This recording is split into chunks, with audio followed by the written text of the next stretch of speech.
Author's note: all the people depicted in this book are real, with two exceptions.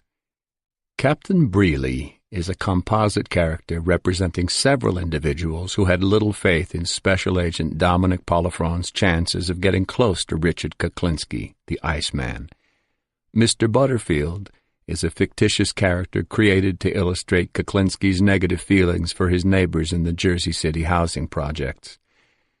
Richard Kuklinski would not reveal the name of his first victim, so I have called him Johnny. The identities of some individuals have been changed for their own protection. The dialogue presented in this book is based on the actual undercover tapes that were used to convict Richard Kuklinski, the trial transcripts, or the recollections of the people involved. In memory of all the victims of Richard Kuklinski, both known and unknown. 1. Jersey City, New Jersey, 1949. The boy stood in the shadows, leaning against the brick wall, listening to the night. The distant clack of diesel engines from the Hoboken train yards filled the sky over the 16th Street projects. Tugboats on the Hudson sounded their horns as they pushed garbage scows downriver heading out to sea. The rumble of the incinerator on the other side of the brick wall vibrated the boy's back. It seemed like they burned garbage all the time around here. He looked up at the stars shining dully through the drifting smoke from the incinerator. For 14-year-old Richard Kuklinski, life was all garbage, and he just couldn't take any more. He'd had it. The warm bricks heated his back as his breath turned to vapor on the cold air. Down by his side, he held the wooden closet pole. His hand was sweaty as his eyes darted into the darkness, and he listened for the footsteps, for that voice. Johnny's voice. He glanced up at the projects, the lights in the windows. His apartment was up there somewhere, but he wasn't sure which window was his. It didn't matter, really. The apartments were all the same here, and they all stunk. The heavy wooden pole came from the hallway closet, the only closet in the whole apartment. It was stupid having a closet pole up there, the way he figured. There were hardly any clothes to move when he took it down. Just about the only clothes he and his little brother and sister owned were the ones they wore.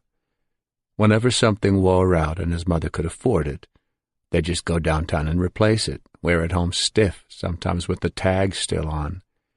He felt his frayed shirt front, ashamed of the way he had to go around.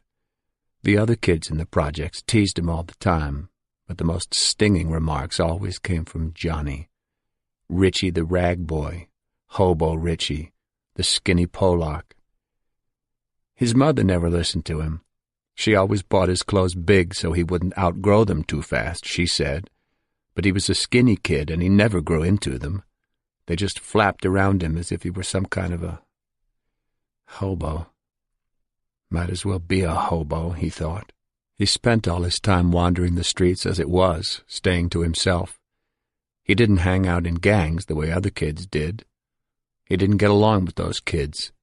He preferred his own company, walking around, seeing what there was to see, watching the sailors getting drunk and picking up whores over in Hoboken, watching the tired factory workers dragging themselves in and out of the Maxwell House factory just to make a buck, watching people arguing with shopkeepers up in Journal Square, going crazy to save a few pennies on a pound of potatoes. It was all garbage. People going nuts just so they could grab a little piece of something for themselves. But it was all garbage. Couldn't they see that? One time he was over on Henderson Street, just walking around, when he spotted this truck parked in front of the Manischewitz factory. The back of the truck was open, and it was stacked high with wooden crates. As he got closer, he could see that there were bottles in the crates, bottles of wine. There was writing stenciled on the crates, but it was all in that Jewish writing, just like in the window of that butcher shop over on Newark Avenue. There was only one word in English, kosher. Richie didn't know what that meant, but he'd heard that Jews used a lot of wine in their religious ceremonies, and Jews had money. They probably didn't drink cheap stuff because they didn't have to, so he figured this wine had to be worth something. He walked around to the front of the truck. The cab was empty. No one was around. His heart started to pound. It was right there for the taking. If he waited, the driver would come back, and then it would be too late. He looked all around as he went to the back of the truck. He let a couple of cars pass, then looked over at the loading docks at the Manischewitz factory. Nobody was there. Suddenly, all he could hear was his heart beating. He reached up to haul down a crate from the top of a stack, but it was heavy, heavier than he'd expected. His hand was on the crate, but the whole stack was teetering, and he was afraid to step up onto the tailgate to get it down. If someone spotted him in the truck, it would look like he was stealing. But he wanted the wine. He'd never even tasted wine, but he knew he wanted it because it was worth something. With sweat beading on his forehead, Richie put his foot up on the tailgate, hoisted himself up just long enough to get the crate down without toppling the whole stack, and bounced back down to the pavement. The crate was heavy, very heavy, but he had it, and he was standing there at the curb with it, guilty as sin. He lifted it onto his shoulder and started to run with it, his back aching and his heart going crazy, thinking about the Paramount Theater downtown and the cowboy movies he'd seen there on Saturday afternoons, how the good guys always talked about catching the bad guys red-handed. That's what he was now, red-handed with red wine. He ran all the way back to the projects, straight to the incinerators, slamming the heavy metal door behind him. A window the size of an envelope on the face of the furnace sent a fiery glow into the dark room. Richie set down the crate and closed the door. Staring at the fire, he remembered the bullshit the nuns always told him in school about burning in hell. He didn't believe it. It was just something they tried to scare you with to keep you in line. He pulled out a bottle from the crate and examined it. The wine was so dark even the light of the fiery blast couldn't penetrate it. He took out the penknife he carried and tried to figure out how to get the cork out. His heart was still pounding, and the heat of the furnace flushed his face. He picked at the cork with the blade of the knife, hoping it could pry it out, but that didn't work. So he sliced the cork while it was still in the bottle and broke it into pieces. He dug out part of the cork, then jammed the rest into the bottle. His hand was shaking as he lifted it to his lips. The taste wasn't what he expected. It was thick and sweet, but not a good sweet. But maybe this was what his well-off Uncle Mickey had meant when he said something was an acquired taste.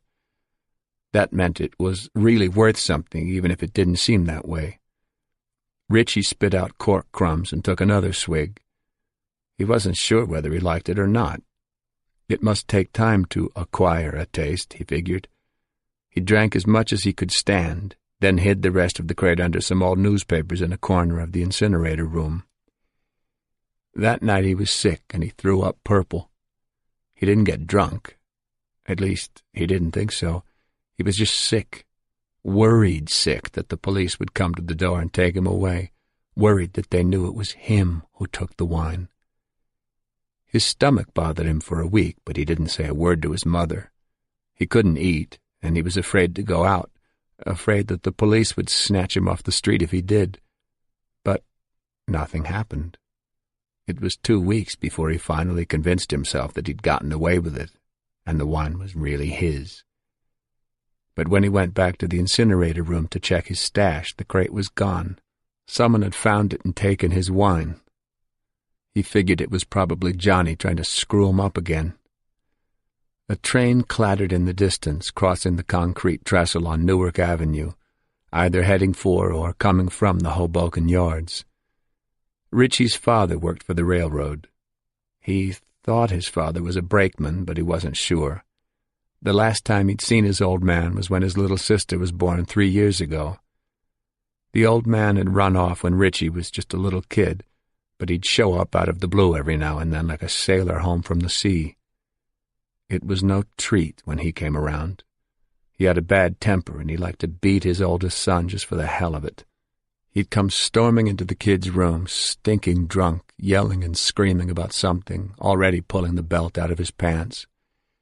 It wasn't so bad when his mother was home. She'd try to stop it, yelling and screaming herself, and the beating usually wouldn't last too long. Richie had figured out that his old man was like anyone else. All he really wanted was a little attention. That's why Richie knew that whenever his mother was at work, the old man would take off that belt and do his worst. And there was nothing Richie could do or say that would change his father's mind, because the guy was just looking for attention. All Richie could do was take it and try to think about something else while it was happening. Of course, his mother beat him too, with the broom handle, but she never seemed to have as much energy, so it didn't hurt half as bad as the belt. She put in so many hours at the armor meat plant she hardly had the time to beat her kids. She had other ways of making you feel bad, though. Better ways. She did it with words and attitude, comments that stung and cut and left you feeling like shit, feeling that her disappointment with life was all your fault, that you should do something to fix it.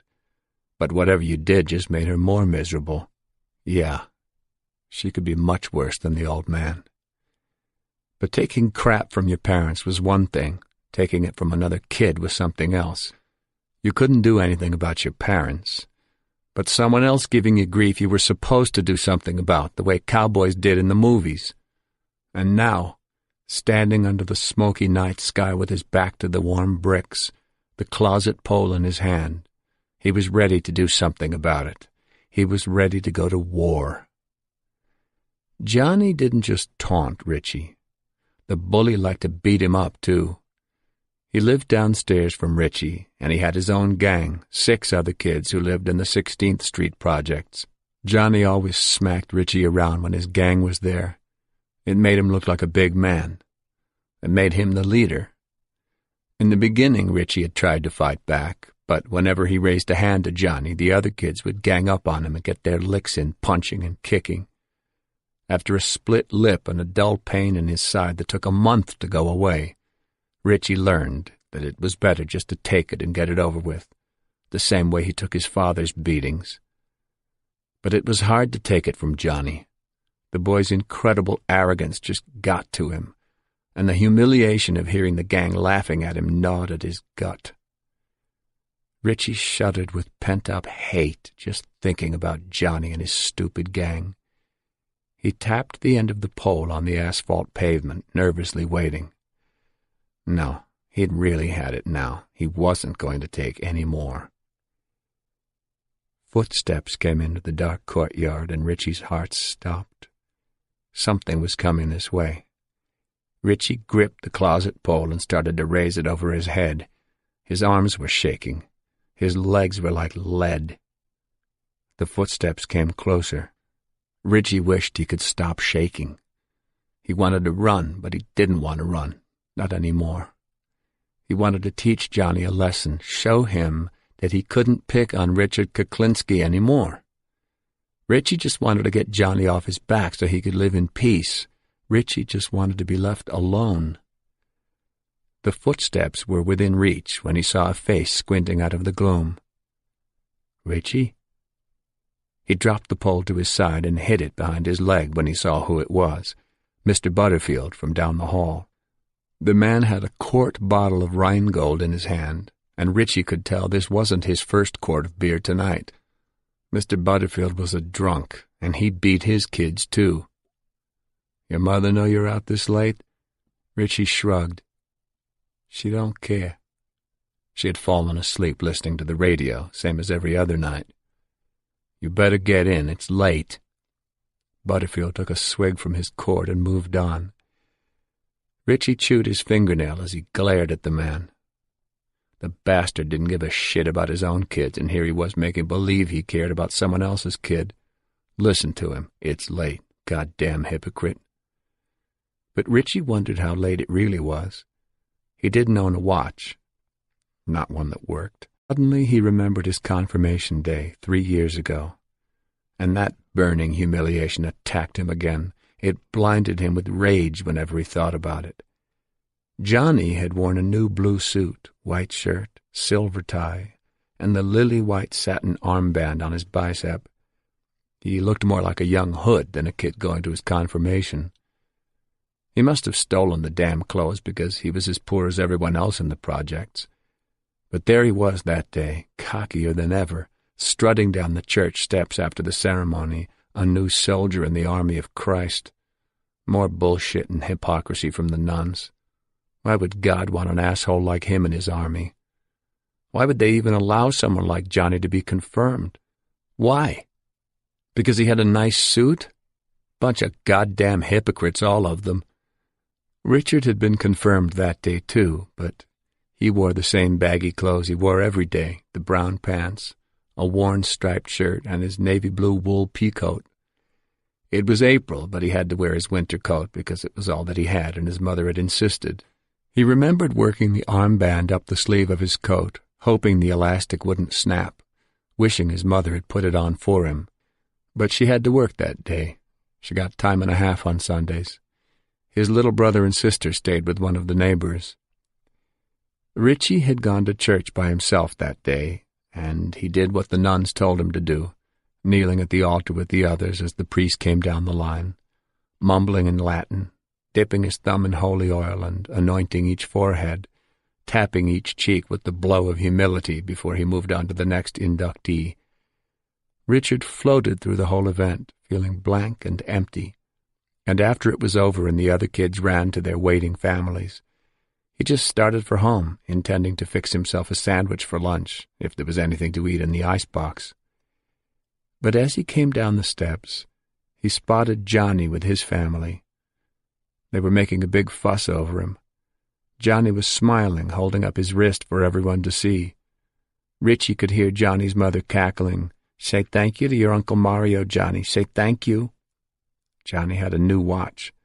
It was gold with a gold stretch band.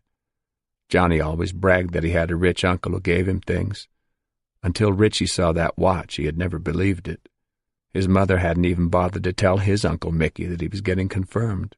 As he pushed his way through the crowd, he noticed other kids holding up their wrists, showing off new watches. Even the girls had watches, those tiny little watches so small you could barely read the time.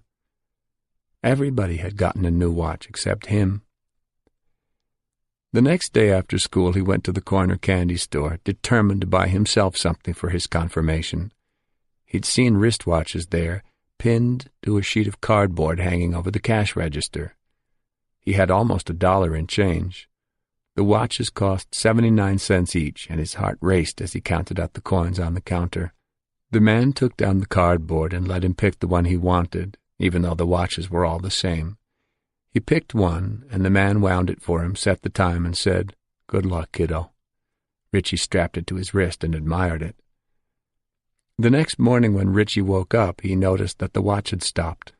He tried to rewind it, but the stem came out in his hand. He went back to the candy store, but the man refused to take it back. Richie wore it anyway, just so he wouldn't be the only one without a new watch. But in his daydreams, he dreaded the moment when Johnny would notice that his watch did not have the right time and the stem was missing, that the cheap band was cracking and left brown stains on his skin. He could hear what Johnny would say, how he would say it, how it would probably lead to another beating if his gang were around. Richie's heart was thumping, his jaws clenched in fear and anger just thinking about it. Johnny and his gang had been bothering him for years, but that was going to stop. He was going to show them that he couldn't be pushed around anymore. Not anymore. Richie stared hard into the dark shadows across the courtyard. He was staring at the corner of his building, the corner where Johnny would be coming from. Lately, Johnny had been coming out here every night to call up to his gang members and taunt them into coming down so they could smoke and joke and yell up to the girls they knew and say dirty things about them. Sometimes Johnny would call up to him, "Hey, Polak, you sleeping up there? Or you just making believe so your mother won't know you're jerking off?" Every night this went on. But it was going to stop. Suddenly, he saw something in the shadows. He squinted to see better. A glowing orange pinpoint was rounding the corner of the building, coming this way. It was a burning cigarette. Richie clung to the wall, the pole tight in his fist, close to his leg. His eyes were wide, and he wasn't breathing. His pulse was racing. He didn't have the urge to run this time. He wanted to get this over with. He wanted to show Johnny. He wanted to hurt him and teach him a lesson once and for all. The face behind the orange glow emerged from the dark. The small, dark eyes, the wise-ass smirk. It was him. Cigarette smoke trailed off behind Johnny as he stepped closer, surprised to see Richie out there, but also pleased to see him, pleased to have his favorite target right there out in the dark courtyard, alone. Johnny stopped a few feet away from Richie, took a long drag off his cigarette, and just stared at him for a moment. "What the hell you doing out here, Polak? You looking for trouble or what?" He coughed up a laugh. Richie didn't answer. He couldn't. "Hey, I'm talking to you, Polak. I asked you what you think you're doing out here." That vicious bark of his made Richie blink. It always did. "Answer me, Polak, or I'll kick your fucking teeth in." Johnny stepped closer, and automatically Richie raised the pole. Johnny backed off, but then laughed at him. "What the fuck you gonna do with that?" Richie was mute, both hands wrapped around the heavy pole. "What, are you playing stickball out here, Polak?" Johnny reached for the pole to take it away from him, but Richie pulled it back out of his reach. Johnny's face turned mean. "Give me that." He lunged for the pole. Richie swung on impulse. It caught Johnny on the cheek. Not hard, but it did hit him. It shocked Richie more than it did Johnny. Richie wanted to run, but he couldn't move his legs. In his heart, he didn't want to run. He wanted to go through with this. He wanted to show Johnny that no one could mess with him anymore.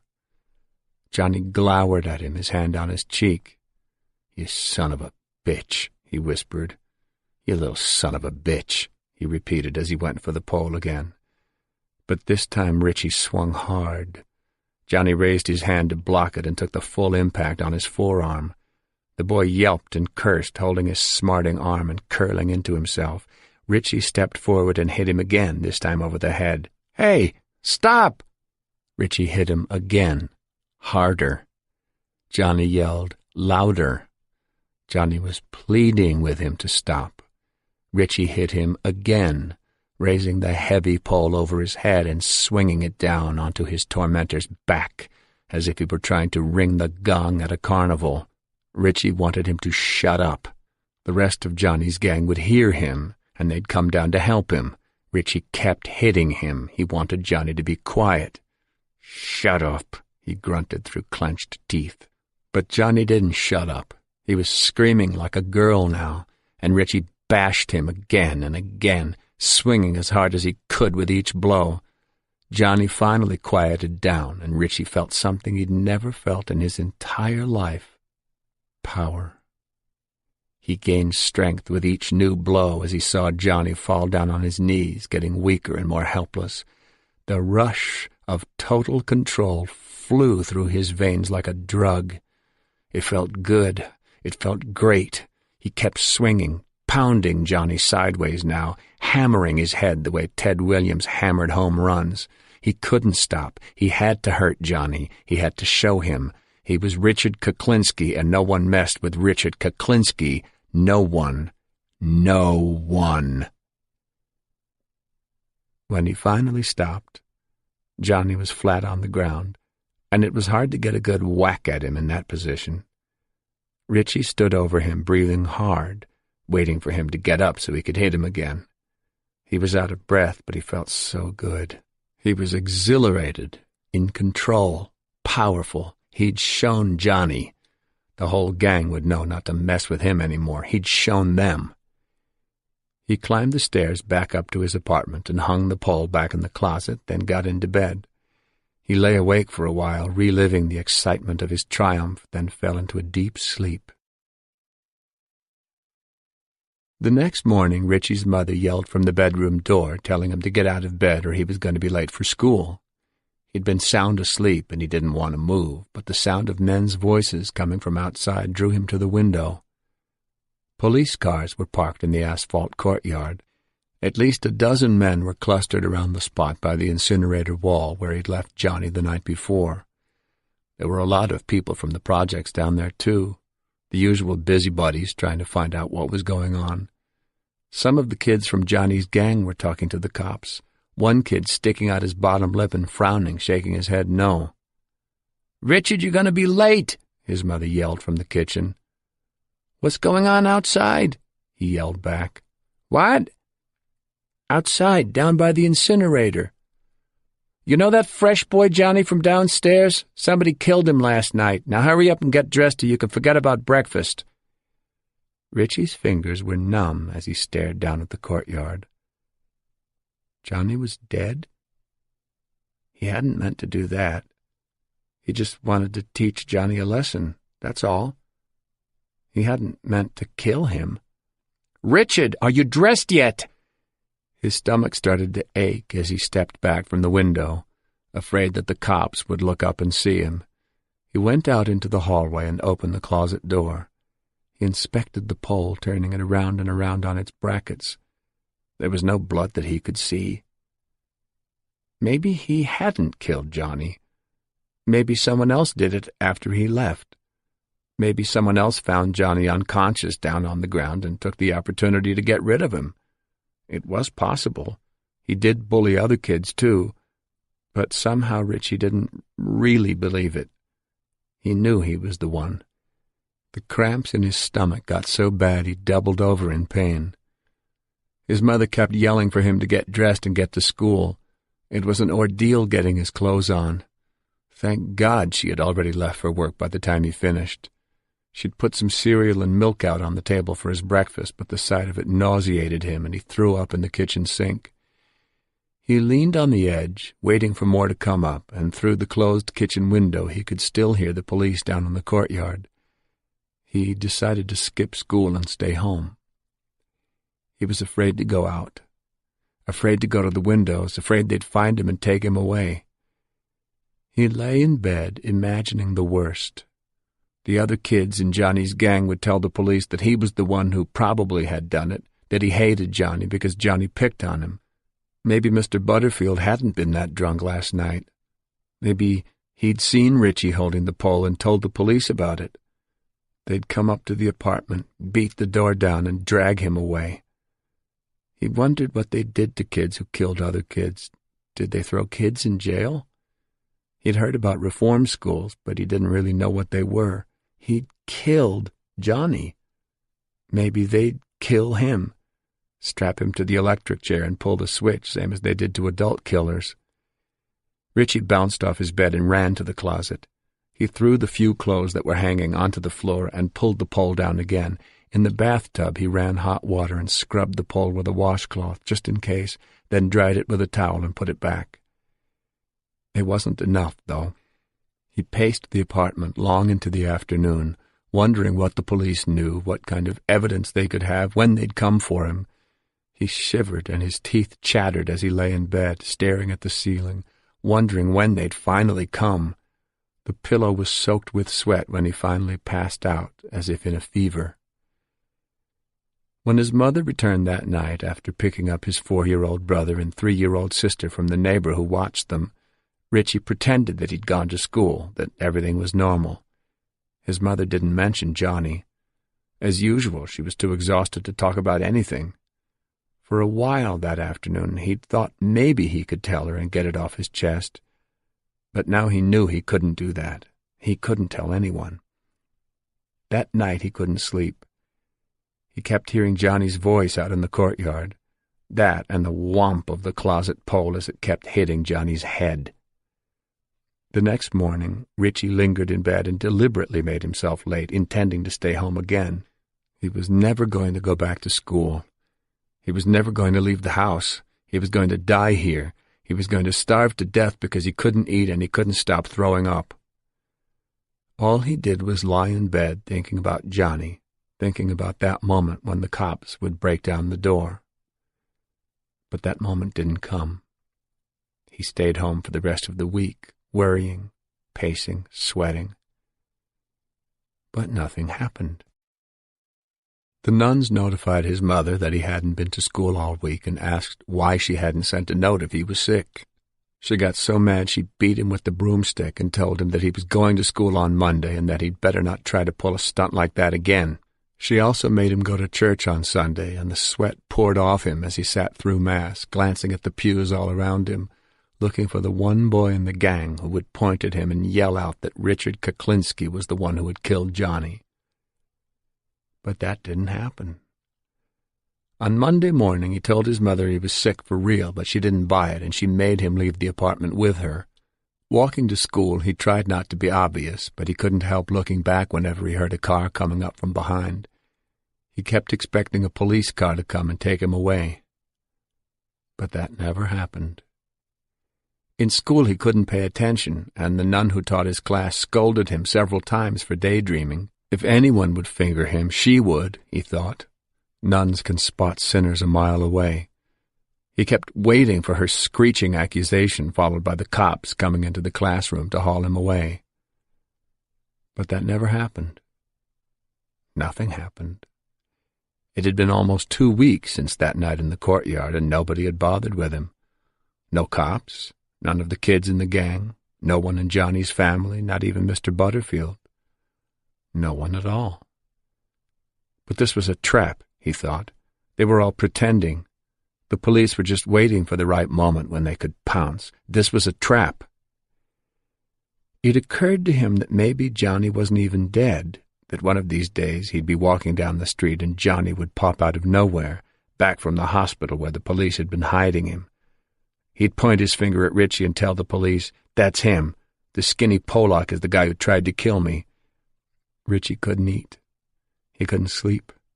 He dreaded going out. But nothing ever happened. Nothing. Gradually, he started to calm down. Maybe no one knew. Maybe he was safe. Then one day he caught himself smiling, and he realized that he hadn't thought about Johnny for a whole day. He started going out on the street more, and eventually he stopped worrying about police cars. He still thought about Johnny, but he wasn't worried about him anymore. He still felt bad about it, but in another way he also felt good about it. The bully was gone, and no one was bothering him. He'd solved his problem. When you hurt people, they leave you alone. As the months passed, he'd see detectives down in the lobby of his building every once in a while, talking to the neighbors about Johnny, checking to see if there was any new information they could pick up. Richie would walk right by them and head for the stairs, biting his grin until he rounded the corner and no one could see him. He knew who killed Johnny, but no one else did. It was his little secret, his alone. It was something no one else in the whole world had except him, and it made him valuable. It made him special. It made him someone. 2. July 1986. The doorbell chimed. Richard Kuklinski, age 51, looked up from the TV set and frowned. His wife, Barbara, was out shopping with their daughters, Merrick and Kristen, but his son, Dwayne, was around someplace. Kuklinski never answered the door himself, so he ignored it and returned to the movie on TV. Dwayne would get it. The doorbell chimed again, and Shaba, the family dog, stirred from his nap. The Newfoundland was all black, shaggy, and as big as a small bear. Shaba had been near death when Kuklinski found him in a dumpster. The puppy had been abandoned along with 2 female pups that were already dead when Kuklinski heard the pathetic yelps coming out of the garbage. The dog's name was Polish for Little Frog. They'd named him that because when Richard Kuklinski first brought him home, he had big webbed feet, and before he could run, he hopped around the house like a frog. The doorbell chimed again, and the big dog opened his eyes and growled. Kuklinski called out to his son, "Dwayne, get the door." He reached down and scratched the growling animal's head. "It's all right, Shab, it's all right." But the bell chimed again, and Kuklinski scowled. The dog got up and barked as he trotted to the front door. Kuklinski ran his hand over his bald head and scratched his beard. "Dwayne!" But Dwayne didn't answer. He must have gone out. The dog was barking at the front door. "Shut up, Shaba," Kuklinski grumbled, trying to pay attention to the movie. but the dog kept barking. The doorbell chimed once more, and the dog barked louder, becoming more frantic. "Shit," Kuklinski mumbled as he hauled himself up from the sofa in the den and unfolded his 6'4", 270-pound frame. "Shaba!" he called out as he went to retrieve the dog. "Shut up!" The dog didn't listen, which wasn't unusual, but Kuklinski was mad now. Must be goddamn Jehovah's Witnesses ringing the bell like that. He'd make them sorry they'd ever got up this morning, the bastards.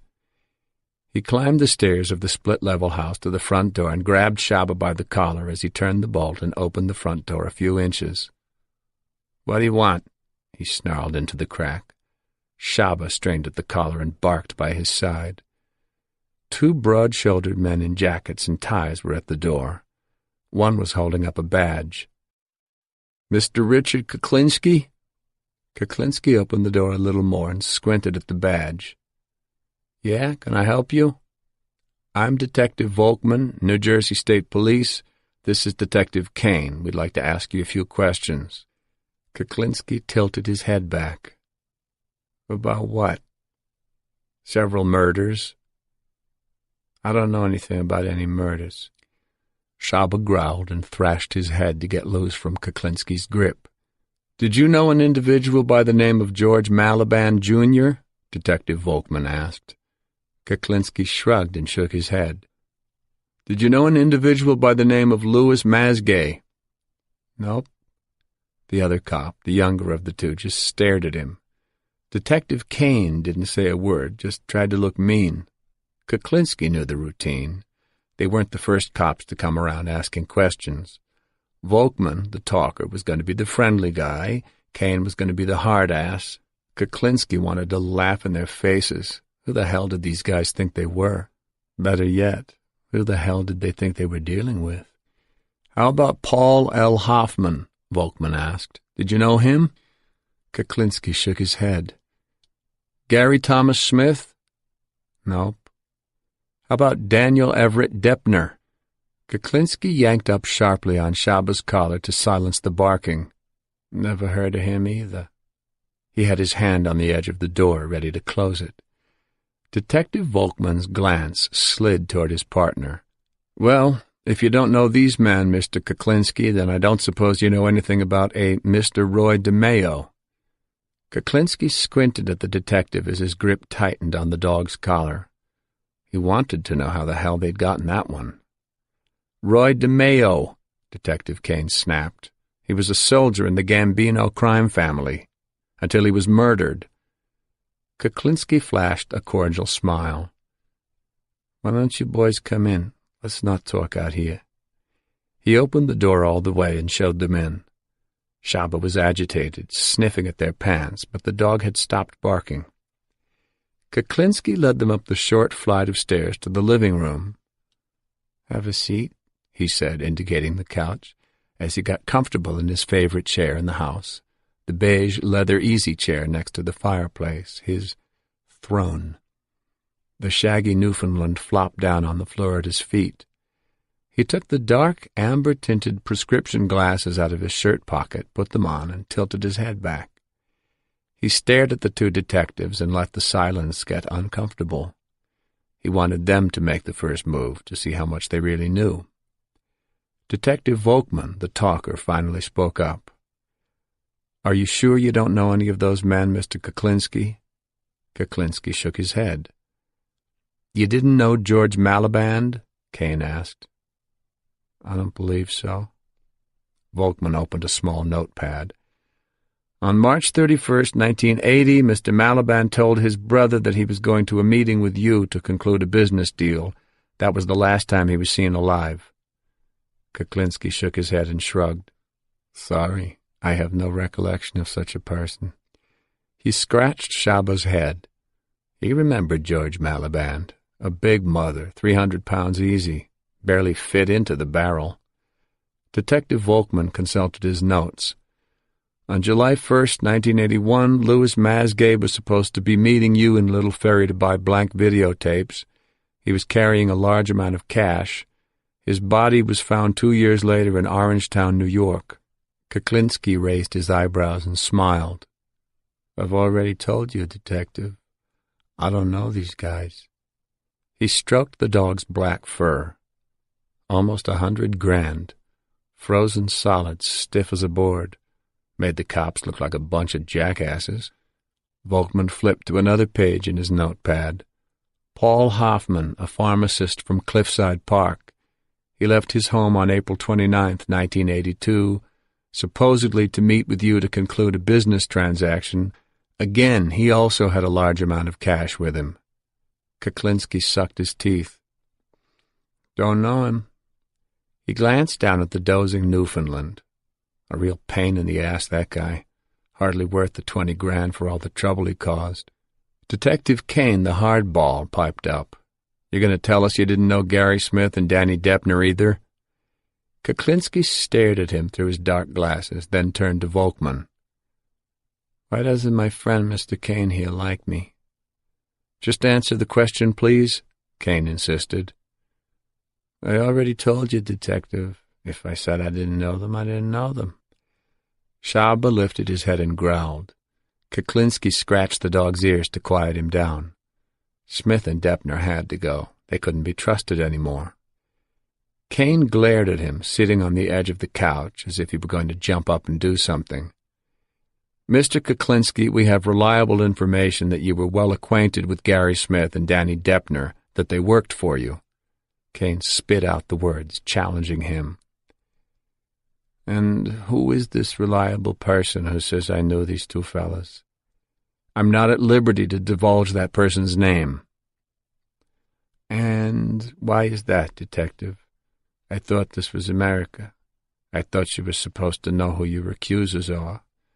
Or maybe I just watch too many TV shows, Detective. Could that be my problem, Detective?" Shaba growled deep in his throat. Kuklinski glared at Kane through his dark glasses. He had a pretty good idea who their reliable source was. Friggin' Percy House and that bitch of his, Barbara Deppner, Danny's ex-wife. He knew he should have taken care of those two a long time ago, just like Gary and Danny.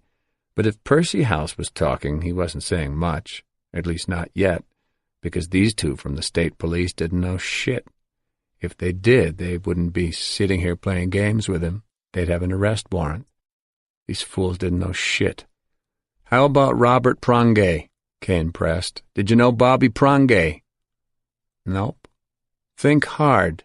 Maybe you just forgot. He used to drive a Mr. Softy ice cream truck in North Bergen. He kept that truck in a garage right across from a garage you used to rent. Is it coming back to you now, Mr. Kuklinski?" Kuklinski stared at him for a moment. Then he spoke softly. "I don't care that much for ice cream, Detective." "That wasn't what I asked, Mr. Kuklinski. I asked if you knew Robert Prangay." "No, I didn't know him either."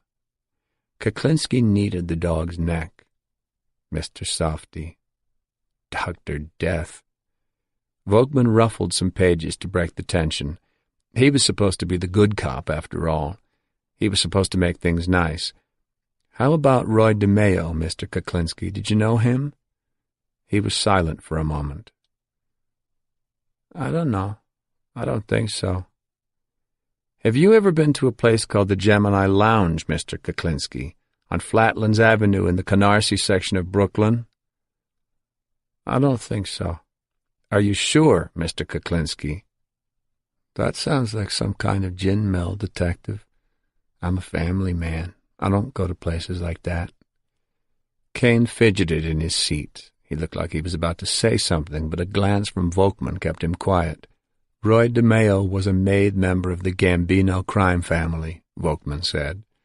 "He was into pornography, among other things. Weren't you also involved in the pornography business at one time, Mr. Kuklinski?" Kuklinski felt the blood rushing to his face. "Pornography? No, Detective. I told you I'm a family man." Shaba whimpered as he dug his fingers into the dog's neck. Unwanted memories drifted back. The office on Lafayette Street in Manhattan around the corner from the film lab. Roy's crazy crew. The apartment behind the Gemini Lounge where Dracula lived. sausage and angel hair. The sharks off Long Island. Unconsciously, Kuklinski touched the scar high on his forehead. Volkman continued. DeMayo's body was found in the trunk of his own car in January 1983. Yeah, so what? Something was found on top of his body. He wouldn't have any idea what that item might be. Kuklinski didn't say a word. He just stared and let the moment stretch. Then he smiled. Are we playing games here, Detective? Kane barked. No, Mr. Kuklinski, we are not playing games. Then what are you doing here? I told you already. I don't know any of those guys you're talking about. We have a reliable source who says you— Would you like me to tell you what you can do with your reliable source, Detective Kane? He pictured Percy House's big, ugly face. Rat bastard. Detective Kane was fuming. He looked like he was having a hard time just keeping himself on the couch. Kuklinski grinned at him. Volkman flipped some more pages. Now, just to be absolutely sure, Mr. Kuklinski, let's go over the names one more time, okay? Kuklinski shrugged. Whatever'll make you happy. George Malaban, Jr., you say you didn't know him?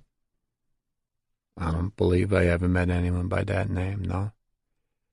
And did you know Louis Masgay? Nope. Paul Hoffman? Don't know him. Robert Prongay? Kuklinski shook his head. Gary Smith? Don't know him either. Danny Deppner? Never heard of the guy. Kane was squinting at him. He looked very skeptical. If you don't know any of these men, Mr. Kuklinski, then why are you grinning like that? Kuklinski's grin broke out into a toothy smile. I guess I'm just a happy guy, Detective. Why do I have a feeling you know more than you're saying, Mr. Kuklinski? Richard Kuklinski just grinned at him. He ran his fingers through Shaba's thick coat as the two detectives looked at each other, trying to figure out how to walk away from this without looking like a couple of assholes. But these two jokers came in here with nothing, Kuklinski thought. That was their first mistake. They were on a fishing expedition, but they had nothing, and they were nothing. The way Richard Kuklinski figured it, they were a couple of two-bit state cops, struggling with their mortgages and their car payments, scraping to get by, looking forward to nothing more than getting their 20 years in so they could get their shitty little pensions. They were losers. They knew nothing, and they had nothing. But Richard Kuklinski, on the other hand, had everything. The big man adjusted his glasses and grinned with satisfaction. Now, is there anything else I can do for you, gentlemen? 3. August 1986. The duck pond in Demarest, New Jersey, was Barbara and Richard Kuklinski's special place. They would come here 2-3 times a week after breakfast just to sit and feed the ducks and Canada geese. Richard would go across the street to the deli and buy a loaf of bread, and they'd while away the morning, tearing up slices and throwing the pieces into the water. It was very peaceful here, and Richard always said this place calmed him down. But sitting next to him on their usual park bench this morning, Barbara Kuklinski could tell that her husband wasn't calm. Not really. And that made her very nervous. Out of the corner of her eye, Barbara could see her husband glancing back at the payphone on the edge of the parking lot again. Richard tossed out the bread in his hand and looked at her. You want me to get the blanket from the car to sit on? No, thanks, I'm fine. You sure? I'll go get it. No, I'm fine, Rich. Okay. He was looking at the payphone again. Smoothing the short blonde hair at the back of her head, Barbara tried not to let on that she thought anything was wrong. But there was definitely something the matter today.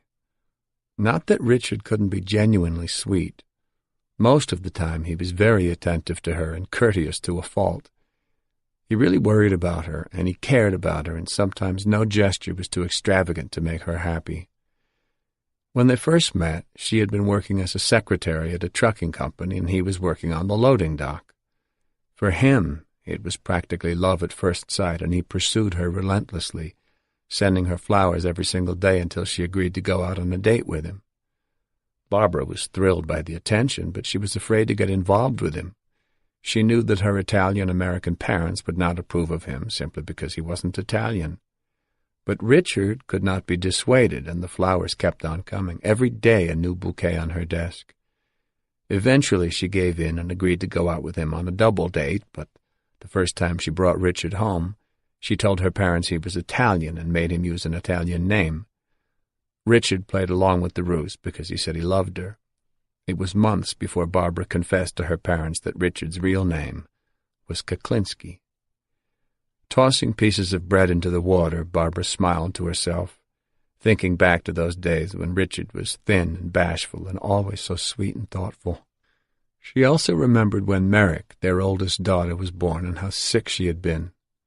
The baby had developed a kidney infection, and Richard stayed up all night, night after night, sitting next to the crib with his hand on Merrick's back to keep her warm, watching her breathe, cleaning up her spit-up, changing her diapers. Barbara brushed away a tear from the corner of her eye.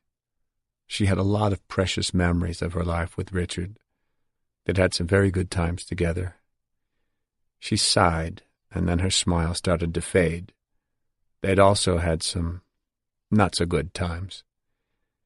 There were the times when things weren't going Richard's way, times when he could be a major bastard.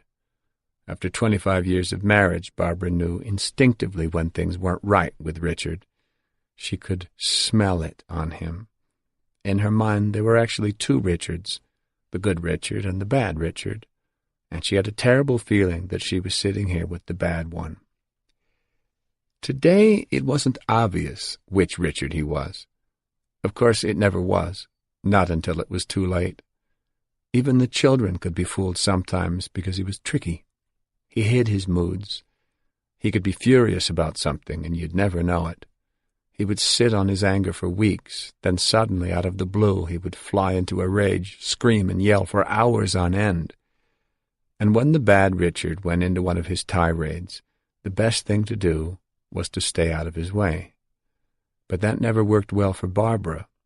The children were generally spared the full treatment, but with her it was different. Whenever he got started, she had to sit and listen and take it, or else. She knew firsthand what the consequences of walking away from him could be.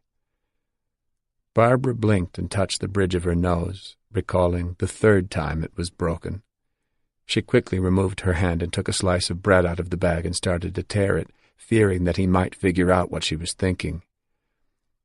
Over the years, she'd tried to forget, or at least rationalize the awful things the bad Richard had done to her, but she couldn't bring herself to live a lie. It was hard to forget scars you saw in the mirror, hard to forget waking up from a sound sleep in the middle of the night with a pillow held over your face, hard to forget coming out of the shower and finding your husband crouched in the bedroom holding a gun on you. No, she could never forget, and she could never rationalize. But by the same token, she'd never bring any of these things up again. She didn't dare. It was like asking Richard what he did for a living. She knew he was into currency exchange because calls came into the house at all hours from all over the world. She knew he had business associates here and there because he'd leave the house to go meet with them. But she didn't know any of the particulars, and she didn't want to.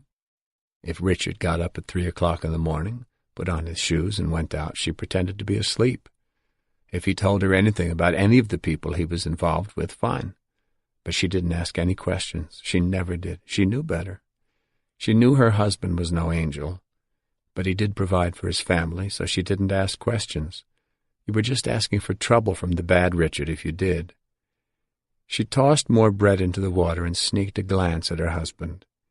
He was looking over his shoulder at the payphone again.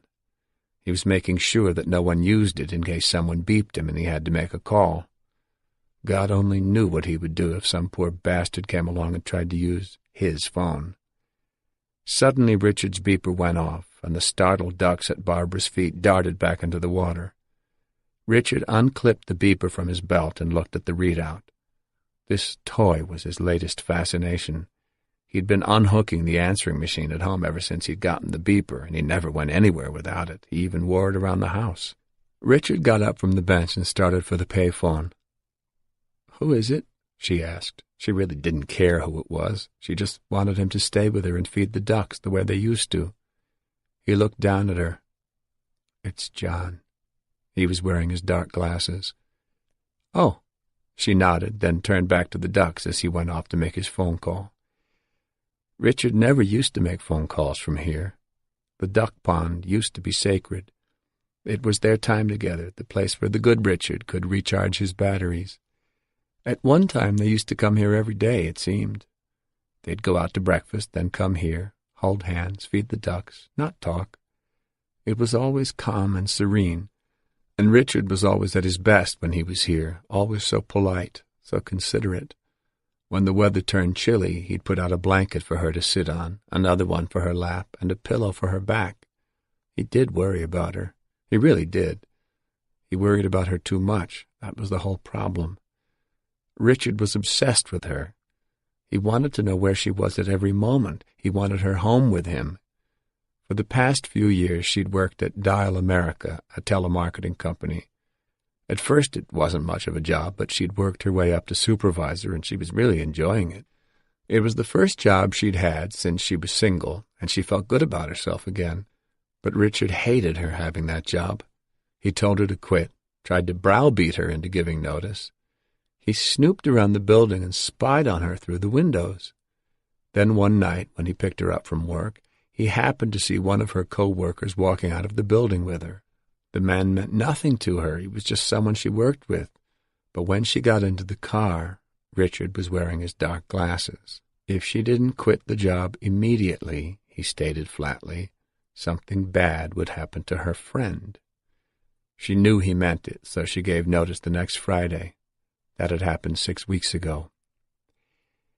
It was hard for her to decide whether this insane jealousy came from the good Richard or the bad Richard. It was probably a little of both, she suspected. He did love her, she had no doubt about that, but it was a warped kind of love. Richard wanted perfection in everything, and he demanded that his family be the perfect American family. Nothing made him happier than a family outing, everybody getting dressed up and going out to a nice restaurant for a meal together. He was in his glory at times like that, but the kids were older now. Merrick was 21, Kristen was 20, and Dwayne was a senior in high school, and they had their own lives. They wanted to be with their friends, not with their parents, at least not all the time. But Richard couldn't understand that, and it genuinely hurt him when one of the girls refused to watch television with him because she had something else to do. He couldn't understand the children wanting to grow up and go off on their own. Barbara dreaded the day one of them decided to leave the nest. It wouldn't be an easy parting. But he had never hurt them, at least not physically. Verbally, psychologically, that was something else. Whenever report cards came home, he would never praise them for the A's. He'd berate them for the B's. But that was Richard's whole philosophy of life. The glass was always half empty, and no matter what, things were never good enough. Not for him. That's why money was so important to him. "It's the green that counts, babe," he would always tell her. Money was the only thing that made him happy. Money and what it could buy. He loved to shop, loved to buy things for her and the kids. Christian Dior suits for her, spur-of-the-moment vacations, diamonds and gold jewelry for the girls, ridiculous toys for Dwayne, like the hunting bow that was never used. You could kill a bear with that thing, but it just ended up hanging on the wall over the window in Dwayne's room, collecting dust. But that was Richard. He thought nothing of spending $400, $500, $600 on a single meal. When it came to his family, price was no object. Every 6 months they had new cars, and Richard was crazy about cars. He'd bought Dwayne the blue Camaro they had now. The thing was so souped up, Dwayne had to call home from a payphone the first time he took it out. He couldn't control the thing, it was so powerful. Richard had to go pick him up and drive the car back. Now Richard was telling Dwayne he was going to buy him a Lamborghini Excalibur, asking him what the priests at school would say if they saw him driving up in one of those. Barbara just shook her head. There was no reasoning with Richard when it came to possessions. If he decided they had to have something, they had to have it, case closed. It was money and the things money bought that made him feel like he was someone. When he was a poor kid in Jersey City, he felt that he was a nobody. Now he had money, and that made him a somebody. She knew that was the way he saw it. You were worthless unless you had a roll of bills in your pocket, unless you drove a Cadillac, unless you could buy whatever you wanted, whenever you wanted it. That was what made you a somebody in Richard's estimation. Money. That was the problem. It was the trigger that brought out the bad Richard. Whenever the money started running low, the bad Richard started coming out. And even though she'd never dream of asking, she knew the money must be running low now. She could smell it. Where the money came from, she didn't want to know. Some of it came from Richard's currency exchange business, the Sunset Company, named after the street in Dumont where they lived. Richard traded foreign currencies, and his business often took him to England and Switzerland. As far as she knew, that was all legitimate because Richard filed tax returns and declared that income. In June, he'd gone to Zurich to conclude a deal to sell a large sum of Nigerian currency. He'd had high hopes for this deal because he was talking about buying a house in ultra-rich Saddle River that he'd become fixated with, $1 million home right around the corner from former President Nixon. But when he came back from Switzerland, he was in a foul mood. The deal had fallen through at the last minute. They'd screwed him, he kept muttering. The house in Saddle River wasn't mentioned any more after that. But currency exchange wasn't his only source of income. There was other money that was off the books. There had to be, considering the way they lived, but Barbara didn't ask. She tore off another piece of bread and dropped it in front of her feet, enticing the ducks to come closer. She remembered times when they'd had to borrow food from the neighbors, they were so broke, and it wasn't that long ago.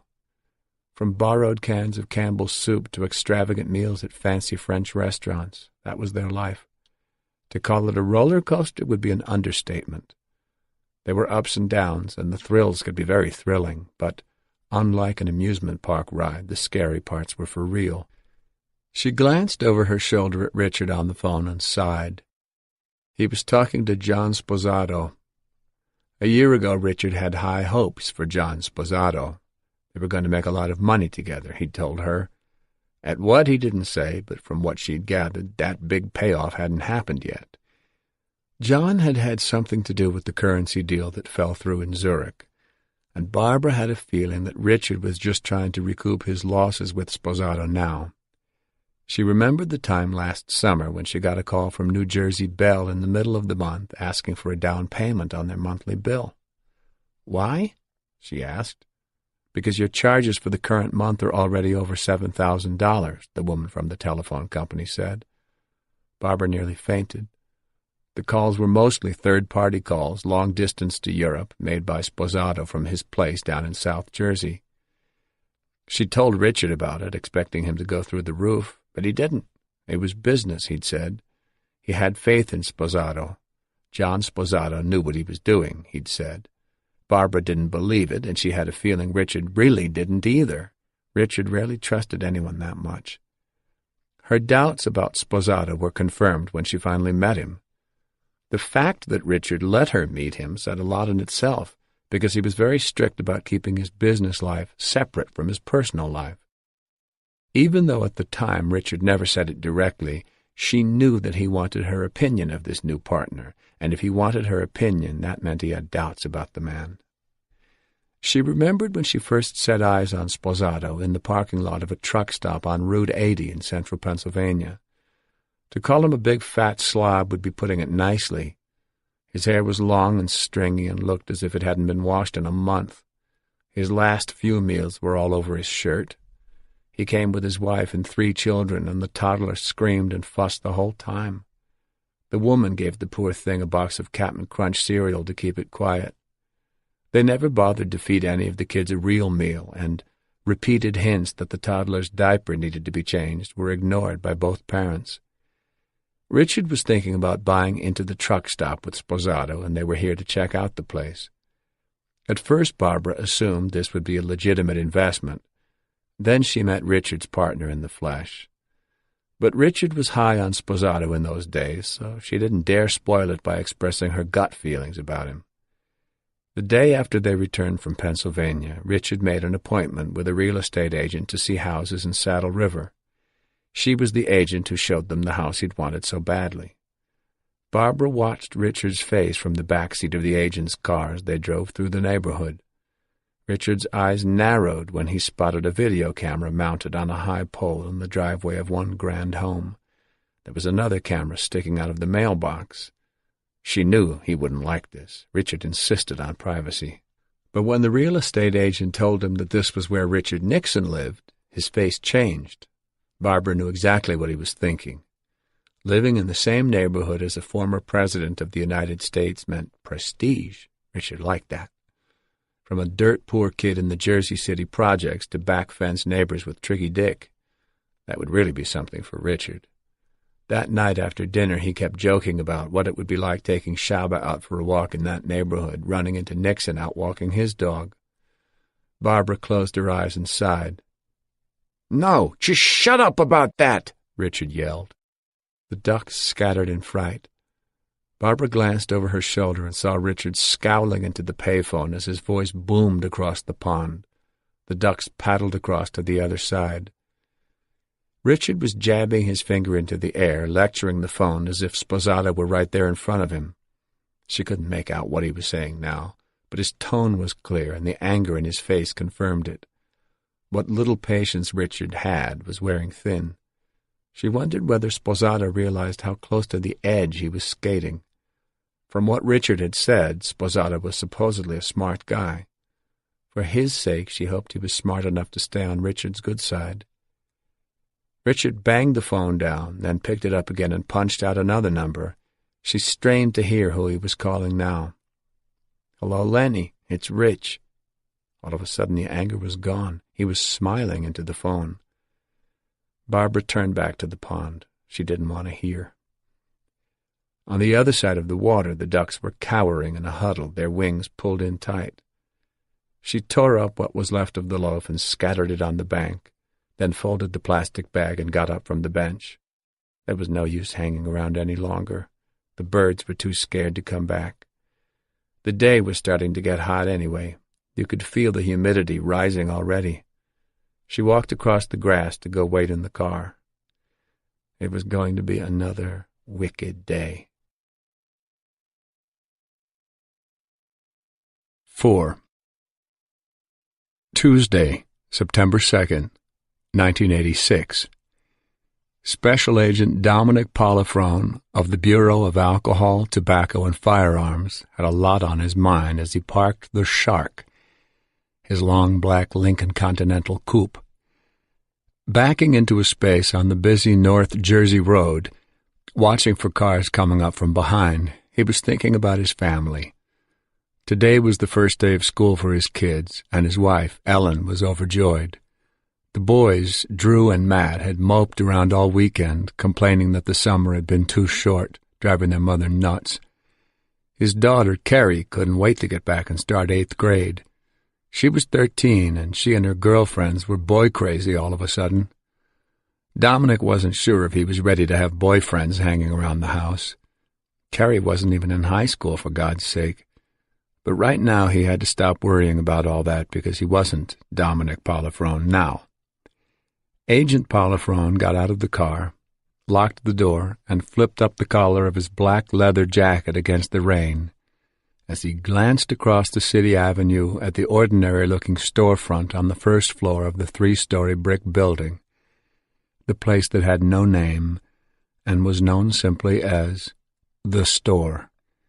When he stepped into the store, he would be Michael Dominic Provenzano, Dom to those who knew him, a connected guy currently in the market for guns. Unlike Dominic Polifrone, Michael Dominic Provenzano didn't give a shit about wives, report cards, and Little League games. Provenzano's main interest was in making deals and making money. That was the mindset that Special Agent Dominic Polifrone had to put himself in as he waited for a break in the traffic so he could cross the street. Tires hissed on the wet pavement as he started across. He looked through the plate glass window of the Greasy Spoon luncheonette next door to the store to see if he recognized any faces. Thank God he'd already had lunch. You took your life in your hands eating in that place. Even the coffee was treacherous. But sometimes having coffee there was a necessary risk. It was where the clientele from the store went when they wanted a little privacy to discuss a deal. The narrow driveway next to the store was jammed with big cars, Caddies and Lincolns. The end of the drive was blocked by an idling police cruiser with its front end hanging out into the street. The trunk was open. A cop in uniform had a cardboard box on his shoulder, which he was carrying in through the side door. Dominic followed him up the steps. The cop glanced at him around the edge of the box and avoided eye contact, but once they got inside the doorway and no one challenged Dom's presence there, the cop smiled and nodded. "Need any umbrellas?" the cop asked, lowering the box off his shoulder. It was full of brand-new umbrellas, the tags still on them. Dominic had no doubt that they'd just fallen off the truck. Dominic stroked the ends of his bandito mustache as if he were thinking about it. "Nah, can't move stuff like that." The cop shrugged and dropped the box. He kicked it into a corner and looked around for another taker. Dominic scanned the room. It was nothing to look at. The floor was littered with cigarette butts, the walls hadn't seen paint in 20 years, and there was hardly a place to sit, but the store was a virtual Kmart of criminal activity.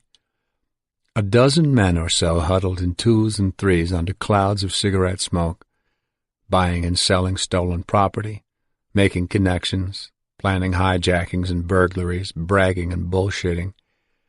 Dominic noticed a short, wiry guy in a maroon silk shirt and a burgundy leather sports jacket scribbling in a notepad as he nodded and smiled and talked to a heavy-set guy in his 40s whose hairline nearly touched his eyebrows. They didn't know Dominic, but Dominic knew who they were. The hairy guy had a methamphetamine factory somewhere out in Pennsylvania. The little guy was a loan shark associated with one of the New York mafia families. It looked like the hairy guy was taking out a loan, perhaps to expand his speed business.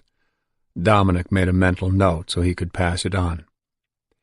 At a wobbly kitchen table with mismatched chairs, a scruffy-looking character with a ragged red beard dealt out cards to 3 meticulously groomed older gentlemen, who all wore sheer nylon socks and lots of gold jewelry. A fat man with 3 chins and a wart on the side of his nose was coming down the back staircase, peering over his belly and stepping carefully as if he were crossing a stream on slippery stones. He looked happy. No wonder. A pair of prostitutes had their own boutique up on the 3rd floor. A smudged glass counter near the front door held a small electric fan, a few cheap Korean cameras, and a set of aluminum pots and pans. The merchandise was just there for show. It was covered with dust and hadn't been touched in the 17 months Dominic had been coming here, except that there used to be 2 fans. Dominic recalled the first hot day of the summer when a little old Italian lady came in wanting to buy a fan. Everything stopped when the regulars finally noticed her. They stared at her as if she were from the moon. Someone grabbed one of the fans and gave it to her for nothing, then told her to get the hell out. The poor old lady was still good for a laugh now and then. She had become something of a legend at the store, the first and only honest person ever to walk into this place. Over by the payphone on the wall, Lenny DePrima, one of the regular fixtures here, was talking to the crooked cop with the umbrellas. Dominic had to talk to DePrima, but before he could make it across the room, someone grabbed his sleeve. "Hey, Dom." Walter Kipner peered over his tinted aviator glasses and grinned up at Dominic. Thick ropes of gold chain mingled with his gray chest hairs. His silver-gray mane was perfect. "Hey, what's up, Walt?" Kipner always had something going. "Come here. I want to show you something." Kipner led Dominic over to a secluded corner. He had a Bloomingdale's shopping bag in his hand. He opened the bag and let Dominic take a peek. It was full of $5 bills, bundles of them bound with rubber bands. Kipner pulled a loose bill out and handed it to Dominic. "Made in England. The best. You can't tell the difference, can you?" Dominic rubbed the counterfeit bill between his fingers. "Yeah, not bad." Friggin' Kipner. He was into everything. If If you take $500,000, you can have 'em for 20 cents on the dollar." Kipner was slathering like the wolf who ate Grandma. Dominic pressed his lips together and shook his head. "I don't know, Walt. Fives? Who the fuck wants fives? 20s, sure. But fives? Give me a break. You gotta walk around with a fucking suitcase with these things." Kipner looked deeply hurt. "What are you talking about, Dom? Fives are perfect. Who the fuck bothers to check out a five? You tell me. Big bills they check, but they don't check little stuff. Never. That's why they're perfect." Lenny DePrimo was still over by the phone, but the cop was gone. Dominic really had to talk to him. Kipner lowered his voice.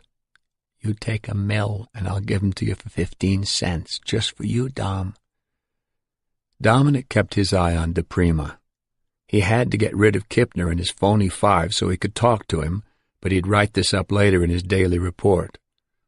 Kipner was a real piece of work. In the last year, he'd tried to sell Dominic everything: silencers, rocket launchers, plastic explosives. This was the first time with counterfeit money, though. If this guy only knew what a pass he was getting. It had been decided from the beginning that they weren't going to bust any bad guys Dominic found out about and risk blowing his cover. For the past 17 months, he'd had just one target, and that was all he was supposed to focus on. His assignment was to get close to Richard Kuklinski, that's all. But now, almost a year and a half later, he was no closer to Kuklinski than he had been when he started this undercover. That's why he and Lenny DePrima had to have a little talk. DePrima had to start doing more. Dominic suspected that Lenny DePrima was jerking him around now. Between the New Jersey State Police and the New Jersey Division of Criminal Justice, they had more than enough on DePrima to make his life miserable. He was a known fence with a lengthy criminal record, and they could easily put him away for receiving stolen property. They could also prosecute him for a number of auto thefts, burglaries, and hijackings he'd sponsored. This was how people in DePrima's business ordered their wares. If there was something you knew you could sell, you hired somebody else to steal it for you. Cars, jewelry, fur coats, TV sets, sewing machines, watches, canned goods, whatever. Dominic remembered when a hijacked truckload of Maine lobsters had appeared a couple of days before New Year's. DePrima figured he could unload lobsters easy for the holiday, so he'd put in an order. But DePrima wasn't getting a free ride from the state for nothing. Dominic had several informants who said they knew Richard Kuklinski and were working to get him an introduction, but DePrima was the one who claimed to be Kuklinski's old buddy. When they first started leaning on DePrima, he had promised to introduce Dominic to Kuklinski and vouch for him, no problem. But in 17 months, Kuklinski hadn't come into the store once, and whenever Dominic asked why, DePrima just shrugged and said Big Rich must be spooked or something. The state wanted to pack it in with Dominic and his informants and try something else. But Dominic had a feeling DePrima wasn't giving this his best effort, and he was getting tired of the bullshit. He wanted that introduction, and he wanted it soon. DePrima had to start doing more. Normally, Dominic might have been more patient. He knew from experience that these things took time, that in deep cover it often took years to establish yourself. But this wasn't a normal assignment. This one was different. It was a joint effort, state and federal, combining the U.S. Bureau of Alcohol, Tobacco, and Firearms, the New Jersey Attorney General's Office, and the New Jersey State Police. A cooperative effort like this was almost unheard of in law enforcement, but Richard Kuklinski was a very unusual kind of criminal. He was deadly, crafty, and efficient, a mass murderer who set no pattern and left no traces. Everybody had had high hopes when Dominic started out on this undercover assignment, but now he was hearing rumblings from the state side. People were getting impatient and beginning to have doubts about Dominic's ability to succeed. Maybe if he hadn't come into this operation with such a fanfare, they wouldn't be so disappointed with his slow progress. Ed Denning and Alan Greco, his old buddies from the Bergen County Homicide Unit, where Dominic had worked before he became a Fed, had recommended him for the job. He could imagine the build-up they must have given him.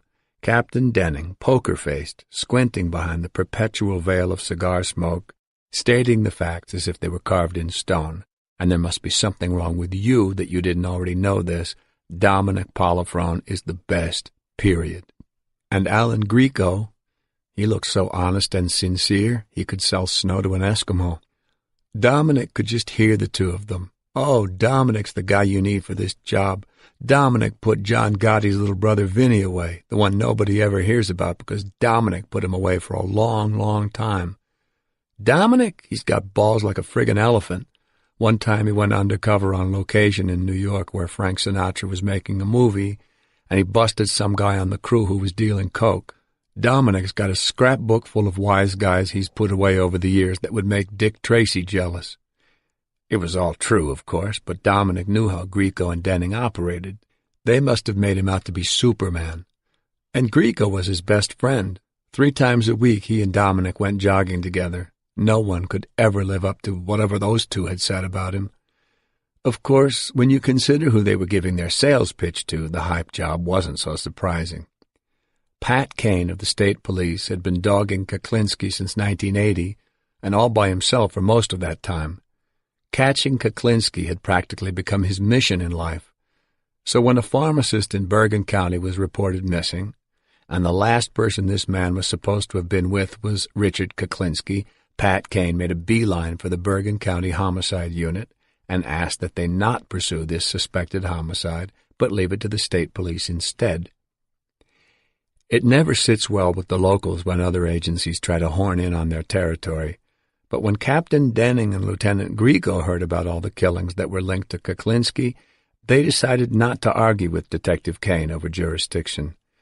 Wishing out loud, Kane said what they really needed to flush Kuklinski out was a good undercover man, and a single light bulb went on over Denning's and Grieco's heads: Dominic Polifrone. If they got Dominic involved, they could cooperate with the state police and still keep it in the family, so to speak.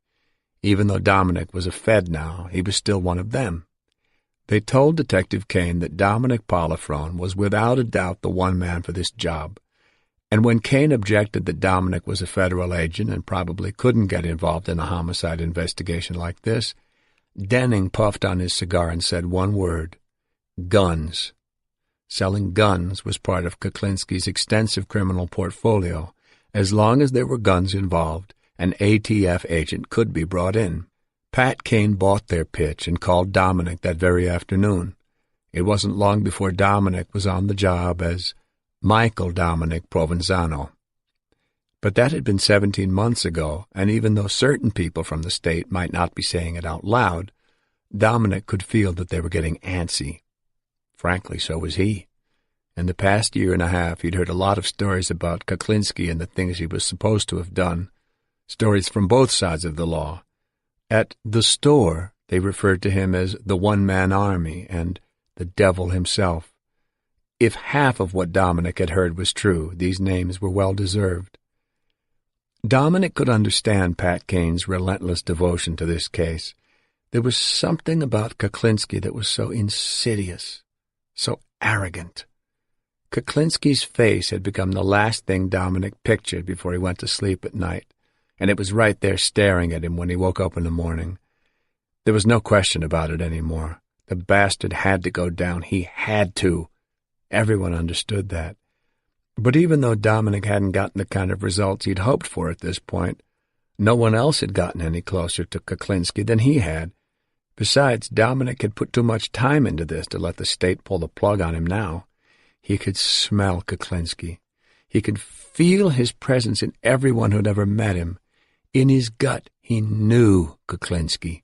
The introduction was only a matter of time. Walter Kipner had moved over to the poker table to peddle his phony fives. He must have been desperate for a sale because he was handing out freebies now, inviting comparison with the real bills that were scattered on the table. Other bad guys flocked to the table, eager to get a free fin. Dominic noticed that DePrima was by himself. He decided to take advantage of the distraction. "Hey, Lenny, what's happening?" Dominic put his hand on the wall and corralled DePrima. "Hey, Dom, che se dice?" DePrima made like he just noticed Dominic. Dominic gave him a dirty look. DePrima shrugged. "What can I tell you?" he said under his breath. "I'm doing what I can." "When, Lenny, when?" "I'm trying, Dom, I'm trying. I've been calling the big guy up just like I told you. I told him I got this guy here who's looking for guns in quantity. I offered to set up a meet, the whole bit, but he ain't biting. Why not? You don't understand, Dom. You don't push the Pollock, not unless you're looking for big trouble. Did you tell him I was okay? What do you think? Of course, I said you were okay. I told him we did some deals before. I gave you my good housekeeping seal of approval, Dom, I swear. Did you tell him I was connected? Yeah. Did you tell him I had a customer who wanted to put in a big order? A real big order? DePrima nodded. Then what the fuck is this guy's problem, Lenny? Like I told you, Dom, you don't push the Pollock. He does what he does when he decides he's going to do it, and you do not ask why. Dominic glanced at the poker table. Kipner was throwing his fives around as if they were confetti. Everybody was getting a big kick out of it, especially the crooked cop. Dominic turned his gaze back to DePrima. I think you're jerking me around here, Lenny. You've been bullshitting me from day one. You haven't been calling him. You're full of shit. I'm going to pull the fucking plug on this whole deal and let you take your chances with the payphone rang. DePrima reached for the receiver. 1 minute, Dom. Just take it easy and calm down, okay? If he weren't undercover, Dominic would have made the little bullshitter eat the goddamn receiver. Hey, how you doing? DePrima rolled his eyes to Dominic and nodded toward the phone. You mean Dominic Provenzano? Yeah, he's still coming around. Why? Dominic furrowed his brows. What kind of bullshit was this? Did DePrima really expect him to believe that this was Kuklinski on the phone? Well, yeah, he did tell me you could get anything you might want along those lines, Rich. DePrima was looking Dom in the eye. He looked a little uneasy. Yeah, sure, I believe him. I know guys who've done stuff with him before. He's solid. If that really was Kuklinski on the phone, and Dominic wasn't convinced that it was, the fish was nipping at the hook. Dominic waited and listened. It was out of his hands now. It was all up to the fish. Hey, all I can tell you, Rich, is that he's always done right by me. We made some good money together, and that's all I give a shit about. You want to meet him, you meet him. You want the guy's fucking resume, I can't help you out. Dominic drummed his fingers against the wall, waiting for DePrima to get off the phone. DePrima was shaking his head. That I can't tell you, Rich. He says he can get anything. I don't know if he can or he can't. He looked at Dominic. He's here right now, Rich. Why don't you ask him yourself? Dominic gave him an evil look. This was some kind of bullshit stunt. He would make DePrima eat the phone. Well, it's up to you, Rich. Whatever you want. Right. Okay, take it easy. DePrima hung up the phone. Who was that? Richie, I suppose. DePrima lowered his voice. I swear on my mother's grave, Dom, that was him. He wants to meet you, right now, the Dunkin' Donuts over by the ShopRite. He says he needs something, and I told him you could get it for him. Dominic was suspicious, but he wanted to believe it. So what's he need? Cyanide. 5. A warm breeze blew through the Shark's open window as Dominic Polifrone cruised across the old steel girder bridge and crossed the river. The sun was peeking through gray clouds, and the sky was blue on the horizon as the rain tapered off. The hiss of tires on the wet blacktop came in through the open window, but Dominic was oblivious to the sound. He was thinking about Richard Kuklinski, focusing on his mark, trying not to out-psych himself for the meet, just trying to be himself. That was the key to good undercover work, just be yourself. Dominic had learned from experience that elaborate cover stories and aliases just get you into trouble on an undercover. You can't hesitate when you're in with bad guys. If it takes you a second to answer to your cover name, they may get suspicious. And bad guys seldom sit on their suspicions. You slip up once, you can get hurt. You slip up with the wrong people, it could mean your life. That's why Dominic Polifrone wasn't that different from his cover, Michael Dominic Provenzano. He told the guys he'd met at the store that some of his wise guy connections in the city knew him as Sonny, but he told everyone just to call him Dom. The address on his driver's license was a huge high-rise in Fort Lee, and that, he'd say, was his girlfriend's apartment, his Gomada's place. Michael Dominic Provenzano was a tough kid from a lower-middle-class section of Hackensack, New Jersey. So was Dominic Polifrone. Michael Dominic Provenzano ran numbers when he was a kid. So had Dominic Polifrone. Dominic Polifrone might have ended up being just like Michael Dominic Provenzano if he hadn't gotten a football scholarship to the University of Nebraska. Not that football or the Midwest turned his head around, far from it. Dominic blew into Nebraska like an Italian-American twister. Coming from the East, he was easily the hippest guy on campus. He wore bell-bottoms before the farm kids even knew they were the fashion. Whenever he returned from school vacations, he brought back a suitcase full of the latest albums, stuff that wouldn't be in the stores in Nebraska for weeks. If Dominic was cocky in Hackensack, he was a wild man in Nebraska. By his sophomore year, trashing bars on Friday nights had become his weekly ritual, and spending the night in jail was starting to become part of that ritual. That's when a sergeant on the Omaha police force took a special interest in this young pain in the ass from New Jersey and hauled him back to campus to have a little talk with Dominic's coach. It was that meeting with the coach and the sergeant that turned Dominic's head around. They put it to him straight. Either you calm down and start acting like a civilized human being or go back to Hackensack for good. The sergeant, however, felt that the warning by itself wasn't enough, so he strongly suggested that Dominic drop his current major, physical education, and take up a new one, law enforcement. The coach concurred. That Saturday afternoon meeting in the coach's office set Dominic's life in a new direction. He still raised hell now and then, and he continued to play football and box with a vengeance, winning the Southeast District Heavyweight Golden Gloves Championship in 1969. But in his mind he knew who he was now. The bad guy in training was gone. Dominic Polifrone thought of himself as one of the good guys now. And that was what made him so outstanding as an undercover agent. He could talk like a bad guy, look like a bad guy, and act like a bad guy, because that was all a part of him, but deep down he knew he was one of the good guys. That's why Dominic wasn't concerned with his undercover image as he drove across that bridge heading for the Dunkin' Donuts. He knew he was convincing. What he was concerned about was meeting Richard Kuklinski by himself without any backups. The situation had come down too fast to call in for help. Kuklinski was supposedly waiting for him. It was a 5-minute drive to the donut shop from the store. If he took too long getting there, Kuklinski wouldn't wait. He was sure of that. The guy was cautious to a fault. If anything made Kuklinski suspicious about Dominic, he would disappear, and Dominic could forget about ever meeting him again. That's why this first meeting was important. Dominic would know in the first 5 minutes whether he could pull this off or not. The important thing was control. He was a bad guy, and he wanted something. No matter how much he wanted to get close to Kuklinski, he could not kowtow to him. It would destroy his credibility as a player. And if Kuklinski thought he was bullshit, he'd have nothing to do with him. Dominic reached into his pocket and felt the butt of his gun, a Walther PPK .380 automatic. Despite the balmy temperature, Dominic wore the leather jacket. It was part of his undercover uniform and served to conceal the bulge of his weapon.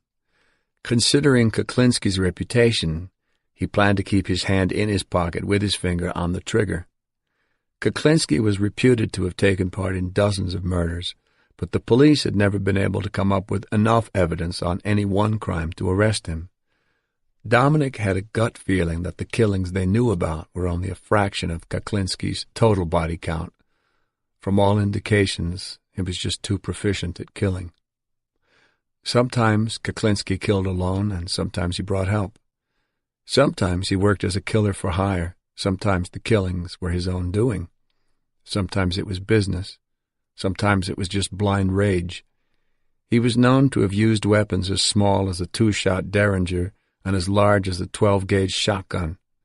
On at least 2 occasions, he'd killed with hand grenades.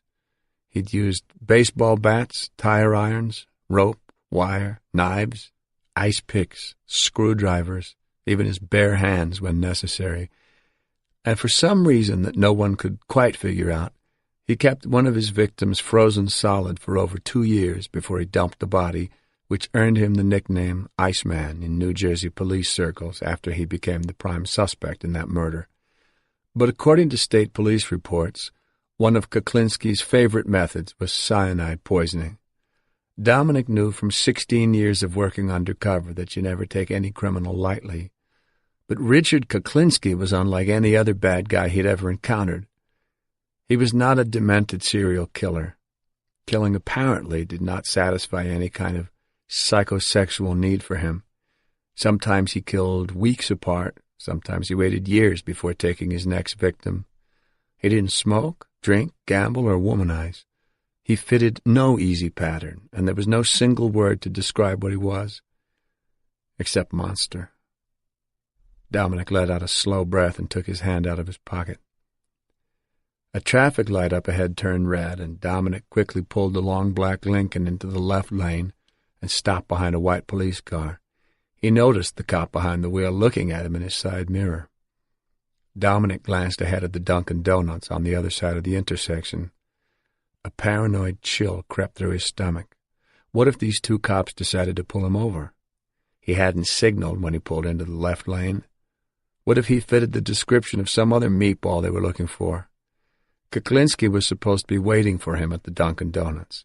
If Kuklinski saw the cops questioning him, he'd probably scram. Worse than that, it would lower Dominic in Kuklinski's eyes, make him seem like a street hood, some jerk the cops could push around just for the hell of it. Kuklinski wasn't interested in little guys, and Dominic had gone to great lengths to establish himself as someone with solid connections to the mob families in New York. After 17 months of hard work, rubbing elbows with some of the worst scum imaginable, he didn't want to blow his one chance to finally meet the Iceman, not like this. The cop behind the wheel kept looking at him in the side mirror, and his partner was turning around now, staring at Dominic through the security grill that separated the unit's front and back seats. Dominic gritted his teeth. Not now, guys. Please, not now. The light turned green. The cars in the right lane started to move, but the police car didn't budge. The driver was staring at him. Christ almighty, not now. Dominic glanced at the orange, pink, and white Dunkin' Donuts sign across the intersection. He stared at the unit's brake lights. Please. Dominic considered going around them, but that could have been what they were waiting for. Maybe they wanted to get a look at his profile as he passed. Then they could pull him over. God damn it. He knew he had to do something. He couldn't just sit here acting suspicious. But just as he was about to go around the cruiser, its brake lights suddenly blinked off and it started to move forward. Dominic let out a long breath as he pressed the accelerator and went through the intersection. He switched on his left directional. The donut shop was just ahead. There were only 3 vehicles in the Dunkin' Donuts small parking lot: a black Toyota pickup truck with hot pink Oakley windshield wipers, a beige VW Rabbit with a bashed-in fender, and a blue Chevy Camaro, at least 6 or 7 years old. Dominic pulled up next to the Camaro. From what he knew about Kuklinski's size, Dominic had a feeling his target wouldn't be coming in an imported compact. Dominic cut the engine and looked to his right. A large, heavy-set man was sitting behind the wheel of the Camaro, perusing the newspaper propped on the steering wheel. He was bald except for the longish gray hair on the sides, which was carefully combed up and over his ears. He wore a trim, full beard and mustache, mostly gray now, though his dirty blonde coloring was still in evidence. Oversized window-pane sunglasses covered his eyes. The man turned his head slowly and looked at Dominic. Dominic knew the face very well from the dozens of surveillance photographs he'd seen. It was him, the Iceman. Dominic had to force himself from putting his hand in his pocket. The Iceman was sizing him up, and Dominic knew it, but he met Kuklinski's gaze with his own unconcerned stare. He had to establish control right off the bat, before they even exchanged a single word. You give a guy like Kuklinski the upper hand, and he'll eat you alive. Kuklinski closed his newspaper, folded it in half, and got out of the car. Dominic opened his door and got out of the Lincoln, and it was only then, looking over the roof of his car, that he realized just how big Kuklinski really was. At 6 feet even, Dominic had certainly never thought of himself as small or even medium, but compared with Richard Kuklinski, a thoroughbred would have looked small. The physical descriptions in the reports didn't do the man justice. 6'4", 270 pounds didn't convey the whole truth of the matter. The man wasn't just big. He was big. "Richie?" Dominic asked. Kuklinski nodded, no expression. He put the newspaper under his arm. "You want a coffee?" "Sure." Kuklinski walked around the back of the shark and extended his hand to Dominic. Dominic shook his hand, deliberately keeping his face expressionless so his true feelings didn't show. He was shaking the hand of a killer, a hand that had taken many, many lives. He had been prepared for a bully's grip, but instead it was disarmingly gentle. "They call you Dom?" The Iceman's voice matched his handshake, soft and low, almost lilting. "Yeah, Dom. I go by my middle name." Kuklinski nodded as if he were thinking something over. "Call me Rich." Dominic nodded. "Okay." They walked into the Dunkin' Donuts together in silence. The place was dead. A young black girl in a beige gingham waitress uniform was rearranging donuts on the large metal trays that lined the back wall. A Hispanic kid in ripped jeans and high tops, cat scratches shaved into the scalp on the sides of his head, was devouring a huge honey-dipped donut, sipping soda from a wax cup. The faint sound of easy listening music drifted out from the back room. Kuklinski nodded toward the seats at the far end of the counter, away from the waitress and the Hispanic kid. He wanted privacy. So would Michael Dominic Provenzano. The waitress came over as they sat down. "Can I help you?" "Yeah, 2 coffees," Dominic said. He looked at Kuklinski. "You want a donut or anything?" Kuklinski spoke to the waitress. "I'll have a cinnamon bun if you've got one." The girl nodded, then turned to Dominic. "Anything for you, sir?" Dominic thought about it for a second, but then shook his head no. Normally he would have ordered a plain donut or a cruller, something small, but seeing Kuklinski's girth changed his mind. Dominic tried to stay fit. He jogged every day he could and worked out regularly, but when he didn't watch himself, he could put on 10 pounds overnight, it seemed. And undercover work was not conducive to healthy habits. Bad guys like Michael Dominic Provenzano tend to spend 90% of their time hanging out, drinking coffee, eating crap, talking shit. Dominic watched Kuklinski sitting there, quietly waiting for his coffee. With that sculpted beard of his, he looked like an evil duke from some mythical kingdom calmly contemplating his next murderous plot. Dominic knew not to say what was on his mind just yet. It wasn't the way bad guys operated. They had to feel each other out first, circle each other like boxers in the first round. They had to talk shit first. "So you keep 'em busy, Rich?" Kuklinski nodded. "Yeah, I do what I can. How about you?" "Yeah, I'm doing all right. Can always do better, though.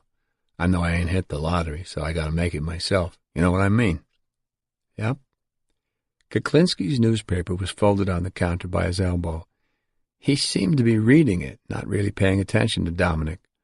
The waitress returned with 2 mugs of coffee and a cinnamon bun the size of a saucer. Kuklinski peeled the tops off 2 plastic containers of half and half and poured them into his coffee. Dominic stirred in 1 container and took a sip from his mug. Kuklinski nodded toward the plate glass window behind them to the shark. "How do you like the Lincoln?" "It's nice. I used to have an Eldorado, but I like this one better. Better ride with the Lincoln." Kuklinski bit into his cinnamon bun. "You're right. Lincoln's a nice car. Nice and roomy up front." They talked cars for a while, comparing different models, wondering why really rich people were abandoning the Caddies and Lincolns for Mercedeses, reminiscing about good cars they'd had in the past. It was all very friendly, and it gave Dominic a chance to ease into his undercover role with his target, but they were just talking shit, still circling each other. Finally, Dominic decided it was time to get down to business. He saw an opportunity to steer the conversation into it. "You know, Rich, one car I could never get used to was the Corvette. The Stingray, you know what I mean? I always feel like I'm sitting on the floor in those damn things. I know Lenny's got one, and he says he loves it, but I don't know. It's not for me." Kuklinski didn't say anything for a moment, just chewed and sipped his coffee. "Corvette's not a bad car." Dominic knew from the state police reports that Kuklinski had driven Corvettes in the past, stolen vehicles. That was probably why he wasn't anxious to share his enthusiasm for that particular model. He wasn't sure about Dominic yet. Dominic had to keep talking and hope that he could find some common ground with Kuklinski, something that would gain a little bit of his trust and open the door for him. He decided to push a little farther. Yeah, that Lenny. He's something else, isn't he? Yeah, he's something else. Kuklinski was distracted, staring down at his newspaper again. Dominic knew that if he didn't connect with Kuklinski soon, he might as well pack in the whole thing. He had to make Kuklinski warm up to him, just a little bit, but now he felt stuck. He thought Kuklinski would respond to his mentioning Lenny DePrima. Kuklinski supposedly trusted DePrima. Dominic took a sip of his coffee. He didn't want to keep bringing up DePrima's name. He was afraid that if he kept harping on DePrima, Kuklinski would think he was a nobody showing off the only real contact he had. Kuklinski wasn't interested in wannabes. If Dominic smelled like bullshit, Kuklinski would just walk away and have nothing to do with him, ever. Dominic needed to connect with this guy, but he had to be careful. Just to keep the ball rolling, Dominic was about to bring up the New York Giants, who had beaten the Steelers in an exhibition game that Sunday, ask if Kuklinski was a fan, anything to jumpstart the conversation. But then Kuklinski took off his sunglasses and looked Dominic in the eye. Dominic met his gaze. He couldn't come off as submissive in any way, or Kuklinski would pick up on it like a bloodhound. Dominic already intended to grab the check when the waitress brought it. It would be his treat. I hear you got some connections, Dom. Kuklinski was still staring at him. Yeah, I got a few connections. Dominic sipped his coffee, but his eyes never left Kuklinski's. Kuklinski lowered his voice. Can you get the white stuff? Dominic paused, sizing him up for effect. We're talking about the cheap white stuff or the expensive kind? Cocaine or heroin? The cheaper one. Dominic shrugged. Maybe. How much you want? Kuklinski stuck out his bottom lip and tilted his head. 10, maybe more later. Yeah, sure, I can do that. How much per? Dominic stroked his mustache and thought about it. 31.5. $31,500 a kilo. Kuklinski nodded and sipped his coffee as he thought about it. Kind of steep, Dom. I know a guy I think I could get it for between 25 and 30. So get it from him and don't waste my time, Dominic snapped back. He wasn't about to dicker with Kuklinski because he didn't want Kuklinski to think he needed the sale. He had to establish his control over the situation, even if he had to risk turning Kuklinski off for good. This had always been Dominic's strict personal policy. Kuklinski tore off a piece of his cinnamon bun and put it in his mouth. He seemed unperturbed by Dominic's attitude. How about cyanide? He asked. What? Dominic's heart stopped. He wished to hell he was wearing a wire. Cyanide. Can you get any? What, are you funny? You need cyanide, go to a hardware store, get some rat poison. They got all the fucking cyanide you want. Kuklinski shook his head. Not that stuff. I need pure cyanide, lab quality, the kind of stuff they make you sign for when you try to buy it. What do you need that for? Something personal I gotta take care of. Dominic shrugged as if it didn't make one bit of difference to him what Kuklinski wanted to do with pure cyanide. But inside, he couldn't believe Kuklinski had come right out and asked for the poison on their very first meeting. Kuklinski was a suspect in several cyanide poisonings. It was supposed to be one of his favorite methods of killing. Dominic never expected to get this lucky, not this fast. But immediately he was suspicious. Why was Kuklinski asking him for cyanide? They just met. And why couldn't Kuklinski get it for himself? From all indications, he'd never had any trouble getting it before. Was he really that desperate for the poison? And who did he plan to use it on? So, can you get it for me, Dom? Yeah, sure. I know a guy. I'm pretty sure he can get it. How much you need? Not much. You don't need a whole lot of that stuff. A little dab will do you, huh? Yeah. Kuklinski tore off another piece of his cinnamon bun. Tell you what, Dom, you see if you can get me that stuff, and in the meantime, I'll take 10 of the white stuff off your hands. At what price? What you told me, 31.5. I thought you could get it for 25. Yeah, I could maybe, but that guy's a jerk-off. He's not that careful about his business. I don't like people who aren't careful. You know what I'm saying? Absolutely. Guys like that you don't need. They're fucking liabilities. Exactly. Dominic signaled to the waitress that he wanted a refill. Listen, Rich, maybe there's something you can help me with. He leaned closer to Kuklinski and lowered his voice. I got a buyer who's looking for heavy steel. Not street stuff. Military grade. Machine guns, grenades, rocket launchers, that kind of stuff. Silencers, too. Small caliber guns fitted with silencers. You're looking for hit kits. Right, hit kits and heavy steel. Kuklinski raised his eyebrows. What's your buyer want to do, take over a country? Dominic glared at him. Never mind about my buyer. Hey, don't get hot. I don't want to know who your buyer is.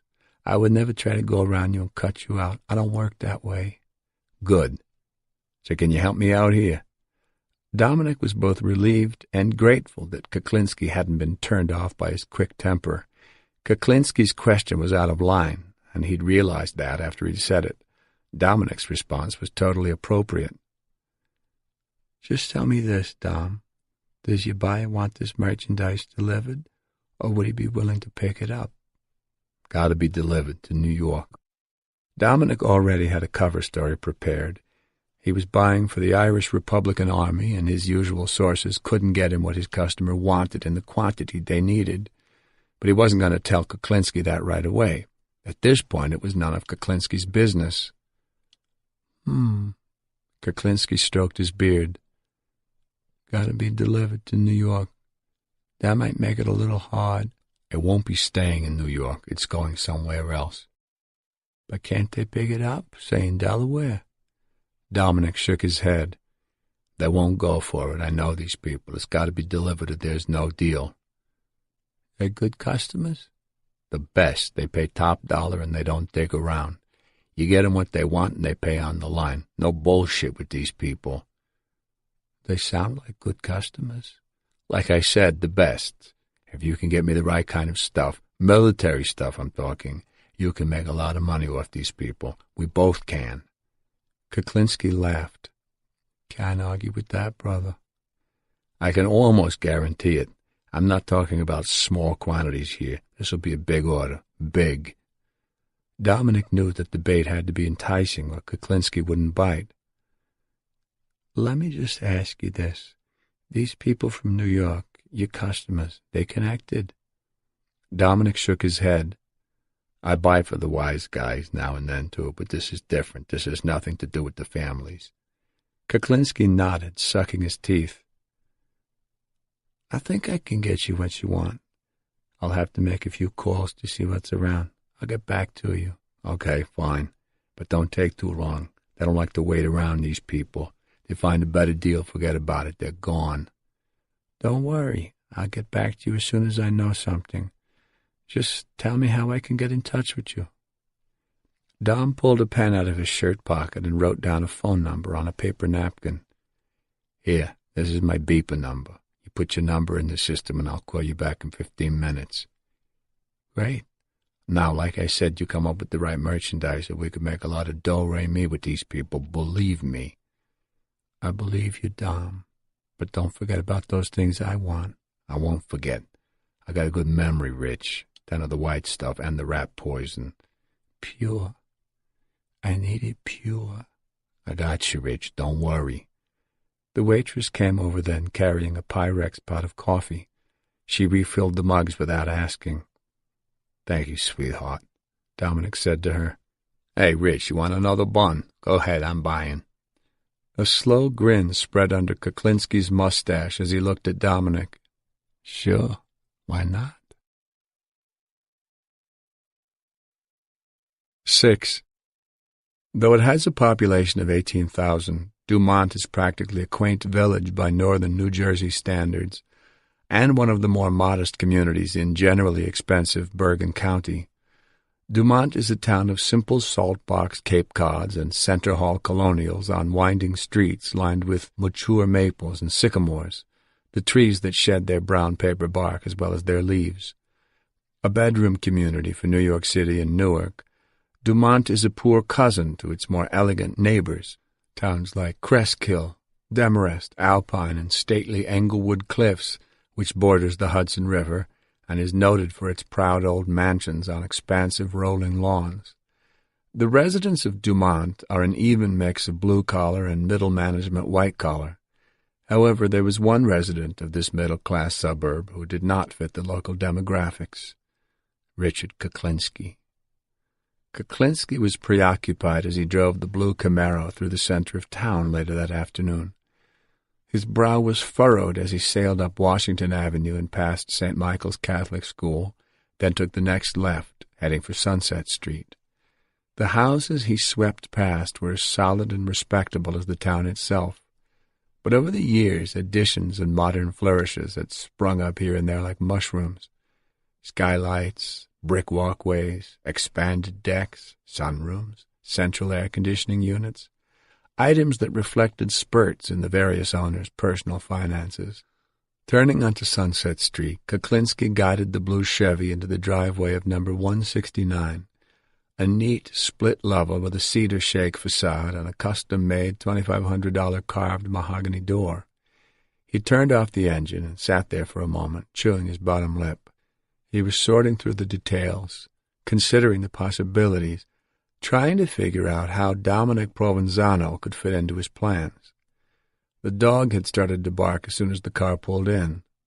Lost in thought, Kuklinski blinked, finally noticing Shaba's yelping.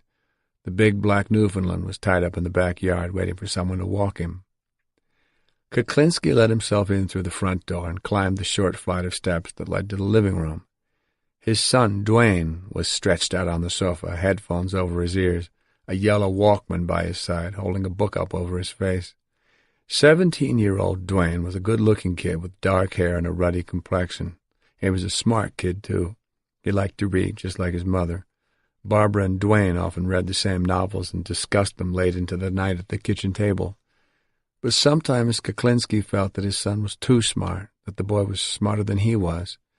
He had to admit to himself that at times he was even jealous of Dwayne's relationship with Barbara, particularly when they talked about the books they'd read. He had tried to read what they did, but books just never held his attention.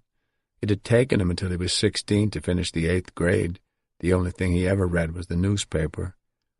He looked down at his son, lost in his own world. "Dwayne." The boy didn't answer. The Walkman was cranked up so loud Kuklinski could hear it on the other side of the room. Heavy metal. He couldn't wait for Dwayne's headbanger phase to pass. "Dwayne," he repeated, raising his voice. "Dwayne!" The boy finally heard his father and turned down the music, though he left the headphones on. "Hey, Dad, what's up?" "Do me a favor, will you?" "Sure, what?" "Take the dog for a walk." "I thought you always liked—" "I gotta make some phone calls. Go ahead before he does it in the yard." "Okay." Dwayne sat up and threw the paperback he was reading down on the coffee table. The Bourne Identity. Kuklinski glanced down at the book as he moved on to the kitchen. Something smelled good in there. "Daddy." 21-year-old Merrick, his oldest child, got up from the kitchen table and threw her arms around her father. Tall and dark-haired like her brother, Merrick kissed his cheek and he gave her a squeeze. 20-year-old Kristen, the middle child, was standing at the counter watching. "Hi, Dad," she mumbled. Kristen was fair and slender like her mother. If only she smiled a little more. "Since when did you guys learn to cook? Your mother thinks you two don't even know where the kitchen is." Merrick laughed. "Come on, Dad, we're not that bad." Kristen went back to shredding lettuce for the salad. She kept her head down. He went over to give her a hug, too, but the response wasn't the same as with Merrick. Kristen always held back with him, and there always seemed to be an awkward, uncomfortable undercurrent when they were together. Maybe it was him, or maybe it was the competition with Merrick, who'd always been more demonstrative, more outgoing, more daddy's girl. He suddenly thought of his own brother and sister. He had 2 siblings, and now he had 3 kids, both families the same size. Kuklinski frowned, angry that he'd even think there was any comparison. There was nothing similar about his family then and his family now. "What's the matter, Daddy?" Merrick asked. Nothing. He was thinking about his kid brother, Joey. When he was a young man in his 20s, Joey had thrown a 12-year-old girl and her little black dog off a roof. The dog survived. Joey was locked away in the nut house now, but Kuklinski was convinced that it was that awful upbringing in Jersey City that had ruined Joey's mind. That was why Kuklinski had vowed to himself a long time ago that he would provide only the best for his own kids. He would never in a million years let his children go through anything like what he had gone through growing up in the projects. Never. And the only way to ensure it was with money. When he was a kid, poverty had made his mother so bitter it turned her into a cancer, he thought. She destroyed everything she touched out of spite.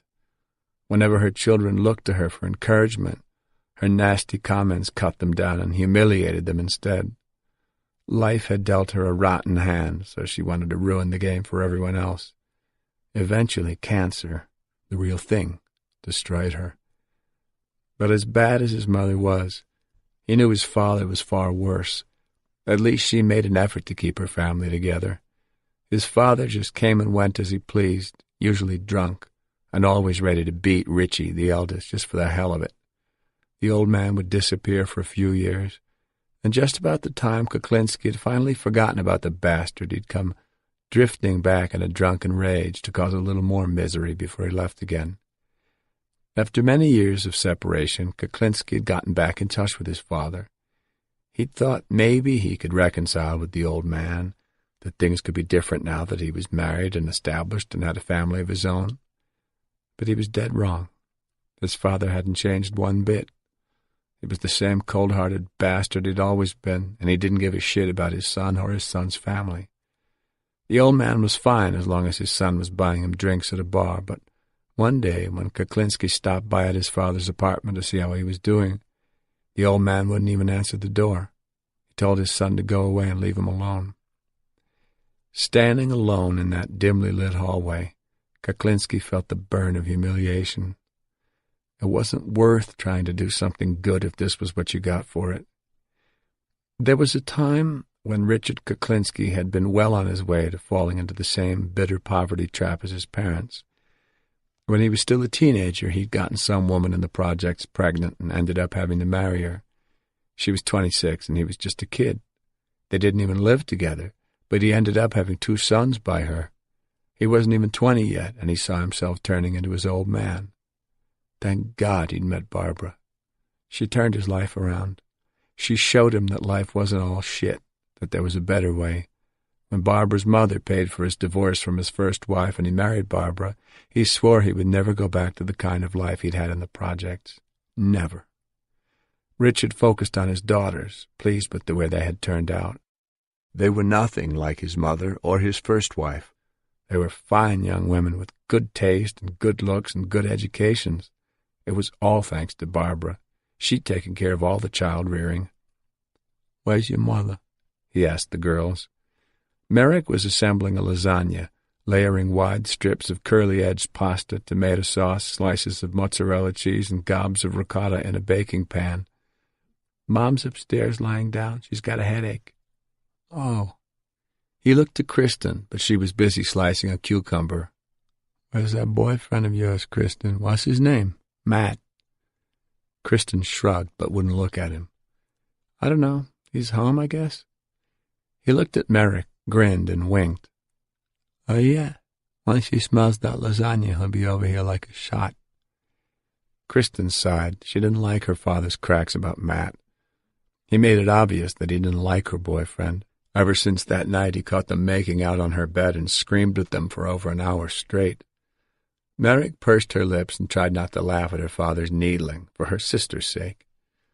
Richard reached around Kristen, picked out a slice of bell pepper from the wooden salad bowl on the counter, and popped it into his mouth. "I'm going to go check on your mother." He went back through the living room, climbed a short flight of carpeted steps, and went to the master bedroom. The door was closed. He turned the knob without a sound and peeked in. Barbara was on her back in bed, one arm draped over her face. She was wearing designer jeans and a peach-colored knit top. The satin pillow under her head was the one he'd brought back from Los Angeles. "Rich," she moaned and lifted her arm. "You all right, babe?" She nodded behind her arm. "It's just a headache." She raised one knee and curled her toes. At 46, Barbara still had the kind of figure a fashion model could envy. Kuklinski stepped into the room and sat on the edge of the bed. He felt her forehead. Her eyes looked more tired than usual. "It's just a headache, Rich." "You take any aspirin?" "I just took some. I'll be fine by dinner. I just need a little quiet, that's all." Kuklinski nodded to himself. She had said she was fine that time he went to Switzerland. He wasn't there 36 hours when he got a call from Merrick. "Mom's in the hospital. They don't know what's wrong." He got right back on a plane and rushed home to be with her. He stood up from the bed. "You rest as long as you want, okay? You can eat later." He started to go, but then stopped and looked at the walls, narrowing his eyes and staring hard at them. "This room needs another paint job," he said, more to himself than to his wife. "I can see the letters coming through." Barbara looked up at him and sighed. "Don't start with that again, Rich. I keep telling you it's your imagination." "It's not my imagination. I can still see it." "The painter used a special primer and 3 coats of paint to cover it. Believe me, you can't see it. It's your imagination." He shook his head. He could still see it. The words he'd written on the walls in a moody rage one night when Barbara wouldn't listen to him, when that stupid telemarketing job was taking over her life, when she refused to quit after he told her she had to. 4-foot letters in black marker stretching across one wall and continuing on to the next, stopping abruptly at the wardrobe. "Love, hate, death, death, death." Barbara closed her eyes and draped her arm over her face again. "Let me rest for a little while longer, Rich. I'll be down for dinner." He didn't answer. He left the bedroom and went down the hall to the bathroom. Opening the medicine cabinet, he scanned the shelves. The green plastic Excedrin bottle was on the top shelf. He shook out 2 aspirin, popped them into his mouth, and chewed. He didn't have a headache, but he often took aspirin to prevent headaches. He had a feeling he was due. He left the bathroom and headed for his office downstairs, passing the huge gilt-framed oil painting of a vase full of flowers that hung in the foyer. He shut the office door behind him and glanced at his desk. The red light on the telephone answering machine was blinking. He switched on the desk lamp and saw that he had one message. He pressed the play button.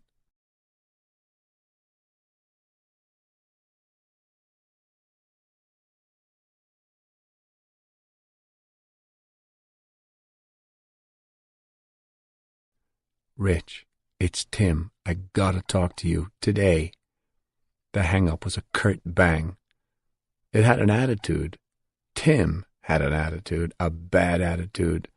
Tim was the name John Sposato used on the phone, just in case anyone was listening in. Sposato thought a lot of himself. He was under the mistaken impression that he was a somebody, that he mattered, that he could tell people what to do. He was wrong. Kuklinski sat down at his desk. By rights, John Sposato should have been dead by now, he thought as he reached over and picked up his attaché case from the floor, setting it on top of the desk. He opened it and took out his knife, a heavy-duty hunting knife with a curved 6-inch blade.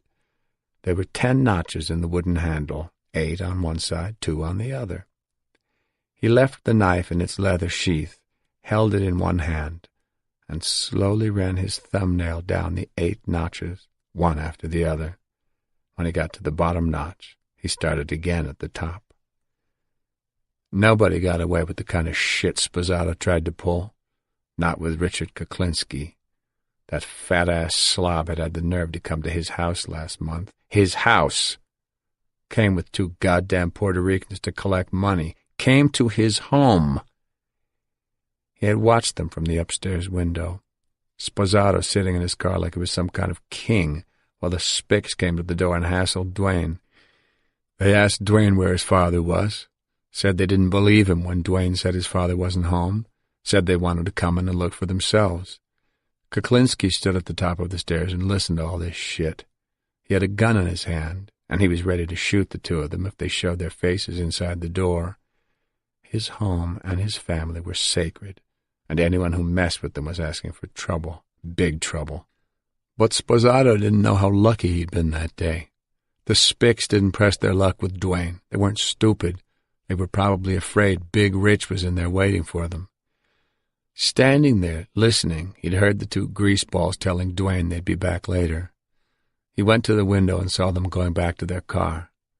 Kuklinski was ready to rush down and follow them in his car, run them off the road, shoot that bastard Sposato right through his fucking thick head. But a police car happened to pass by, and the cops stopped to see what these scumbags were doing in a neighborhood like this. Kuklinski stayed upstairs. If the cops hadn't shown up, Sposato and his two Puerto Ricans would be rotting together someplace right now. Sposato didn't know how lucky he'd been. Later that day, he had gotten Sposato on the phone and told him point blank, "You do not come to my house. You do not talk to my family. You do not look at my family, ever." He threatened to go down to Sposato's place in South Jersey that very night to show Sposato he wasn't kidding. That put the fear of God into Sposato for a little while, because the fat slob knew Kuklinski would do it. But Sposato remained a problem. Sure, they'd been making money together, but Sposato seemed to feel that he was the senior partner from the way he'd been acting lately. He thought he could talk any way he wanted to Richard Kuklinski. He must have figured he had enough on Big Rich that he could throw his weight around. He was very wrong about that. Sposato was going to die. There was no question about it. But not right away. Once again, Sposato had gotten lucky. As he ran his thumbnail down the notches in the wooden knife handle, it all started to gel in his mind. He was going to be needing Sposato a little while longer because there was still money to be made with him, gun money. Dominic Provenzano had just given Sposato a new lease on life. Kuklinski's fingernail clicked down the notches as he thought this all out, considering all the angles. Dominic wanted heavy steel, military weapons. Sposato had access to all kinds of weapons. If Dominic was on the up and up, he could make a nice profit brokering Sposato's merchandise to him. But there was one thing Kuklinski had to take care of first, something that had been bothering him for a long time, clouding his thinking, making him crazy. Percy House and his woman, Barbara Deppner. Percy the Pointer. They had to be the ones who talked to those two cops, Kane and Volkman. Percy House had been the foreman of a gang Kuklinski used to run. They mainly did burglaries and car thefts, but there were a few killings, too. Kuklinski ended up having to kill the two workers in the gang, Barbara Deppner's ex-husband Danny and her cousin Gary Smith. They had become weak and scared, and that made them liabilities. Percy House was stuck in jail at the time, so he couldn't keep them in line, and Kuklinski could not risk having Danny Deppner and Gary Smith out of his control. They knew too much. Barbara Deppner hadn't exactly been an active member of the gang, but she always seemed to be around when things were going down, and she had big ears. She and Percy had shacked up together with her 8 kids when she was still married to Danny, and the word going around now was that the state had gotten to them. Kuklinski knew that the state police were very interested in him, and he was willing to bet that Percy and Barbara had spilled their guts to those 2 detectives. Not completely, but just enough to keep their asses covered. Percy knew enough not to play all his aces. From what Kuklinski had heard, the state had even relocated the couple and given them new identities in exchange for their cooperation. But nobody hid from Richard Kuklinski. He had sources. He'd find them. And when he did, he'd have to get rid of them fast and quiet. No guns, no blood. That was why he needed cyanide, to take care of a couple of rats. Kuklinski pressed his lips together and shook his head. Too bad he had gotten rid of Mr. Softy. At the time he didn't realize that you had to sign papers to buy pure cyanide and that it was sold only to companies that had a legitimate use for it. He couldn't risk trying to get it for himself. Not now, not that way. The state cops would love to catch him buying cyanide. Somehow Mr. Softy had never seemed to have any problem getting it. Kuklinski sucked his teeth and shook his head. If he'd only known. He stared at the late afternoon light coming through the blinds as he sorted it all out in his mind. The way he saw it, he would first have to do the coke deal with Dominic Provenzano just to gain his trust. Actually, he didn't even need the stuff, but he wouldn't have any problem getting rid of it. Then once Dominic got him the cyanide, he'd do Percy and Barbara, get those two rats out of his life. Then he'd arrange a nice arms deal with Dominic, something big. He'd string Dominic along for a while, put the guy off a couple of times just to make him hungrier. Then he would tell him he was having problems, that he was sorry but he was going to have to up the price a little. Maybe tell him he could get him something better to make the guy good and crazy. Finally, he would tell Dominic to meet him someplace. Sposato's warehouse, maybe. He'd tell him to bring cash. When Dominic showed up with the money, boom, one right in the back of the head. Stick his body in a steel drum, fill it with cement, then make it disappear. Nice and neat. Kuklinski grinned at the thought of telling Sposato they'd be splitting $1 million in cash, maybe more, on the arms deal with Dominic. The grin grew into a toothy smile as he imagined Sposato's face as he held a gun in the fat bastard's face later on, after they'd gotten rid of Dominic's body, and he told Sposato he was taking all the money. It would almost be worth taking a picture, just before he pulled the trigger. Yes, Sposato was going to die, no question about it, but not until Kuklinski took care of some business and made some money, because that's what it was all about, really, making money. It was only the green that counted. Kuklinski clicked his thumbnail down the notches. Percy House, Barbara Depner, Dominic Provenzano, John Sposato. He let out a long sigh of satisfaction. He felt better now.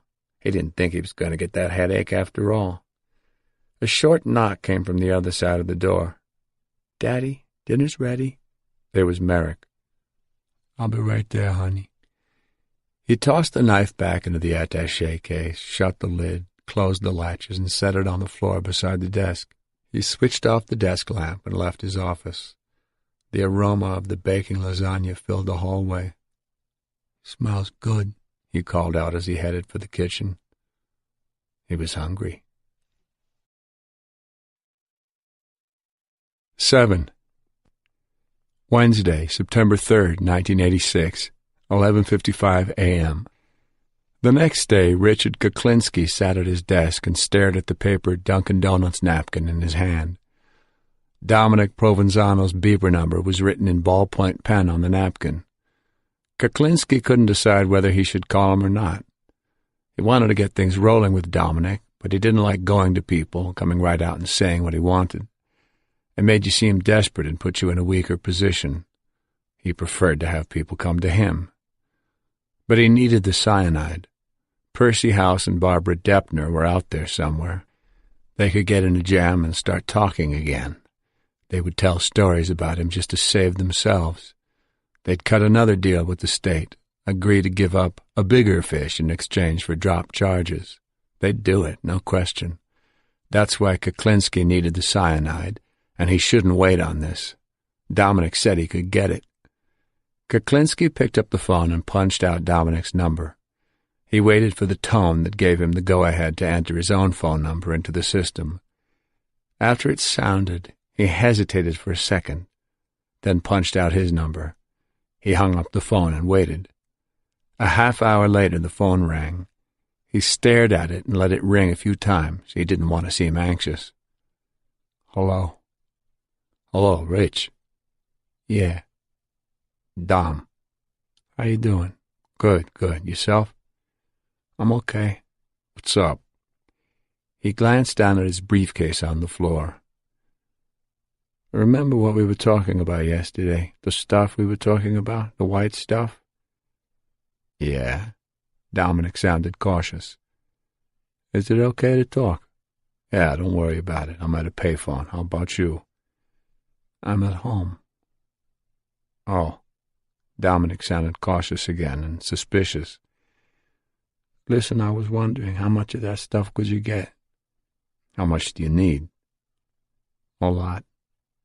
"How much is that, Rich? What are we talking about here?" 50. "Sure, no problem." Dominic didn't hesitate. "Let's get together and we'll figure out the when and where." "Yeah, okay. Soon as I know my buyer is serious, we'll get together." "What do you mean, serious? You never done business with this buyer before?" Dominic sounded upset. "No, I've worked with the guy before. He knows I don't like no bullshit, so he's always been straight with me. When he knows for sure he can put the cash together, he'll call me. Then I'll call you. Oh, no sense of wasting our time for nothing, right? I like sure bets. Of course. Dominic still sounded suspicious. So you can get it? I told you, no problem. My guy's good for it. All I need is 2 days' notice, okay? Dominic seemed very confident of his source. Soon as I know my buyer's good for the money, I'll call you. Great. I'll give my guy a call to make sure he's got stuff coming in. But don't worry. This guy's never run dry on me before. Good. Okay, Rich, you call me when you know something. I'll be talking to you. How about that other stuff we talked about, Dom? Kuklinski picked up the Dunkin' Donuts napkin. What stuff? The other stuff. Oh, the stuff for the rats. Yeah. I'm working on it. I gotta call into someone. I'm waiting to hear from him. Kuklinski crumpled the napkin. Okay, I just wanted to make sure you didn't forget. Dominic laughed. My friend, when it comes to business, I do not forget. Kuklinski smiled into the phone. That's what I like to hear. Okay, if you want to do this big order, you call me. Soon as I know about the other stuff, I'll call you. Can I usually get you at this number? 385? Yeah, if I'm not here, the machine picks up. Okay, then I'll talk to you soon. Right. Take it easy, Dom. Dominic hung up on his end. Kuklinski laid his receiver back on the cradle. He looked out the window at the backyard. Bullshit, he thought. He picked up the phone and dialed the payphone at the store. It rang twice. Hello? Is Lenny DePrima there? Yeah, he's here. Who's this? Tell him it's Rich. Who? Just tell him it's Big Rich. He'll know. Big Rich, okay. He could hear the hubbub of the store coming through the line. Kuklinski picked up a pen, smoothed out the napkin, and drew a box around Dominic's phone number. There were very few people he trusted in the world. Lenny DePrima was one of them. Lenny had always played straight with him, no bullshit. Someone finally came back to the phone. Hello, Rich. Yeah? Hey, how's it going? I don't know yet. Huh? What do you mean, big guy? This Dominic Provenzano, is he for real or what? Sure he's for real. How do you know?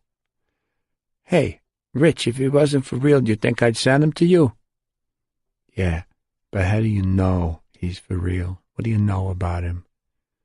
I know he's connected. Yeah, right. Everybody's connected these days. No, for real. I heard that from someone else. I sold Dominic some stuff myself. He's always been good for it with me. I never had any problems with the guy. So you think he's for real?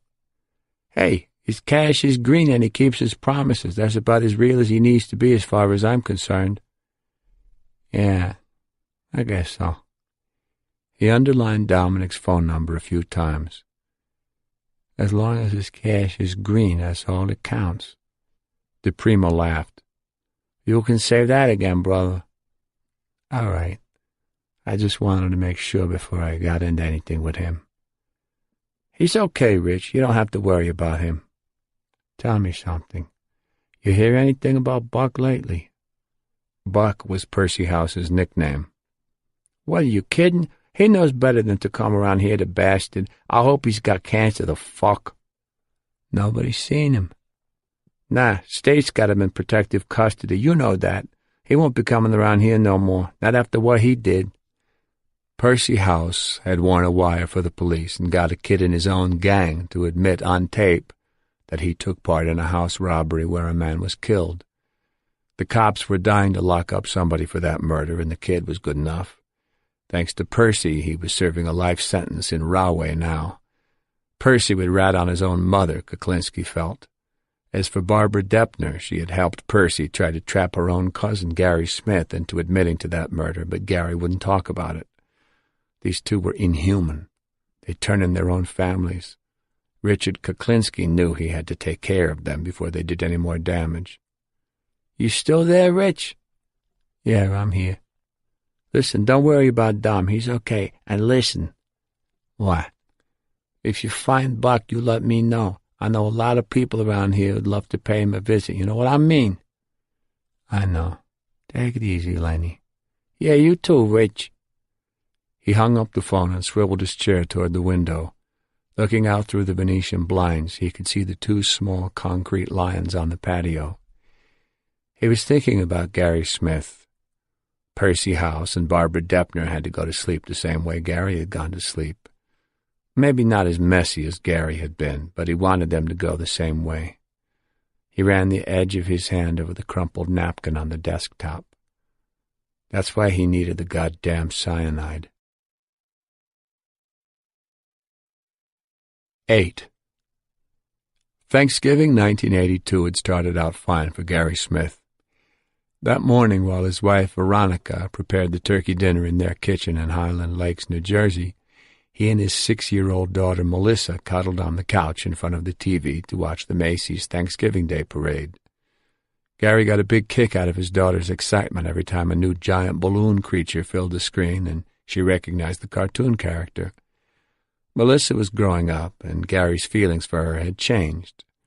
When she was younger, he'd pretty much taken her for granted.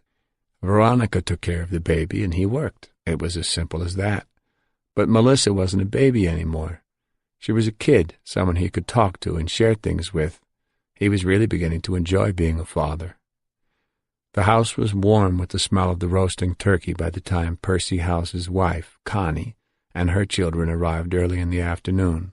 While Connie helped Veronica in the kitchen, the kids ran around the house, giggling and screaming, having a great time. Gary beamed as he watched little Melissa mixing in and playing with the bigger kids. She was having a ball. Watching Melissa set Gary to thinking about his responsibilities again.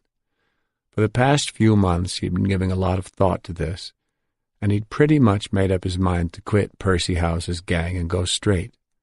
He'd been with Percy a long time, but it wasn't like he was committed to being a crook for the rest of his life. He'd just sort of drifted into it about 5 years ago, when he couldn't find a job and he really needed money. Working for Percy, stealing cars and robbing stores, just scraping by. That was okay when Melissa was a baby and all she needed to keep her happy was a bag of cookies and Bugs Bunny on the TV set. But things had changed. Being a two-bit thief just didn't seem right anymore. It wouldn't be fair to Melissa if he kept on doing what he was doing. She needed a more stable life. That's why he wanted to go straight, and he intended to tell Percy that very day. But when Percy showed up later that afternoon with Danny Deppner, the other worker in the gang, Gary's announcement did not get a warm reception. Percy scowled at him and just kept shaking his head. "You don't understand," he kept saying. "It's not that simple. You can't quit, Gary." Danny sat on the couch, nodding like howdy-doody, agreeing with everything Percy said. Danny didn't dare disagree with Percy. He was scared shitless of Percy. Percy beat him up regularly. At one point he'd made Danny live in his basement and would throw pizza crust down to him as if he were a dog. Percy had said that Danny needed an attitude adjustment. That was one way of putting it. Danny seemed to get a lot of attitude adjustments from Percy. Christ, Percy had even stolen Danny's wife. Just started shacking up with Barbara and took her for himself, and Danny didn't say boo. He didn't dare. Well, Gary wasn't Danny, and he didn't want to have to put up with any of that shit anymore. All he wanted was to go straight, period. As the children ran around them, chasing each other through the living room, Gary tried to plead his case without begging. All he wanted to do was quit. Whatever they'd done together in the past was in the past. He'd never talk about it to anyone. Never, he promised. But Percy kept shaking his big ugly head, telling Gary he didn't understand. His face getting flushed, his growl getting louder. "You don't get it, Gary. You don't fucking get it, do you?" "What do you mean I don't get it?" "You can't quit, Gary, and that's all there is to it. I'm not going to let you out, and Richie sure as hell ain't going to let you out either." Gary's stomach sank. Richie Kuklinski. He'd been trying not to think about Richie. He'd hoped that maybe he'd only have to deal with Percy, the foreman of the gang, not Richie, the boss. Richie didn't come around all that much. He liked to keep his hands clean. That's why Gary thought he might be able to avoid a confrontation with him. Percy he could deal with. Percy was a bully and he liked to use his fists, but Gary wasn't like Danny. He was a pretty big guy, 6'2", 190 pounds, and he could stand up to Percy. Richie, on the other hand, was a real big son of a bitch, but that wasn't what made him scary. When Percy got mad at you, he stayed mad until he blew up and burned himself out. When Richie got mad, his temper might explode, but then all of a sudden it would pass and he'd be real calm as if nothing had ever happened. But Gary knew that Richie never forgot. He just waited. By the time the women called everybody to the table, Gary didn't have much of an appetite, though Percy and Danny ate like there was no tomorrow. Gary felt like he'd spent the last 2 hours talking to a brick wall. Later, after pumpkin pie and coffee, Percy took Gary out onto the porch and picked up the discussion where they'd left it, trying to make Gary understand, in his blunt way, why he couldn't quit. Richie was already upset with him, Percy explained. All this talk about going legit for his daughter's sake was getting on everybody's nerves. What, was he getting soft? What would he do if the cops leaned on him? Was he going to be a real upstanding citizen and tell them about everything he'd done with the gang? Is that what going straight was all about? He had to get his head right about this. They weren't all going to take a fall because Gary had decided he wanted to play Father Knows Best all of a sudden. Gary tried to make Percy understand that he wasn't going to do that. He would never rat on anyone in a million years.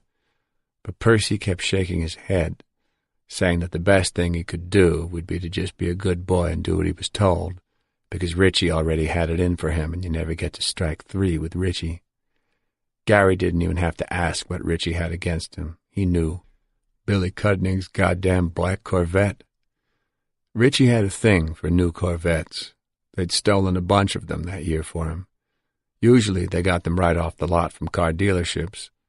Percy would go in during the day and make like he wanted to buy one.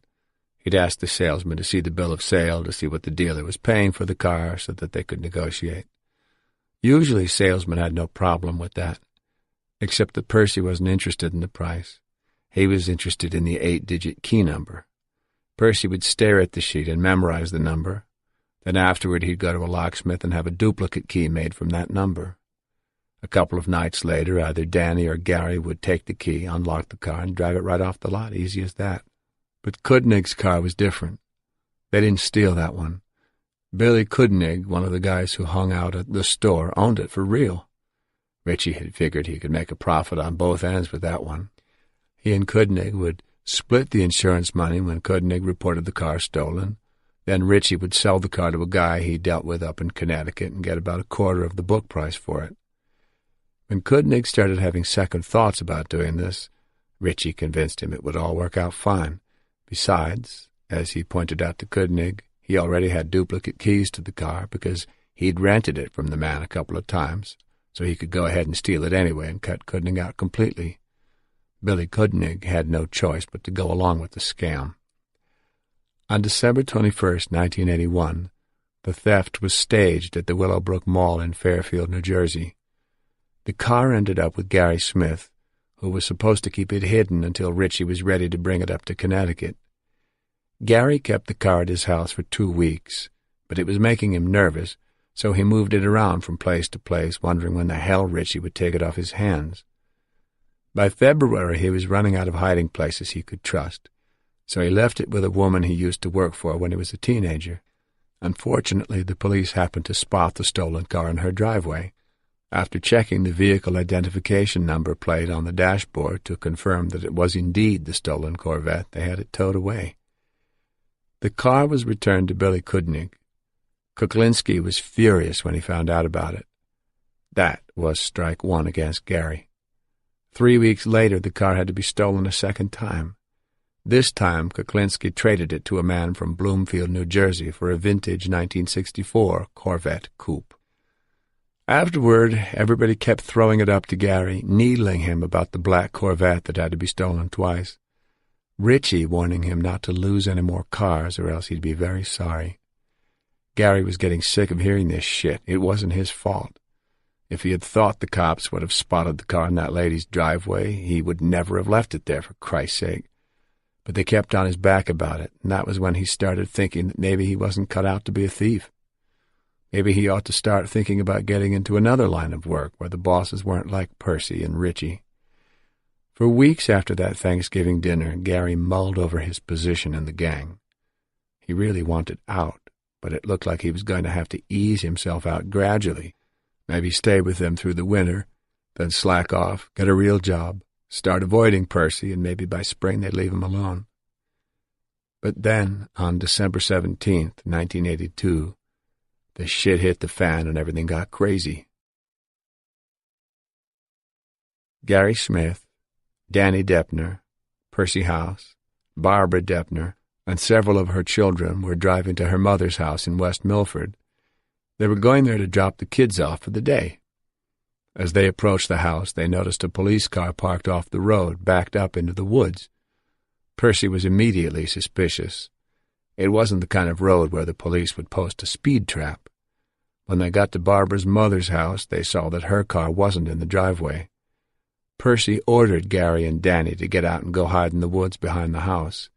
He figured that if the cops were up to something, having the gang all together would give them a reason to haul them in. Percy's instincts were right. When he and Barbara backed out of the driveway and drove up to a stop sign at the top of the hill, police cars came out of nowhere and surrounded their station wagon.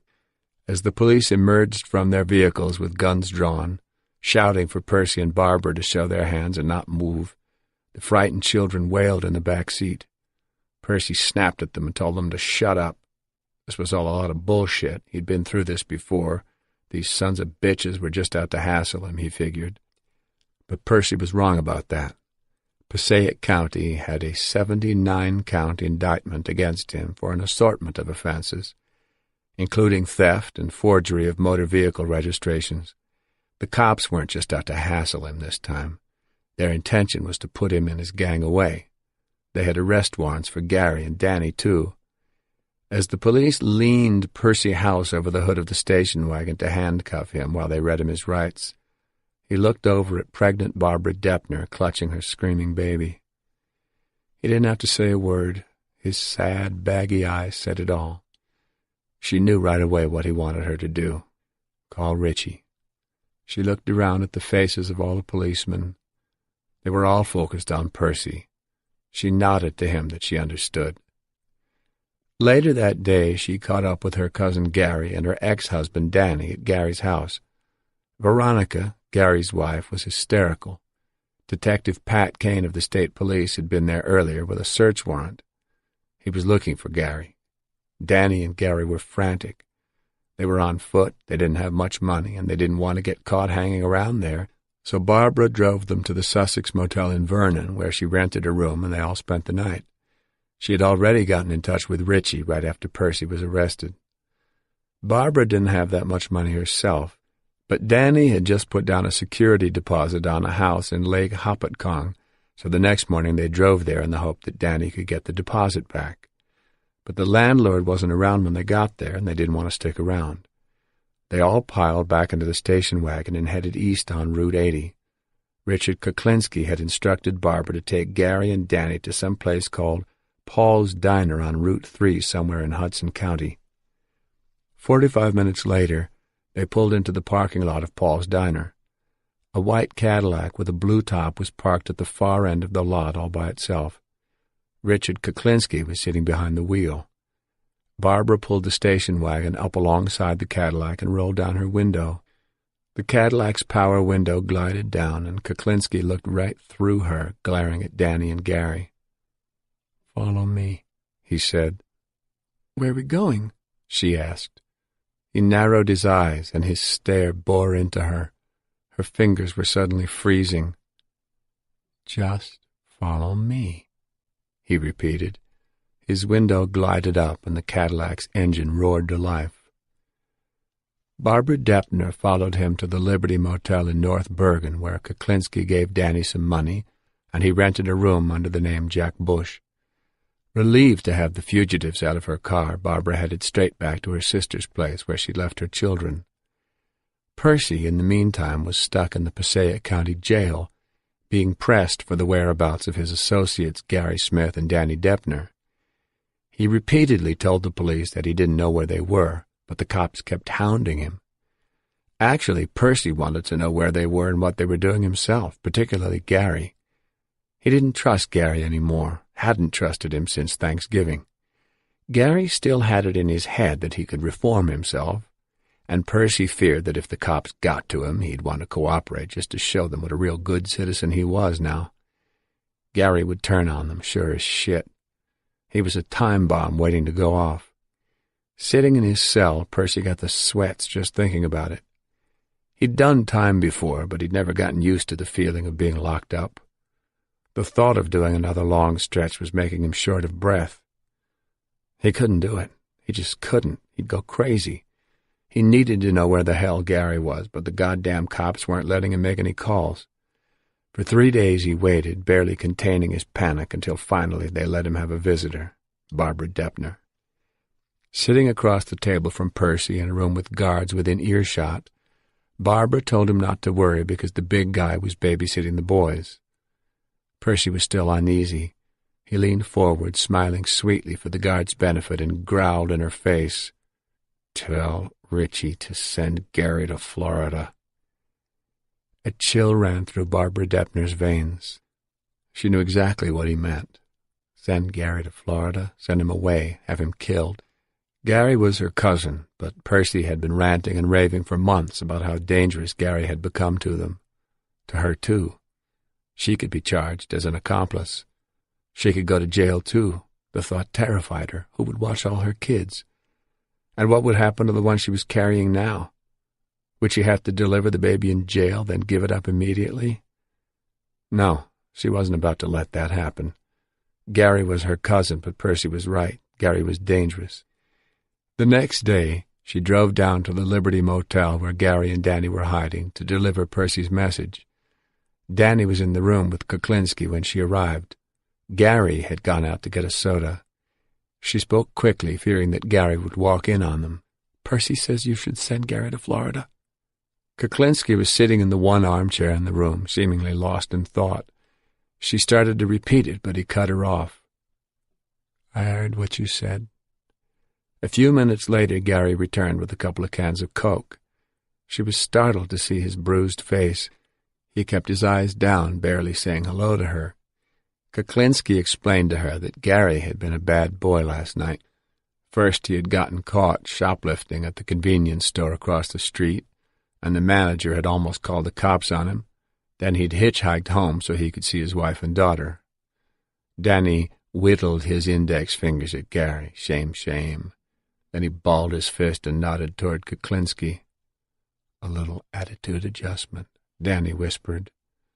Richie was staring at Gary sitting on the bed. Barbara's heart started to pound.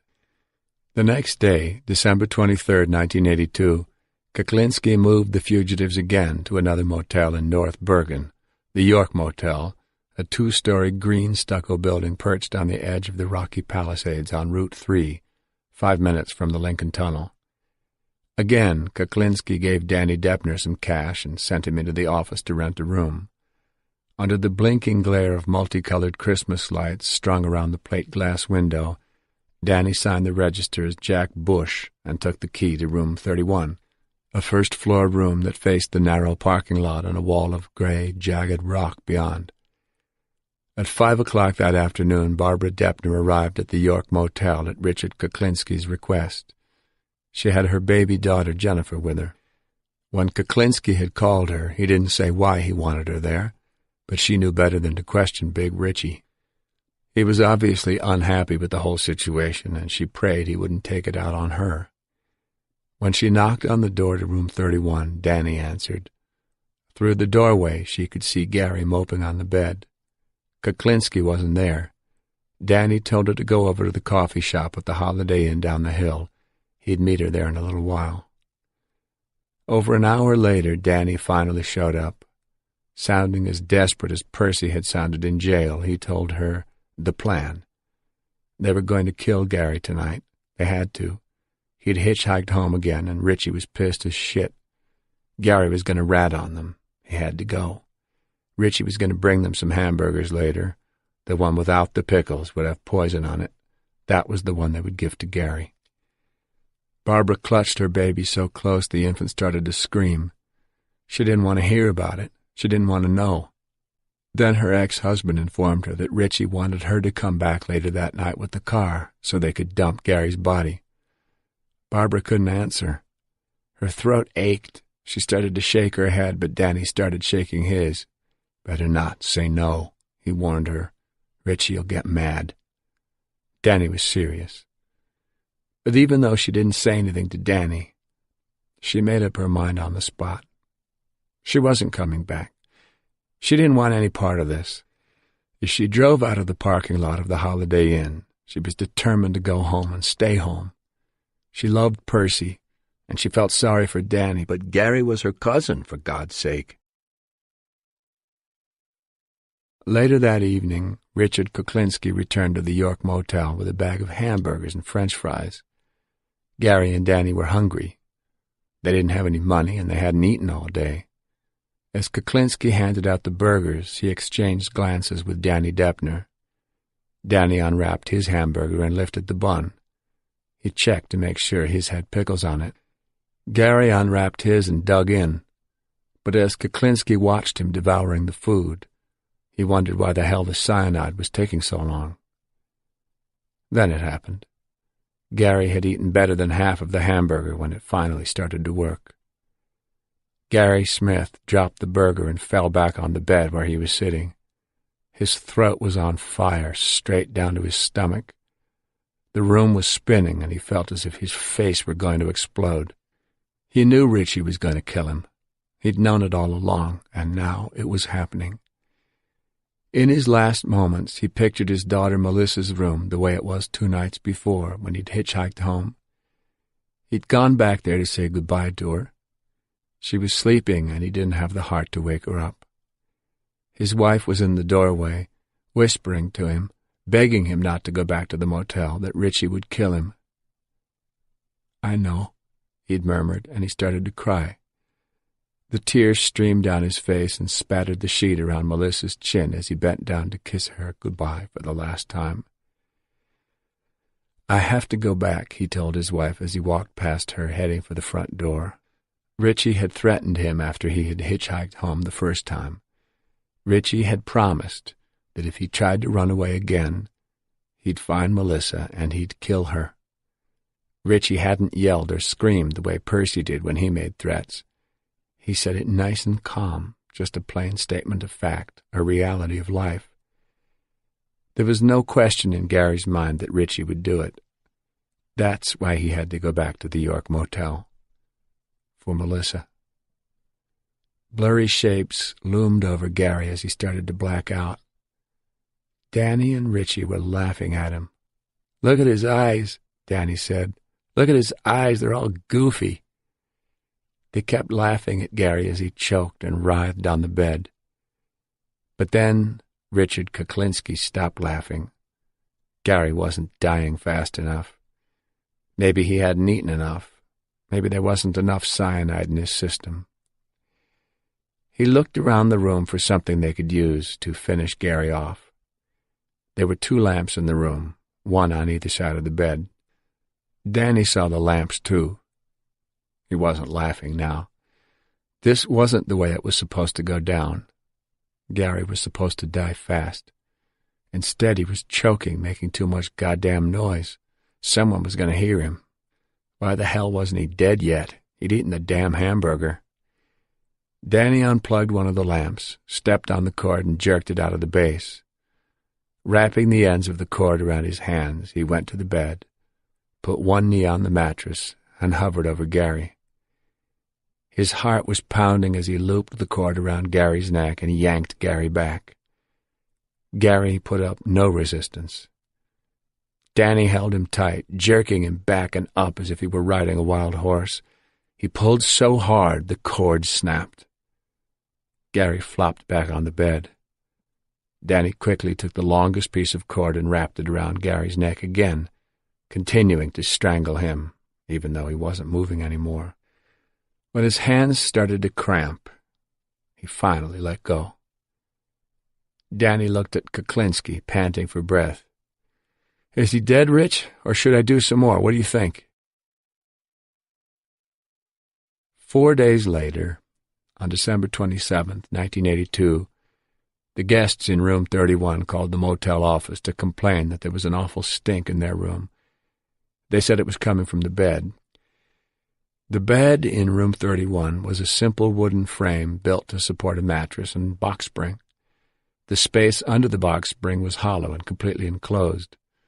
As the manager walked out into the cold without a coat to go see what the problem was, all he could think was that somebody must have left food or something under the bed and forgotten about it. One of the goddamn maids, probably. But the stink in room 31 was unlike any rotting food he'd ever smelled. He got his fingers under the box spring and mattress and lifted them off the frame. The stench made his eyes water. Then he saw the face, and he dropped the mattress. He ran back out into the cold and went to the office to call the police. The first 2 officers on the scene held handkerchiefs to their faces as they shined a flashlight into the space under the mattress.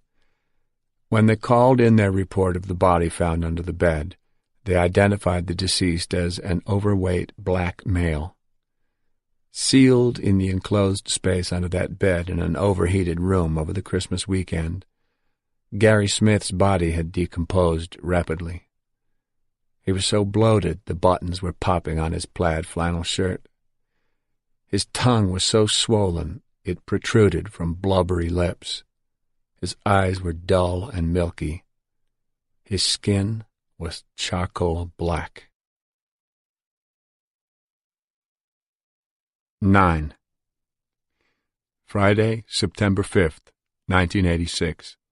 Special Agent Dominic Polifrone checked his watch as he strode down the hallway at the offices of the State Organized Crime and Racketeering Bureau in Fairfield. It was almost 7 p.m. Now that he'd finally made contact with Kuklinski, Operation Iceman was in full swing. The special task force targeting Kuklinski had basically amounted to a lot of promises, theory, and intention until 3 days ago. Now it was time to get down to business. The door to the conference room where they were scheduled to meet was open. Dominic glanced around the long table as he walked into the room. He recognized the 3 men in plain clothes, but he didn't know the man in uniform. Dominic could see from the uniform that he was a captain in the state police, and he appeared to be in his mid-50s. "Gentlemen," Dominic said, "how goes it?" "Hey, Dom, how's it going?" "Que se dice, Dominic?" "How you doing, Dom?" Investigators Paul Smith and Ron Donahue of the state's Organized Crime and Racketeering Bureau and their boss, Deputy Chief Robert T. Buccino, got up to shake his hand. The captain stood up, waiting for an introduction. "Dominic, this is Captain Brealey," Buccino said. "Nice to meet you, Captain." Dominic shook his hand. Captain Brealey smiled and nodded. "I've heard a lot about you, Agent Polifrone. I hear that you've lived up to your reputation this week." Dominic's brows furrowed. "Excuse me, Captain?" "You've met the Iceman at long last. We're all very happy to be making some progress on this thing, finally." Dominic was ready to take this the wrong way, but he let it pass. "Yes, Captain," he said with a smile. "I'm very happy, too." "So, Dom, did you see our friend today?" Paul Smith nodded at an 8x10 surveillance photo taped to the wall that showed Richard Kuklinski getting into his car. With his smooth, unlined face, big mischievous smile, and thick hair, Paul Smith looked like a kid compared with the others. He was in his mid-30s, but he could easily pass for someone 10 years younger. "I know you went for coffee with him, Dom. I hope you didn't let him buy you a hamburger." Ron Donahue snorted up a laugh. Ronnie was the crusty, grand old man of the Organized Crime and Racketeering Bureau, an old-fashioned Irish cop who didn't take any guff and sure as hell knew how to dish it out. Though he rarely talked about himself, anyone who was anyone in law enforcement in the state of New Jersey seemed to have a good Ron Donahue story. Wise guys throughout the state despised him, and mafia defendants routinely booed and jeered at him in open court whenever he showed his face. He was that good. Deputy Chief Buccino rolled his eyes and chuckled. Unless you knew him, it was hard to believe that Bobby Buccino had spent most of his career with the spit-and-polish state police, retiring as a lieutenant. With his round face, ready smile and easygoing manner, he looked like everybody's favorite uncle, except to those who'd seen him in action. As Dominic took a seat at the head of the table, he squinted and pointed a menacing finger at the young investigator. "Smith, I should have killed you when I had the chance." The men howled with laughter, except for Captain Breeley, who just looked confused and a little put off by their private joke. "You see, Captain," Dominic explained, 2 years ago I was working an undercover down in Monmouth County, posing as a bad guy, same as I'm doing now with Kuklinski. Well, there was this accountant down there who approached me about doing a hit for him. The guy was under investigation for the murder of his partner. He asked me if I could get rid of this investigator from the state who was on his tail, an investigator named Paul Smith. He scowled at Paul and shook his head. I could have done it and gotten paid for it. What was I thinking? Paul Smith pressed his fingers to his eyes. He was laughing so hard. Captain Breeley still looked puzzled. A big man in a dark suit breezed into the room then and hung his jacket over the back of the seat next to Dominic. "Sorry I'm late, gentlemen." Deputy Attorney General Robert J. Carroll of the Division of Criminal Justice was built like a pro football player, and in fact he had played tackle for Wake Forest. Once a street investigator for the Essex County Prosecutor's Office, he had worked his way through Seton Hall University Law School at night. The Attorney General of New Jersey, W. Cary Edwards, considered Bob Carroll the state's top investigative attorney.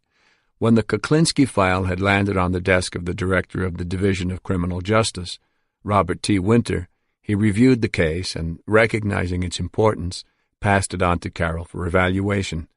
After spending the weekend with the file, Carroll came up with several investigative possibilities, and within a month, the Operation Iceman Task Force was formed with Bob Carroll as the man in charge.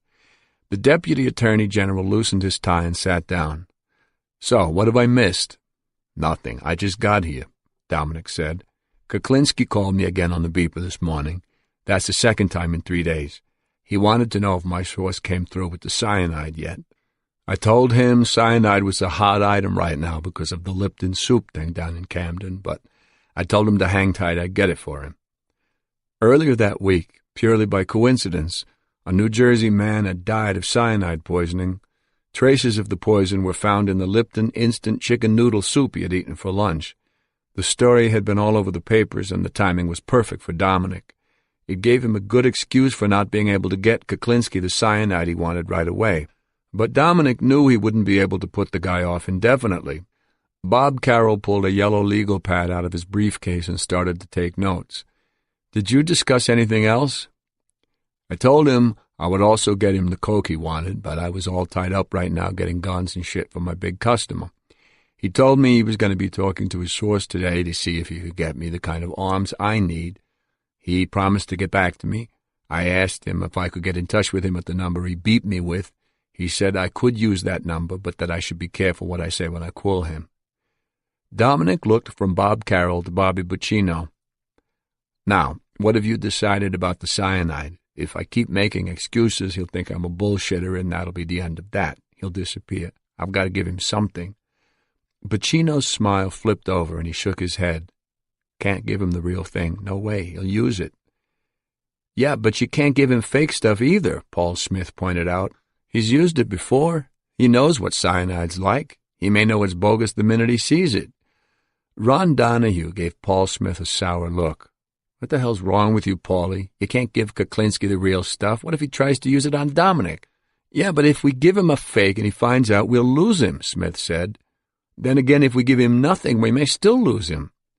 Captain Breeley extended 2 fingers in order to be recognized. "May I suggest something? We have several qualified undercover people in the state police. Let's introduce one of our people to Kuklinski, say, as Dominic's cyanide contact. It would ease some of the pressure of having to make excuses to the man, and it would give us the security of having 2 men. Dominic tuned the captain out. He had been afraid of this. Cooperation between law enforcement agencies was almost unheard of, and Operation Iceman was a very unusual 3-way marriage, 2 state agencies with a federal agent by himself out on the line.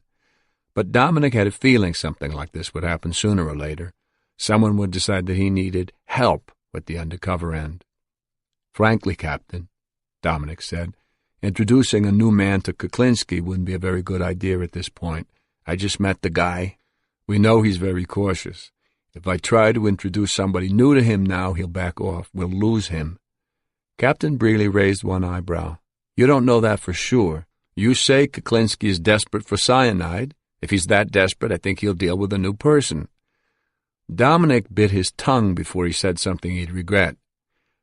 "Captain, with all due respect, I've been doing undercover work for a very long time. I know what it's like out there, and I know how bad guys think. Kuklinski may be desperate for cyanide, but he's not stupid. The man has been an active killer for at least 6 years. No matter how badly he needs the poison, self-preservation is his highest priority. If he gets suspicious because all of a sudden there are too many new faces in his life, I'll lose him and I won't get him back. I guarantee it." The captain leaned forward on his elbow and fixed Dominic with a stare like a bald eagle. "You seem awfully confident of your instincts." He shifted his gaze to the Deputy Attorney General. "It seems awfully foolhardy to hinge an entire operation on one man's gut feelings." Bob Carroll started to explain why Dominic had been specially recruited for this job, how his unique undercover abilities had been invaluable in the arrests and convictions of dozens of mafia members over the years. But Dominic was only half listening. Obviously, Captain Breeley did not believe that Dominic Polifrone was any different from any other undercover agent. He had to be convinced that Dominic actually was unique.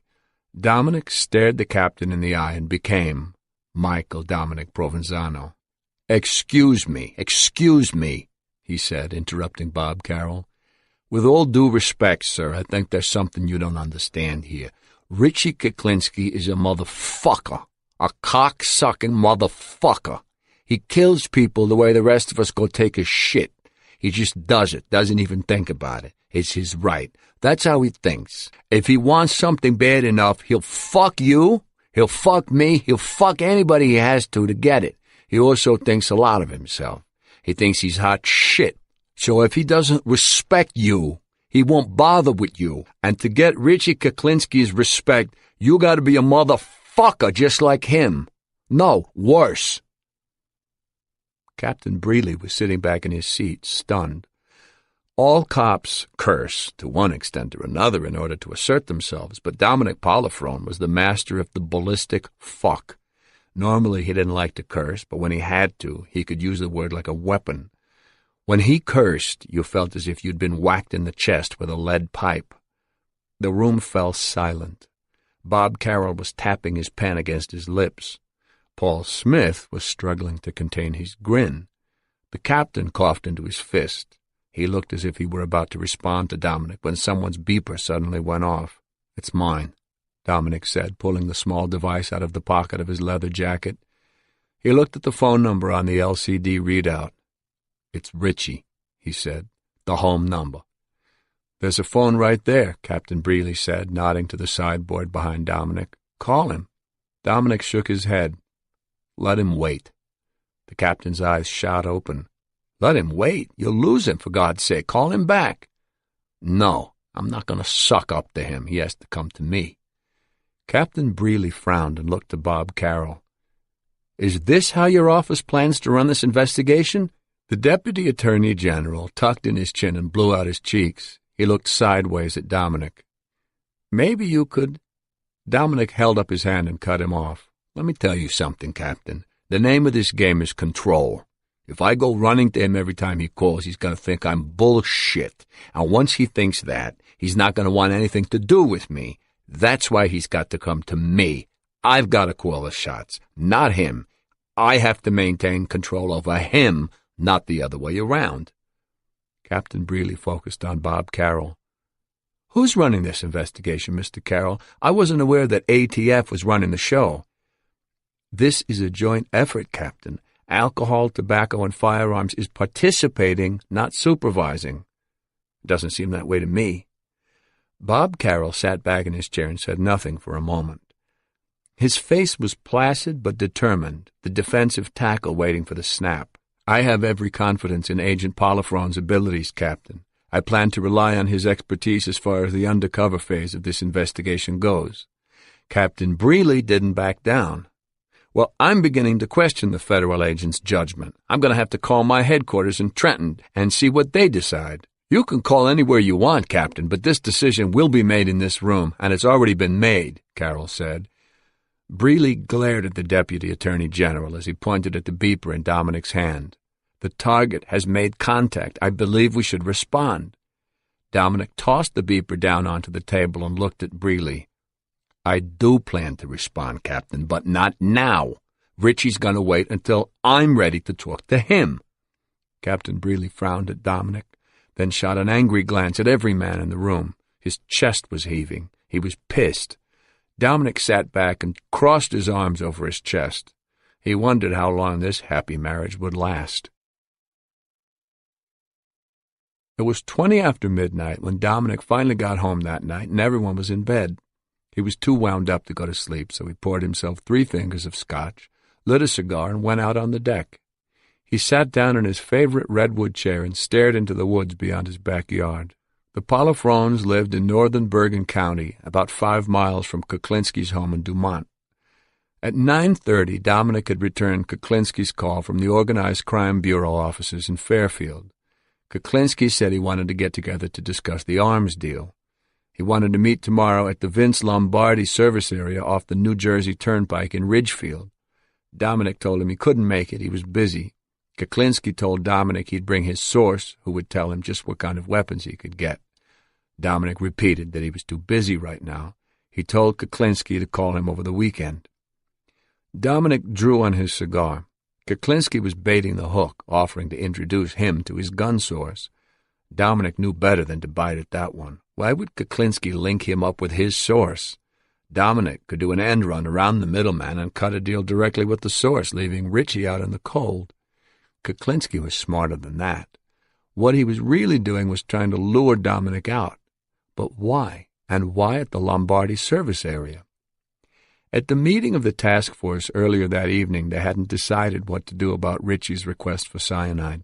All they could agree on was that they would not give him the real thing. Whether Dominic would give him a fake substance or continue to stall him indefinitely was left unsettled, and that had left Dominic unsettled. At one time, Kuklinski had his own source for cyanide, so it was possible that he could go back to that source. Dominic kept thinking about the Vince Lombardi service area, having coffee with Kuklinski at the Roy Rogers there, Richie sneaking cyanide in his coffee. Okay, if they went for coffee, he wouldn't let Kuklinski get the food, never. He'd watch Richie and the food from the moment it left the fast food counter. But logically, Kuklinski had no reason to kill him. There was no profit motive, no money to be made. Why kill Michael Dominic Provenzano, a guy with mafia connections? Kuklinski knew better than to screw with a connected guy. Unless he knew that Dominic wasn't connected. Unless he knew that Dominic was really a cop. What if Kuklinski's old buddy Lenny DePrima from the store had warned him? What if DePrima was playing both sides of the fence? Dominic took a long sip of scotch and considered that possibility. If a wise guy ever found out you were an undercover cop, you'd get the beating of your life, but he wouldn't kill you, not on purpose. It was mob policy. But Richard Kuklinski might not show the same kind of restraint. Dominic tried not to think about what the Iceman might do to him if he ever found out who he really was. Maybe he'd freeze him like that guy from Pennsylvania. Maybe worse. Maybe a lot worse. Maybe he'd cut him up and dispose of the parts. They'd never find his body. Maybe put him in a junk car and let the crusher pack it down to the size of a steamer trunk. Maybe... Dominic? He jumped, spilling his drink. He looked up to see his wife, Ellen, silhouetted in the floodlights. She was in her robe, her dark hair tousled. "Why don't you come to bed, Dom? It's late." Dominic's eyes were wide open. His heart was pounding. "Yeah, I will, as soon as I finish my cigar." Ellen nodded and went back inside. Dominic drew on his cigar and stared into the dark woods. His heart was still pounding. 10. Early in the afternoon of July 1st, 1981, Louis L. Masgay left his home in 40 Fort, Pennsylvania, 20 miles south of Scranton, and headed for Little Ferry, New Jersey. Masgay, who was 50 years old, owned and operated Leisure City, a discount variety store in nearby Plymouth, Pennsylvania. Before he left, he told his wife that he was going to New Jersey to meet a supplier who had agreed to sell him a large quantity of blank videotapes at a very good discount. To make this purchase, he was going to use all his savings in addition to a $45,000 loan he had obtained from a local bank, the First National Bank of Wyoming. He was taking the money in cash, nearly $100,000, which he had stashed in a concealed compartment in the driver's side door of his black 1980 Ford Carry van. The supplier he was going to meet was Richard Kuklinski. As he backed out of his driveway that afternoon, Louis Masgay was anxious and a little apprehensive.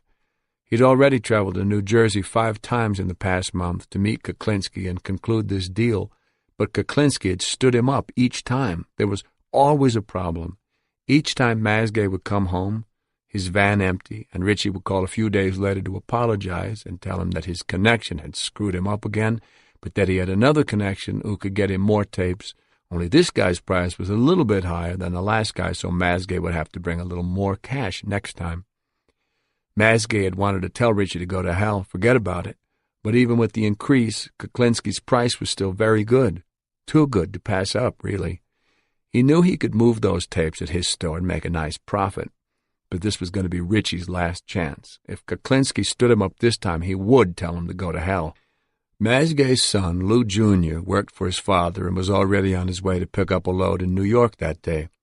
Since they were going to be in the same area, they agreed to meet at the Golden Star Diner in Little Ferry, New Jersey, where Louis Masgay always ate when he was picking up merchandise in the northern part of that state.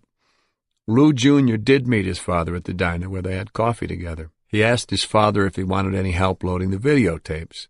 Masgay assured his son that he wouldn't need any help and told him to head on home so he wouldn't miss his regular bowling night. But Louis Masgay did not return home that night, and his wife started to worry. This was unusual for him. He always let her know if he was going to be staying away overnight so she'd know where he'd be. By midnight, Mrs. Masgay had called the 44th Police and filed a missing persons report with Detective Henry Winters. Detective Winters asked Mrs. Masgay and her son to try to remember as many details as they could, what Mr. Masgay had said before he left, where he was going, whom he was going to see, how he appeared at the diner in New Jersey, what his mood was, anything they could think of.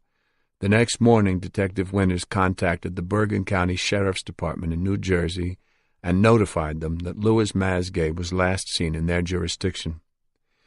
Several days later, Detective Winters learned that Louis Masgay's black 1980 Ford Carry van had been found abandoned on Route 17 North in Rochelle Park, Bergen County, New Jersey. It was found on a narrow stretch of the highway where there is no shoulder, and the van was blocking the right lane of traffic. The cab was locked, and the police had to break in to move it. They found that the primary gas tank was empty, but the secondary tank was full, leading them to suspect that whoever was driving the van did not know how to engage the reserve tank. A hidden compartment in the driver's side door was also discovered, but it was empty. Detective Winters pursued the case for more than 2 years with little satisfaction. At times he felt that the authorities in New Jersey just weren't very interested in pursuing the case of Louis Masgay. Except for the Masgay family and Detective Winters, no one seemed to care about the missing man. Then, in September 1983, a body was found in a wooded area off Causland Mountain Road in Orangetown, New York, 3 miles north of the New Jersey border. The body was taken to the office of the Rockland County Medical Examiner, where the chief M.E., Dr. Frederick Zugaby, performed the autopsy. The body had been carefully trussed with tape and then wrapped in 15 to 20 plastic garbage bags, a task that must have taken some time and effort, Dr. Zugaby noted. One arm was taped to the body, but the other had apparently come loose during the wrapping. This hand was less protected than the other, and it had dried out. In effect, the hand was mummified. As the final layer of plastic was removed, Dr. Zugaby saw that decomposition had begun and that the flesh was greasy. The color of the man's skin was putty beige. There was a single bullet wound in the back of the head. The contorted, open-mouthed expression on the face was similar to that of the famous woodcut by Edvard Munch entitled The Shriek. When he opened up the body, Dr. Zugaby noticed something very peculiar. The organs were fresh. Decomposition had started from the outside, which is the reverse of the normal process. Checking the heart muscle, he discovered ice crystal artifacts, which supported his immediate suspicion that the body had been frozen, perhaps by a killer whose intention was to disguise the time of death. Had the murderer let the body thaw out completely before he dumped it, the time of death might have been completely disguised, and Dr. Zugaby probably would have concluded that this was a recent killing. The problem was the killer had been too meticulous with his wrapping. The layers of plastic had insulated the body and kept it cold longer than he expected. By soaking the mummified hand in water and glycerin, Dr. Zugaby was able to rehydrate the fingers and take prints. The fingerprints identified the body as that of Louis L. Masgay. When Detective Winters arrived at the Rockland County ME's office to inspect Louis Masgay's body, he discovered something very odd among his personal effects, his clothes. They were the same clothes Masgay's wife and his son had said he was wearing on the day he disappeared, 2 years and 2 months before. Louis Masgay had apparently been murdered the day he left his home with $100,000 in cash, and his body had been kept frozen all that time, frozen solid. Detective Winters could only shake his head in disbelief. What the hell kind of monster could kill a man, then keep him in a freezer for 2 years? It was beyond comprehension. He stared down at the clothes in their plastic evidence bags and just shook his head. He asked a lab tech who happened to be passing by if there was a phone he could use. He figured he'd better tell the Bergen County Sheriff's Department about this. Maybe those guys down in Jersey would sit up and pay some attention now. Maybe they'd go have another little talk with this guy Masgay was supposed to have been going to see to buy videotapes that day, Mr. Richard Kuklinski. 11. Thursday, September 25th, 1986, 10:30 a.m. John Sposato ran his fingers through his greasy shoulder-length hair and looked at his watch again. "Why isn't he calling back, Rich? We're going to wait here all day?" Richard Kuklinski looked up at the sky. He was leaning against the fender of his white Cadillac in a supermarket parking lot in Millville, New Jersey, sipping coffee from a styrofoam cup. A flock of honking Canada geese flew overhead in a V formation. He didn't answer until the geese had passed and couldn't be heard any more. "Don't worry, he'll call." Sposato started pacing in front of the phone booth. He'd already shredded his coffee cup, and the pieces were all over the ground. "I'm going to get something to eat," Sposato suddenly said, and he started toward the supermarket. "I'll be right back." Kuklinski caught his eye, and Sposato froze. He didn't have to say a thing. "This is nuts, Rich. The guy's bullshit. He ain't calling back." Kuklinski muttered behind his coffee cup. "Dominic is not bullshit." "Then why ain't he calling?" "He must be tied up." "Tied up with what? This is bullshit. The guy's yanking your chain, Rich." Kuklinski just stared at him. Sposato blinked and had to look away. "He's not bullshit, John. You know the store? Dominic walked in there one day with $200,000 in cash. Lenny DePrima saw it. Dominic is for real." "Okay, so he's for real, but he ain't calling us back, so what's the point?" "It's not worth waiting a few more minutes for $500,000. "Come on, Rich." "No, John, you come on. The guy wants all kinds of guns and shit. Last time I talked to him, he told me he's buying for some broad in New York who's with the Irish Republican Army. They want big stuff, a big order. I've already told you all this, John. You don't listen." "No, Rich, that's not true. Listen, I do." "Then you don't listen the right way. You only hear what you want to hear. That's your whole problem." John Sposato shook his head, but he wouldn't look Kuklinski in the eye. "That's not true, Rich." Kuklinski grinned behind his coffee cup. He knew Sposato was thinking about what had happened after he'd made the mistake of going to his house with the 2 Puerto Ricans that time. He knew not to cross Richard Kuklinski again. "You really think he'll come up with that much cash, Rich?" Kuklinski shrugged. "We won't find out unless we try." "Yeah, but—" Kuklinski closed his eyes and shook his head, and Sposato stopped talking. "Listen to me, John. Do what I tell you, and this'll work out nice for both of us. When Dominic calls, I'll give him to you. I'll tell him your name is Tim, okay? That's all he needs to know. You tell him about all the guns you can get for him. Don't tell him you can get him everything he wants, because then he'll start to think you're bullshit. Make it sound real, but keep him interested. Give him all that NATO jazz, you know what I mean? Yeah, I know what you mean. We'll get him a sample of something small, anything, just something to show him we're for real. Then we set up the big deal, tell him to bring cash. We'll do it down in Delaware at the warehouse. When Dom's not looking, we shoot him in the head, take his money, and then dump him. The more we get, the more we split. Simple as that. Yeah, but believe me, just keep it simple and it'll all work out. I've done it before. Yeah, I know. You told me. Okay, we'll see what happens. Sposato was nodding, looking at the ground. He was finally coming around. Kuklinski could tell. He'd seen it happen before with plenty of other guys, and it always amazed him when it did. People believe what they want to believe. It's human nature. Sposato really wanted to believe that Kuklinski was letting him in on his plan to rip off Dominic Provenzano. It was amazing how stupid people get when it comes to money. You know, Rich, I was thinking... The payphone started to ring, and Sposato jumped. Kuklinski grinned as he got off the car and went to the booth. There he is. You ready, John? You know what to say? Yeah, go ahead, answer it. Take it easy. I got it. Kuklinski reached into the booth and answered the phone. Hello, Dom. Rich? Yeah, how you doing? All right. How about yourself? I'm okay. Where are you, down south? Yeah, I'm in South Jersey. Listen, I have a fella here with me who will tell you all about the product they have here, okay? Okay. His name is Tim. Tim? Right, and I told him your name is Dom, all right? Okay, fine. Hold on. Kuklinski stepped out of the booth and handed the phone to Sposato.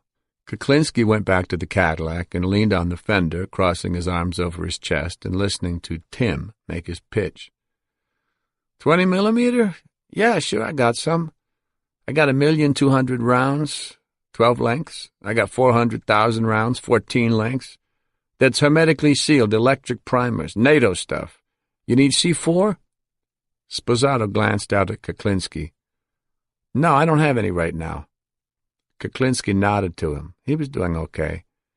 Machine guns, maybe? Someone's making me an offer right now, but it'll be a couple of weeks before I can check this stuff out, so I don't want to make you any promises until I know the merchandise is good. Kuklinski looked up at the sky and watched a cloud passing in front of the sun as he listened to Sposato telling Dom about all kinds of military arms he had access to, telling him how he did business, telling him that he required a 30% deposit on all deals, telling him that, yes, he could also get him small handguns fitted with the quiet things, silencers. Sposato had a good line of shit. He looked like a pig, but if you didn't have to see him, he could sound very knowledgeable, almost like a Harvard grad.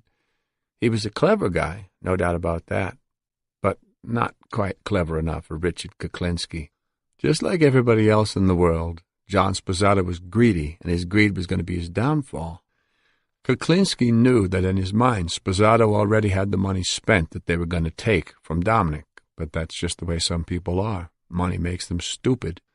Richard Kuklinski shaded his eyes as the sun started to beam through the wispy ends of the passing cloud.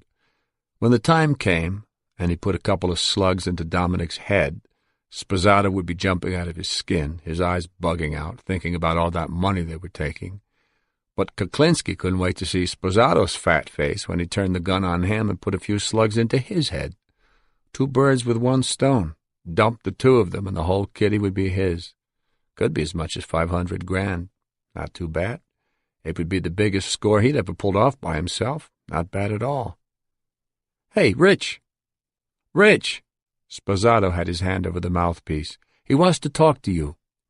Kuklinski took the phone and exchanged places with Sposato in the booth. Hi, Dom. Hey, Rich, I told Tim what I needed. Now tell me the truth. Is this guy going to deliver?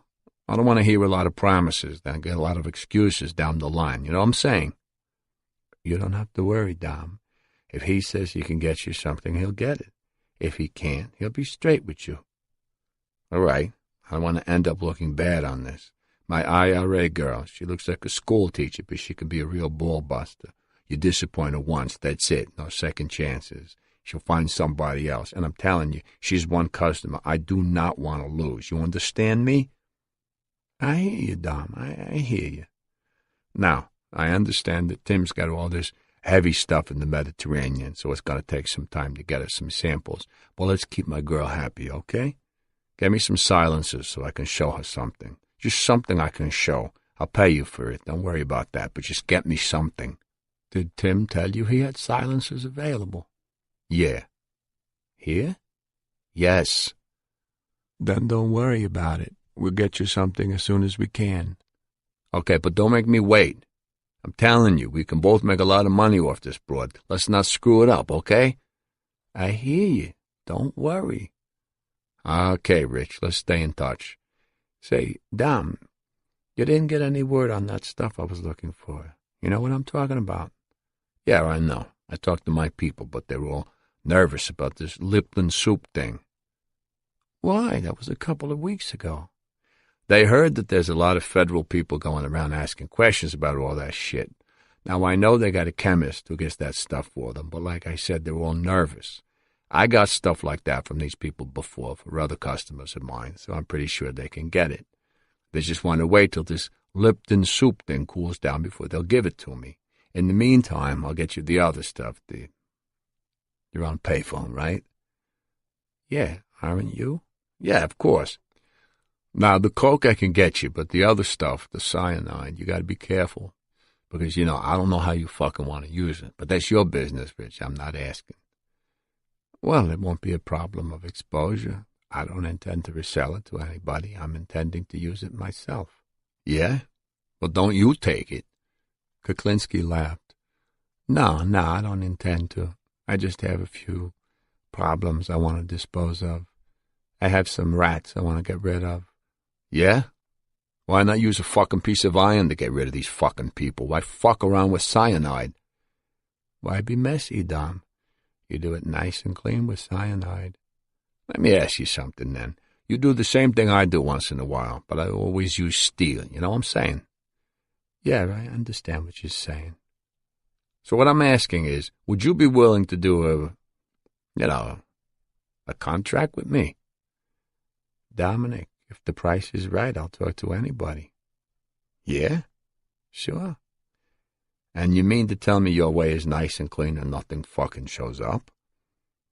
Well, it may show, my friend, but it's quiet. It's not messy. It's not as noisy. Yeah, but how the fuck do you put it together? You know what I'm saying? Well, there's always a way. There's a will, there's a way, my friend. Dominic laughed. All right, listen, we'll have to talk about this sometime. It sounds interesting. There's even spray mists around. Yeah? Sure. You put that stuff in a mist, you spray it in somebody's face, and they go to sleep. Fast? How long does it take? Kuklinski snapped his fingers. About that fast. No shit, I thought... You mean you don't have to put it in the guy's drink, something like that? Not necessary. That will work too, but it's very detectable that way. Yeah? You make it up as a mist. As soon as they inhale it, they've already had enough. Just one squirt? That's all it takes. Well, shit, if it's that easy, Rich, there are definitely a couple of things we could get involved with without any fucking problems, As I said, contracts. Can do it either way. If a guy wants it done with lead, then it could be lead. If a guy wants to prove a point and he wants steel, it could be done with steel. I'm not averse to guns. I'm not averse to knives. I'm not averse to, whatever. As long as he's dead, that's the bottom line, Rich. Well, that's the thing, isn't it? If that's what they want. Your way sounds like a fucking James Bond movie, but if it works, then... Dominic, I've done it all ways, whatever you've known or heard. There aren't too many things I haven't tried. I try whatever sounds workable. Some guys want it done messy and they want it as proof of the pudding. They want it shown, so I'll do it that way. But your way, what you were telling me with the cyanide, there's no problem with that. I don't have a problem. I'm not saying it's not detectable. I'm just saying it's quiet and it's fast. In other words, you've done this before. You know there's no problem. Well, nobody's going to give you proof of anything like that, my friend. I'm not saying proof. I'm just asking if it's really been done.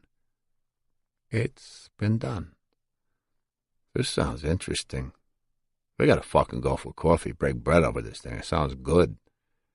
Well, Dom, you know what they say. There's more than one way to skin something.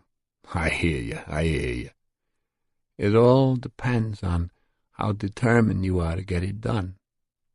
They both laughed. As long as it gets done, right, Rich? As long as the guy who's paying you gets it done the way he wants. It's the finished product that they're interested in.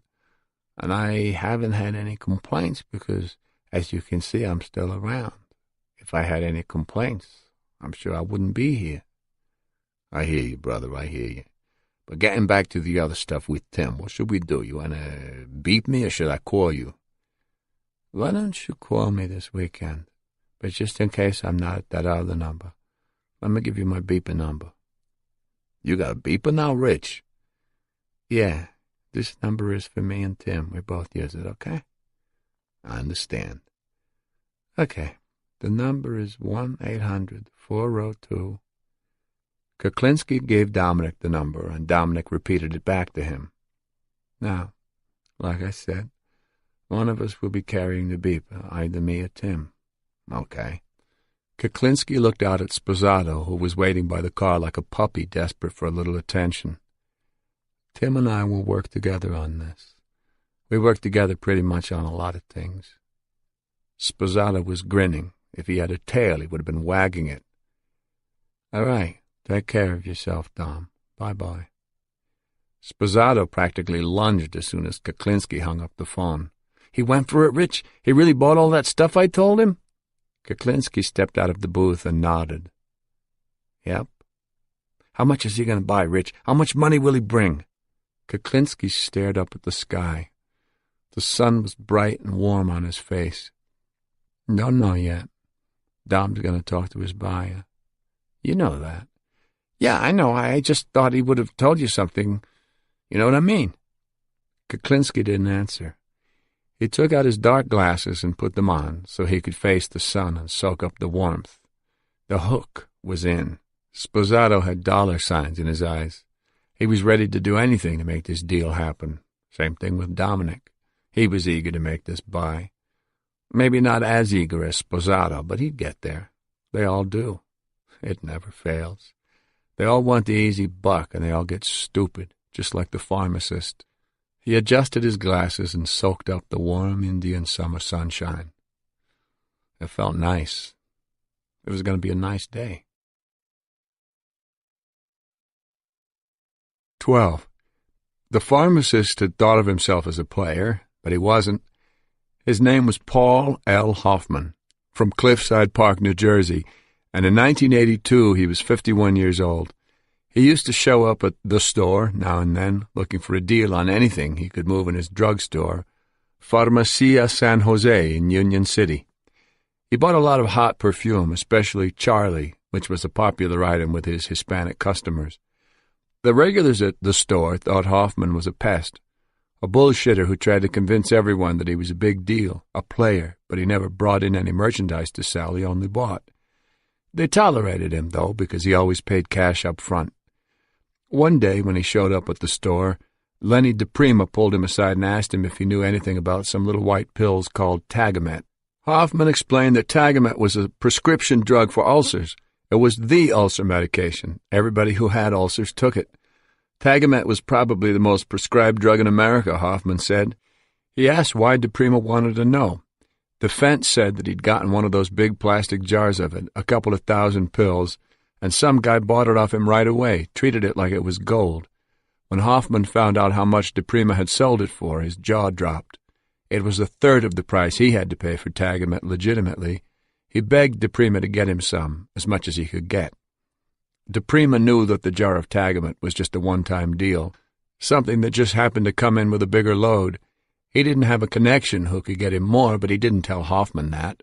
He figured he'd bust the pesky pharmacist's balls a little, string him along and make him crazy. But it turned out that DePrima's balls were the ones that were getting busted, because Hoffman wouldn't leave him alone about the Tagamet. He called every day, twice a day, stopped by just to remind DePrima that he was still interested and that he had cash on the barrelhead. One day, when Hoffman showed up at the store, Richard Kuklinski happened to be there. Disgusted with the pain-in-the-ass pharmacist, DePrima pointed across the room to Kuklinski and told Hoffman to go ask him about the Tagamet, hoping to get rid of him. He figured anyone with half a brain wouldn't bother the guy they called the one-man army. But DePrima was wrong. Hoffman went right over to Kuklinski. But he didn't ask him outright. He tried to be clever about it.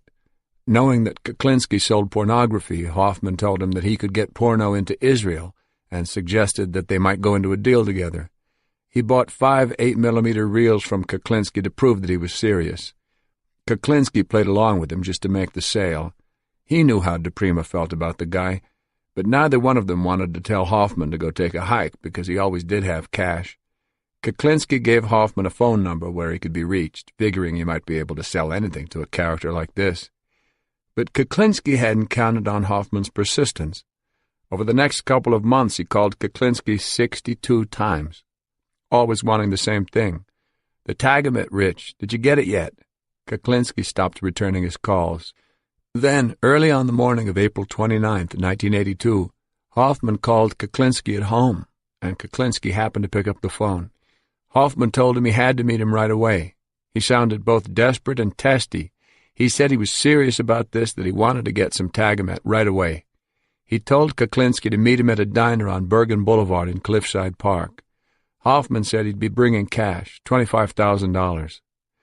Kuklinski didn't like Hoffman's attitude, but he held his tongue, remembering that the pharmacist always paid cash.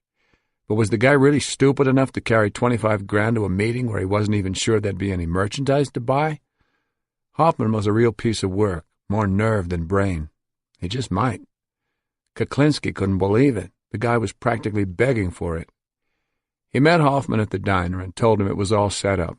His connection would be delivering some Tagamet to his garage in North Bergen. He told Hoffman to follow him in his car.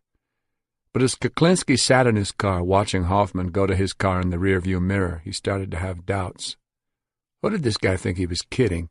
He had a beat-up station wagon from the year 1. He didn't have any cash. Not that much, not $25,000. But then again, Kuklinski did know of a few guys with money who lived like paupers. So maybe Hoffman was telling the truth. Maybe he did have the money. It was possible. As soon as Hoffman got his old heap started, Kuklinski pulled out of the parking lot and headed for his garage on Newkirk Avenue near 70th Street in North Bergen, about 2 miles from the diner. The garage was one of 5 that were tucked away behind a 2-story building in an overpopulated, mixed commercial residential area.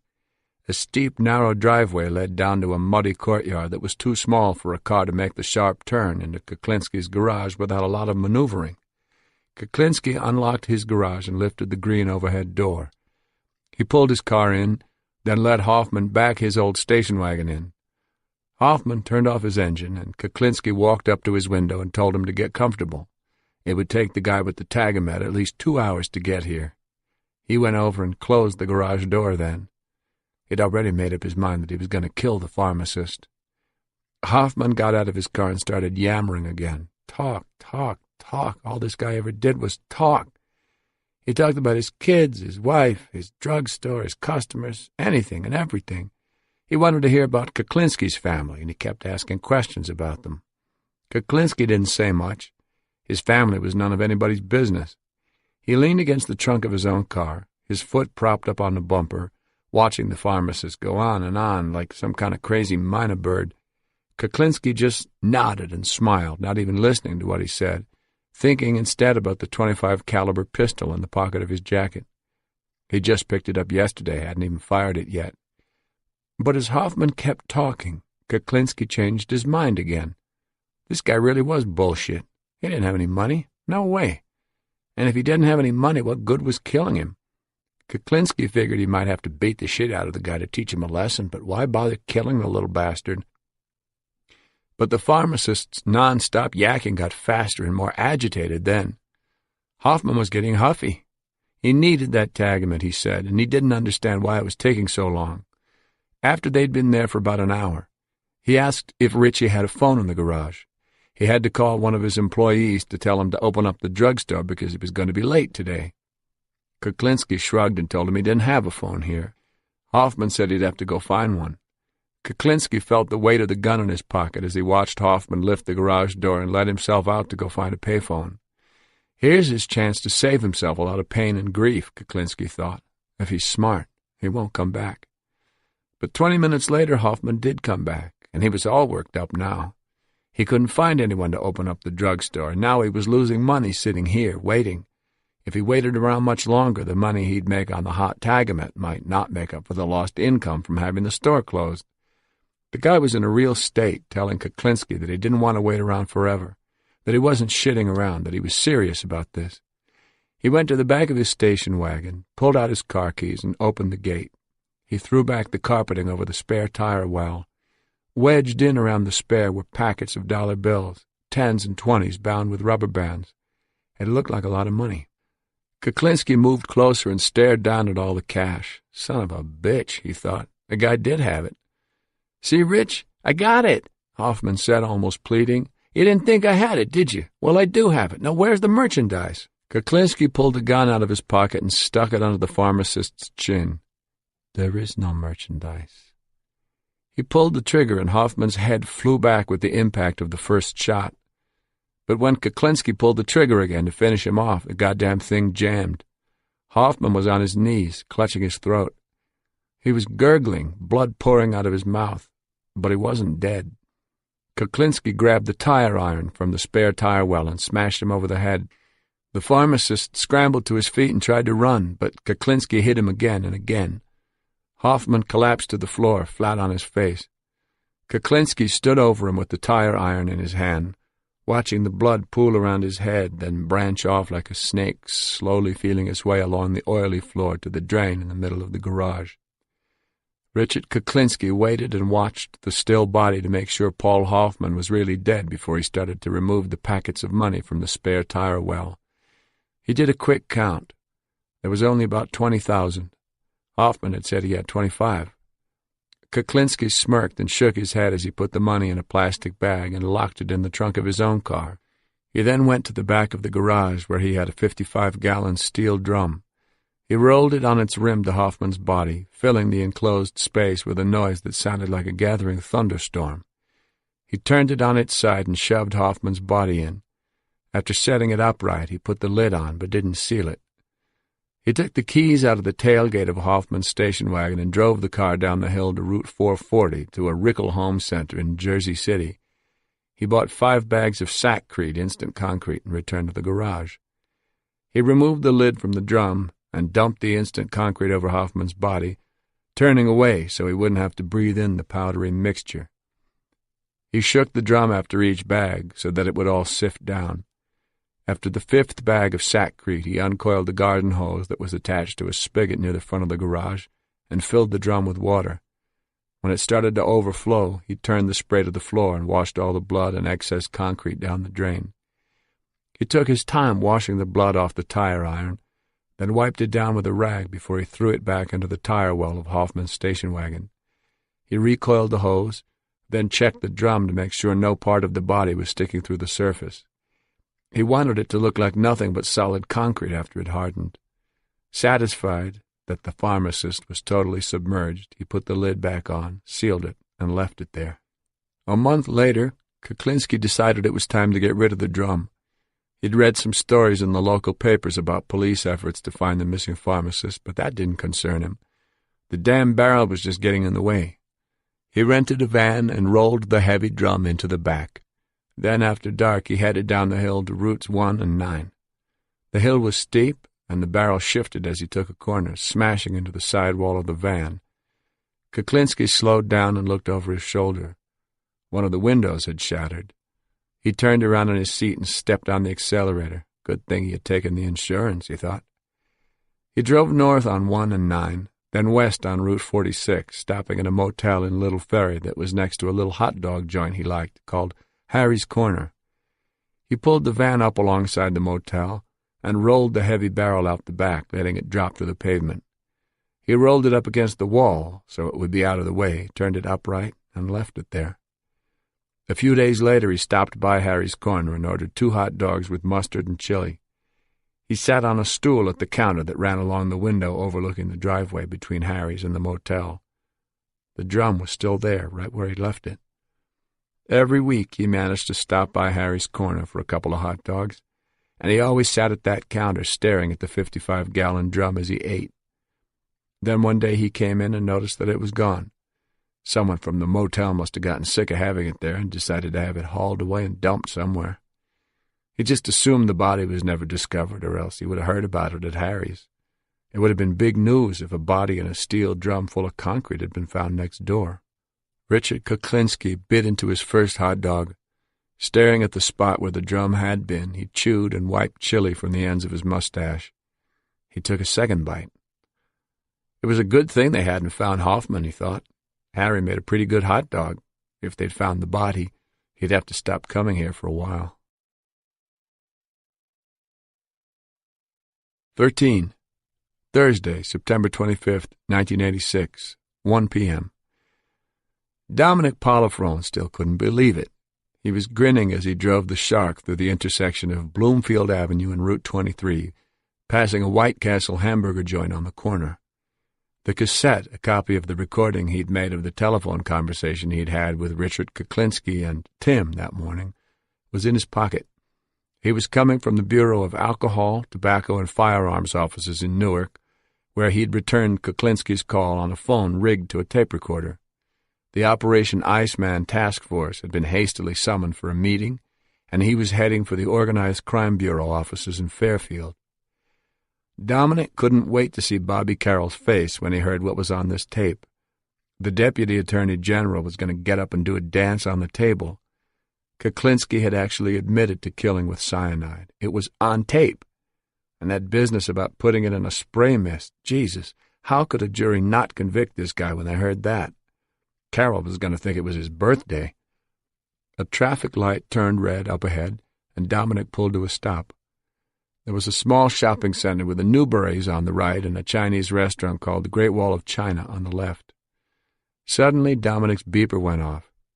He pulled the device out of his pocket and glanced at the number on the LCD readout just as the light turned green. Area code 609-327. It was the same number in South Jersey that Kuklinski had called from that morning. The car behind him honked its horn, telling him to go. Dominic gave it some gas and drove on, wondering what he should do. His policy was to make Kuklinski wait, to maintain his control over the situation, but he had a feeling that might not be the best thing to do right now. He'd asked Kuklinski to find military arms for him. He told him it would be a big order, up to $500,000 worth. Even Michael Dominic Provenzano wouldn't play it cool for a deal that big. It wouldn't make sense, and Kuklinski could get suspicious. If Kuklinski was as paranoid as most bad guys were, he might think Dominic always took his time getting back to him because he needed time to set up recording equipment. Kuklinski might start to think that he was working with the cops, or that he even was a cop. Dominic decided it might be smart to return this call right away. He spotted a phone booth outside a diner up ahead on the left, turned on his signal, and pulled into the lot. In the phone booth, he read the number off his beeper and punched it out. It rang twice before it was picked up. Hello? It was Kuklinski. Hello, Rich, it's me. Hey, Dom, how's it going? Good, what's up? You at a payphone? Yeah, we can talk. Okay, listen. We made some calls and Tim's getting the sample for you. Oh, yeah? What's he getting? A hit kit. What caliber? It'll be a .22, already fitted with a screw-on silencer. What's the price? $1,100 for this one. You place a bigger order, we'll see what we can do. That's $1,100 for the set, right? Right. Okay, that sounds good to me. I'll give the girl a call and see if she's interested. Okay. And if she is, we can get together so you can look the piece over. Gotta check the merchandise out before you buy it, right? Kuklinski was chuckling. Of course, what do you think? Dominic laughed with him. You know the Vince Lombardi exit off the turnpike up north? Yeah. We can meet there. Okay, that sounds possible. Dominic was still wondering why he wanted to meet there. Well, when do you want to get together, then? Oh, well, let me talk to my girl first. She may not want this kind of stuff. What do you mean, Dom? Kuklinski's good humor faded. I thought you told Tim you were looking for hate kits. Dominic turned on the attitude. I did, Rich, but you know how broads are. They ever give you a fucking reason for changing their minds? No, but... Is there a problem with holding on to the piece until I can talk to her? No, that's not it. Then let me find her so I can make sure this is what everybody wants. That okay with you? Dominic was on the border between aggressive and belligerent. He was stalling Kuklinski, but he couldn't make it sound like he was stalling. All right, I'll tell you what, Dom. I'll beep you in a couple of days, and we'll take it from there. Beautiful. You're sure your girl wants this stuff? I mean, the whole order, the big one. Dominic laughed. She wants it. Believe me, she wants it. But I'll be honest with you, Rich. For the first deal, she's going to bust balls, because that's where these people are. But once they trust you, she'll be buying so much fucking shit you're going to change your name to Sears. You know what I'm saying? I hear you. Kuklinski laughed, but it sounded forced. Okay, you beat me over the weekend, and we'll set up a date. I'm 99% sure she'll want these pieces, but I want to make sure, okay? Okay. I'll be talking to you. Take it easy. Dominic hung up and stared blankly at traffic whizzing by on Route 23. He wondered what Kuklinski was thinking. Did he think Dominic was stalling him? And why did he want to meet at the Vince Lombardi service area? Why there? It was a busy place, good for getting lost in the crowd, but a lot of bad stuff went down there. Where exactly at Lombardi would he suggest they meet? In the men's room? No way. Too hard to place backups in a bathroom.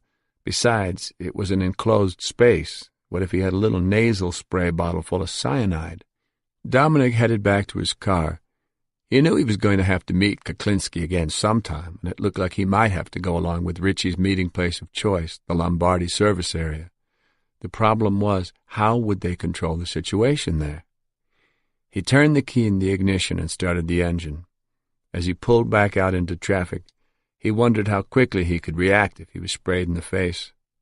Would he stand a chance if he held his breath?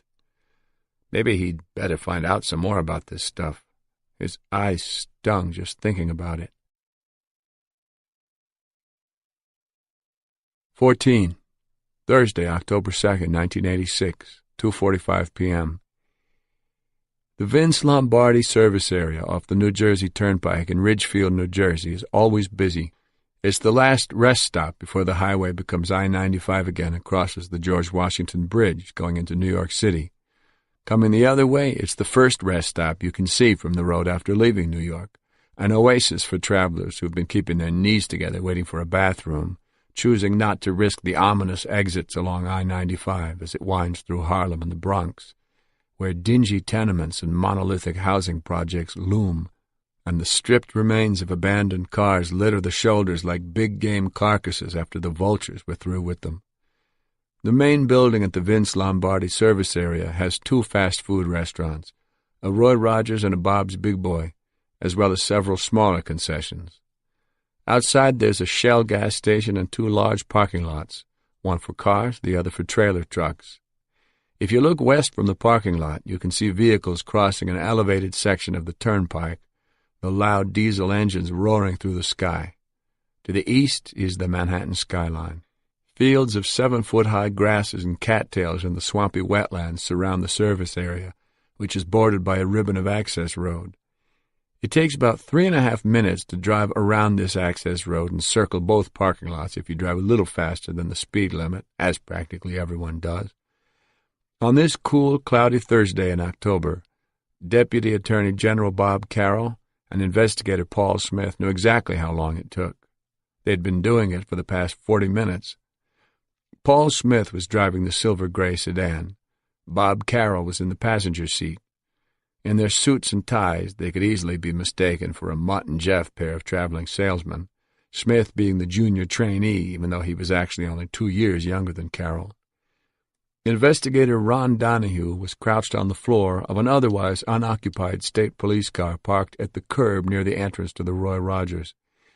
2 other investigators, a man and a woman, were making eyes at each other in another unmarked car in the lot near the bank of telephone booths.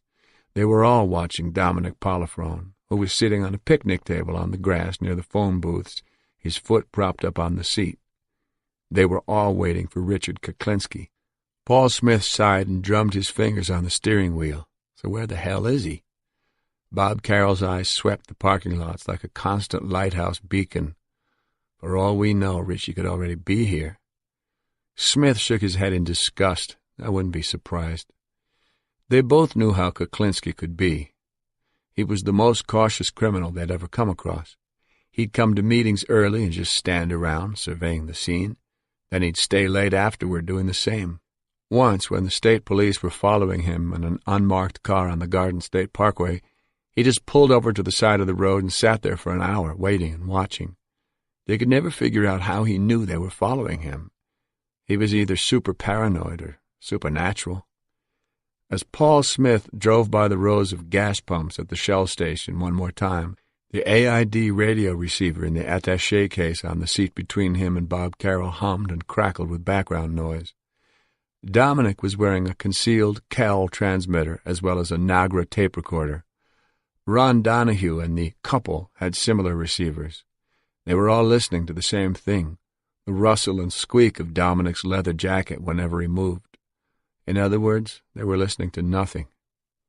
"I can just hear Ronnie now," Smith commented with a wry laugh. "Curled up under the dash like that for all this time. He's going to let Dominic know about it. You can bet on that." Bob Carroll grinned at the thought of Ron Donahue chewing out Dominic for his sore back, but his eyes never stopped scanning. Suddenly, the receiver broadcast the sound of a beeper. Looking back over the seat, Carroll could see Dominic standing up and going over to the bank of phone booths. Dominic's voice came through the receiver. "It's him, the home number."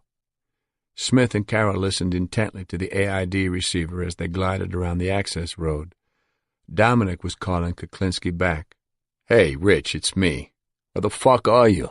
I've been waiting here for a half hour already." "Then why didn't you call sooner?" "Oh, all right. But don't make me wait too long. I got people to meet, you know what I mean? Okay, I'll see you in a little bit." The receiver picked up the sound of Dominic banging the phone as he hung up. "So what did he say, Dom?" Paul Smith asked, even though he knew Dominic couldn't hear him. "He says he got tied up with a bunch of phone calls. He said he's coming now." The disgust and mistrust in his voice reflected the rest of the team's feelings. Smith and Carroll continued to circle the access road on their mobile surveillance, driving and waiting. They had to wait another 35 minutes before the blue Chevy Camaro finally came down the exit ramp off the turnpike. They watched it heading for the bank of phone booths, Paul Smith maintaining a steady speed. The slam of a car door came through the receiver, then Kuklinski's voice. "I got stuck on the phone with this guy. I finally looked at my watch and said, 'Holy Christ, I got someone waiting for me. Let me hit this guy's beeper before he scrams.' That's when I called you. It takes me a half an hour to get here." "I thought something happened to you." Kuklinski's voice was a little fainter than Dominic's, because he was farther from the mic, but the transmission was still loud and clear, which pleased Bob Carroll. A cassette tape recorder in the attaché case was recording the transmission just in case Dominic's Nagra malfunctioned. As Paul Smith drove around the bend and started back toward the bank of phone booths, Bob Carroll frowned. He could hear Kuklinski's voice, but he couldn't see him. All he could see was Dominic, who looked like he was talking to the booth on the end. But as Smith drove closer and the perspective shifted, Carroll could see that Kuklinski was standing in the doorway of the booth, filling it completely. He was dressed entirely in black. With Dom looking up at him like that, he appeared to be enormous. Bob Carroll suddenly recalled the Mighty Joe Young movies they used to show on the $1 Million Movie on Channel 9 when he was a kid.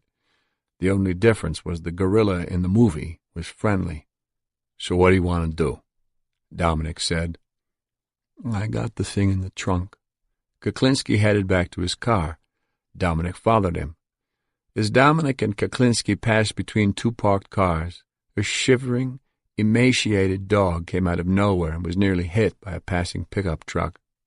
"Look at that poor little dog," Dominic said with genuine sympathy in his voice. Paul Smith nearly jumped out of his seat. "What the hell is wrong with him? He's supposed to be a bad guy. He's not supposed to give a shit about poor little dogs." He gestured at the windshield. "What the hell is wrong with you, Dominic?" Bob Carroll shushed him. Kuklinski opened the trunk of his car. "This is a .22 long-barrel military capacity with a screw-off front. You screw the suppressor on." "Right. This is everything?" "Everything's here." "Okay, now I'm going to bring this back to the girl. She'll show it to her people." "All right." "Now, you said you can do the quantity with these. I don't want to be embarrassed with these people, so if you can't do it, tell me now. That's all I'm saying. Otherwise, if you make an agreement with them and then you disappoint them, you can kiss your sweet ass goodbye." "How many do they want?" "Hey, I'm talking big bucks. They may start out with a couple 100,000 in the beginning. I don't know." "My guy tells me that right now they got 10,000 suppressors and the equipment to go with them. So, hey, that's a pretty good order. Let me take a look at this thing." The sound of rustling paper came through the receiver. "Here you go," Kuklinski said. "Just don't use it on me, you fuck you." They both laughed. "Here, you take it. I don't want to touch it. I already wiped it down, but I'll show you what we got here. This piece screws off, and this screws on." Bob Carroll and Paul Smith looked at each other. Kuklinski was showing Dominic how to put the silencer on. Bob Carroll's face was tight. Selling Dominic the gun was good. They could indict Kuklinski on that. But to get a murder indictment, Dominic would have to draw Kuklinski out, get him to talk, get him to say something incriminating, get him to talk about cyanide again. If they could get more of that on tape, Bob Carroll knew he could get a conviction in court. "Now, Rich, what about the explosives and stuff for these people?" "My guy says he can get that." "Grenades, fragmentation, all that shit. That's what they want." Dominic and Kuklinski got into a discussion about grenades and other military explosives and how it was always best to deal with one connection at a time when you were buying weapons like this. Paul Smith drove around the bend again and approached the phone booths. They could see Dominic and Kuklinski standing by the open trunk of the blue Camaro. Bob Carroll glanced down at the turning reels of the cassette in the attaché case. "Listen, Rich, remember you were telling me about how you use cyanide?" "Yeah." "I got this fucking rich Jewish kid I've been supplying with a lot of coke. He wants me to get him 2 kilos now, which I can do, but the kid's a real fucking pain in my balls, you know? So what I'm asking is, you think it's possible we can dope up the coke with cyanide?" Definitely. Well, I was figuring we could make a quick score, do the kid, and go halvesies on the bread he brings for the 2 keys. "Does he always come along?" "Yeah, he always comes along." "And he brings cash?" "The kid's rich from his old man. He's rolling in it. Money's not the problem. He's the problem. I can't stand a little fuck anymore." Silence. Kuklinski was thinking about it. Bob Carroll bit his bottom lip.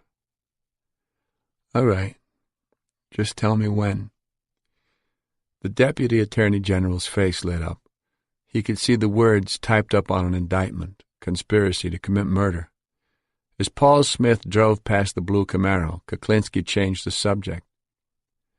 "Dom, you understand that the price for these pieces goes up after this one, right? It's 11 for this one, but it'll be 15 apiece, even in quantity." "Without the nose?" "No, with the nose.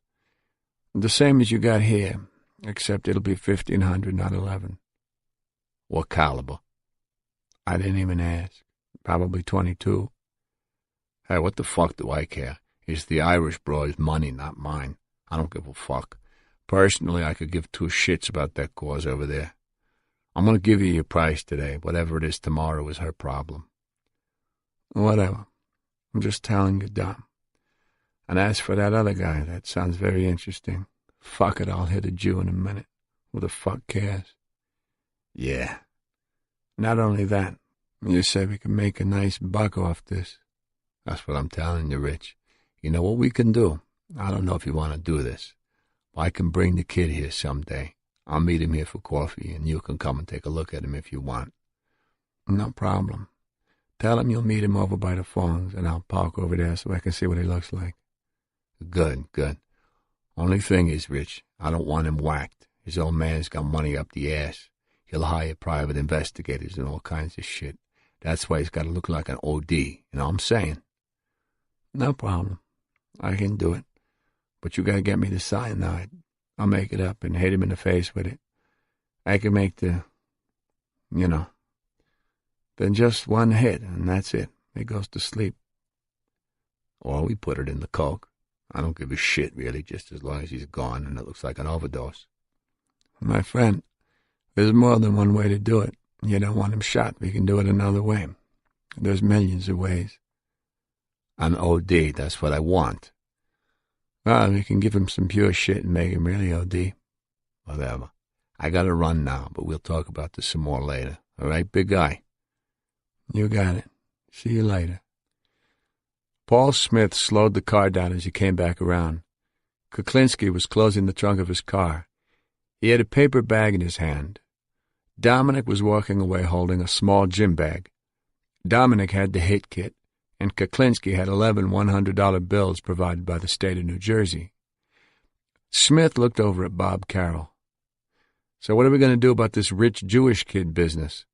Since they had heard Kuklinski making anti-Semitic remarks on previous surveillances, the Operation Iceman task force had been toying with the idea of luring Kuklinski with a Jewish victim. Carroll was fiddling with the tape recorder. I was thinking we could play it out a little more, see how far we can go with it. Paul Smith glanced at him again as he drove. You thinking about introducing somebody, or are you just going to let Dominic talk it up? No, I thought we might introduce somebody. Not right off, but maybe down the line. Smith pulled the car over to the side and looked at Bob Carroll again. Who were you thinking of? Carroll frowned, raised his eyebrows, and shrugged as if he hadn't given it much thought. Actually, I was thinking about you. Paul Smith rolled his eyes toward the Deputy Attorney General and exhaled a weary laugh. I figured. Through the windshield he could see Kuklinski's blue Camaro heading for the entrance ramp to the turnpike. 15. Wednesday, October 8th, 1986, 11:45 a.m. Richard Kuklinski used his last triangle of toast to wipe up the egg yolk from his otherwise empty plate. From his booth at the diner, he could see a strip mall on the other side of the road. He looked at his watch. He'd beeped Dominic a while ago and given him the payphone number here at the diner. He wished Dominic would call him back before the place got crowded for lunch so they could talk with a little privacy. He chewed and sipped coffee, staring out at the sunny fall day. The leaves hadn't started to turn yet down here in South Jersey, but it wouldn't be long. The days were getting crisper, and it was beginning to feel like fall. The payphone by the cash register started to ring. Kuklinski sipped his coffee, waiting for one of the waitresses to get it. The old blonde with the tinted glasses answered it. Hello? Who? Hold on a minute. The waitress looked around the diner. When she spotted the big bald man with the gray beard sitting by himself, she went over to him. Sir, are you waiting for a call from a Dominic? She asked Kuklinski. Yes, I am. Kuklinski got out of the booth. Can I get you anything else, sir? He looked over his shoulder at the empty coffee cup. Yeah, sure. How about a refill? He continued toward the phone and made sure no one was nearby before he picked up the receiver. How you doing? Rich. Yeah, how's it going? All right. Who was that who answered the phone? That was the waitress here at the restaurant. So what are you doing? Not much. I called to see if anything is happening with your girl. As a matter of fact, everything's fine with her. Yeah? They're very pleased with what I showed them. Yeah? So, that looks like good business, you know what I'm saying? Good. And how did you make out with the rich kid? Is he gonna do that thing with you? Yeah, we're gonna do that. You know. Kuklinski grinned. Well, whenever you're ready, give me a beep. Yeah, all right. How long are you going to be down there in South Jersey? Don't worry about it. It'll take me 2.5 hours to get up there, my friend, that's all. Dominic laughed. I hear you. There's no rush on this thing, though, you know what I'm saying? The kid bounces around, goes away with his family sometimes, disappears for a while. He who hesitates is lost, my friend. You're right about that, Rich. Gotta strike while the iron is hot.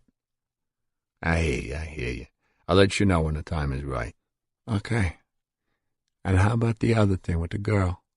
Don't worry, I'll be in touch as soon as I hear from her. Okay. You know how to find me. Right. I'll be in touch. Take care now. Bye. Kuklinski hung up and went back to his booth. The saucer was on top of his coffee cup. The waitress had poured him a fresh cup and covered it to keep it warm. He shook out 2 packets of sugar, ripped the tops, and poured them into the cup. He was thinking about the rich Jewish kid. Dominic had said the kid wanted 2 kilos of coke. The price would be $65,000.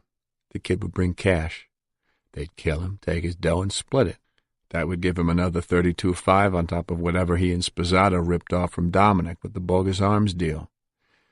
Kuklinski brought the coffee cup to his lips and sipped as he looked out the window. He who hesitates is lost, he thought.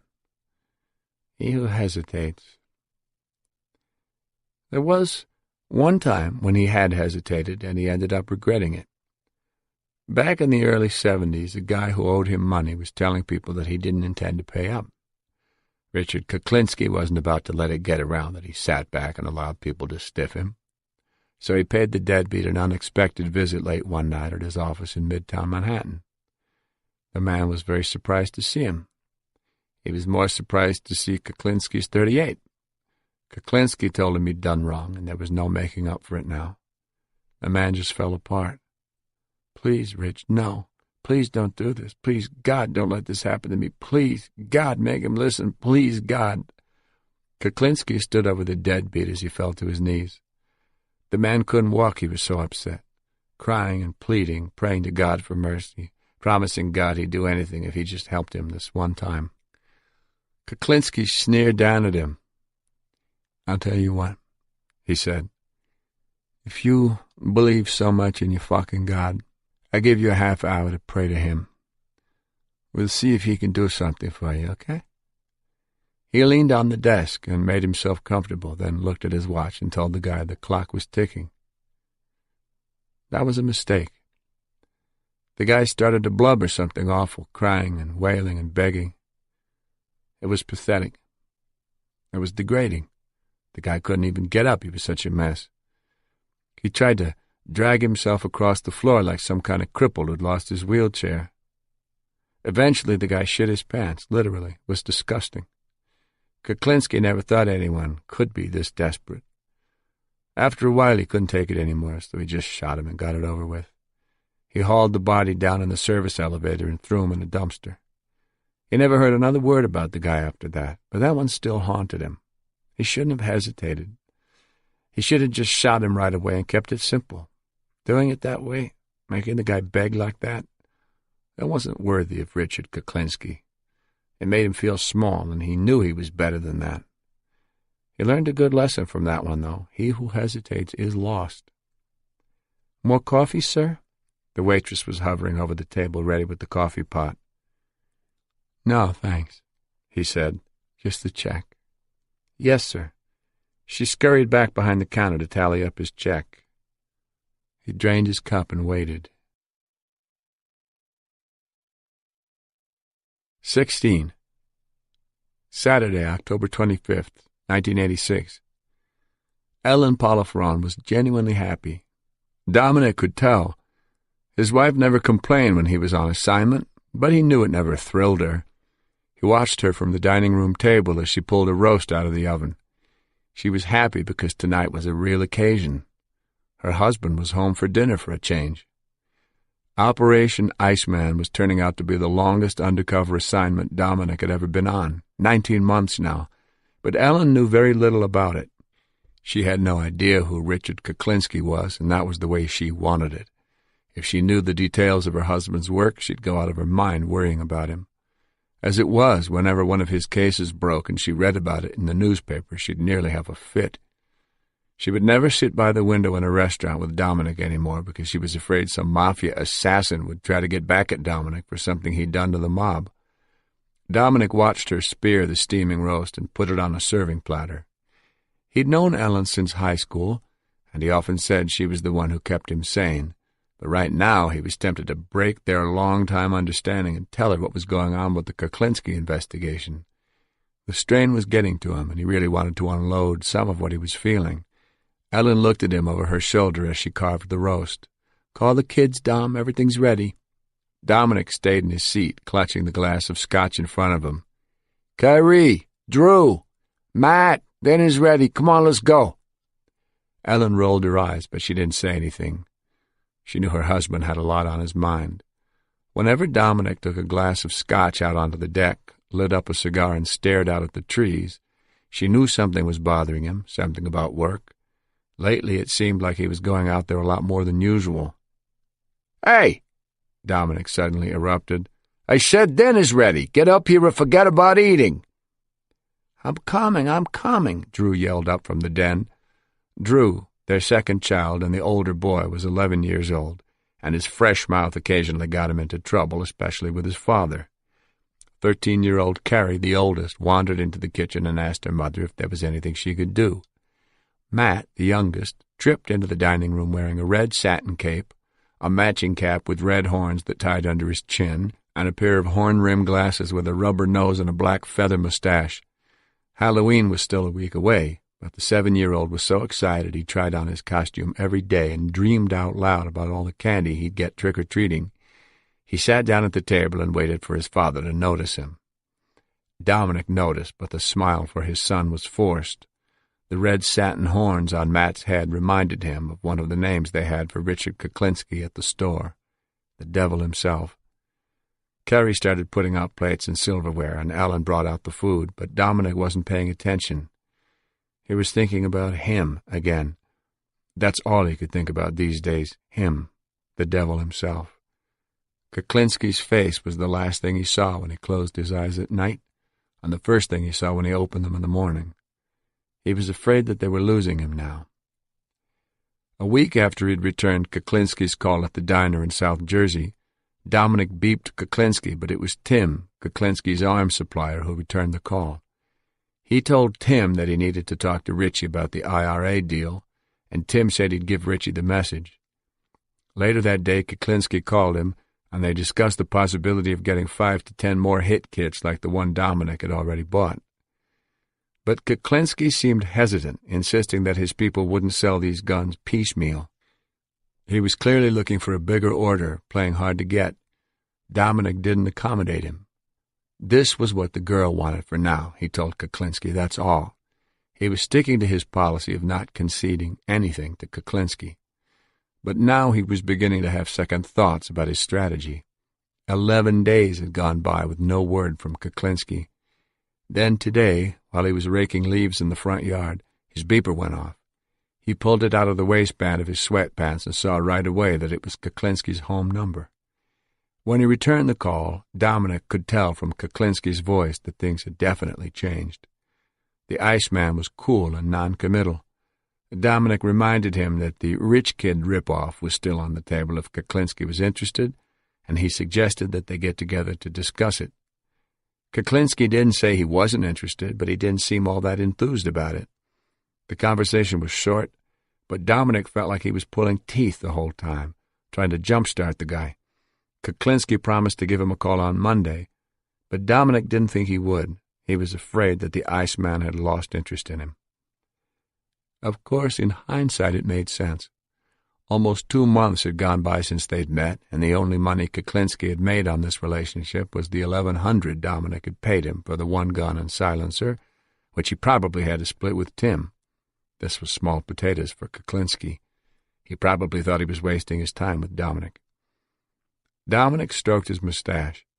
He should have put in a bigger order when he talked to him 2 weeks ago. 5 to 10 guns was nothing. He should have realized that. Same thing with the rich kid scheme. He should have been more definite about it. He should have given Kuklinski a tidbit he could taste to make him really hungry.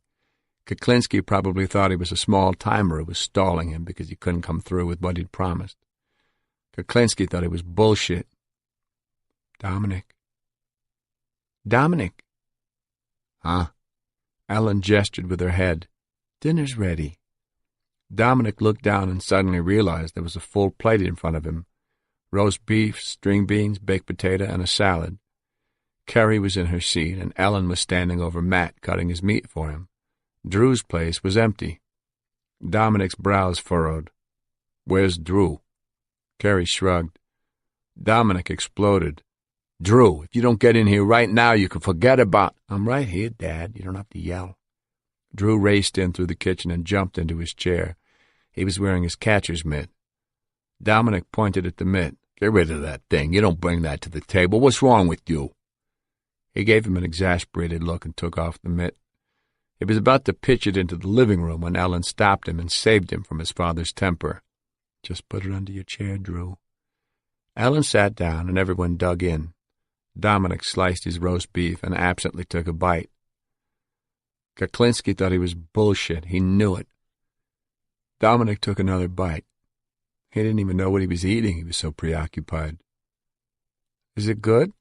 Ellen asked. Huh? The meat, is it overdone? Oh, no. It's good. It was very good. He was watching Matt in his devil costume, buttering a roll. That reminded Dominic of something he always said to Kuklinski. We gotta break bread over this, Rich. We gotta break bread. He speared another piece of roast beef and shoved it in his mouth. But when were they going to break bread, he wondered. When? There was no reason for Kuklinski to meet him, no incentive, no big bucks, no big score, nothing. They were stalling Kuklinski, and the bastard knew it. Dominic chewed and chewed, thinking about Kuklinski, and finally he realized that the roast beef didn't have much taste. Hey, Matt, he said to the 7-year-old, pass the fucking salt, will you? The little boy's jaw dropped. Daddy! Dominic!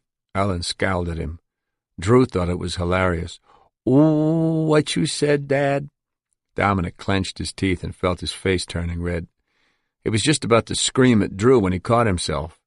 He turned to Matt and tenderly pushed the devil's horns off his head. I'm sorry, Matt, I didn't mean that. The little boy looked up at his father, his shocked expression slowly fading. It's okay, Dad. He looked at his mother. We understand. Dominic rubbed his face and let out a long sigh. Sorry. Later that evening, while Ellen and the kids were downstairs in the den watching TV, Dominic was pacing around the house, searching for something to do with himself. He had tried watching television with them, but he couldn't concentrate on any of the programs. He thought about going out for a jog, but it was raining too hard. He wanted to go down to the gym, put on the gloves, and work on the heavy bag for a while, but this was the first Saturday night he'd been home in months. He couldn't leave now. His best friend, Alan Greco, was out for the evening. He'd already tried calling him. So Dominic sat at the kitchen table, staring at the phone, debating about whether or not he should call. His eye kept going back to the bottle of Chivas on the counter. Either he was going to make the call or have another drink and brood. He snapped up the phone and punched out the number. It rang 5 times before she answered. Hello? Hey, how are things in Glockamora? Dominic! The woman on the other end had a distinctly New York accent. She sounded both incredulous and scolding. It's Saturday night, Dominic. Get a life, will you? I'm trying, Margie, I'm trying. Margaret Moore was Assistant Special Agent in charge of the ATF office in Philadelphia. She had started her career with the New York City Police Department, working in undercover narcotics, but in 1976, after 2.5 years on the job, she had been laid off. She was then hired by the Bureau of Alcohol, Tobacco, and Firearms, where she was teamed with a brash special agent who was as Italian as she was Irish. Together they formed an act that was unique in undercover law enforcement. Dominic would pose as a connected guy in the market for guns. Margaret, with her blue eyes and strawberry blonde hair, would be the IRA girl, his good customer who needed the guns. They were a very effective duo. Whenever they would go to meet a bad guy with guns to sell, Margaret would go off into a corner by herself, and Dominic would do all the negotiating, going back and forth between the buyer and seller. In their biggest case together, they recovered 3,000 silencers from a mob gunrunner. Even though they weren't partners anymore, they stayed in touch. But ever since Operation Iceman had started to heat up, it seemed like he'd been calling her every other night. "So what's he done now, Dom?" Margaret Moore knew all about Richard Kuklinski. "Nothing. That's the whole problem. I think we're losing him." "You think he's on to you?" "Nah, I don't think that's it." "You sure?" "Nah, he doesn't know who I am." "Well, don't be a jerk. If he starts getting hanky on you, back out. Protect yourself first."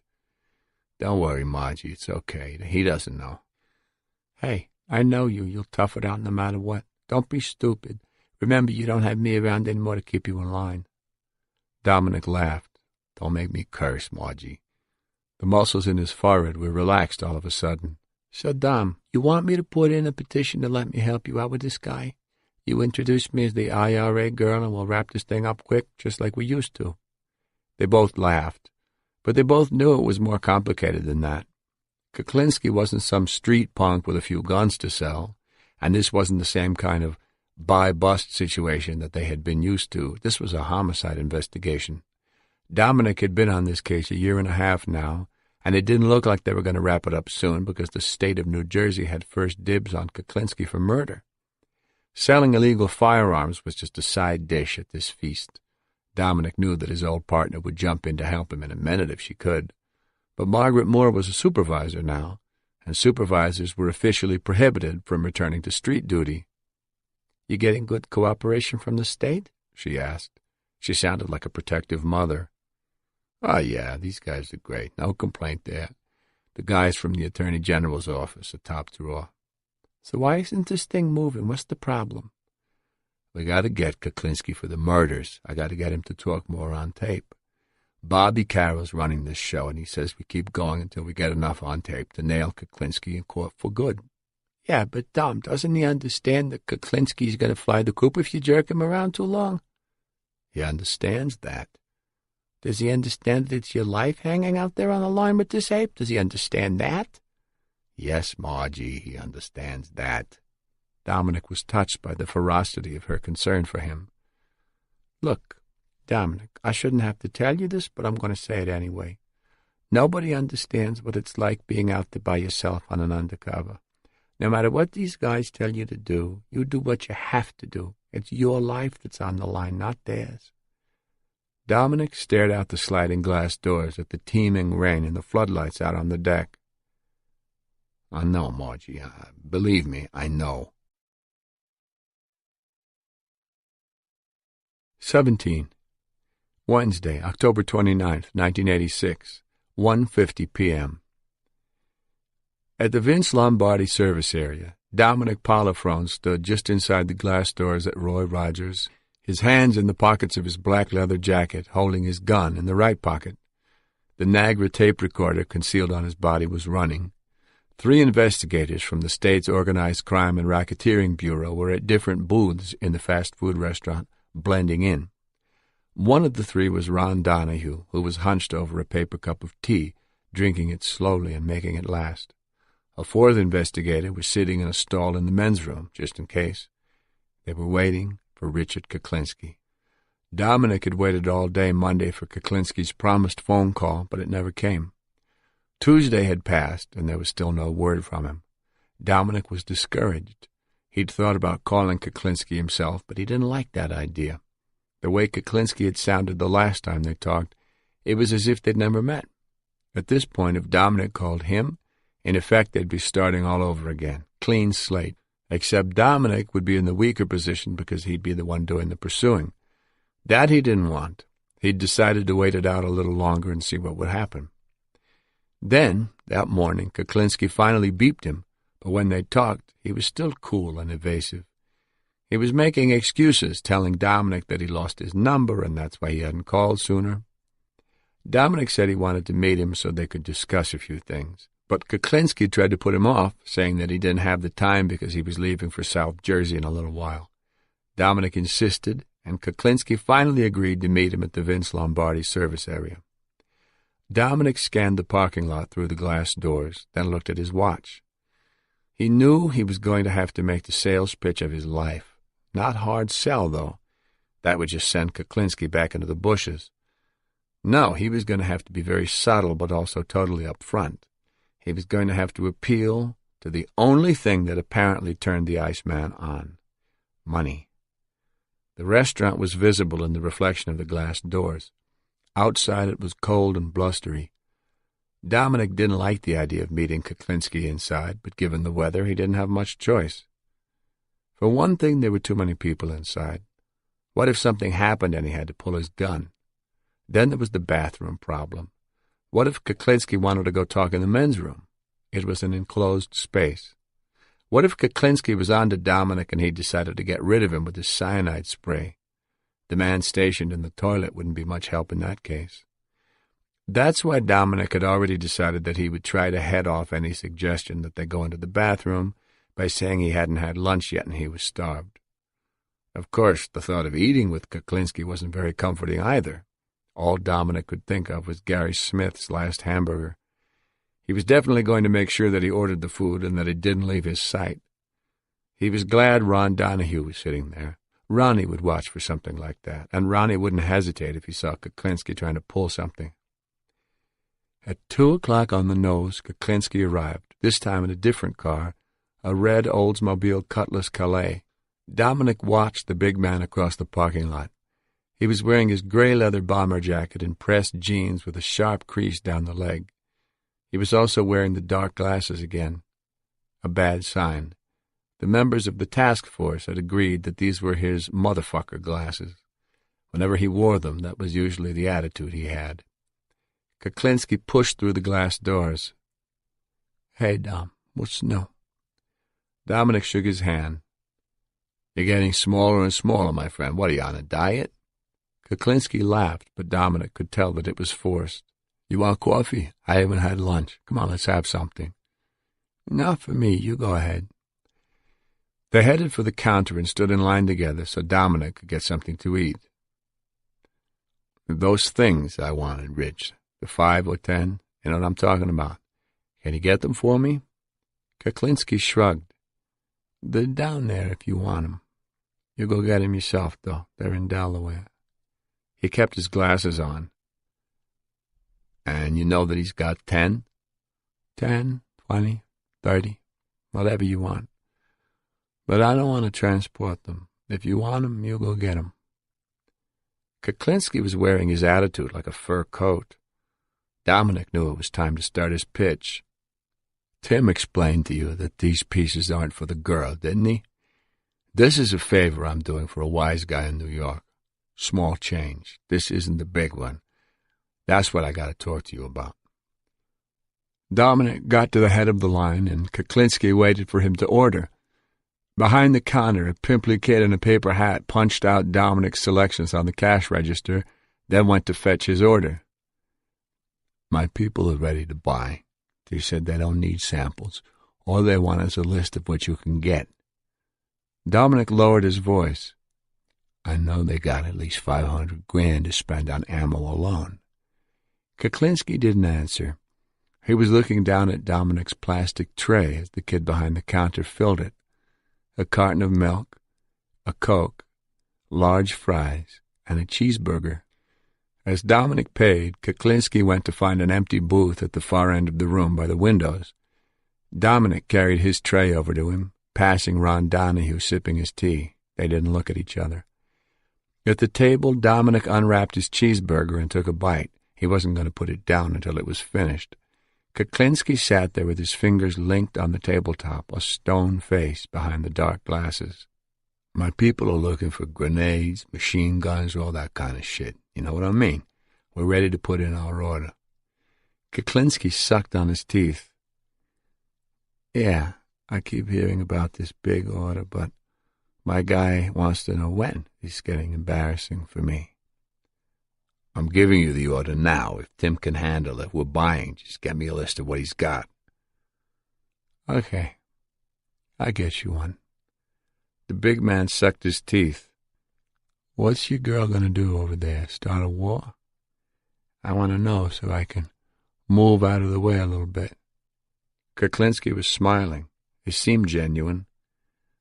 "Rich, I don't give a fuck what she's gonna do with it. As long as her cash is green, that's all I care about." Well, that's all I care about, too. I just want to get you two guys together and let you do your thing. I'm going to step aside and stay out of it. All I want is my commission when it's all over." "Of course." Dominic stuck a straw in his soda and took a drink. "But right now I need those 10 pieces. Tell me the truth now. Can I get 'em right away? I promised this guy I would try." "You willing to go down to Delaware to get 'em?" "No problem. I'll pick 'em up wherever they are." Kuklinski took off his glasses. "Tim's got 'em. They're down there. If you'll pick 'em up, there's no problem." "Good. You make the arrangements and get back to me. Tell me when and where, okay?"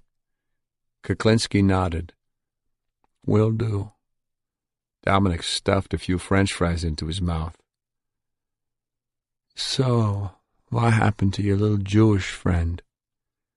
Dominic took a drink of soda and swallowed. "I wanted to talk to you about that. The kid says he may want to do 2 or maybe 3 keys now. Is it still possible to do what we talked about, with the cyanide shit?"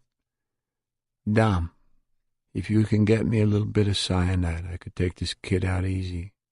Just walk up to him, spray it in his face, and he'll never see the next fucking minute."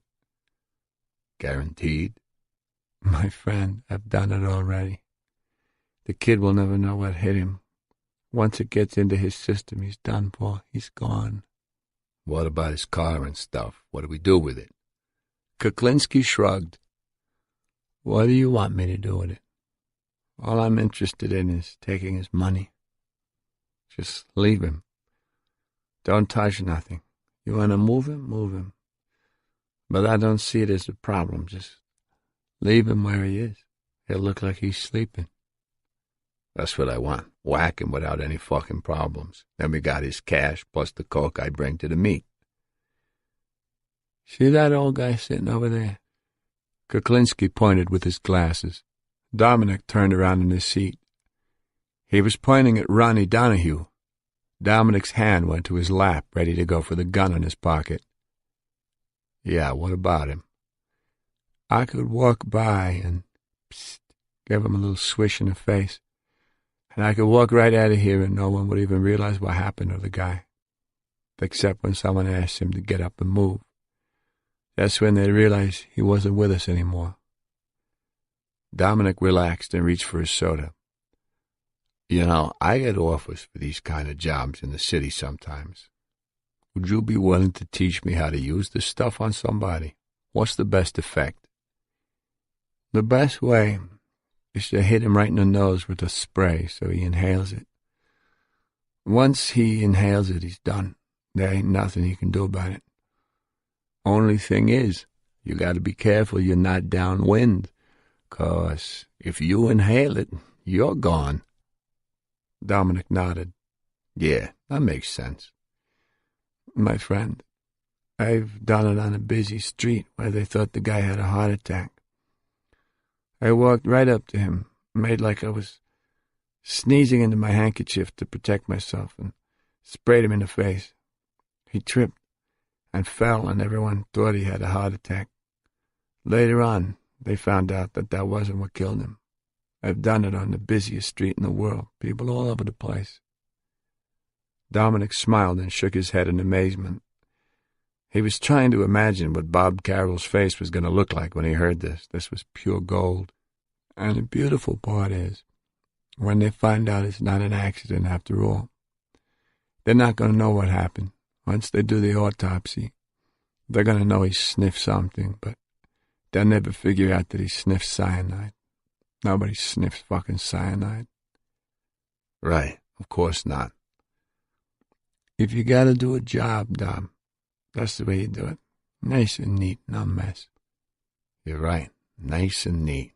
Nice and neat." Dominic looked down at the last bite of cheeseburger in his hand, and the French fries spread out on the plastic tray, and he suddenly remembered the photos of Danny Deppner's body. He wondered if that one had been nice and neat, too. 18. In the last days of 1982, Danny Deppner kept having the same nightmare, that Gary Smith wasn't dead. Deppner had watched Gary Smith eat the cyanide-laced hamburger that Richard Kuklinski had brought to the York Motel. He had seen Gary's eyes go goofy as he fell back on the bed and clutched his throat. He was the one who had taken the lamp cord and finished the job, strangling Smith until he stopped struggling. He had rolled Smith's lifeless body off the bed and helped Kuklinski get him into the bed frame, covering him with the box spring and mattress. But lying in bed, staring at the cracked ceiling in another motel room, Danny Deppner began to wonder, could Gary still be alive? On Christmas Eve, in room 55 at the Skyview Motel in Fort Lee, Danny was jittery. He was stuck there, afraid to move, afraid to leave the room. Richard Kuklinski had paid for the room, but again left him with no money. Danny kept the TV on to keep him company, but there was only a lot of dopey Christmas stuff on, cartoons and crap. He left it on, though, because the silence of the night made him nervous. He dozed off on the bed with his clothes on and the television going. That's when he had the nightmare for the first time. Gary hadn't died. He was under that bed, but he wasn't dead. He was reaching out, trying to get out from under the mattress and box spring. He was struggling and moaning. Danny was lying on that bed, sleeping, tossing and turning, having the nightmare. Beneath him, Gary was on his back, reaching up. Danny wanted to escape, but he couldn't move. Suddenly, Gary's rotting hands emerged from the mattress on either side of Danny's face. Danny Deppner's eyes shot open, and he bolted off the bed. He stared at the mattress looking for Gary's hands. He was drenched in sweat. On Christmas Day, not knowing who else to turn to, Danny called his ex-wife Barbara and asked her to come down for a while. Terrified herself, knowing what she knew about Gary Smith's murder, she told him she didn't think that was such a good idea. He begged her, but she refused. He was getting low on cigarettes, he told her. He had no money and he needed a drink bad. An alcoholic who'd been trying to reform, Danny had started drinking again. His ex-wife kept saying no, she couldn't come down and be with him. She was too scared. Danny Deppner spent the day alone in room 55, fighting the urge for a drink and a cigarette, flipping channels on the TV, avoiding that bed. That night he dozed off on the armchair and had the nightmare again. He didn't get much sleep.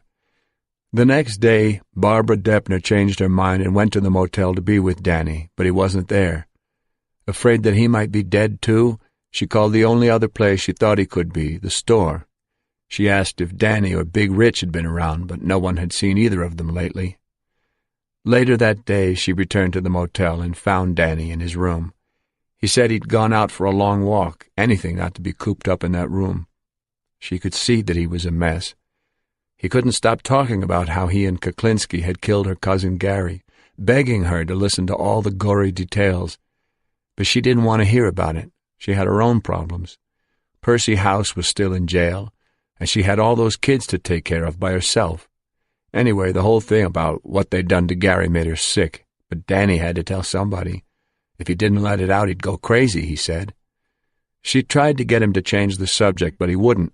He wanted her to go to Gary's house that night and ask Veronica Smith if her husband had returned home. Barbara thought her ex-husband had finally snapped, but Danny insisted that she do it. He had to know if Gary was really dead. As she tried to reason with him, the phone suddenly rang, and they both froze. Danny picked it up. It was Kuklinski. He wanted them to meet right now at the Fort Lee Diner, a 5-minute drive from the motel. They were both too scared to disobey. Kuklinski wasn't there when they arrived, so they waited in the parking lot. It wasn't long before the white Cadillac with the blue top pulled into the lot. Kuklinski motioned for them to get into his car, but Barbara shook her head. She was terrified of him. Richard Kuklinski didn't like people saying no to him. He jumped out of the car, enraged, and snatched Barbara Deppner by the wrist. Where the hell did she get off calling the store and asking about him, he wanted to know. Danny tried to defend her, but he knew better than to challenge Big Rich. But then, as suddenly as he had erupted, Kuklinski calmed down and suggested they go into the diner and have something to eat so they could talk. Danny was suspicious. Why was he being so nice all of a sudden? Inside, over coffee, Kuklinski explained his problem with his whole situation. He couldn't go on carrying Danny indefinitely, paying for motel rooms and bringing him food every day. Danny had to start pulling his own weight because he just couldn't afford it. He suggested that Barbara take Danny to a liquor store so he could hold it up. After they left the diner and Kuklinski departed, Danny told his ex-wife that he knew of a convenience store up in Sussex County that would be easy to knock off, the Ding Dong Dairy Store in Hardystown. Forget it, she told him. Her uncle worked there now. She didn't want him getting hurt. Danny pleaded with her, promising that he wouldn't hurt anyone, but she stuck to her guns. She had dropped him off back at the motel and headed home. She wasn't going to help him rob stores. She already had more trouble than she needed. On December 31st, 1982, Richard Kuklinski moved Danny Deppner to the Turnpike Motel on Route 46 in Ridgefield, where Danny registered under the name Bill Bradley. His room was paid for each day just before checkout time. One of the maids at the motel remembered Mr. Bradley, a tall man with dark, woolly hair and a thick mustache. He had tired eyes and drawn face. Mr. Bradley would never let her clean his room, just took the clean sheets and towels at the door and said he'd take care of it himself. She also remembered the white Cadillac with the blue top that came every day just before checkout time and parked in front of Mr. Bradley's room. Danny was sleeping a little better now, but every once in a while he'd wake up in the middle of the night with that nightmare, Gary trying to grab him through the bed.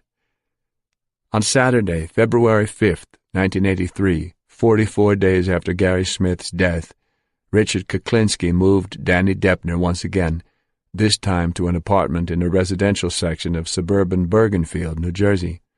The studio apartment belonged to a young man named Rich Patterson, who was dating one of Kuklinski's daughters at the time. Patterson was away for the weekend, and Kuklinski had his own set of keys. Apartment 1 at 51 Fairview Avenue, Bergenfield, was the last place Danny Deppner ever had that nightmare. On Sunday, May 14th, 1983, a man was riding his bicycle along Clinton Road in Milford Township, New Jersey. It was a warm spring day, and the early morning sun was sparkling off the waters of the Clinton Reservoir. The air was fresh, and the woods were alive with new growth. There was seldom very much traffic on this road, especially on Sunday mornings, and there wasn't a house for miles. It was beautiful. As the man rode along the reservoir, something caught his attention to his left. An unusually large black bird was perched high in a tree. The man pulled his bike to the side of the road and stared up at the bird. It was a turkey buzzard, the biggest one he'd ever seen. He figured it must be looming over a carcass, probably a dead deer left behind by hunters. He got off his bike and went into the woods to investigate. Under the buzzard's tree he found something wrapped in green plastic garbage bags. One end of the large bundle was ripped, most likely by the scavenger bird. As he stepped closer, his stomach lurched. Part of a human head was peeking through the tear in the bag. The bicyclist ran back to the road and marked the spot where he'd entered the woods with a fallen branch. He intended to ride down to the nearest house and call the police, but a car happened to come by, and he flagged it down. He told the driver to call the police. There was a body in the woods. The police arrived within the hour and summoned Dr. Geeta Natarajan, the acting chief medical examiner of Passaic County. She examined the body at the scene, but left it in the garbage bags. After photographs were taken, the body was carefully lifted off the ground and put in a body bag.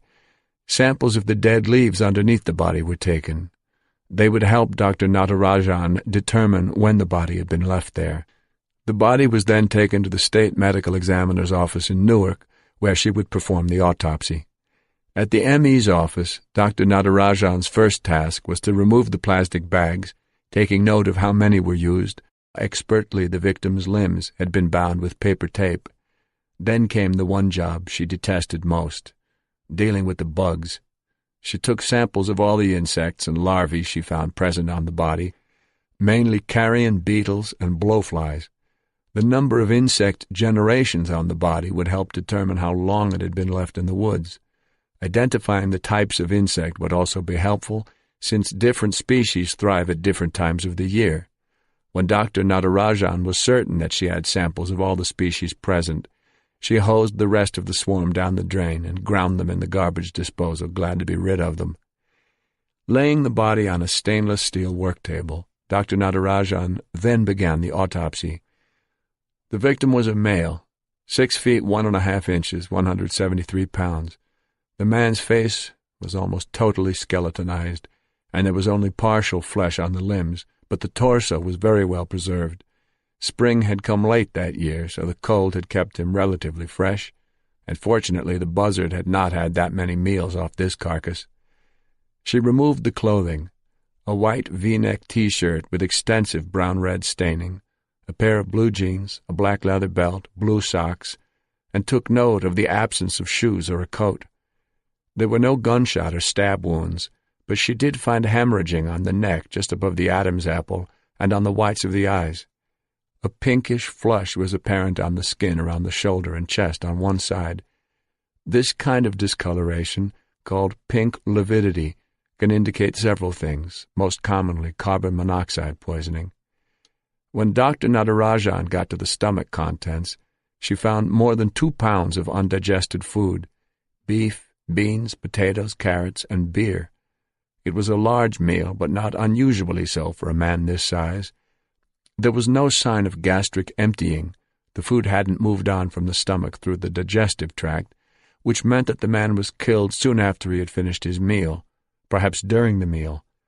She examined the food itself and noticed that the beans had been burned. The meal was probably home-cooked, she believed, because a restaurant couldn't get away with serving burned food. The man must have been very hungry to eat it.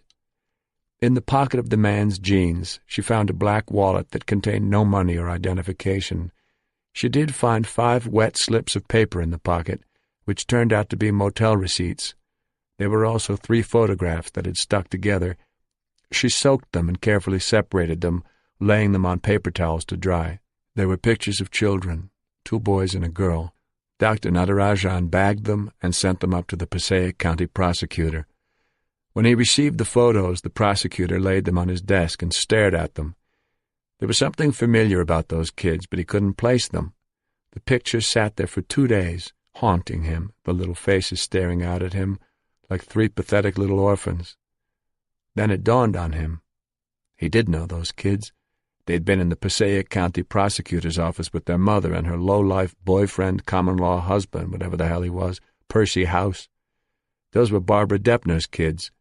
He picked up the phone and called the ME's office to tell Dr. Natarajan he had a good hunch who her body was. It was the father of those 3 kids, Daniel Everett Deppner. 19. Barbara Kuklinski didn't know what to think as her husband held the door for her and she walked into the carpeted lobby of the restaurant. Richard was wearing his dark glasses, even though it was evening, and he'd been wearing them all day around the house, which always made her uneasy. But now he was dressed to the nines in his dark blue suit, a white shirt, and a maroon tie.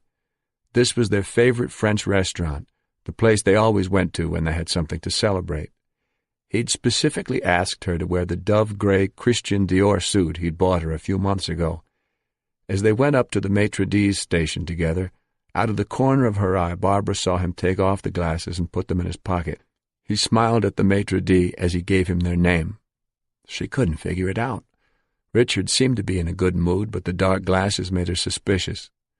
Was this really the good Richard, or was it a new incarnation of the bad Richard?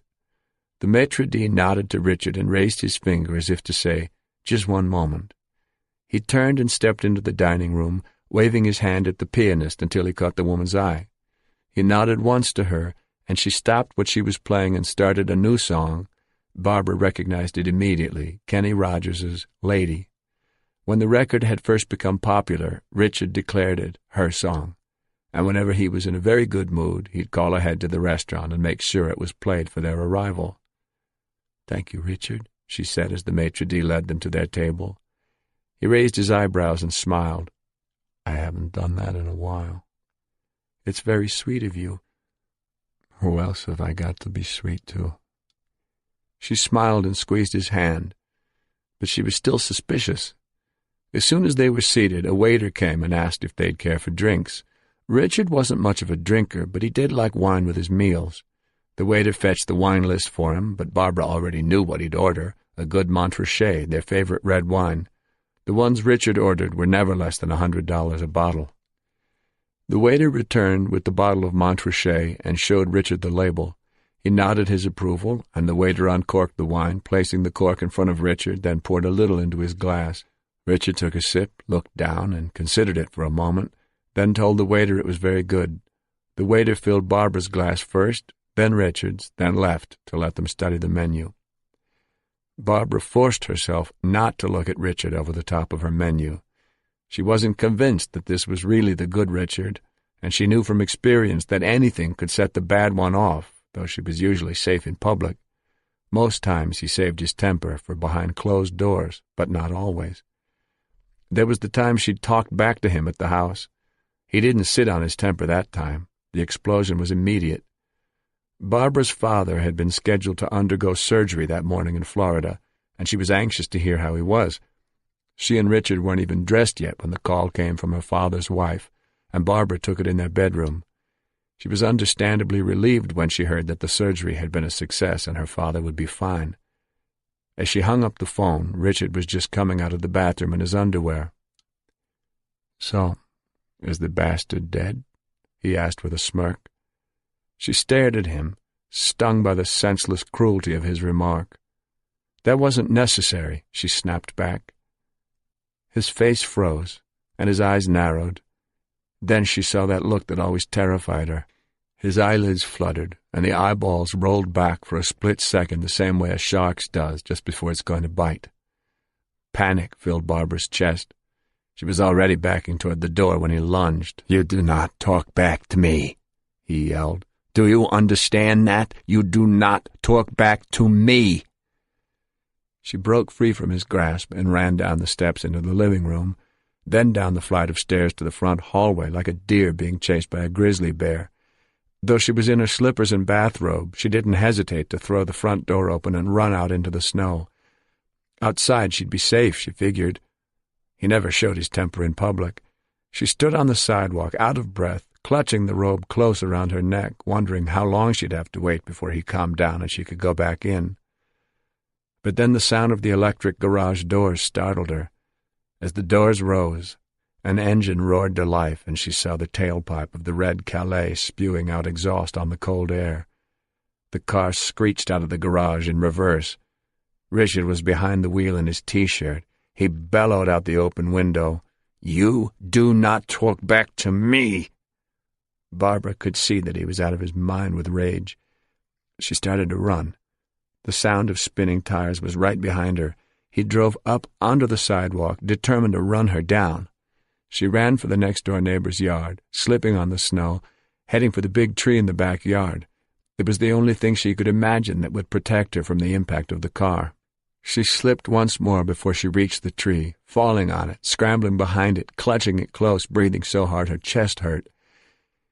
When she finally dared to peer around the tree, Barbara saw that the car was at an angle on the snow-covered front lawn. The engine was idling, and Richard was behind the wheel, but it wasn't moving. He wasn't pursuing her anymore. She took a closer look and saw that Richard was punching himself in the head, again and again, hitting himself hard with a closed fist. It was what he did when he was frustrated and couldn't vent his rage any other way. If he couldn't hit anyone else, he'd hit himself. Reliving that horrible winter day, Barbara could feel her heart beat faster as she stared blankly at the menu in her hands. She refocused and started to read the selections quickly, afraid that Richard would know what she was thinking. "Do you know what you're going to order, Rich?" she asked, looking over the top of her menu. Richard wasn't looking at his menu. He was staring at something at the back of the restaurant.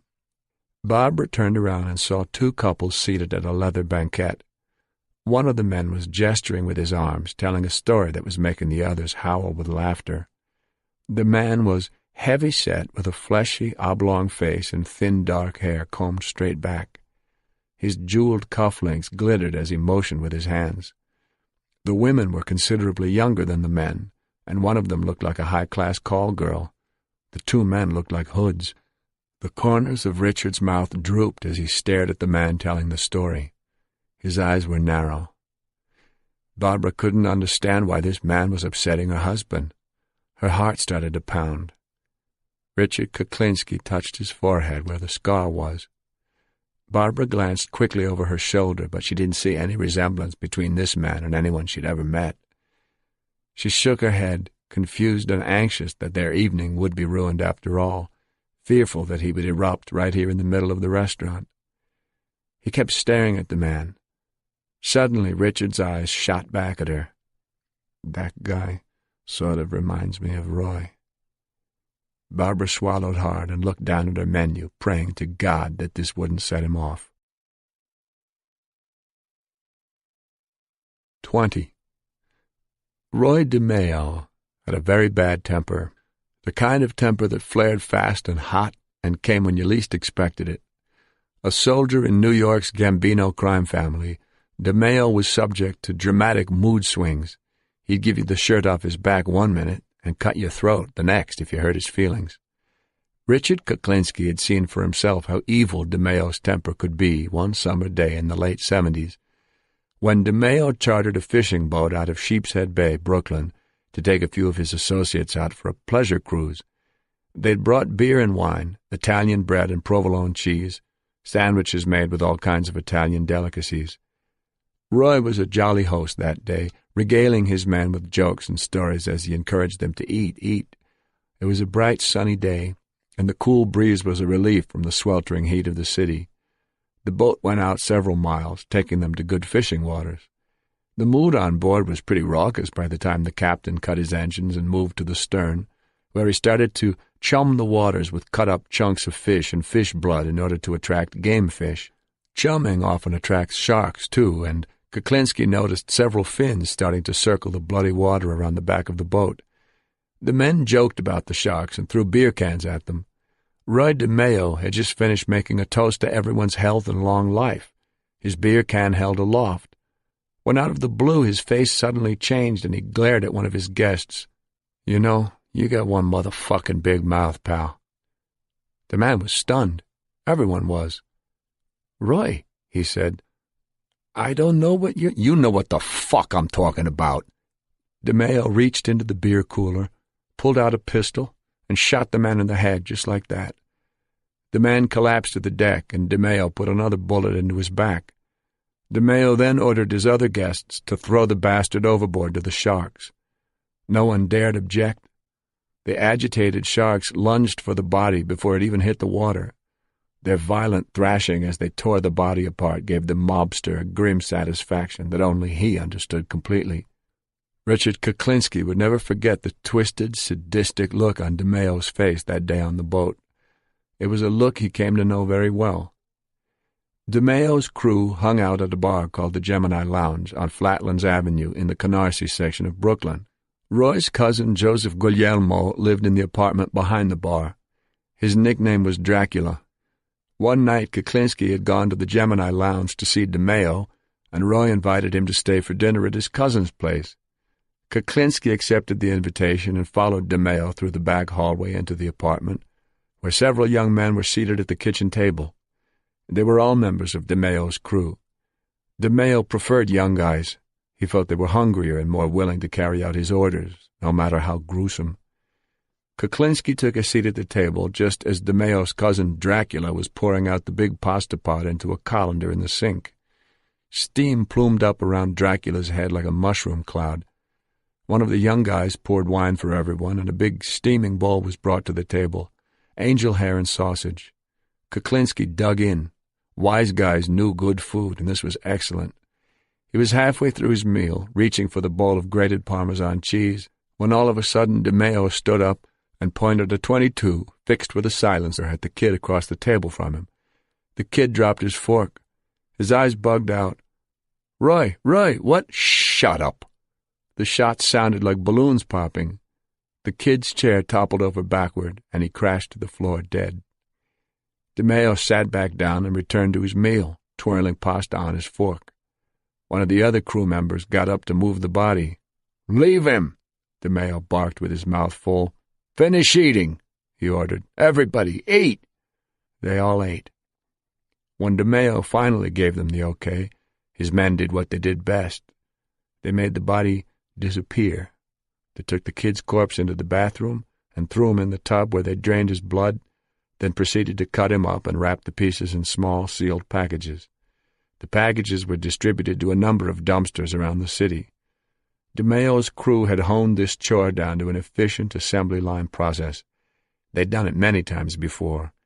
As the boys went to work, DeMayo and Kuklinski sat down to espresso and biscotti and talked business. In the mid-'60s, Barbara Kuklinski's uncle had worked at a film lab in Manhattan, Deluxe Films, and through him Richard Kuklinski had gotten a job there. At the lab, Kuklinski discovered that there was money to be made selling bootleg copies of popular films, particularly the Disney cartoon features. Kuklinski had access to 8mm loops, master copies from which legitimate copies were made, but he soon found that on the black market there were lesser-known celluloid heroines who were far more lucrative than Snow White and Cinderella, played by actresses with names like Holly Bangkok, Ginger Sweet, and Amber Lick. Bootleg copies of legitimate films could only be sold piecemeal. Selling more than 5 reels to a single customer was considered a big order. But porno movies, Kuklinski discovered, sold by the dozens to adult bookstores and mail-order outlets. Kuklinski saw that there were big profits to be made in porn. All he needed was a little venture capital. But this wasn't the kind of loan he could go to a bank for. The only alternative for financing illegal enterprises is a loan shark, and Kuklinski knew someone who knew someone who knew a loan shark who was an associate in the Gambino crime family. Kuklinski was lent $65,000, seed money to start mass-producing porno films. Kuklinski had no problem using the lab's equipment after hours to make the films. The problem he hadn't anticipated, though, was distribution. Selling porn wasn't like selling Mickey Mouse and Donald Duck out of the trunk of his car. He was sending his product across the country, and payments weren't always prompt. He had expenses to meet in order to keep his production up, so he just figured he'd put off the loan shark for a little while until those late payments came in. When he got paid, the Shylock would get paid. But Kuklinski had figured wrong. Back in the 60s, he still had a lot to learn about dealing with the mafia. To them, a due date is a due date. There are no extensions, and they rarely cut you any slack, especially when money is involved. When Kuklinski fell behind in his weekly payments and then started disregarding the warnings, the loan shark sent someone over to see him, someone who specialized in attitude adjustments. Late one night, Kuklinski was by himself in the basement of the film labs waiting for the elevator. He'd been running the loop machine all night, making copies, and he was dead tired. All he wanted to do was get home and go to bed. But when the elevator arrived, he was surprised to see 3 men inside. They walked out with their hands in their pockets, forming a circle around him. He had no idea who these men were, but they knew him. They hustled him into a bathroom and locked the door. The biggest of the 3 stood right in his face. "So where the fuck is the money, Polak, huh? Come on, get it up." Who the man on his right side, the one with the dark, evil eyes, kicked Kuklinski's knee out, and he fell to the cement floor. Then he was hit with something hard across the back of his head. Kuklinski linked his fingers behind his head and covered up. His ears were ringing. "It must be true what they say about you Polacks," the big guy said. "Too fucking stupid to know what's good for them. Now I'm going to ask you again, where's the money, Polak?" Kuklinski kept blinking, but his eyes wouldn't focus. I don't... "No more fucking around, Polak. Get the money, now." The third guy booted him in the side and broke a rib. Kuklinski sucked in his breath and held it to stem the pain, but it didn't help much. "So what's it gonna be, Polak? You gonna pay or what?" Evil Eyes kicked him in the kidneys. Kuklinski threw his head back and squeezed his eyes shut. "No more fucking excuses, Polak. We want the fucking money." Kuklinski could hardly breathe. "This week," he grunted. "I'll get it." "When?" "Friday. I'll pay up on Friday." "How much?" Kuklinski couldn't catch his breath. He couldn't get enough air. "What I owe. Up to date. Everything." "What the hell's wrong with you, you dumb fuck? You think this is forgive and forget? No fucking way. The whole note. You pay the whole fucking note by Friday or you're dead. You hear me, Polak?" Kuklinski's vision cleared a little. He saw 3 guns pointed down at him. He started to nod. "All right. By Friday, the whole thing. Anything to get rid of them." "Okay, by Friday. Now you're not going to forget again, are you?" Kuklinski winced and shook his head. "Yeah, well, I'd like to believe you, but you Polacks aren't too smart. You people forget things. I'm going to give you something so you don't forget, okay?" The big man raised his gun hand and bashed Kuklinski over the forehead with his pistol. Kuklinski fell back on his haunches and clutched his head. Blood streamed into his eyes. The 3 men had a good laugh as they filed out of the bathroom. The big man called back to him from the doorway. "Now don't you forget, Polak." Kuklinski later found out that the big man was Roy DeMeo. The other 2 were goons from DeMeo's crew. That was Richard Kuklinski's first encounter with the man who eventually became his rabbi in crime. Kuklinski came up with the money, and he let his anger simmer quietly inside him. But he soon found that dealing with the mob would be an occupational hazard he'd just have to live with if he intended to stay in the porno business, and as time passed, he came to learn how the mafia operated. The beating DeMeo had given him was business, nothing personal, and since he'd come up with the money on time, all was forgiven. So much so that Kuklinski ended up becoming partners with the man who gave him the deep scar on his forehead, which he vowed to himself he would never forgive or forget. By the mid-'70s, Kuklinski and DeMeo had an office at 225 Lafayette Street in Lower Manhattan, just around the corner from the film labs. By then, DeMeo had become a major player in the pornography business, operating a network of bookstores and sex clubs around the country, including the infamous Plato's Retreat 2 in Brick Township, New Jersey. Kuklinski supervised a small staff of people who viewed, selected, and mass-produced porno films, while DeMeo took care of distribution through his bookstores. During this period, DeMeo came to appreciate the Polak's other abilities. Kuklinski was intimidating in size and demeanor, and he wasn't afraid to do whatever was necessary, be it with his fists or with a gun. Eventually, DeMeo started subcontracting little jobs to Kuklinski, collecting from deadbeat loan shark customers who had fallen behind in their payments. But there was one problem: Kuklinski's temper. Kuklinski, who had already killed out of anger several times by this point in his life, had a hard time walking the line between physical intimidation and mortal violence, and a deadbeat isn't any good to anyone. "Polak," DeMeo said to him one day, "you just don't have the temperament for this kind of work. A leg breaker needs to have a little restraint. But don't worry about it. I got some jobs you'd be perfect for." So under DeMeo's tutelage, Richard Kuklinski learned how to kill for profit and became a hitman for the mob. Their association was a very profitable one. At the time, the minimum price for a professional hit was $40,000, but it didn't take long before Kuklinski's reputation brought his price up to twice that figure. Still, despite their success together, Kuklinski was never totally at ease around DeMeo. By the early '80s, the mobster's mood swings had become more sudden and irrational. DeMeo wanted to be respected as a traditional man of honor, but in fact he was a loose cannon, and his erratic ways kept him from rising in the Gambino hierarchy. He was tolerated only because he brought in a lot of money for the family, but the crew he had assembled was not the typical band of proven earners.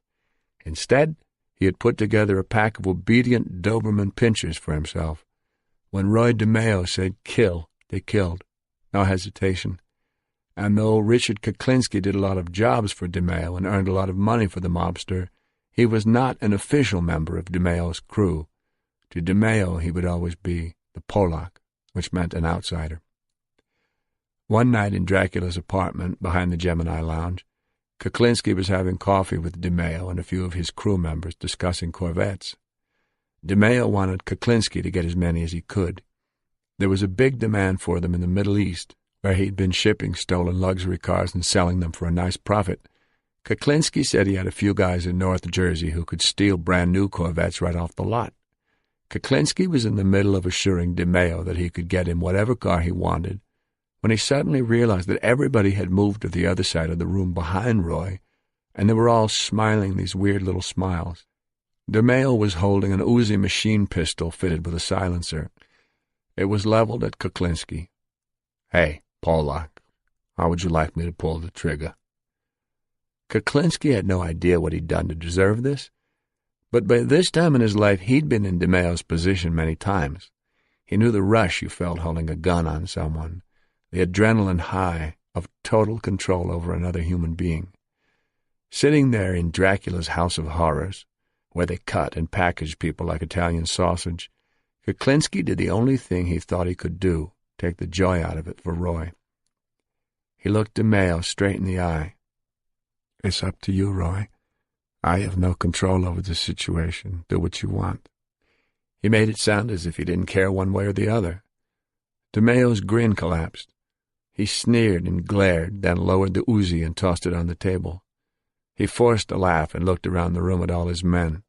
"The Polak's got some pair of balls on him," he announced. The crew laughed with their leader and made like it was all a big joke. But Richard Kuklinski knew better. He'd ruined it for Roy. He'd stolen the moment. There was no thrill in killing someone who didn't care. Dracula poured more coffee, and the men returned to their seats. DeMeo shook his finger at Kuklinski and warned him with a twisted grin. "One of these days, Polak, one of these days. Either I'm going to kill you, or you're going to kill me. Believe it." Kuklinski shrugged as he spooned sugar into his coffee. "Whatever you say, Roy." On January 10th, 1983, Roy DeMeo missed an appointment with his uncle. He also missed a birthday party for one of his children that evening, which worried his family. It wasn't like Roy to miss a family event like that. A week and a half later, his maroon Cadillac was discovered in the parking lot of a boat club in Brooklyn. When the police opened the trunk, 4 weeks after Gary Smith's bloated body was found under the bed at the York Motel in New Jersey, they found Roy DeMeo's body, frozen stiff from the winter cold. He'd been shot 5 times, encrusted wounds behind both ears. A chandelier was draped over his body. Law enforcement authorities are still trying to decipher the possible symbolism of this gesture. Years later, Richard Kuklinski indicated that he killed Roy DeMeo, but he refused to comment on the significance of the chandelier. When asked whether or not he felt the rush of total control as he pulled the trigger, he remained silent. 21. Friday, October 31st, 1986, 10:10 a.m. "So where the hell is he, Dom?" Investigator Paul Smith was sitting on a picnic table on the brown grass by the telephone booths at the Vince Lombardi service area, smiling and nodding as if he were saying something else. He could see his breath, it was so chilly. Dominic Polifrone was sitting next to him, smiling and gesturing.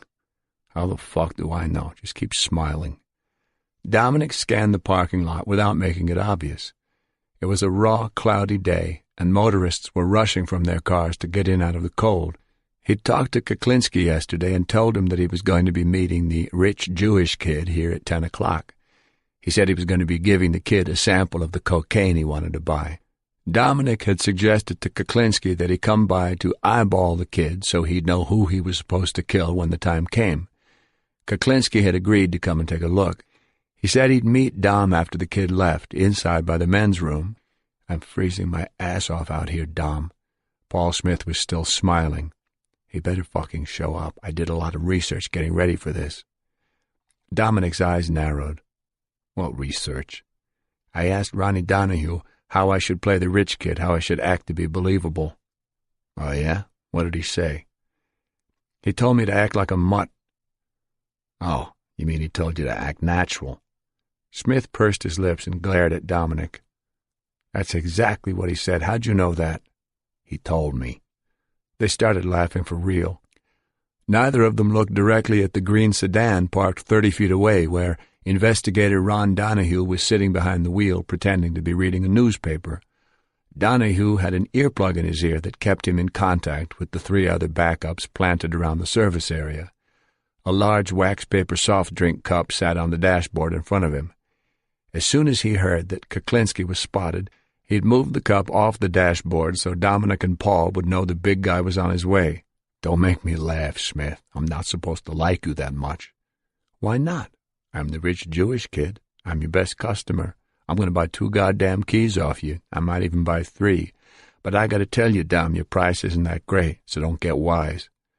Dominic gave him an evil look. Smith, I should have killed you when I had the chance.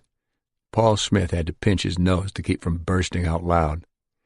Hey, Dom, don't you think it looks a little strange that 2 guys are hanging around out here in the cold, laughing like a couple of nuts? Maybe we'd better just do it in case Richie is out there somewhere in a different car looking at us. Dominic scanned the lot. Yeah, maybe you're right. He reached into the pocket of his leather jacket and pulled out an envelope. Inside was a plastic baggie containing an ounce of powdered sugar, the rich kid's Coke sample. He handed it to Paul Smith. Smith peeked into the envelope and put it in his pocket. Oh, thank you, sir, thank you. You know, Paul, I wouldn't be surprised if Richie sent someone else to come and take a look. Smith rolled his eyes. Get out of here. No, think about it. I wouldn't put it past the son of a bitch. Get out. Who would he send? Maybe his buddy Tim, the guy from South Jersey. Why would he do that? If he brought somebody else into this, he'd have to give him a piece of the pie. Hey, I'm not a psychiatrist. I don't know how his mind works. All I know is that any mutt who'd kill with fucking cyanide is liable to do anything. Maybe. Paul Smith wasn't smiling anymore. Dominic glanced over at Ron Donahue's car. The cup was still on the dashboard. Do you really think he'd send Tim? Smith asked. Dominic shrugged. Why not? We don't know what he looks like. He'd be perfect. He could be out there right now taking pictures of us. Pictures? Shit, I never thought of that. What if Richie gets a picture of me? He could follow me to the mall or something. He could follow me home. What if he decides to do you a favor and kill me on his own? Calm down, Smith. Richie doesn't give it away. He'll wait for the big score. Yeah, I guess. Paul Smith didn't sound convinced. The soft drink cup hadn't moved. You know, Dom, I hate to say this, but I think Richie's getting hinky. No, he's not. Dom, he told you he'd be here just to take a look. I don't think he'd send someone else. There's no risk in just looking. He should be here. He's definitely getting hinky, Dom. He is. Dominic didn't answer. The same thing had crossed his mind, but he didn't want to believe it. He'd seen bad guys suddenly get suspicious and start acting strange before. It was pretty common, actually. But that wasn't the case with Kuklinski. He knew it. He could feel it with this guy. Kuklinski was cautious, very cautious, but he wasn't hinky. At least not yet. We'd better wrap this up in case he is looking, Dominic finally said. No sense hanging around. Right. Dominic flashed his $1,000,000 smile and extended his hand to the rich kid. Well, my friend, it's been nice. I hope to be doing business with you soon. Next time I'll bring my big friend with the nasal spray. He'll give you a nice little nose job. Wonderful, wonderful. I can't wait. Paul shook Dominic's hand and flashed his wise-ass grin. He started to turn away. I'll catch you back in Fairfield, Dom. Yep. Bye-bye now. So long. They split up and walked back to their cars. As Dominic moved past Ron Donahue's green sedan, he saw the paper cup on the dashboard. He hammered his fist against the driver's door out of frustration as he passed. Ron Donahue didn't flinch. He just turned the page of his newspaper. 22. Early November 1986. At the Organized Crime and Racketeering Bureau offices in Fairfield, the members of the Operation Iceman task force kept a bottle of Johnny Walker Black. A photograph of Richard Kuklinski's face had been taped over the label. When meetings ran late and tempers got short, they'd bring out the bottle and everyone would have a shot to soothe the tension. Tonight the bottle was running low. Deputy Attorney General Bob Carroll leaned back in his chair and linked his fingers behind his head. So, what do we do now? Dominic Polifrone rubbed his eyes. They'd been asking variations of the same question all night, and it didn't seem like anyone liked his answer because they kept going over and over the same territory. Dominic hadn't heard from Kuklinski since the day before he had given the rich Jewish kid the coke sample at the Lombardi service area 2 weeks ago. His beeper had gotten so quiet he'd actually checked the batteries, thinking maybe they were dead. But that wasn't the problem. Kuklinski just wasn't calling. He seemed to have lost interest in Dominic Provenzano and dropped him like a hot potato. Sitting around the conference room table, Bob Carroll, Paul Smith, Ron Donahue, and Deputy Chief Bobby Buccino had been casting around all night for new ways to get Kuklinski back on track. But Dominic thought they were starting to panic. They apparently didn't think much of his advice. Just leave the guy alone for now. If the guy really was hinky, he reasoned, then they've lost him, and Michael Dominic Provenzano didn't stand a chance anymore. But if Kuklinski wasn't suspicious, then he was just doing his usual thing, disappearing for a while to make his mark a little crazy. That's what Dominic thought was going on. Deputy Chief Buccino stared down into his plastic cup. I understand why you didn't want to call him before, Dominic. You had to establish your control over the relationship. But why don't you want to call him now? What have you got to lose? Dominic sighed. He was too tired to get mad. Look, Pat Kane of the State Police compiled 6 years' worth of information on Kuklinski. What do we do, just forget about all that? This is how Kuklinski operates. He gets you interested in the deal, then he pulls back and disappears to make you so hungry you'll do anything to get what you want. We know this. I'm telling you, this is nothing unusual for him. Paul Smith leaned forward on the table. But Dominic, look at it from Richie's point of view. He hasn't made any money off you. 1,100 on the hit kit, big deal. You've been talking about this big arms deal with him, about the 5 to 10 hit kits you need for the mob guys, about ripping off the rich kid, but so far he's seen zilch. Maybe he's saying to himself, this Dominic guy is bullshit. He talks a good game, but it's always wait and see with him. To hell with him. Maybe it's time to throw him a bone, call him up and set up something definite.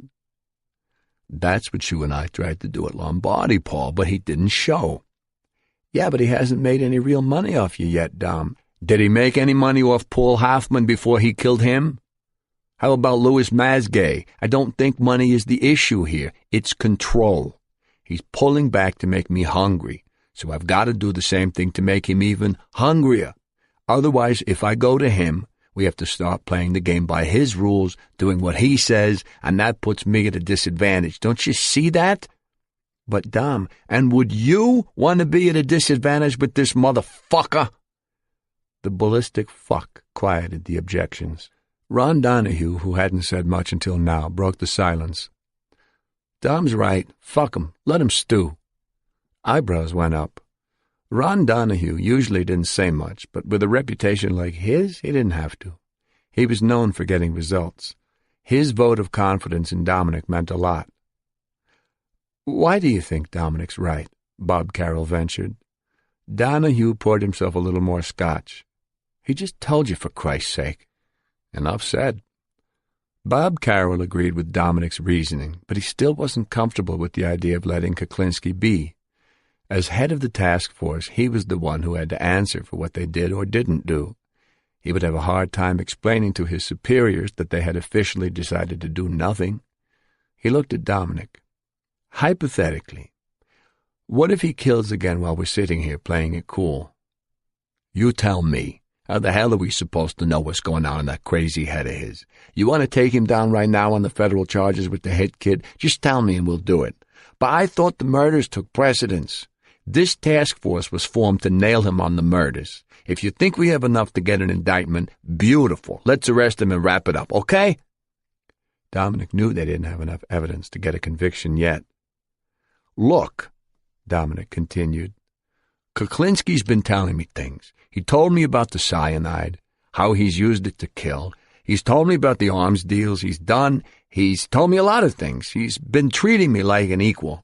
We're two bad guys of equal stature. Now, if I go running to him, begging him to come kill the rich kid with me, what's that going to do to my position? All of a sudden, in his eyes, I won't be an equal anymore. I'm going to be just some mook who can't pull off a rip-off by himself. I'm going to need him, and then we won't be equals anymore. Would you confide in someone you considered beneath you? Bob Carroll puckered his lips and reluctantly nodded. Okay, I see your point. For now, we'll wait. But if we wait another week, another 2 weeks, and you still don't hear from him, then what? We're going to have to do something." Bobby Buccino spoke up. "If it comes to that, we'll figure some other way to smoke him out. It doesn't have to be Dominic. It can be someone else. Maybe we send Kane and Volkman back to the house to talk to him." Bob Carroll nodded in thought. "Okay, but start thinking about it, just in case." "Fine. There's just one thing that bothers me." A beeper went off. Everyone froze. They were looking at Dominic. He pulled his beeper out of his belt and shook his head. "Not mine." Paul Smith pulled his out and looked at the LCD readout. "Relax, it's my wife." "Go call her," Bobby Buccino said. "Maybe it's an emergency." Paul Smith rubbed his temples and wrinkled his face. "I just remembered. I told her I'd be home for dinner tonight. I promised her. Shit, I totally forgot." It was 5 of 10. Paul Smith was going to catch hell for this. The men around the table could all sympathize. Paul Smith propped his head on his chin and looked at Bob Carroll. "So what were you saying, Bob?" "I was just wondering, what if Kuklinski does have another source for cyanide? He could be out there plotting God knows what against God knows who." Dominic had already considered the possibility. "You can never be sure of anything with this guy. He did seem pretty desperate to get the cyanide from me, but who knows?" "That's right," Bobby Buccino said. "After all, he did have that other guy who used to get it for him. What's his name? The ice cream man." "Yeah," Dominic said, staring at Kuklinski's face on the bottle of scotch. "Mr. Softy." 23. On hot, sticky summer evenings on the urban streets of northern New Jersey, an incongruous sound mingles with the rumble of traffic and the raucous rhythms blasting from boom boxes. By August it becomes so familiar people hardly notice it anymore. It's an innocent sing-song tune played on a celeste that is very reminiscent of the theme song from Mr. Rogers' Neighborhood, and the recorded soundtrack is played over and over again, often late into the night.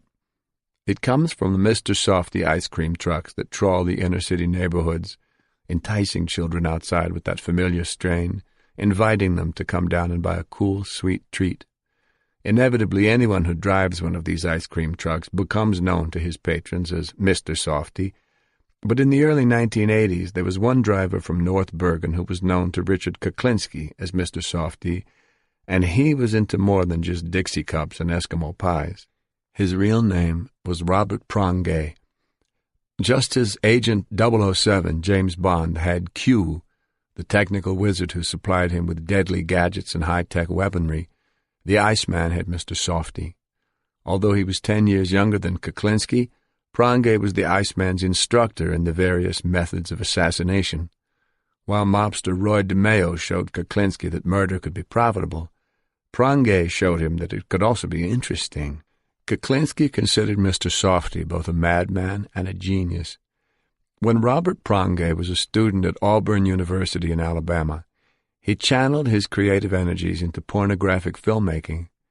He transformed his room at the Magnolia Dormitory into a studio and rigged a bunk bed over a waterbed, installing a two-way mirror in the mattress of the upper berth so that he could film sequences from overhead. His works were shown on campus in dorms and fraternity houses, where admissions were charged.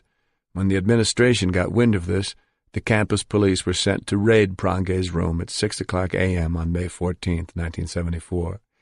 In their search, they found 8 porno films that appeared to have been processed in New York or New Jersey. Prongay was eventually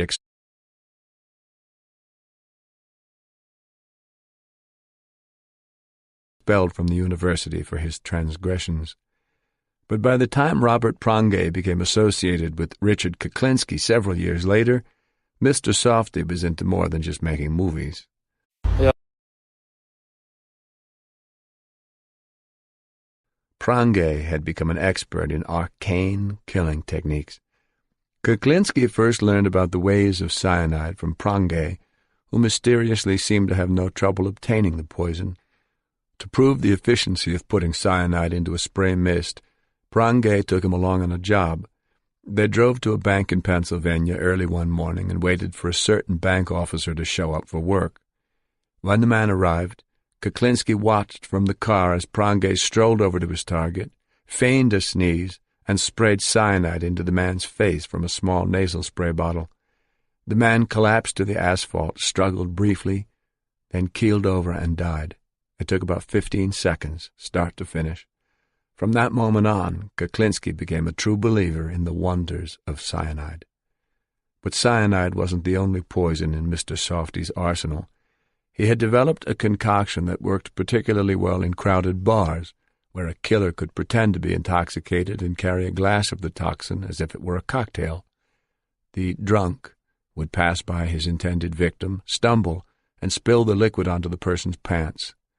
The killer would apologize profusely, but by the time he started to walk away, the man would already be having trouble breathing as the poison penetrated his skin and entered his system. In the panic caused by the dying man's collapse, the drunk would escape unnoticed. Mr. Softy experimented with other poisons as well: chloral hydrate, succinylcholine, ricinin, but these didn't hold a candle to cyanide. Also an Army-trained demolitions expert, Prange was equally adept with explosives. One of his inventions was called the Seat of Death. A shotgun shell was glued to a square of plywood and surrounded with flash powder. The board was surreptitiously placed under the driver's seat of the intended victim's car, with a small cup of ignition fluid positioned next to the shell. When the victim drove the car, he would inevitably hit a bump big enough to upset the cup of fluid, which would ignite the flash powder and fire the shotgun shell up through the car seat. One time, Kuklinski and Prange had been given a contract murder, and their mafia employer stipulated that only the target was to be killed, no innocent bystanders. This was a problem because the gregarious gentleman was seldom alone. Prange rigged a bomb to the man's car with a remote-controlled detonator, but they hadn't counted on their target's conviviality. The man must also have hated to be alone because he always had someone with him: his wife, one of his kids, friends, business associates, anyone. Kuklinski and Prange had to follow him in their van for 3 days before the man was alone in the car. It was like an orgasm for Mr. Softy when he was finally able to flip the switch on the remote control and feel the vibrations of the explosion. On another murder for hire, they found that they couldn't get close to their victim or his car because of the cadre of bodyguards he kept. Taking a tip from a movie he saw, Mr. Softy strapped some C4 plastic explosive and a detonator to a toy remote-control car. They waited a block away, watching the man's limousine. When the man finally came out and got into the car, Mr. Softy sent the toy car on its way, maneuvering it underneath the limo. When he hit the switch, the C4 turned a $100,000 stretch into scrap metal. Though he savored the unorthodox methods, Prange, an avid reader of Soldier of Fortune magazine, wasn't at all averse to doing things the old-fashioned way. When he and Kuklinski were sent to collect on a bad debt from the owner of an adult bookstore outside Chicago, the man refused to pay them. Mr. Softy simply told the man it was too bad he felt that way, because he was going to have to go out of business now. The bookstore owner looked puzzled as the 2 men from New Jersey started walking out of his store. Then Prange lobbed a hand grenade over his shoulder from the doorway.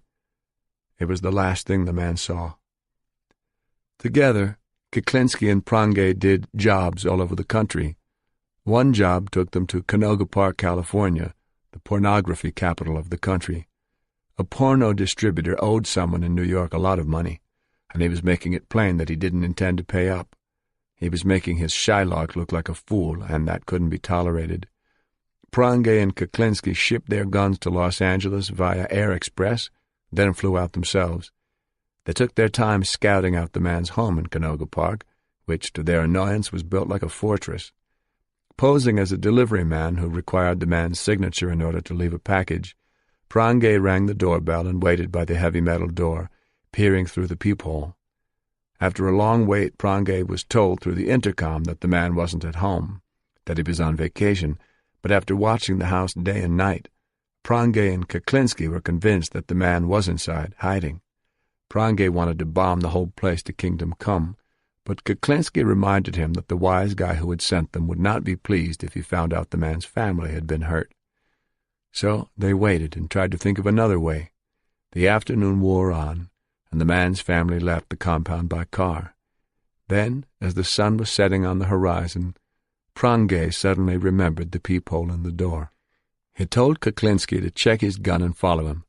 At the front door, Prangay drew his weapon and motioned for Kuklinski to do the same. Then he rang the bell and peered through the peephole. Prangay had remembered that when there's a strong backlight, you can see silhouettes through a security peephole, and sure enough, he saw a dark shape coming toward him in the peephole, spears of light coming from the floor-to-ceiling windows at the end of the hallway behind. As the silhouette was just about to peer into his end of the peephole, Prangay started firing, and Kuklinski followed suit. They heard something go thunk against the door, then heard some moaning, but it was brief. They walked calmly back to their car and headed for Hollywood to see the brass stars embedded in the sidewalk on the Walk of Fame. Kuklinski suggested they go check out Rodeo Drive as long as they were in L.A.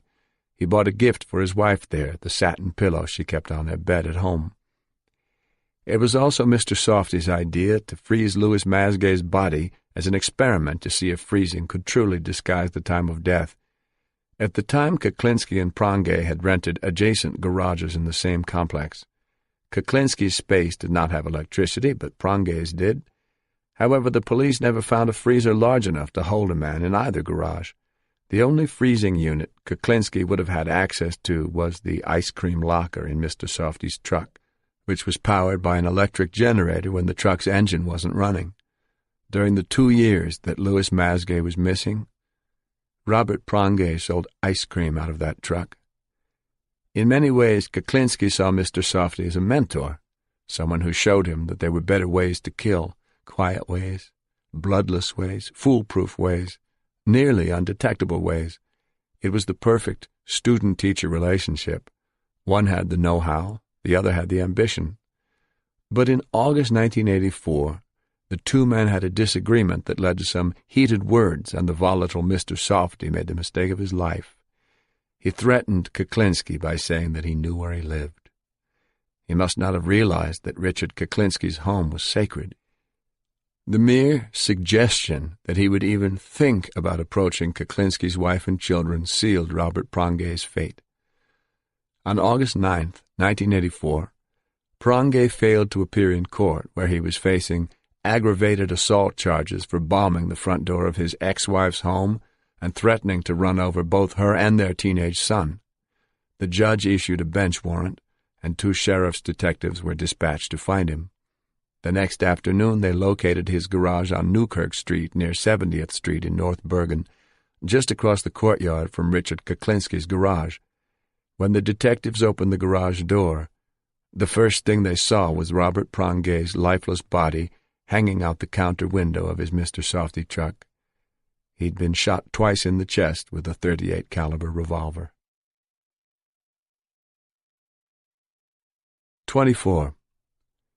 Crayon drawings of turkeys and pilgrims hung in the windows of St. Mary's Catholic School on Washington Avenue in Dumont. The leaves had turned, and the residential streets that led to Sunset Street were lined with knee-high piles. As Barbara Kuklinski turned the corner onto her street, she heard a heavy thud in the trunk of the red Oldsmobile Calais. She frowned and made a face. She'd just gone grocery shopping, and the heaviest item she'd bought was a gallon of milk. She prayed that it hadn't broken open. Who'd want to hear Richard if it had? As she approached the house, she noticed that Matt's car was in the driveway. Richard's car wasn't there. Kristen and Matt didn't hang around the house much when Richard was home. She pulled the car into the driveway and popped the trunk, hoping she wouldn't find it flooded with spilled milk. When she lifted the trunk, she saw that the plastic gallon was out of the bag and on its side, but nothing had spilled. As she turned the bag upright and started to repack it, she suddenly heard someone calling to her from the street. "Mrs. Kuklinski? Mrs. Kuklinski!" She turned and saw 2 men in suits coming up the driveway. She couldn't imagine what they wanted. Then she noticed that one of them was holding up a badge. "Mrs. Kuklinski, I'm Detective Volkman, New Jersey State Police. This is Detective Kane. We're looking for your husband." "Well, Why are you looking for my husband?" Barbara Kuklinski watched Detective Kane's eyes scouring the inside of the trunk. He seemed angry and suspicious. But so was she. She didn't appreciate this sudden intrusion. Why were they confronting her out here in the driveway? Why didn't they come to the door? "Is there something wrong?" she asked. She knew her voice had a sharp edge to it, and she didn't care. "We're looking for your husband, Mrs. Kuklinski," Detective Kane said. "We have some questions we'd like to ask him." "About what?" They ignored her question. "Is he at home, Mrs. Kuklinski?" "His car's not here, so I guess he isn't home." "Do you know where he is, Mrs. Kuklinski?" "No." "Is there any way you can get in touch with him?" "I don't know where he is." "Did he leave a phone number where you could leave a message?" "I just told you, Detective, I don't know where he is." Detective Kane was still staring into the trunk as if he were looking for something. "What's this all about? What's the problem?" "We'd prefer to discuss it directly with your husband, Mrs. Kuklinski," Detective Volkman said. He was passing her off, and she didn't like that. The front door opened then. Shaba was barking. Matt stepped outside without his jacket. Kristen was in the doorway, holding the big black Newfoundland by the collar. "What's the matter, Mom?" Kristen called out. Before Barbara could answer, the two detectives moved toward Matt. "Excuse me, what's your name?" Matt was startled by their abruptness. When he hesitated, they fired off another question. "What exactly are you doing here, sir?" Barbara put herself between Matt and the detectives. "He's my daughter's boyfriend, if that's any business of yours. Now what I want to know is what you're doing here." Volkman suddenly looked grim. "I told you, Mrs. Kuklinski, we need to talk to your husband." "No, you didn't tell me, Detective. What do you want to talk to him about?" Kane answered, "We need to question him regarding a number of murders." "What?" "When do you expect your husband to return, Mrs. Kuklinski?" The last question didn't register. A number of murders was still echoing in her ears. Those words and Shaba's barking were the only things she could hear. "Mom, what's going on, Mom?" The trembling in Kristen's voice struck a nerve. Her family, her home was being invaded. A mother's instinct is to protect her children from harm, and Barbara immediately lashed out. "Get out!" "Mrs. Kuklinski, get off my property," she demanded. "Mrs. Kuklinski, if you let me show me a warrant or get the hell out of here. Get out!" "Mrs. Kristen," she yelled, "let the dog go." Shaba was agitated, barking and straining at the collar, baring his teeth. Kristen could just barely control him. "But, Mom, let Shaba go, I said." But Kristen wouldn't let go of the dog's collar. The two detectives just stood there, staring at the big black dog, waiting for something to happen. When it became obvious that the young woman wasn't going to release the dog, Detective Volkman pulled a business card out of his pocket. "Mrs. Kuklinski, when your husband comes home, please have him call me." Barbara Kuklinski just stared at the card in her hand. Murder. She didn't believe this was happening. The two detectives crossed the lawn then and headed for their car, which was parked across the street a few doors down. Barbara stared at the state police seal on the business card. A number of murders? She knew Richard was no angel, but murder? He had a vicious temper, but not murder. She couldn't imagine. Kristen was trembling. "Were they serious, Mom?" Barbara pulled herself together. She didn't want to upset the kids. "It's nothing, honey. It must be some kind of misunderstanding. Take the groceries for me, will you, Matt? Kristen, bring Shaba inside." "But, Mom," Kristen started, concern in her eyes. "Go ahead," she told her daughter. "Take him in before the neighbors complain about the barking." Reluctantly, Kristen did what she was told. Barbara followed her in. She went to the dining room table and sat down without taking off her jacket. Her heart was beating fast. Staring ahead blankly, her eyes gradually focused on the china cabinet across the room, and her stomach started to ache. She suddenly remembered what that room had looked like the day Richard exploded in there. It had looked like a bomb site when he was through. It had been another one of his rages, one of the long, slow, torturous sessions. She couldn't even remember how it started. Most times she had only a vague notion of what she'd done to set him off. That time he'd made her sit right where she was sitting now as he yelled and screamed, interrogated and accused, smashing plates and cups and saucers one by one to punctuate his anger. It went on for hours, and the only way she could keep her sanity was by reciting a rosary in her head. When she finished that, she tried to remember the names of all the characters in the books she'd read in the last year. Anything to keep from focusing on the bad Richard raging in front of her. It had started sometime in the afternoon, and it was dark out when he finally ran out of things to break. When it was all over, $100,000 worth of Royal Doulton lay smashed to bits on the floor. When Barbara Kuklinski realized where she was, her hand was in her pocket, clutching the business card in her fist. She knew she was going to have to tell Richard that those two detectives had been here to see him. There was no way she couldn't tell him. But this would definitely bring out the bad Richard. She wished there was a way she could not tell him, but there wasn't. The kids were there. They had seen it. If he somehow found out that those detectives had been here and the kids didn't tell him about it, she didn't even want to consider what he might do. No, she was going to have to tell him herself. Barbara closed her eyes and let her head drift back as she unclenched her fist on the business card. A number of murders. God help us, she thought. 25. Friday, November 28, 1986, 4:00 p.m. The day after Thanksgiving was quiet at 169 Sunset Street. Too quiet. Barbara and the girls had gone to the mall, and Dwayne was out with his friends. Richard Kuklinski was home alone, holed up in his office. The door was closed, even though there was no one else in the house except Shaba, curled up in the corner of the room, sound asleep. Richard had his feet up on the desk, staring out the window, massaging his temples. He'd had a headache since he woke up that morning. That detective's business card was on the desk. Volkman and his buddy Kane. He wondered what the hell they really knew, and if they did know something, who told them?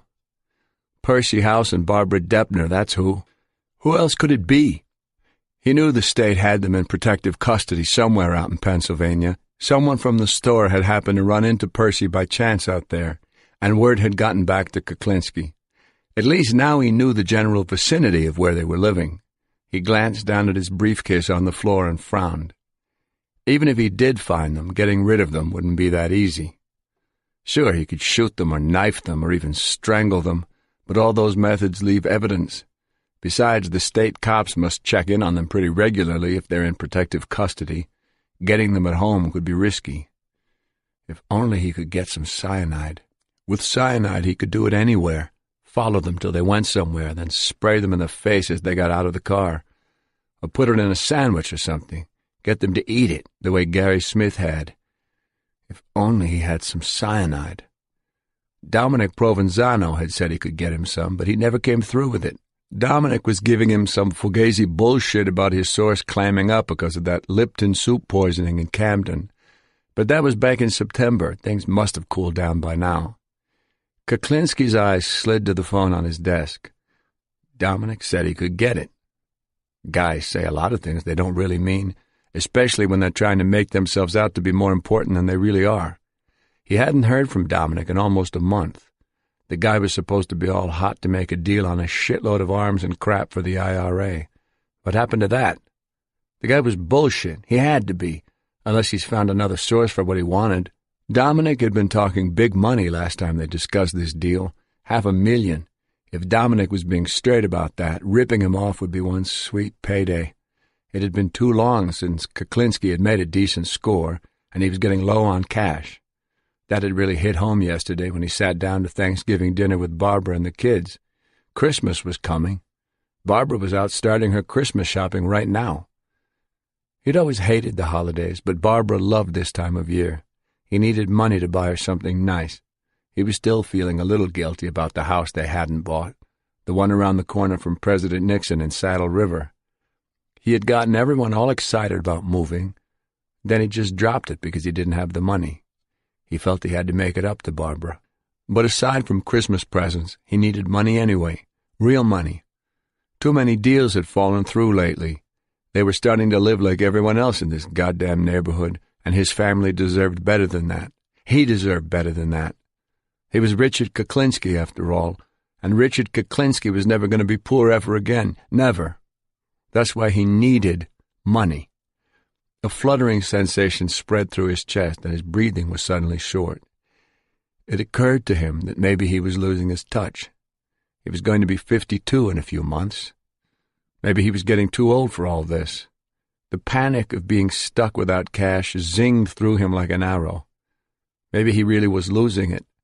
Those 2 state police detectives were on his case, and those 2 other rats, Percy House and Barbara Depner, were probably telling them anything to keep them happy, probably telling them he had killed JFK.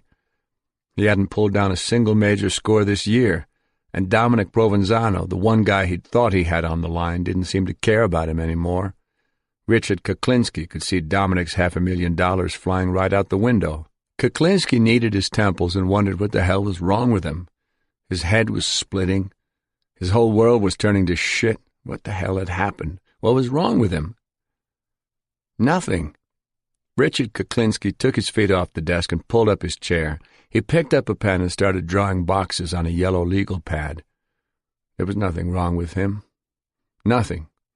He was a somebody. He was somebody because he knew he had the ability to do whatever was necessary to survive. He was somebody because he knew things no one else knew, things he'd done that the cops were still trying to figure out. He drew boxes as he ticked off his achievements in his head. He had done Gary Smith and Danny Deppner. He had done Louis Masgay and put him in the freezer. He had done Paul Hoffman, the pharmacist. He had done George Maliband, a deadbeat who pushed his luck a little too far. He'd done Mr. Softy, Johnny, the bully at the projects, the pool hustler in Hoboken when he was 19. He'd done a few jobs for Roy DeMeo. He'd done the guy in California through the peephole with Softy. He'd done the Asian guy who fell out his hotel room window in Hawaii. He'd done the wise guy in Manhattan on Christmas Eve, the guy who wouldn't pay up. Afterward, he went home to put a wagon together for Dwayne, and he saw it on the TV news, mysterious mob-related slaying in Midtown. He couldn't get the goddamn wheels on the wagon. He had done one on a bet, shot the guy in the throat and waited to see if it would take at least 5 minutes for him to bleed to death. He'd lost the bet. He'd done the guy who stopped at a red light and started to light a cigar, blew the guy's head off before he even took a puff. Then there was the kid who had cut him off on the highway. He ran the kid's car off the road, beat him to pulp with a baseball bat, then backed over his body before he left, just because the kid pissed him off. He'd gotten away with doing a loan shark who worked for a Gambino captain, stiffed the guy, then whacked him after he complained to the wrong people. There was the guy in Switzerland, the guy in the Howard Johnson's parking lot on Route 46, the guy who shit his pants praying to God, begging for mercy, the guy with the wavy white hair who owed money in Oklahoma, shot in the head by the golf course, the contract job where they wanted the tongue cut out and shoved up the ass. There was the guy in the garage who was working on his truck, the guy who got it in the ear with an ice pick, the 2 guys who had made the mistake of sticking up a mob-sanctioned card game. The big black guy in that bar in Harlem splattered his head like a watermelon with one shotgun blast. There was the guy who looked so surprised when he suddenly realized the big Polak was holding a little 2-shot Derringer on him. 2 dum-dum bullets were more than enough. There was the guy he'd done in Dracula's apartment, shot the top of his head right off. The guy out walking his dog. The guy from the video arcade, 322s to the back of the head. Then there were the ones in Pennsylvania, New York, Rhode Island, Florida, Georgia, the Carolinas, Tennessee, Colorado. When he finally couldn't think of any more, the page was full of boxes, a whole page of them. He smiled down at the pad. The butterflies weren't fluttering in his chest anymore. His headache was gone. He gazed at all his little secrets on the page. They were his and no one else's. He stared at the telephone as he leaned back in his chair. Maybe it was time to give Dominic a call, he thought. He was smiling as he opened the top drawer to get his address book. 26. Saturday, December 6th, 1986, 10 o'clock a.m. The sky was overcast at the Vince Lombardi service area. Seagulls hovered and soared, scouting the parking lot for tasty litter. 2 gulls picked through the green barrel near the bank of phone booths and pulled out a discarded hamburger bun. Dominic Polifrone watched them feast, his hands jammed in the pockets of his black leather jacket, a white silk scarf tied loosely around his neck. Out in the parking lot, Bob Carroll and Paul Smith sat in the silver sedan. Another investigator was posted by the entrance to the service area.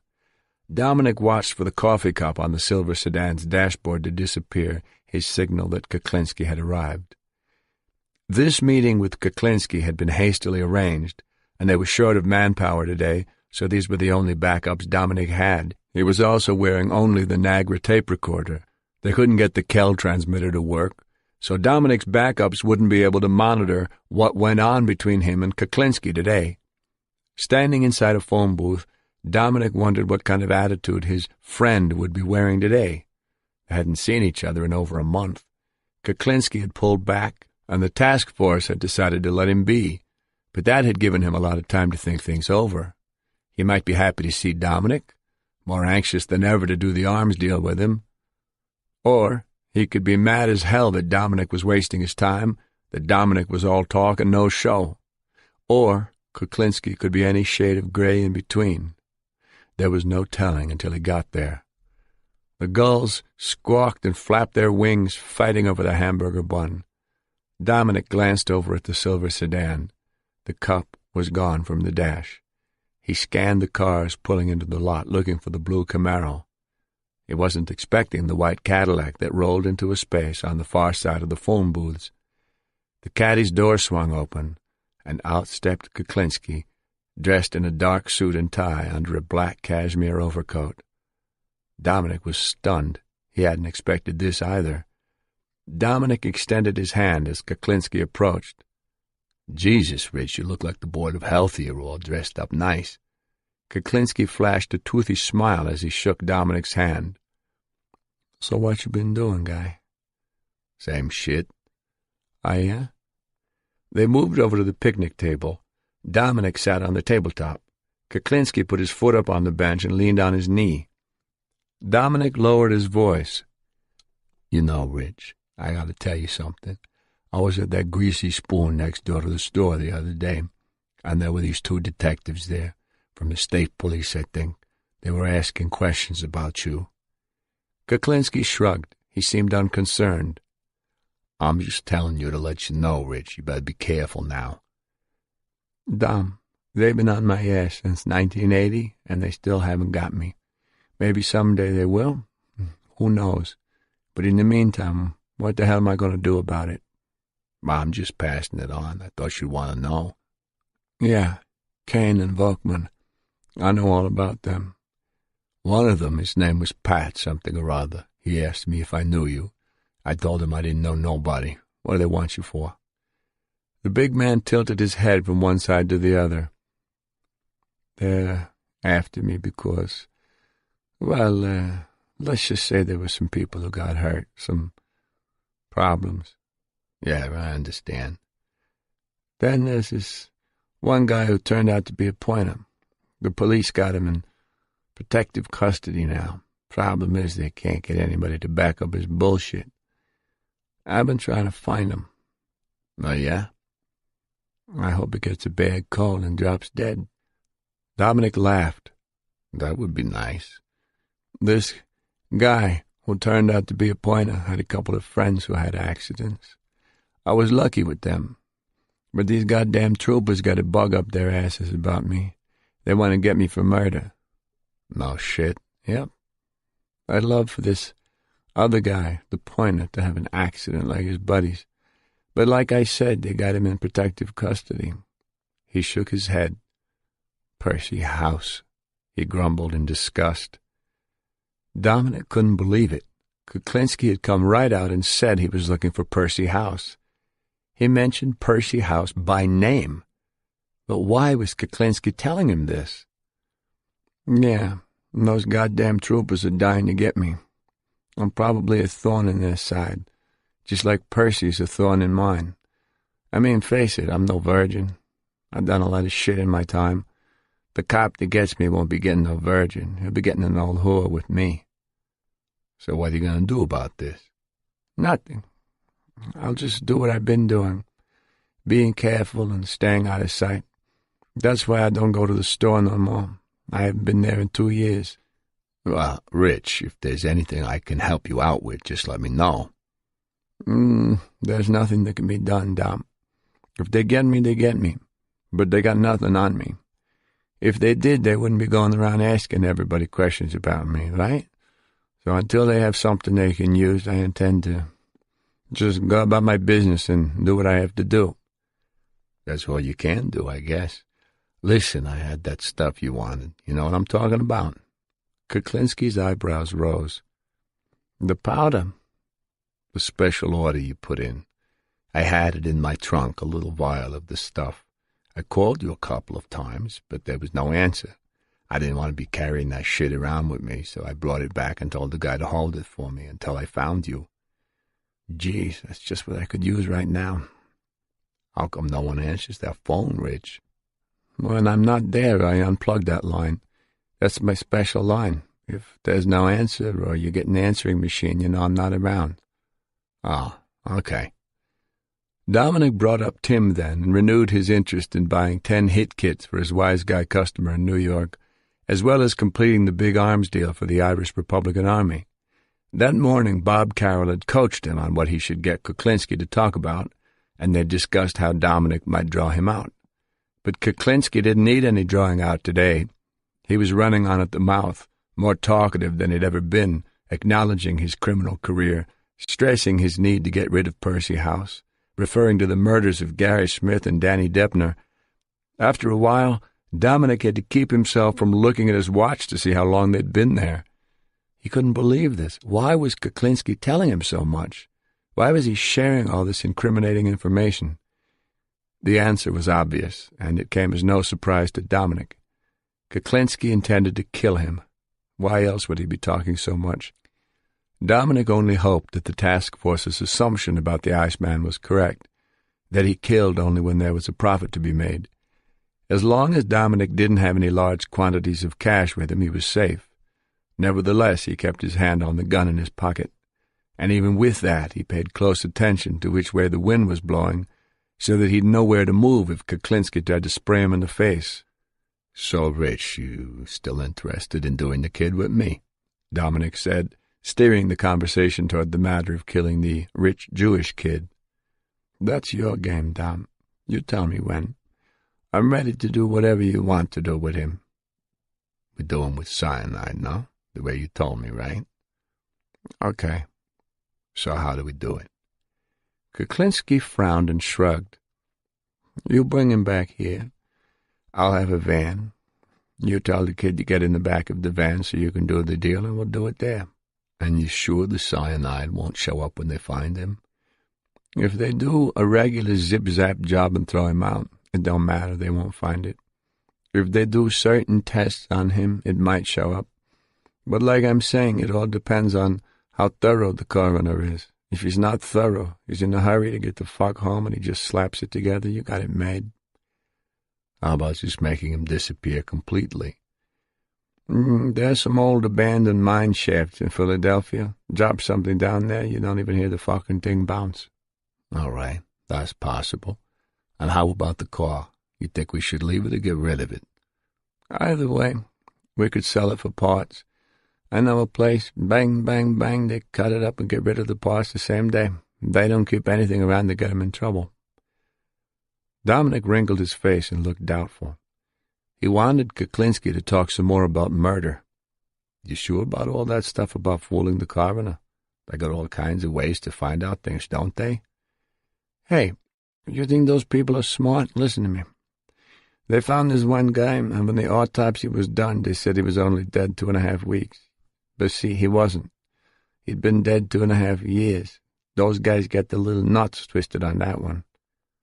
Oh, yeah? Dominic knew exactly who he was talking about. A sly grin stretched across the Iceman's face. In the freezer, nothing changes, my friend. You mean the freezer maintains? Everything. It's like pulling a steak out of the fridge. Dominic shook his head in amazement. The Iceman had just admitted to the freezing of Louis Masgay. Unbelievable. Cyanide? Dominic asked. In that case, no. Dominic knew that was true. Masgay had been shot. Dominic almost wanted to thank Kuklinski for his unusual cooperation. He suddenly became very aware of his Nagra. The goddamn tape recorder better be working, he thought. Kuklinski was giving him gold here. The conversation then moved on to how they would administer the cyanide to the rich kid, and Kuklinski weighed the pros and cons of each method. Putting it in a spray was possible, but as he'd already explained, you always had to be sure you were downwind of the mist, or else you could end up spraying yourself. Putting it in cocaine could work very well, too, but when someone is sampling from a big bag of coke, slipping cyanide into his line without detection could be awkward, if not impossible. Putting it on food was a much better bet, as long as you could get the guy to eat something thick and wet, like a sauce or a gravy, where the poison could be mixed in and disguised. If it's simply sprinkled on a piece of meat, say, it'll cake and make the food unappealing. Don't put just a fucking sprinkle. Put enough to spread it over, Kuklinski advised. I mean, as long as it's something gooky, spread it over, let it blend in. Let him have enough to have a bon appetit. Ketchup was a great thing to mix cyanide with, Kuklinski said. Mix it in with the ketchup on a guy's hamburger and he'll never know it's in there. Kuklinski recounted the time he gave a guy a poisoned hamburger and he practically ate the whole thing before it affected him. The fucker must have had the constitution of a fucking bull. He was talking about Gary Smith. Out of the corner of his eye, Dominic looked for those two gulls fighting over the ketchup-stained hamburger bun, but they were nowhere to be seen. Kuklinski then expressed his desire to retire into the woodwork soon. He was ready to get out of all this dirty business, he said, and he confided that he had some money set aside out of the country. Dominic nodded and listened. He knew that Kuklinski had taken several trips to Switzerland in the past. "I've got it all set up," Kuklinski said. "I'm ready. I just have some unfinished problems here that I'd like to take care of. I'd like to find this one guy, and that's the end of my problems as far as that goes. It's personal, you know. I allowed it to happen, so it's my own mistake. And I hate to leave a mistake undone." "I agree." "I mean, this guy Percy, he trapped the guy in his own crew, wore a wire on the kid, and now the kid's in jail with a life sentence. The kid used to work for him. That's the kind of rat this guy Percy is." From the way Kuklinski spoke of him, Percy House wasn't just a thorn in his side. He was a public menace who had to be obliterated from the face of the earth for everyone's protection. Before they said goodbye, Kuklinski asked one more time if Dominic was sure that the rich Jewish kid wasn't connected to the mafia in some way. Dominic told him not to worry. "I'm the only one who's connected," he said. They agreed to stay in touch about this. Kuklinski got back into his Cadillac, as respectable as a banker in a suit and tie, and drove out of the parking lot. Dominic got into the Shark and watched the big white car sail past the gas pumps. His head was spinning with all that he'd just heard. He started his engine and drove out of the parking lot, then got on the turnpike. He was halfway to the next exit when he finally noticed that someone was right on his tail, blowing his horn and blinking his headlights like some kind of nut. Dominic glanced in the rearview mirror and saw Paul Smith's silver sedan. He pulled into the next rest stop, found a parking space, and shut off his engine.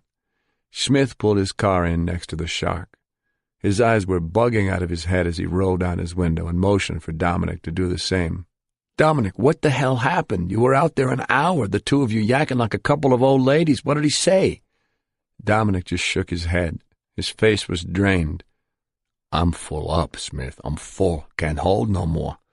The Nagra tape recorder was in his hand. He took the lid off and checked to see if the tape had progressed from one reel to the other. It had. It was all down on tape. Dominic let out a long sigh of relief. "But, Dominic, what the fuck did he tell you?" Dominic kept shaking his head. "I'm full, Smith." He put the lid back on the Nagra and handed it to the investigator. "But, Dominic made him take the Nagra. "Here, bon appetit." He started up the Shark. "Where the hell you going, Dom?" Paul Smith was having a conniption fit. "They're waiting for us back at the office to go over—" "Later." Dominic hit the power button and closed the window in Paul Smith's face. He backed the Lincoln out of the space and got back on the turnpike. He had to take a ride and unwind. 27. Friday, December 12th, 1986, early evening. In the conference room at the Organized Crime Bureau offices in Fairfield, the guys from the Attorney General's office, Deputy A.G. Bob Carroll, Deputy Chief Bobby Buccino, investigators Ron Donahue and Paul Smith, all sat forward, leaning on their elbows, staring intently at the tape deck as the cassette turned around and around. The reel-to-reel NAGRA recording of Dominic's latest meeting with Kuklinski at 1:15 that afternoon at the Vince Lombardi service area had been transferred to a cassette. Dominic leaned back in his chair and rubbed his eyes. He was afraid they were going to wear the damn tape out the way they were playing it. "Listen to this," Dominic was saying on the tape. "The Jewish kid asked me if I can get him 3 kilos. I said, yeah, I got it. 85,000 cash. Wednesday morning he's coming. He'll be here around 9:30. Now here's the thing. I'll pick up the cyanide that morning for my guy. How long?" "Doesn't give me enough time," Kuklinski interrupted. "Doesn't give me enough time. I need a couple of days to get it ready." Dominic got up, went to the cabinet behind Bob Carroll, and pulled out the new bottle of Johnny Walker Black that had the picture of Kuklinski from the old bottle taped over the label. He needed a drink. He'd heard this goddamn tape 100 times already. He knew the goddamn thing by heart. "Too bad you can't pick the stuff up earlier, Dom. 'Cause I gotta have it done up, see? I don't do it myself. I don't have the facilities to do it. I bring it to a guy who does it for me. I pay to have it done. That's something you don't want to fuck around with, No mistake on that, and you got a problem. If I fuck with it and I do something wrong, it could be my fucking problem. I don't want to fuck with something like that. I have a guy that makes it up." "Let me ask you something, Rich. Can you just have the components? Then I can just bring the stuff and your guy can tell you how much to put in?" "I don't have the stuff to mix it with. He has it. He mixes the stuff together perfectly. He has to see the strength of the stuff. Some stuff isn't as strong as others, He has to see how strong it is. He tests it. Then he puts in these things, and he's got to have a seal on it. You got to make it airtight. You can't fuck around with this stuff. If it's not airtight, it could be a problem for you and me." "Bullshit," Bob Carroll was frowning. They'd found out from the state chemist that cyanide is water-soluble. Mixing the deadly spray should be as simple as making Kool-Aid. Dominic was talking on the tape. "What about the other way, Rich?" "What's that? Putting it in the guy's food? You sure the guy's going to eat?" "Yeah." "Then we'll need a couple of hamburgers, something like that." "But will the kid eat?" "Yeah, no problem." "Then that's great." "Guaranteed it'll be an egg sandwich. Every time I meet this kid, he orders an egg sandwich. We get him an egg sandwich." "We can do that. Do they sell egg sandwiches here? I don't even know if they do." As Dominic set out 5 plastic cups, he remembered Kuklinski blowing into his hands at the Lombardi service area and looking back over his shoulder at Roy Rogers. It had been cold and wet that day, and the ground was covered with dirty slush. Dominic's feet were still cold from standing outside by the phone booths with him. "Don't worry about it," Dominic said on the tape, assuring Kuklinski that he'd get the sandwiches. "Anything with eggs this kid'll eat. Is that okay for you?" "Don't matter to me," Kuklinski said. "Once we get him in the van, he's ours." Bob Carroll reached over and shut off the tape deck. He didn't look happy. None of them did. "He's hinky," Paul Smith said. "He's getting ready to give you the runaround? Why does he sound so hesitant to commit himself all of a sudden? Why does he need a couple of days to mix the spray? He's hinky. He's going to disappear. You watch." Dominic poured out the scotch. There was barely enough left in the bottle to give everyone a taste. He emptied the last drops, then set down the bottle next to the small brown glass vial on the table. The vial contained fine white granules of quinine, specially prepared by a state chemist to resemble cyanide. Dominic was going to give it to Kuklinski and tell him it was the poison. "Hey, Smith, I forgot to ask you," Dominic said as he passed the plastic cups around. "You do like eggs, don't you?" Too late now if I don't. An egg sandwich was the first thing that had popped into Dominic's head when Kuklinski started to give him trouble about needing time to mix the spray. If he was going to meet the rich kid at 9 o'clock in the morning, it was more logical that someone would eat an egg sandwich than a hamburger. But Dominic could tell that the guys from the state weren't exactly thrilled with his improvisational talents. Well, all he could say was he was out there and they weren't. When Kuklinski started to ham and haw, he had to act fast to keep him from making any more excuses. Dominic hoisted his drink. Gentlemen, a toast. He swiveled his chair to face the larger picture of Kuklinski that was taped to the wall. This is for you, Richie. I hope you're enjoying yourself now because your days are numbered, my friend. You are mine, my friend. You are fucking mine. He threw back the scotch and drained the cup. Paul Smith lifted his cup. Bon appetit, Richie.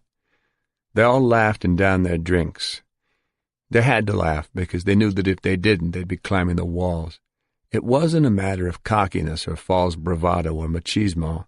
Kidding around was a survival mechanism. If you let the tension get to you, you'd lose your edge and you'd start questioning yourself.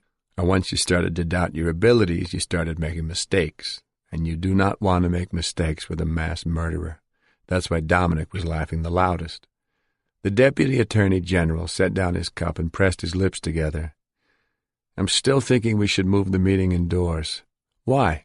Ron Donahue asked. Deputy Chief Bobby Bacino shrugged and showed his palms. Kuklinski has never wanted to meet anywhere but Lombardi. If you try to change the place, he may not go for it. Why run the risk of turning him off? Bob Carroll tapped his fingers on the table to make his point. Yes, but if we can get him inside, we can videotape the whole thing. Bacino looked confused. We can videotape outside. We got the equipment. Carroll shook his head. No, that's not what I mean. What I'm thinking is we get a 3-room apartment somewhere. We set it up so that Dominic and Paul are in the living room doing the coke deal. Richie will have to go out of the room to put the cyanide in the sandwich, and we'll get it all on video. Can you imagine how that would look to a jury if they could see a film of Kuklinski actually putting poison on a sandwich, getting rid of one? The Deputy Attorney General was almost bouncing in his seat. He was so excited by his brainstorm. Dominic shook his head. Where'd you get that one? America's Most Wanted? No, think about it. How can a jury fail to convict? How could the defense say his actions weren't premeditated? Hold on, Paul Smith said. What if Kuklinski changes his mind? What if he just pulls out a gun and shoots me? Why would he do that? We know he doesn't just kill with cyanide. If he thinks he's alone in there with Dominic and the rich kid, why mess around with cyanide? May as well just shoot the kid and get it over with, right? I don't think he'd shoot you, Ron Donahue said. He might use a knife, though. Or he might try to strangle you, Bobby Bacino offered. He's done that before. Bacino was grinning at the young investigator. This isn't funny, Bobby. What if he really does shoot me? So you'll wear a vest. What if he shoots me in the head? Dominic waved him off. Smith, you worry too much. Look at it this way. If he kills you indoors, we'll just carry you out in a rug. But if we do it at Lombardi, he's going to stick you in a barrel, and face it, who wants to be stuck in a barrel? Remember what happened with that guy he did in Jersey City? You mean Malaban? Yeah, Malaban. Paul Smith looked disgusted with the bunch of them. At least I'll fit, he grumbled. 28. George W. Malaban, Jr. made a big mistake, and at the time he probably didn't even realize it. He showed up at Richard Kuklinski's house unannounced. It was a hot summer Sunday afternoon in the late 70s, and the Kuklinskis were having a barbecue in their backyard in Dumont. The kids had some of their friends over, and Barbara's mother was there presiding over the plenty at the picnic table, urging everyone to eat. Barbara kept going in and out of the house to fetch things while Richard tended to the grill, flipping hamburgers and turning the hot dogs. Richard Kuklinski was relaxed that day, enjoying himself.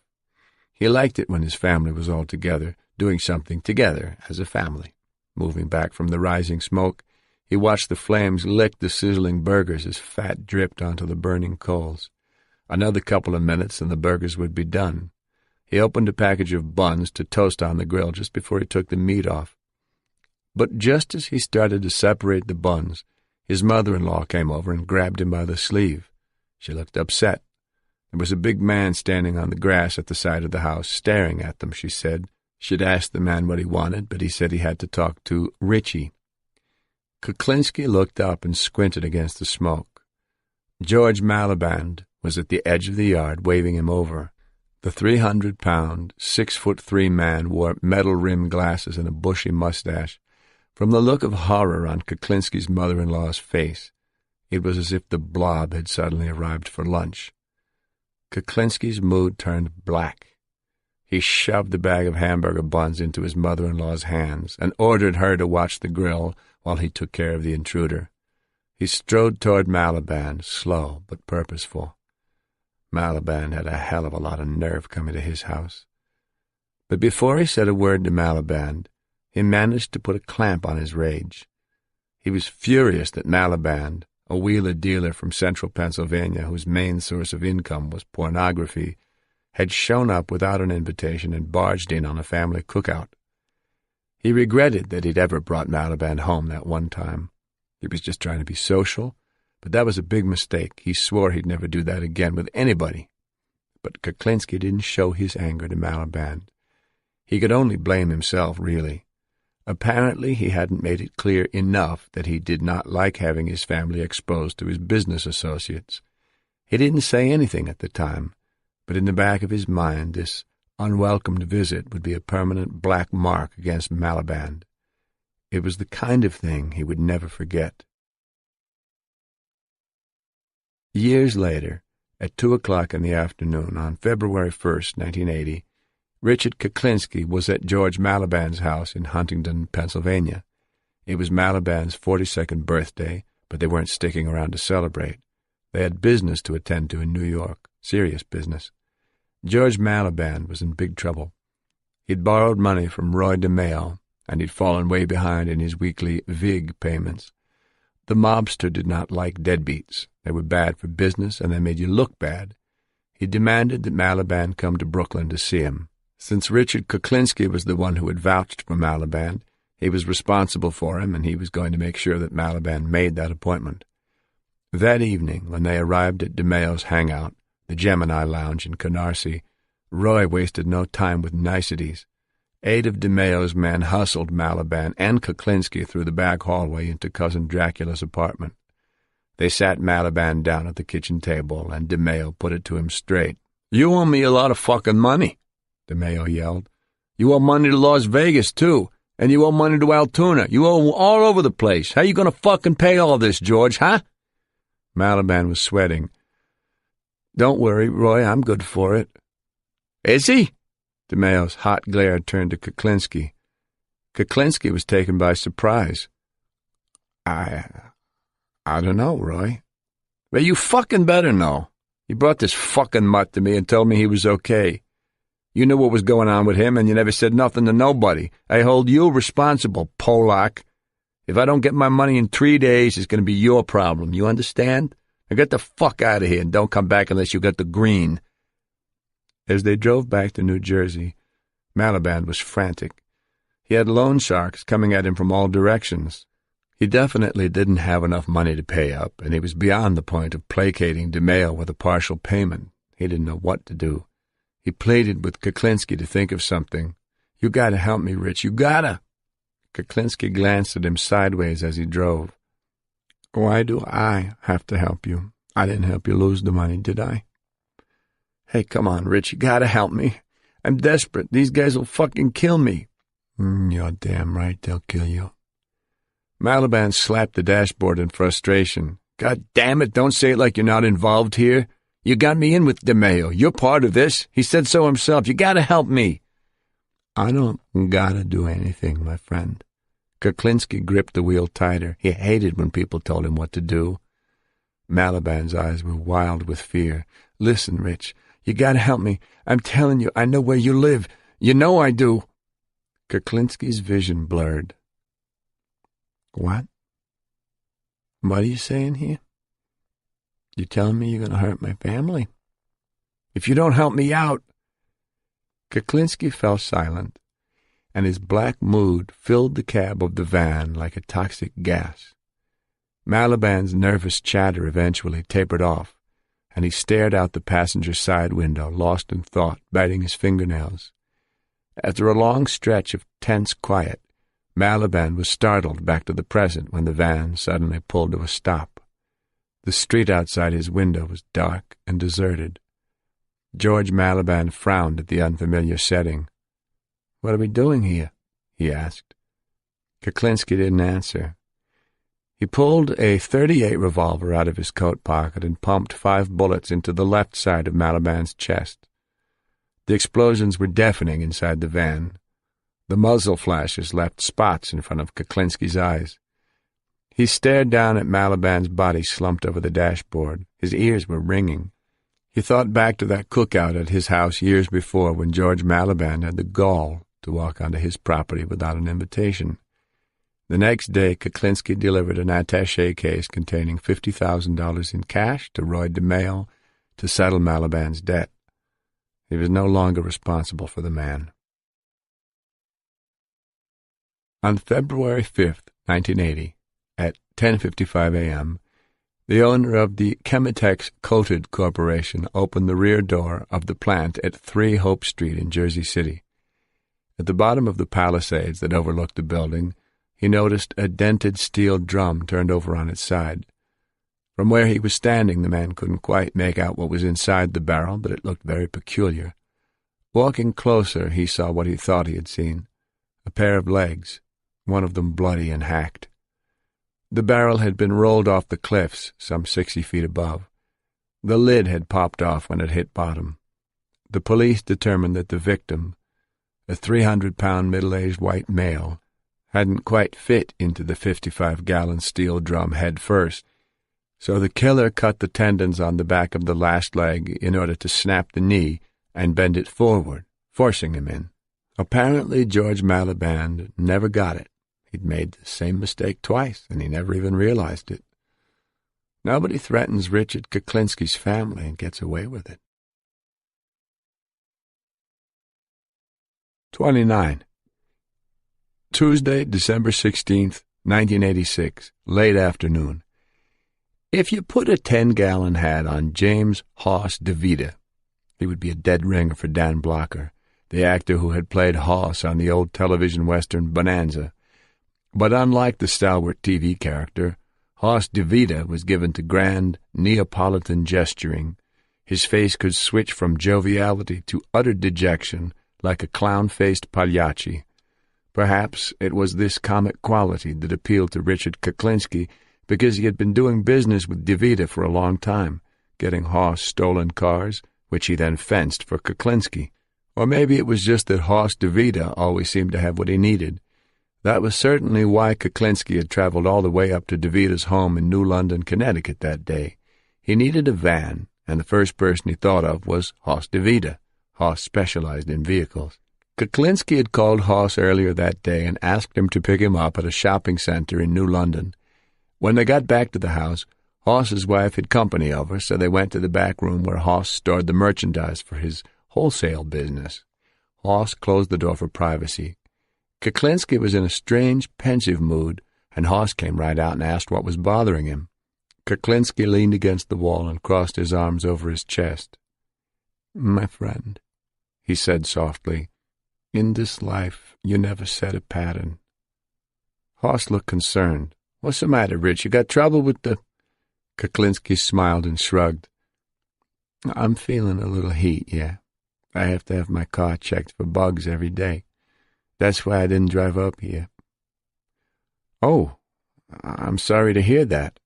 Hoss decided not to ask how Kuklinski got to New London. He knew better than to ask nosy questions. "So what can I do for you, Rich?" "I need a van. You said you had one." "Yeah, I got one." Hoss went to the window and lifted the dusty shade. He pointed into the backyard. "That one over there." Kuklinski moved to the window and peered at the van parked next to the garage. He let out a long sigh. That damn thing had too many windows. "That one's no good. I need one with no windows." Hoss rubbed his chin. "I might be able to get you one, Rich. How soon do you need it?" "Today." Kuklinski had talked to Dominic that morning. Dominic would be bringing the rich Jewish kid to the Lombardi service area tomorrow morning to do the coke deal. He'd promised to be there with a van. Geez, Rich, you should have told me. I don't know where to get one that fast. I've got cash, Hoss. Yeah, but I don't have a van with no windows. Getting one's going to take a little time. The phone in the next room rang then, and Hoss frowned at all the noise coming from the front rooms. Hang on, Rich. He went into the next room to pick it up. Rich, it's for you. Kuklinski poked his head into the den. Hoss was holding out the receiver, the cord stretching to a phone on an end table by the couch. Who is it? Kuklinski asked. Hoss shrugged. He says his name is Tim. Sposato. Kuklinski took the phone and Hoss left, closing the door behind him. Hello? It's me, John. What's wrong? Kuklinski didn't like the sound of his voice. You find a van? Sposato asked. No. How about you? Well, Sposato started, I got a problem. See, I don't have any money, not even to rent one. I'm broke. Kuklinski clenched his jaw and felt his face and neck getting hot. He'd told Sposato last week to start looking for a van, but he held his temper and didn't say a word, just breathed into the phone and let the bastard think about what he'd just said. Rich, you still there? Get me a van, John. I don't care how. Just get it. And make sure it doesn't have any windows. No windows. He kept his voice calm and even.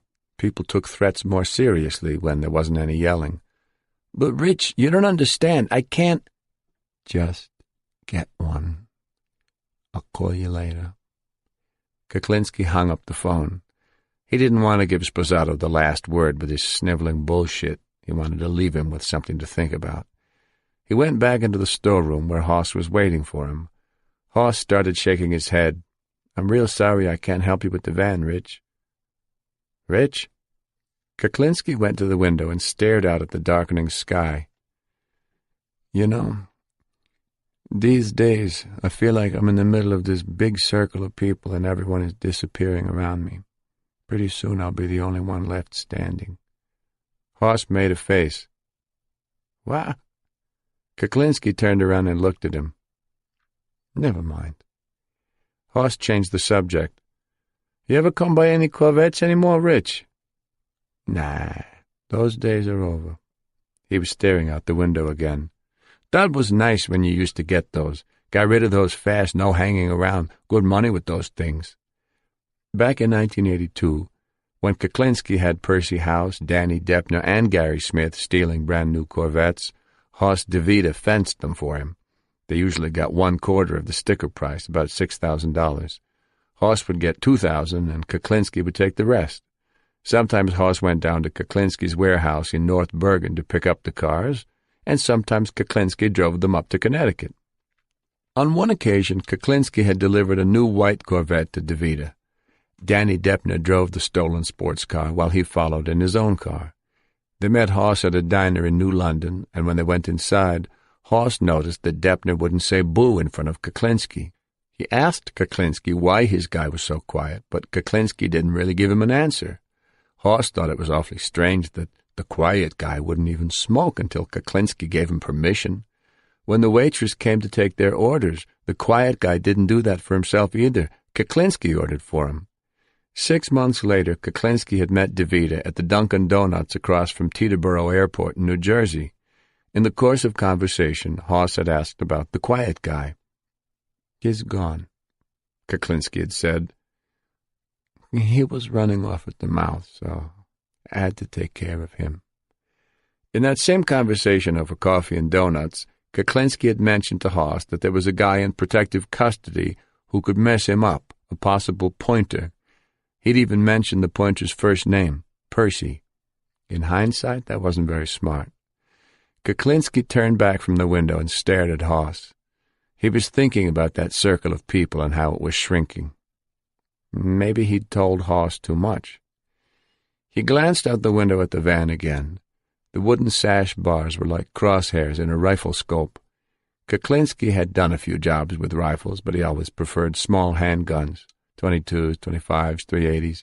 Big handguns like 9mm, .45s, and .357s were for intimidation. Small pieces were what you brought when you meant business. His favorite gun was a 2-shot Derringer loaded with dum-dum bullets that expanded on impact and could rip a hole as big as a hubcap as it exited the body. When he was fully armed for a job, his weapons of choice were 2 Derringers, one in each pocket, a larger gun on an ankle holster for backup, and his hunting knife in his belt. Kuklinski sucked his teeth as he squinted down an imaginary scope, taking aim at the van outside. "Is there anything else you need, Rich?" Kuklinski didn't turn around. "I don't think so, Hoss." He kept the windshield of the van in his crosshairs. 30. Wednesday, December 17th, 1986, 8:45 a.m. It was cold and damp at the Vince Lombardi service area, and Dominic Polifrone's feet were freezing as he stood by the bank of phone booths, waiting for Richard Kuklinski to arrive. He switched the white paper bag he was holding to his other hand so he could blow into his fingers. The bag contained the 3 egg sandwiches with lots of ketchup that he just bought at a diner on his way over here. In the left-hand pocket of his leather jacket was a brown paper bag containing the small brown glass vial of simulated cyanide. In his right-hand pocket was his gun. Concealed on his body were the Niagara tape recorder and a Kell transmitter. Dominic scanned the access roads that led to the parking lot, looking for the blue Camaro, the red Oldsmobile Calais, or the white Cadillac. His squinting gaze swept the rows of parked cars in the lot. Today was the day. They were ready to take him down. He hadn't gotten much sleep last night. He was too pent up to sleep. Around midnight he called his old partner, Margaret Moore, at home. "Did I wake you up?" "Yes." "Sorry." "I figured it was you." "We're going to take him down tomorrow." "Be careful." "I'm always careful." "Be more careful." Dominic chuckled. "Don't laugh. Now I'm going to be up all night worrying about you." "Don't worry. We got everything covered. Nothing will happen, I promise." "Yeah, sure. Go back to sleep. I'll call you tomorrow and tell you how it went." He was about to hang up. "Dominic." "What?" "Seriously, be careful." Dominic didn't like hearing the concern in her voice. He was sorry that he'd made her upset. "I'll be careful, Margie, I promise."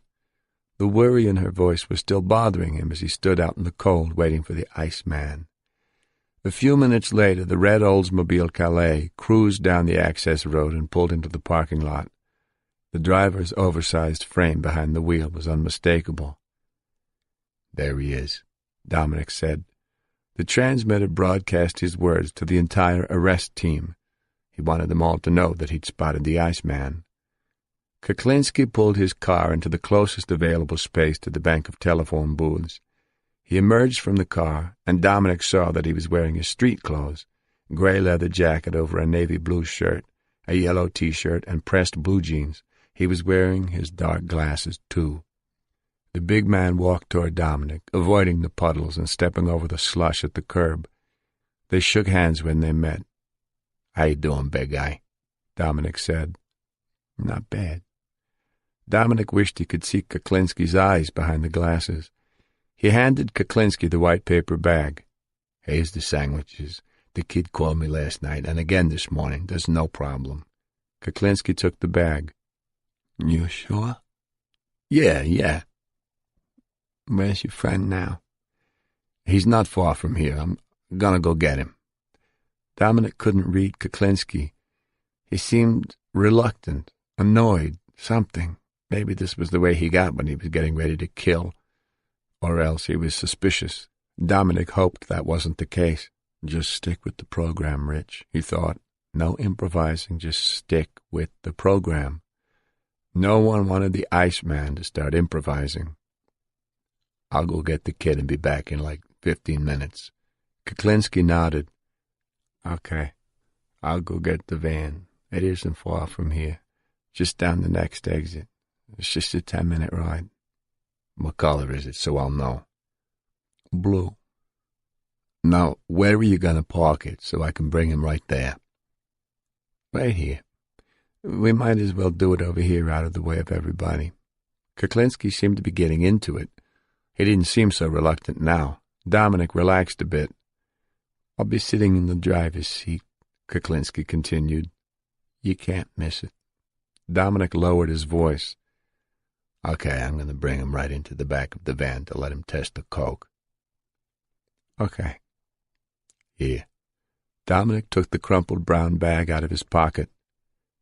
"Here's the cyanide." Kuklinski took the bag and shoved it into his pocket. "Okay."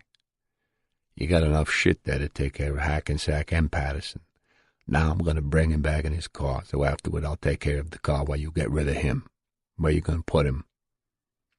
"I'm going to put him away for safekeeping." Dominic wished to hell he could see Kuklinski's eyes. He couldn't tell if the Iceman was being funny or evasive or what. "Okay, everything's all set, right?" Then Dominic made believe he just remembered something. You got a pair of gloves for me? I didn't bring none." "Don't worry, I'll give you a pair." He nodded toward his car, and they started walking across the slushy lot. "Fucking cold," Kuklinski commented as he zipped up his jacket. "I know." Dominic was thinking about Bob Carroll's last instructions. He should try to get Kuklinski to say that he intended to commit murder. Dominic looked at the bag with the sandwiches in Kuklinski's hand. "What are you going to do, put it on the food?" "Yeah." Dominic wanted Kuklinski to elaborate, but he wasn't going to push it, not at this point, not when he couldn't see his eyes. Kuklinski pulled out his keys and unlocked the trunk of his car. He put the sandwiches and the brown bag with the bottle of quinine in and started poking around looking for a pair of gloves for Dominic. He couldn't find any. "I'll get you a pair, don't worry." "Okay, I'll tell you what. When you come back with the van, go get 3 coffees. I'll pull up back over here somewhere." Dominic pointed to a row of empty slots on the far side of the telephone booths. Kuklinski shut the trunk. "You'll see the van right away. It's a conversion van all dressed up. 2-tone blue, light blue and dark blue. You won't miss it." "Okay. How long will it take you to get back here?" 20 minutes. "All right. I'll be back in exactly half an hour." "When I see you come in, I'll go in and get the coffees. Then I'll come out and—" Kuklinski let his words trail off. "Right." Dominic wished Kuklinski would come right out and say it, but he knew from experience that bad guys rarely do that. He didn't think Kuklinski was onto him, though. This just seemed like his normal degree of caution. Normal for a killer, that is. Kuklinski got back into his car and started the engine as Dominic walked toward his black Lincoln. As Kuklinski backed out of his space, Dominic waved, then turned away as he spoke out loud for the transmitter. "All right, boys, you got the choice here. You can take him now or wait till he comes back and take him with the van. I suggest we let him go and come back. Let him go get the van." Arresting him with the sandwiches and the simulated cyanide would be fine, but it would be much better if they waited until he actually put the poison on the sandwiches. Dominic got into his car and looked at his watch. It was 5 of 9. Through the windshield, Dominic saw a heavy-set man in his early 50s inside one of the phone booths. It was Deputy Chief Bobby Buccino.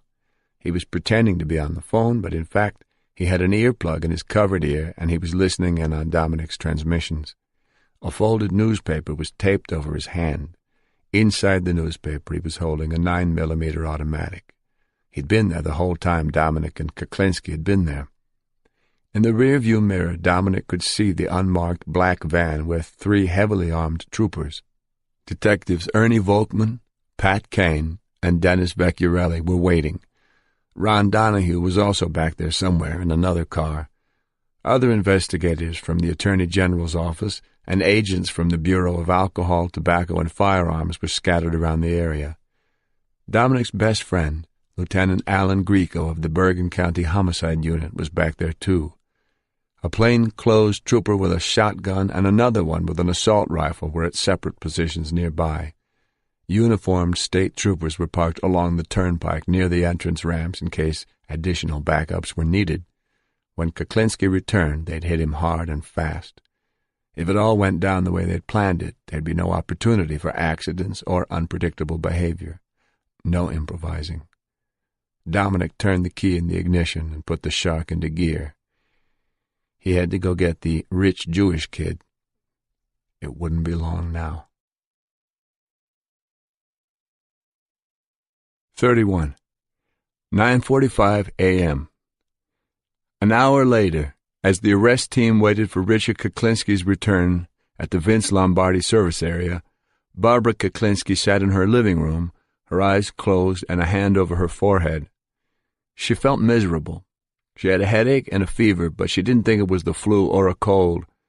The damp, chilly weather had probably aggravated her arthritis, and fever was usually the first symptom. She'd already called her doctor and made an appointment to have her SED rate taken to check for signs of infection in her bloodstream. It would confirm what she already suspected.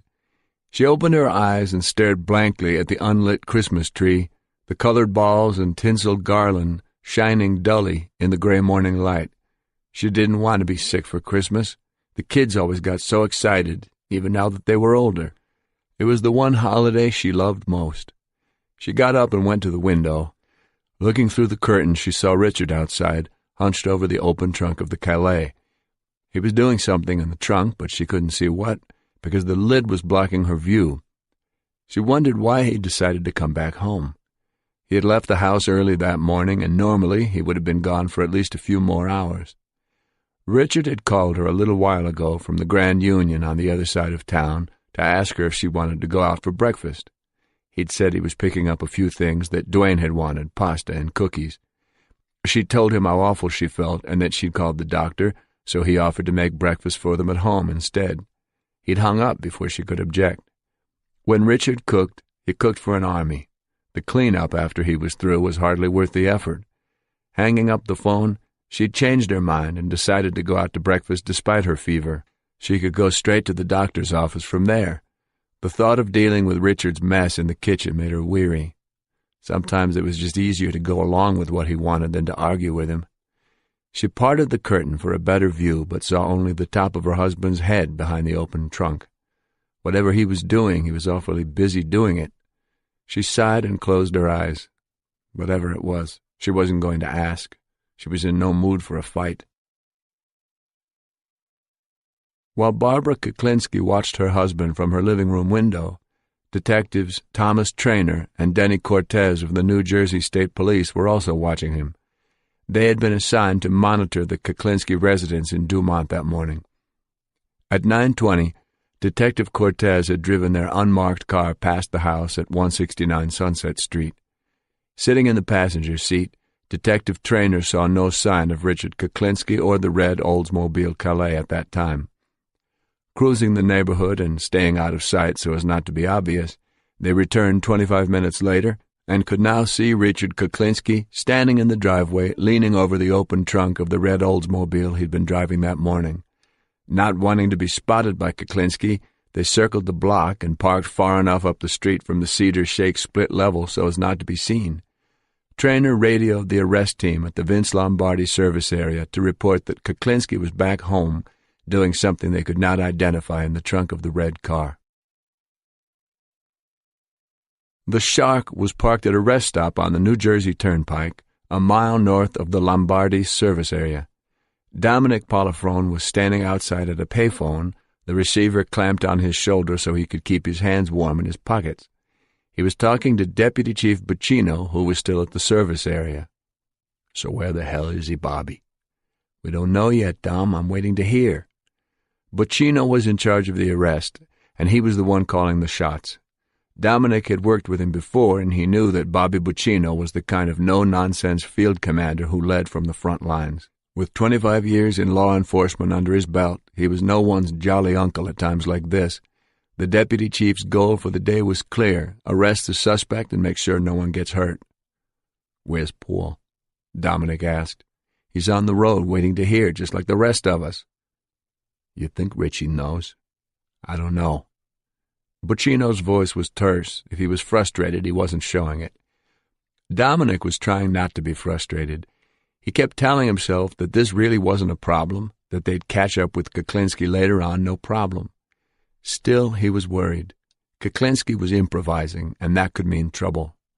Sure, they already had a mountain of evidence to use against him, the Nagra tapes of him talking about killing with cyanide, his intentions to kill the pointer, Percy House, his admission that he had frozen one of his victims and kept him on ice for more than 2 years as an experiment, his plan to set up an illegal arms sale with Tim. They also had the .22 caliber pistol fitted with a silencer that Kuklinski had sold to Dominic. They had plenty of evidence to nail this guy, so it really didn't matter whether or not they caught him red-handed with a poisoned egg sandwich. So what if they didn't get the big finale the way they'd planned it? That didn't matter. What was really bothering Dominic was the fact that Kuklinski was out there improvising. There was no telling what he was up to now. "Why don't I call him up?" Dominic suggested. "I'll find out what went wrong and try to set it up again for tomorrow." "Do you really think he'll go for the rich kid thing again? How will you explain it to him? Logically, how long could you keep this kid hanging? It doesn't make sense." "Yeah, you're probably right." Dominic stuck his free hand under his armpit. He was freezing out there in the cold. Then something suddenly occurred to him. He remembered Kuklinski talking about the nest egg he had stashed overseas, probably in Switzerland. What if he really was onto them? He could hop on a plane and flee to Switzerland and live happy as a clam off his nest egg. "Bobby, have you checked the airports? Hang on a minute, Dom." Dominic heard other voices on the other end of the line, but he couldn't make out what they were saying. All he could hear was Buccino's voice giving orders. He was telling them to go. The arrest was on. Bobby, what happened?" "Kuklinski's at home. Traynor and Cortez just spotted him. They just called it in. We're going to take him down there." "What about the van? Does he have the blue van with him?" "I don't think so. I got to go now, Dom." "Okay, I'll meet you at the house." "No," Buccino ordered. "You'll go back to the courthouse in Hackensack and wait for us." "But I can—" "No," Buccino barked. "I don't want you at Kuklinski's house. You're not supposed to know where he lives. If he spots you there, he'll know something's up, and I don't want a shootout in the middle of the street. You stay away." Bobby Buccino hung up, and Dominic was left listening to the dial tone. He knew Buccino was right. He should stay away, but he couldn't help feeling left out. After all the time he'd put into this thing, he was going to miss the arrest. It wasn't that he wasn't going to get the collar. That was television bullshit. This was a shared operation, and that had been understood from the very beginning. The glory belonged to everyone. What he regretted was that he wasn't going to see the look on Richie's face when he found out that Dominic Provenzano was really a cop. Dominic knew it was going to be a priceless moment, but unfortunately he was going to have to find out about it secondhand. As he walked back to the Shark and blew into his cold fingers, he could see the flashing dome lights on the highway in the distance as the arrest team sped off toward Dumont. He got into the car, started the engine, and just sat there for a moment, thinking, wondering where Richie had the blue van stashed, wondering why he hadn't come back, wondering what the hell he was up to. As he put the car into reverse and backed out of the space, he realized that all that didn't really matter because in a half hour they'd have him in handcuffs. He still wished he could see Richie's face when they took him down, though, even if it was from the back of the crowd. He could stay out of sight. No one would ever know he was there. They would be ashamed to miss the arrest after all he'd gone through with this investigation. A damn shame. 32. 10:45 a.m. The only thing Barbara Kuklinski could think about as she got into the red car was getting through breakfast and getting to the doctor. She felt weak and listless, and the fever wasn't going away. Richard got in on the driver's side and looked at her. "Are you sure you don't want to stay home and let me make something?" She shook her head. "No, let's just go so I can see the doctor." He started the car but didn't put it in gear right away. When she looked up, she caught him staring at her. His expression was strange. She couldn't tell if he was concerned or angry at her. "Let's go, Rich," she said gently. "I've got an appointment." He put the Calais into gear and backed out of the driveway. She glanced sideways at his profile. She couldn't figure out if this was the good Richard or the bad Richard. As he pulled out onto Sunset Street and headed toward the end of the block, She noticed the Christmas decorations on the neighbors' houses and worried about the upcoming holidays. Richard hated Christmas. It always made him surly and suspicious because it reminded him of all the things he hadn't had as a child. She worried that he wouldn't keep his black mood to himself this year and that he'd ruin the holidays for her and the kids. She looked at him again as he signaled to turn left at the end of the block. "Rich," she said. "Yeah, babe. Do you want—" Suddenly a big black shape appeared right in front of them. A black van was coming straight at them. "Rich, look out!" The van's brakes screeched, and it swerved right into their path, blocking the road ahead. Barbara felt the pull of their car as her husband stomped on the brakes. Her heart was pounding. Her only thought was that the driver had just had a heart attack, that he'd lost control of the van and was going to plow right into them. But when she saw 3 men jumping out of the van with weapons drawn and pointed at them, she didn't know what to think. "Oh, God, Rich, what's going on?" Her husband grumbled something under his breath, but she was too scared to understand what he was saying. Investigator Paul Smith didn't wait for the ATF Special Agent Ray Goger to stop the car they were in before he jumped out. They had just cruised by the Kuklinski house and seen Richard Kuklinski getting into the red Oldsmobile. Smith, who was in constant radio contact with the black van, had given the order, "Go, take him down."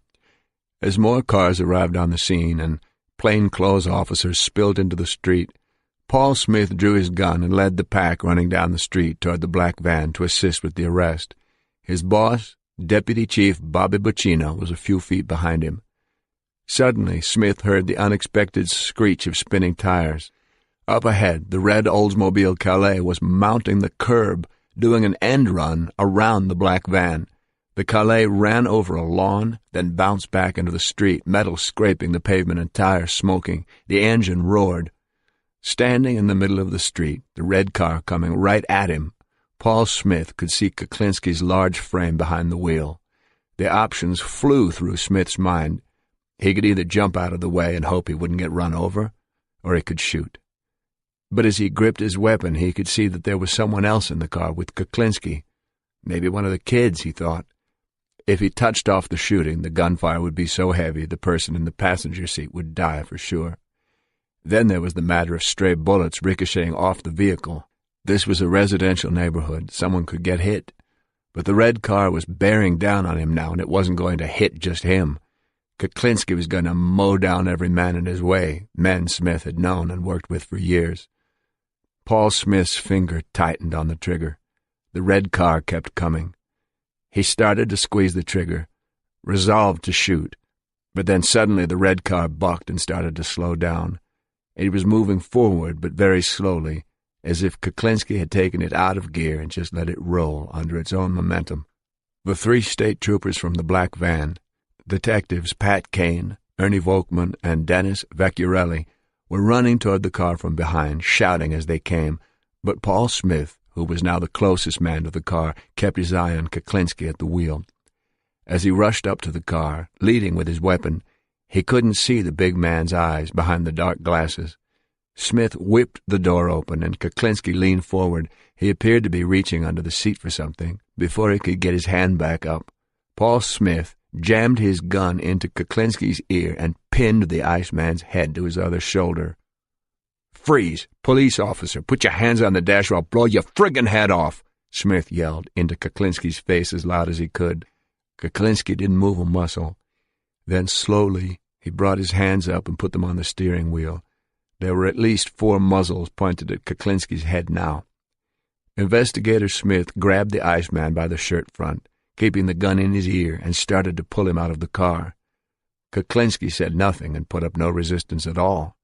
Smith tipped him over on his side, and Pat Kane grabbed a fistful of Kuklinski's jacket, hauling him all the way out of the car and onto the ground. The Iceman just let it happen. On the other side of the car, Deputy Chief Buccino, who had just come as close to pulling the trigger and shooting someone as he ever had in his entire career, had his arm across Barbara Kuklinski's chest, pinning her against the seat back to get her out of his line of fire in case he had to shoot. When her husband was out of the car, he pulled her out too and held her to the ground, still concerned that there would be gunfire. Barbara Kuklinski did not understand that these men were policemen, and she had no idea why this man with a gun was holding her down. In her panic and confusion, she screamed out to her husband, "Rich, Rich, help me!" Detective Kane had just managed to get the handcuffs on Kuklinski's huge wrists, and it had been a struggle just to get them to click on the last notch, when all of a sudden the ground seemed to shake. Hearing Barbara's cries, Kuklinski erupted, bursting to his feet and bullying his way through the crush. He let out an ungodly roar as he lunged for the roof of the car, trying to get to his wife. "Leave her alone!" Members of the arrest team jumped on his back and tried to secure him, but he turned on them and shrugged them off. More men converged on him, and he shrugged them off too. Finally, enough men came so that they were able to wrestle Kuklinski back to the ground. It took 5 men to hold him down. Pat Kane was ready with a pair of the largest leg irons he could find. Unfortunately, they didn't fit around Kuklinski's ankles. Unwilling to risk letting Kuklinski get back to his feet without leg restraints, they carried him horizontally to the black van. Barbara Kuklinski, crying and still confused, was also handcuffed and then handed over to a female officer who took her away to another car. Paul Smith, in the meantime, searched the red Oldsmobile and found a .25 caliber Beretta automatic pistol under the driver's seat. This was what Kuklinski had been reaching for under the seat. In the trunk of the car they found the 3 egg sandwiches, each one wrapped in butcher's paper and placed in a white paper bag. In a plastic bucket filled with rolled coins and loose change, they found the brown paper bag containing the brown glass vial of quinine. The vial was not full. Later that morning, Kuklinski's house was searched, but the 2-tone blue van he had told Dominic about was not found in either the driveway or the garage.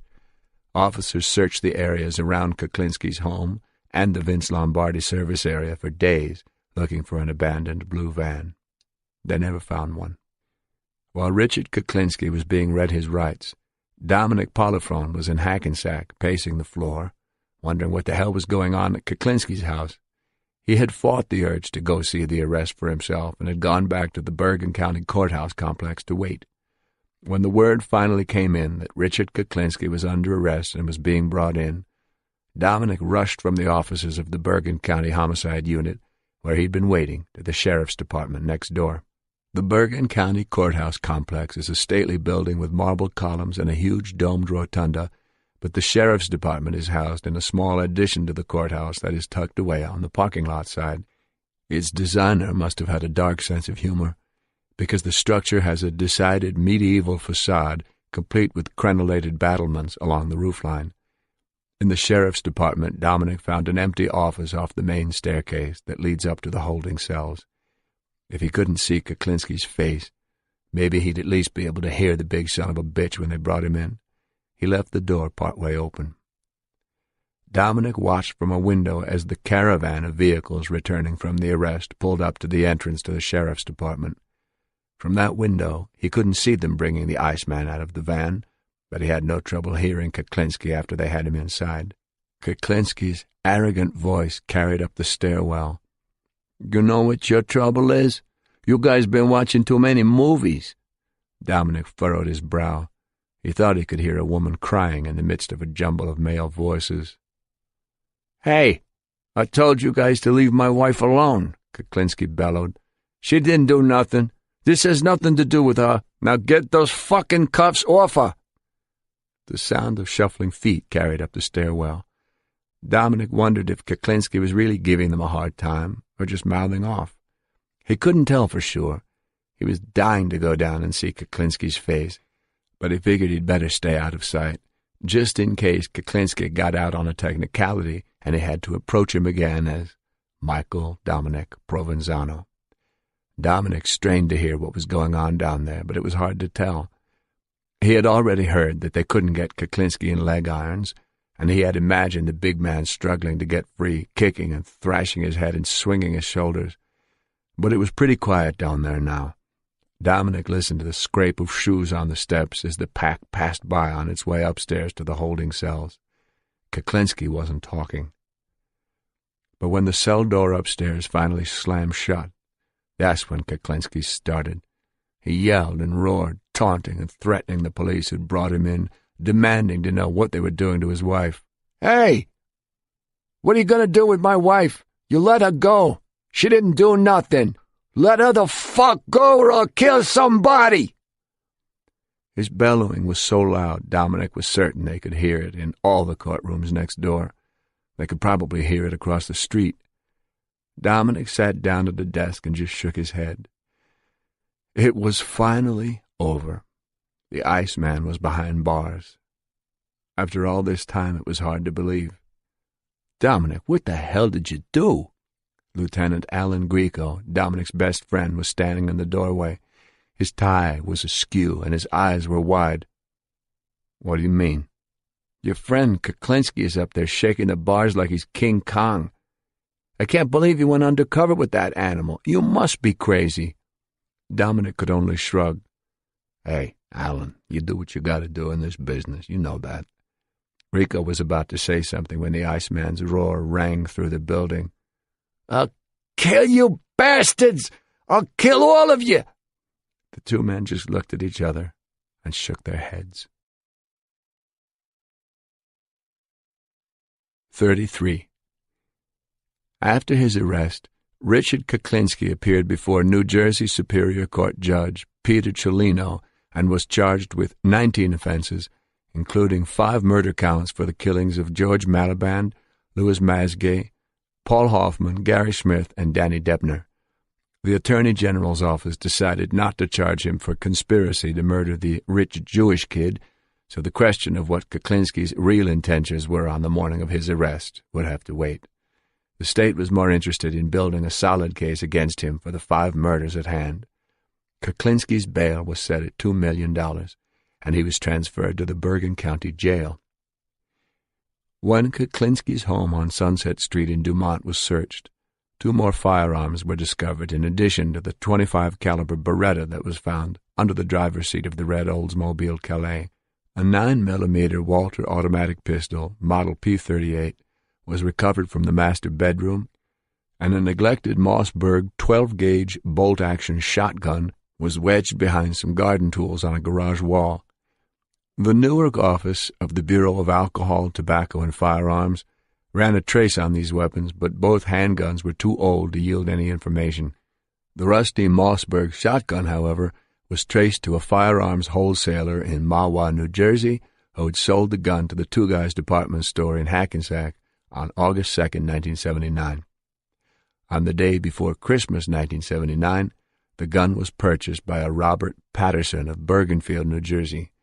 When the police questioned Mr. Patterson about the shotgun, he told them that he'd bought it for his brother, Rich, who was now living in Jupiter, Florida. Rich Patterson was very nervous when he returned to New Jersey to answer questions about the shotgun, but his nerves didn't keep him from talking. In fact, the young man had quite a bit to get off his chest when he sat down with state investigators who wanted to know how his gun had gotten into Richard Kuklinski's garage. The answer was simple. Rich Patterson had lived with the Kuklinskis from 1983 to early 1986. He had been engaged to Merrick, the Kuklinskis' older daughter. Richard Kuklinski had liked him, and he had wanted them to get married. But before moving in with the Kuklinskis, Patterson explained, he had briefly had an apartment of his own, a small studio just a few miles from Dumont, at 51-1 Fairview Avenue in Bergenfield. Patterson swallowed hard and paused before he continued with his story. He seemed suddenly shaken. When he finally collected himself, he told the state investigators about the weekend in February 1983 when he and Merrick Kuklinski and a group of friends went away to a hunting lodge in upstate New York. He wasn't sure which weekend it was, but he did remember that one of the other boys in the group had fallen onto a wood-burning stove and burned himself so badly he had to be taken to the hospital in Ellenville, New York. Hospital records later confirmed that the young man Patterson mentioned had been brought to the emergency room with severe back burns on Saturday, February 5, 1983. Other than that trip to the emergency room, the weekend had been pretty uneventful. He and Merrick returned home late Sunday night, and Patterson spent the night at the Kuklinskis. The next morning, Richard Kuklinski asked young Rich, as the family called him, to give him a hand with something. They got into Kuklinski's white Cadillac, and Kuklinski let young Rich drive. It had just snowed and the roads were slippery. Kuklinski told Patterson to head toward the Blazing Bucks Ranch in West Milford. Patterson knew the way. The family had taken him there many times to go horseback riding. On the way, Richard Kuklinski told the young man that something had happened at his apartment that weekend. Kuklinski, who had a set of keys to the place, had let a friend stay there. The friend had been living at a motel on Route 46 because he was in some kind of trouble. Kuklinski had been helping him, bringing him food so he wouldn't have to go out and risk being seen. But when Kuklinski had gone to Rich Patterson's apartment to check on his friend sometime during the weekend, he found the man dead. He'd been shot. The body, Kuklinski said, was in the trunk. He said he wanted to dispose of it in the woods so that young Rich wouldn't have to go through the hassle of having to explain to the police how someone had gotten killed in his apartment. Gripping the steering wheel with bloodless fingers, Patterson followed Kuklinski's directions to an old logging road near the ranch. He pointed to a place at the side of the road and told Patterson to pull over. Other than the reservoir, there was nothing but woods on this road. Kuklinski told him to shut off the engine and pop the trunk. Young Rich obeyed, but he couldn't bring himself to get out of the car. Driving there with the body in the trunk had already given him the creeps. Touching the thing was unimaginable. Sitting behind the wheel of the Cadillac, staring into the rearview mirror, Patterson heard a few thumps in the trunk. The trunk lid slammed shut, and Patterson saw Richard Kuklinski, his future father-in-law, dragging something wrapped in dark green plastic garbage bags through the snow. Knowing what it was, Patterson could imagine the shape of the dead man inside. Richard Kuklinski disappeared into the trees with his bundle. A few minutes later, Kuklinski returned and got into the car. He told Patterson to head home. On the way back, Kuklinski said it would be best if they just forgot that this had ever happened. Young Rich was afraid to go back to his apartment, and he was certainly never going to sleep there again. 2 days later, he did return, though, to collect his things. Richard Kuklinski went with him. While Patterson gathered his belongings, Kuklinski got down on his hands and knees and scrubbed the red-brown stain on the gold-colored carpeting where he said the dead man had bled after he was shot. As Kuklinski worked on the bloodstain, Patterson noticed a few pieces of Tupperware on the kitchen counter that weren't his. They looked as if they had been laid out to dry after being washed. He was pretty sure he'd seen these containers before, at the Kuklinski's house. The investigators asked Patterson if Richard Kuklinski ever mentioned the dead man again after that. Only once, Patterson said, and he didn't exactly mention it. That spring the family was up at the Blazing Bucks Ranch, and once again he had gone with them. Kuklinski, who never rode himself, had been reading the local West Milford newspaper. He pointed to an article and told Patterson to read it. The article was about a body that had recently been found in the vicinity by a man out riding his bicycle. Young Rich and Merrick eventually broke off their engagement, and Patterson moved out of the house. The dead man was never mentioned again. With the information provided by Rich Patterson, investigators Paul Smith and Ron Donahue went to the studio apartment at 51-1 Fairview Avenue in Bergenfield with a photographer and a state police chemist to look for the stain on the carpet. The current resident, a flight attendant who lived there only part of the time, told them that she remembered there being some discoloration in the rug when she moved in, but she couldn't recall exactly where it was, and she definitely didn't remember its being red or brown. She said she had had the entire carpet professionally cleaned before she moved in several years ago. With the residents' permission, Smith and Donahue moved the furniture and proceeded to pull up the carpeting, hoping to find some trace of blood on the canvas backing and foam rubber padding. They started with the edge closest to the window, which was where Patterson had remembered seeing the stain. Dust flew into their eyes, and the odors of former tenants filled the air as they yanked at the old carpeting. They pulled up 4 feet worth and folded it back. There was no sign of any staining on the canvas backing. They ripped up the foam padding and folded that back. Nothing. Paul Smith was disappointed. Rich Patterson had been definite about the bloodstain being near the window. If there had been a stain, there should have been some trace of it on the underside. Even professional cleaning doesn't clean that well. "Come on, Paulie, let's put it back and get out of here," Ron Donahue said. "I told you this was going to be a waste of time." Paul Smith tapped his foot on the bare wood floor. Why don't we pull up a little more? What the hell, we've come this far." He avoided the gaze of the woman who lived there.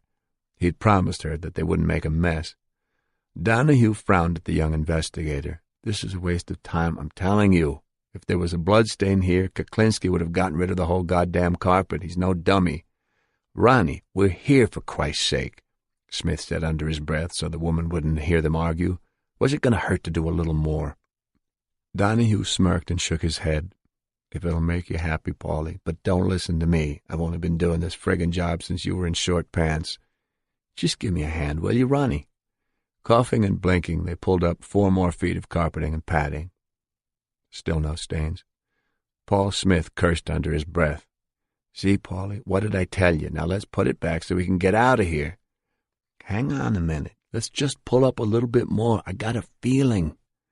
The older investigator looked at Smith as if he were crazy. "You got a feeling? What are you, friggin' psychic now?" "Come on, Ronnie, just a little more." Ron Donahue looked to the woman who lived there and shrugged, giving her a helpless look. Paul Smith glanced at her waiting in the doorway.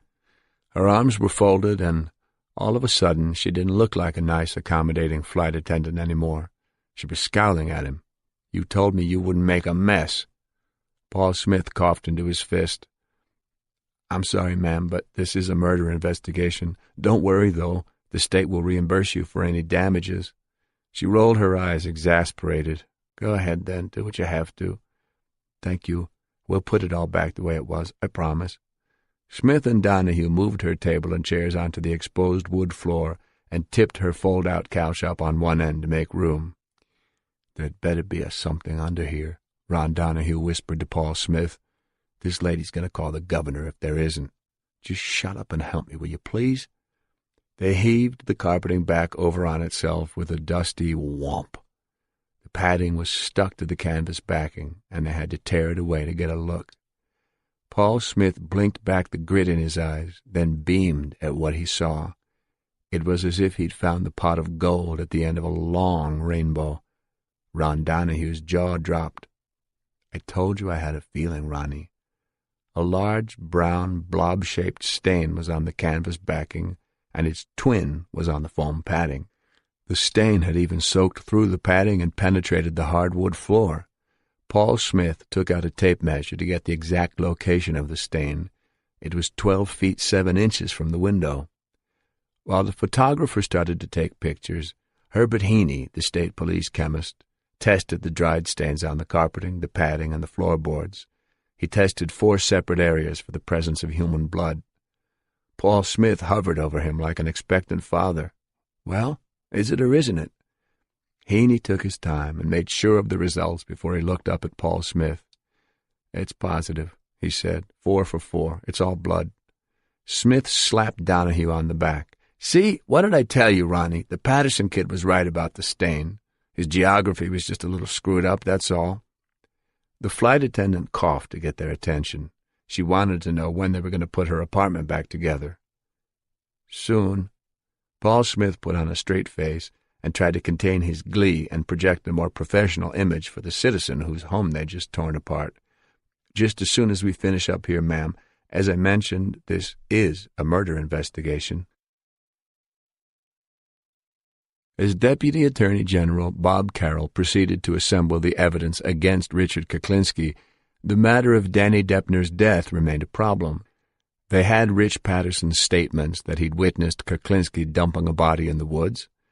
They knew that Danny Deppner must have died in Patterson's Bergenfield apartment, and the bloodstains found under the carpeting supported that contention. They had Patterson's statement about seeing the Tupperware in his kitchen that didn't belong to him. It was possible that Kuklinski had brought cyanide-laced food to Deppner in those plastic containers. They had the medical examiner's report describing the pink lividity on Deppner's chest and shoulders, which could have been caused by cyanide poisoning. Focusing on the deaths of Gary Smith and Danny Deppner, Bob Carroll wanted to draw a line between these 2 cases to show that both men were killed in the same manner and that these 2 murders formed a pattern. By proving a consistent method of killing, he could bolster the state's case against Kuklinski. In his heart, Bob Carroll had no doubt that Kuklinski had gotten rid of Deppner the same way he'd gotten rid of Gary Smith, by poisoning his food, but proving it would be difficult. Cyanide isn't the only toxin that causes pink lividity on the skin. According to Patterson's statement, Kuklinski had told him that someone else had killed the man who died in his apartment. And even though disposing of a body is a crime in itself, it does not necessarily prove murder. But that was what Bob Carroll needed to prove if he was going to nail the Iceman. He hoped that Dr. Geeta Natarajan, the forensic pathologist who'd done the autopsy on Deppner, might be able to help him. The air was warm and moist with the coming of spring when the Deputy Attorney General drove to the office of the medical examiner in Newark. He entered the 2-story brick building through the bays where the bodies were brought in, signed himself in with the guard, and walked down the long marble hallway past the workroom. The smell always caught him by surprise whenever he came here. It smelled like a very ripe pet shop. Pushing through the metal door at the end of the hall, he entered the offices where a secretary was handling the phones while technicians in lab coats rushed in and out of the warren of small offices that lined the outer wall. He found Dr. Natarajan's office. The door was open, but he knocked anyway to get her attention. The attractive woman, who usually had a ready smile for everyone, snapped her head up from her cluttered desk and pushed the hair off her forehead. Her dark eyes flashed at him. "I'm mad at you," she huffed. Investigator Paul Smith was already sitting in the chair opposite her desk. He had his hand over his mouth. Bob Carroll showed his palms. What did I do now? Dr. Natarajan whipped an 8x10 color photograph from her desk and held it up for him to see. It was one of the photos taken of Danny Deppner's body when it was found in the woods. The toe of someone's shoe had gotten into the picture on the left side, a bright red pump. "Paul says you won't crop out my foot," she said. She was smiling mischievously now. "You know I can't do that, Geeta. That's tampering with the evidence. But what if the defense attorney gets me on cross and he pulls out this picture and says, 'Doctor, is this your red shoe in this picture?' That will destroy my credibility with the jury. What kind of doctor wears silly red shoes like this? You tell me. It looks like I'm walking through Oz." She was laughing. Her laughter was so infectious Bob Carroll couldn't help but smile. It put him at ease as he settled into the other chair in her minuscule office. Putting this case together was turning out to be a monster, and he'd been putting in long, tedious hours. He was going to prosecute it himself, so he wanted everything to be perfect, no room for error. That's why he was happy to have Geeta working on this one. She was an excellent pathologist and very difficult to discredit on the stand. He got right down to business. "Have you guys come up with anything on Deppner that we can use?" "Well," Paul Smith said, "it's pretty much the way we thought. Danny Deppner's death is consistent with cyanide poisoning, but we just don't have as much as we have with Gary Smith." The attorney looked at the doctor. "How about the hemorrhaging you found on his neck? Is that indicative of strangling?" "It could be, but trauma like this could also have been caused by several other things. With Gary Smith, the ligature marks were very clear. The neck trauma on Deppner is open to a great deal of interpretation, I'm afraid. It's a shaky premise for trying to prove that the man was strangled." "What about the stain on the rug?" She shook the ice in an empty soda cup. "Pulmonary edema. After death, the lungs fill with fluid, and the gravitational flow sends it out the mouth and nose." She sucked on the straw. "All it tells us is that Deppner was left face down on the rug after he was killed." Paul Smith had his chin in his hand. He looked glum. All that work pulling up that goddamn carpet. Bob Carroll leaned back and linked his fingers behind his head. The pictures of Smith and Deppner in death ran through his mind as he searched for a connection between the two murders, something they hadn't considered yet. He remembered the close-up of the deep ligature mark on Gary Smith's neck and started thinking out loud. "There were no defense wounds found on Gary Smith, right?" Dr. Natarajan shook her head. "Not on the neck or the hands. Usually in strangulation asphyxia, you find scratches and cuts indicating that the victim struggled to save herself, but in some cases there is no sign of struggle because the victim was impaired by drugs or alcohol. Or cyanide," Paul Smith added. Bob Carroll's brows were knit. He leaned forward and looked at Dr. Natarajan. "Why did you say herself? The victim struggling to save herself?" "Because healthy adult men are rarely strangled to death. It's much more common with women and children who can be overpowered by a stronger person. And a man can't be overpowered by another man? Not a healthy adult, not usually. A man under attack, even by another man, will struggle successfully and prevent the strangulation. Do you have statistics on that? I can get them for you. Give me a minute. Dr. Natarajan swiveled to her computer terminal. Bob Carroll and Paul Smith were on the edges of their seats. It took several minutes for the doctor to weed through the databases and pull up the information. "Here we go," she finally said. "I've gone back 10 years and searched for all the healthy, unimpaired adult males who died by strangulation in the state of New Jersey. There were none." Paul Smith bounced in his seat. "None? Out of how many strangulation murders in this state over that time period?" Dr. Natarajan rolled her eyes. "Oh, several hundred at least."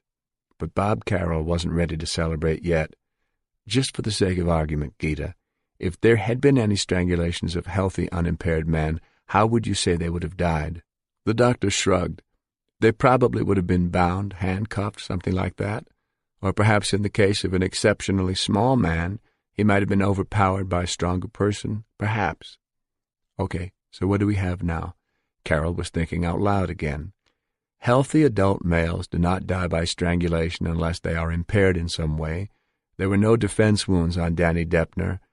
His stomach was practically full," Dr. Natarajan added. "No gastric emptying, which indicates that he died shortly after eating a meal." She shuffled through her notes on Deppner. Stomach contents included pinkish beans, some partly burned on one side. I would say this food was homemade. What restaurant could get away with serving burned beans?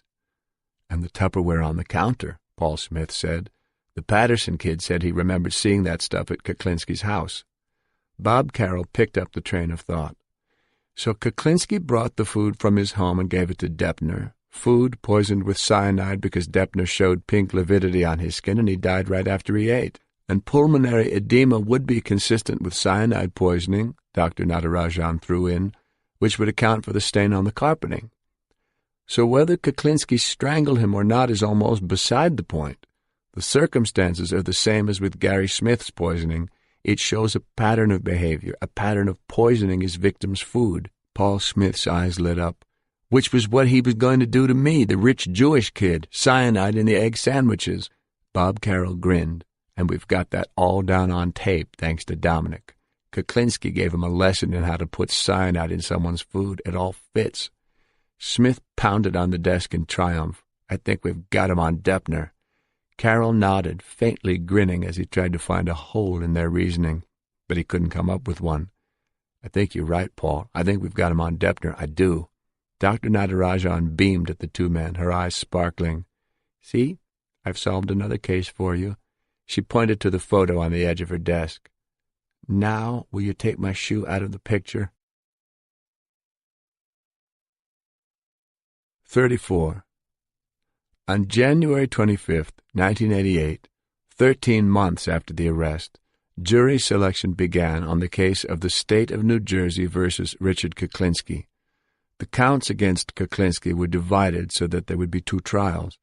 The first was to try him for the murders of Gary Smith and Danny Deppner, the second for the murders of George Maliband and Louis Masgay. The state's position was unequivocal. They were seeking the death penalty. Without Paul Hoffman's body, the state did not have enough evidence to win a conviction on that murder. They offered instead to let Kuklinski plead to those counts in the hope that he would reveal the location of the pharmacist's body so that the family could give the man a proper burial. After giving several false leads, Kuklinski eventually told state investigators about the steel drum abandoned next to Harry's corner, but despite exhaustive efforts to trace that barrel, Paul Hoffman's body was never found. The prosecution team consisted of Bob Carroll and Charles E. Waldron, another deputy attorney general from the state. Chuck Waldron's litigation skills complemented Bob Carroll's investigative talents. Tall, fit, and prematurely gray, Waldron was a long-distance runner in his spare time, and this case had already required a marathoner's stamina just to prepare it for trial. The defense was handled by public defender Neil M. Frank. Given the enormity of the charges against his client and the negative publicity that the Iceman nickname had generated, Frank had his work cut out for him. He planned to give Richard Kuklinski no less than his best effort to get an acquittal, but in reality the attainable goal was keeping his client out of the gas chamber. Presiding over the trial was the Honorable Frederick W. Kuchenmeister, a stern, compact 61-year-old man who wore large metal-framed glasses and combed his thin hair straight back. Around the Bergen County Courthouse in Hackensack, Judge Kuchenmeister had a nickname. They called him the Time Machine. When it came to sentencing, the maximum allowed by law was the minimum allowed by Kuchenmeister. Lawyers who had defended cases in his court knew that he also believed in swift justice. According to Judge Kuchenmeister, a murder trial should take no longer than 3 days. He had once completed a murder trial in half that time. He also believed that the bench should not be used as an instrument for social work. A judge's primary responsibility is to protect the public, and if that means getting a criminal off the street forever, so be it. He did not approve of the so-called country club prisons, and on many occasions he had stated for the record that if the penal system were under his control, he'd have prisoners pounding boulders into rocks, rocks into stones, stones into pebbles, and pebbles into sand. It must have been a happy day at the Attorney General's office in Trenton when they learned that the Iceman's fate would be in the hands of the Time Machine. The prosecution began presenting its case on February 17, 1988. Through a series of police witnesses, the events leading up to Gary Smith's death were unfolded. The stolen car ring that specialized in Corvettes, the arrest of Percy House, the foreman of the gang, the subsequent flight and search for the two workers, Gary Smith and Danny Deppner. Danny Deppner's ex-wife and Percy House's current companion, Barbara Deppner, was then called to the stand. The painfully thin woman trembled visibly in the presence of Richard Kuklinski. Even though she was living out of the state with a new identity under protective custody, and Kuklinski had not seen freedom since the day of his arrest, her fear of the accused flashed in her eyes as she testified. Under Bob Carroll's questioning, she told of Kuklinski's efforts to hide Smith and Deppner in one motel after another. She told of going to the York Motel just before Christmas 1982 and meeting her ex-husband Danny, who told her that Kuklinski had made up his mind to get rid of Gary Smith because he was too much of a risk. Bob Carroll asked her what Danny Deppner had told her on the evening of Gary Smith's murder. Richard Kuklinski was bringing back hamburgers from someplace, Barbara Deppner testified, and Gary Smith's was going to have a drug on it. They knew which one Gary's would be because his didn't have pickles on it. She was later asked to recount the description of Smith's death as told to her by her ex-husband after it had happened.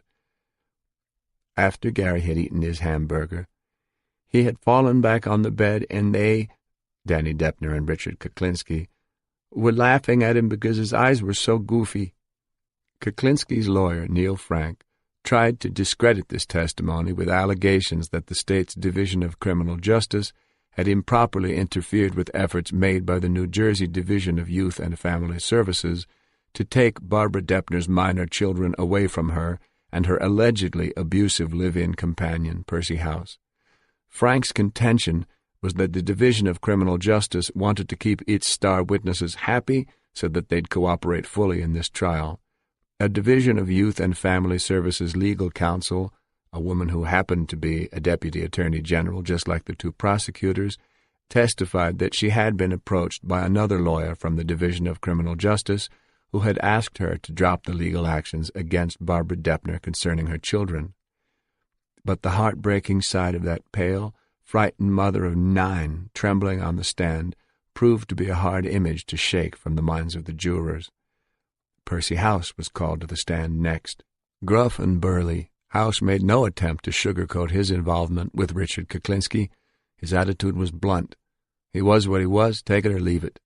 Under questioning by Chuck Waldron, House admitted to ordering Gary Smith's execution from his jail cell because he was afraid Gary would rat on him, but he also revealed that Richard Kuklinski had admitted to him at a later meeting that he had eliminated both Smith and Deppner for the exact same reason.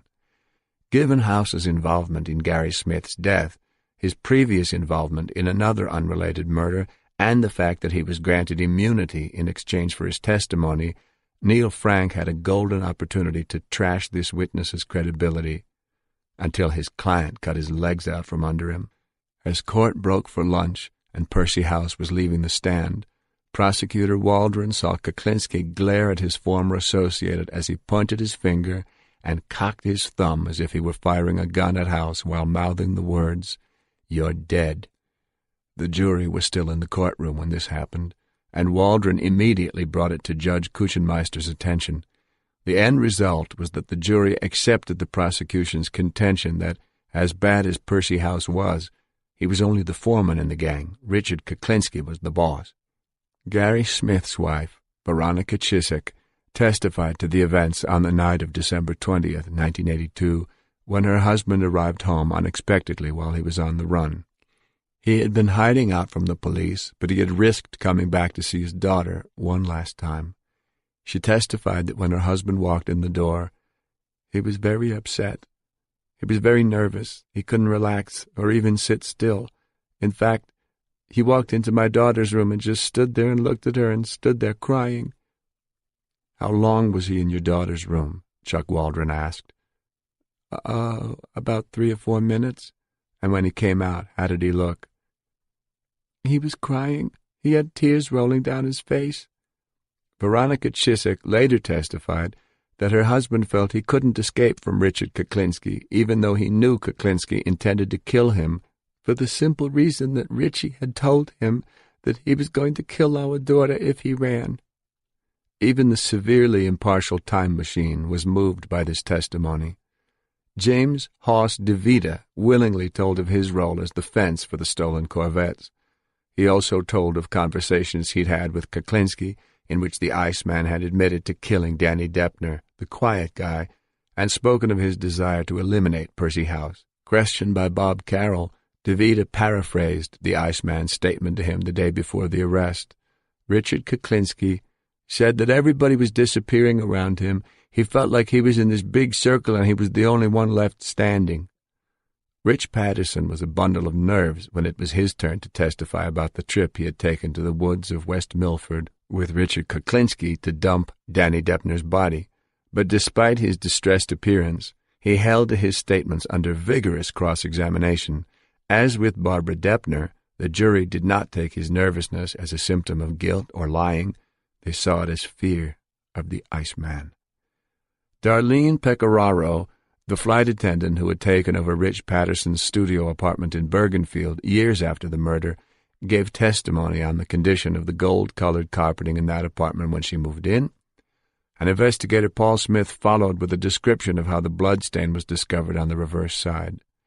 Dr. Geeta Nadarajan then provided expert testimony on the autopsies of Smith and Deppner.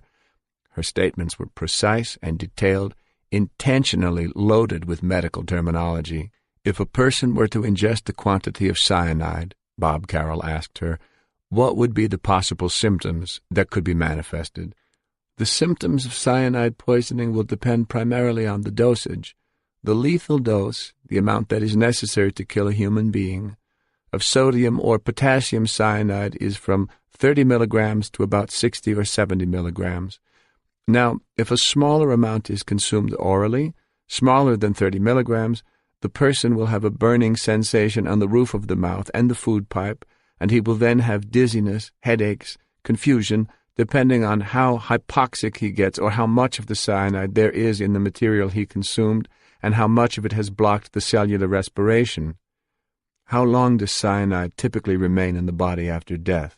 Carroll then asked. Cyanide is metabolized pre-mortem. The cyanide is broken down and converted in the liver. The person's liver converts the cyanide, which is lethal, to an inert compound called thiocyanate, which is non-lethal, and it's done by an enzyme reaction in the liver. The enzyme is Rodent's. It was Dr. Nadarajan's policy to bombard the jury with her technical knowledge whenever she testified in court. In her experience, she had found that explaining medical issues in lay terms often lessened her credibility because juries tend to regard women doctors as somehow inferior to men. It was all right if they didn't understand everything she said, just as long as they believed that she knew what she was talking about. Defense attorney Neil Frank repeatedly tried to poke holes in her testimony regarding Danny Deppner, pointing out that the cause of death was officially listed as unknown until it was determined that the deceased had been associated with Richard Kuklinski. It was only then that the cause of death had been amended to murder by poisoning. The defense presented other pathologists who raised other possibilities for the presence of pink lividity on the bodies of Smith and Deppner, but Dr. Michael Baden, medical examiner for the New York State Police and former M.E. for the City of New York, testified for the state and buttressed Dr. Natarajan's findings in clear, unequivocal statements that did not go over the jurors' heads. Yet despite all this condemning evidence, no one had actually witnessed Richard Kuklinski committing murder. As damning as all this testimony was, it was largely circumstantial. The prosecution's job now was to prove that its contention that Richard Kuklinski had killed Gary Smith and Danny Deppner with the help of cyanide was consistent with the facts presented so far. Consistent. It was a word that Bob Carroll would hammer home in his summation. And to prove that these crimes were consistent with Richard Kuklinski's regular pattern of behavior, he called the state's most important witness, Special Agent Dominic Polifrone. On the afternoon of March 2, 1988, Dominic Polifrone sat in the front row of the courtroom, ready to take the stand. As the accused was brought in, their eyes locked. He hadn't seen Richard Kuklinski face-to-face in more than a year, not since that December morning at the Vince Lombardi service area when they'd made their final plans to murder the rich Jewish kid. Though he was slightly nervous about testifying before the judge and jury, Dominic narrowed his eyes and met Kuklinski's gaze without flinching. Just as at their first meeting at the donut shop, Dominic would not allow the Iceman to intimidate him. Kuklinski's stare was cold. He was playing his intimidation game, but Dominic knew that he was playing with an empty hand. On the stand, Dominic told of his undercover assignment, how he had worked to establish a relationship with Kuklinski, then, once that relationship had been established, how he had secretly recorded their conversations. Portions of the Nagra tapes were played in court, and the jury heard Richard Kuklinski in his own voice connect himself to the crimes of which he was accused. He was accused of using cyanide to kill Smith and Deppner.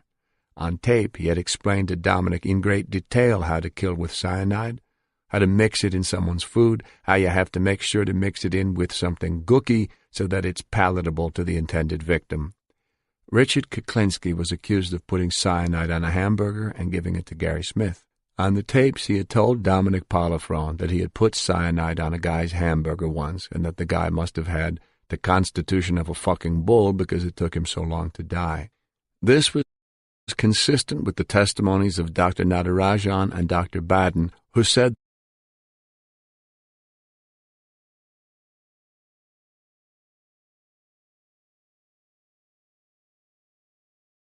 that Gary Smith had been strangled probably because the cyanide didn't appear to be working. It must have seemed that the dose wasn't big enough, but in fact, Richard Kuklinski and Danny Deppner had just been impatient. Had they waited a few more minutes, the cyanide would have certainly killed Gary Smith. All through Dominic Polifrone's testimony, Richard Kuklinski's words came back to haunt him time and time again. The tapes played on, and for Richard Kuklinski, this burden of proofs accumulated by the prosecution got heavier and heavier.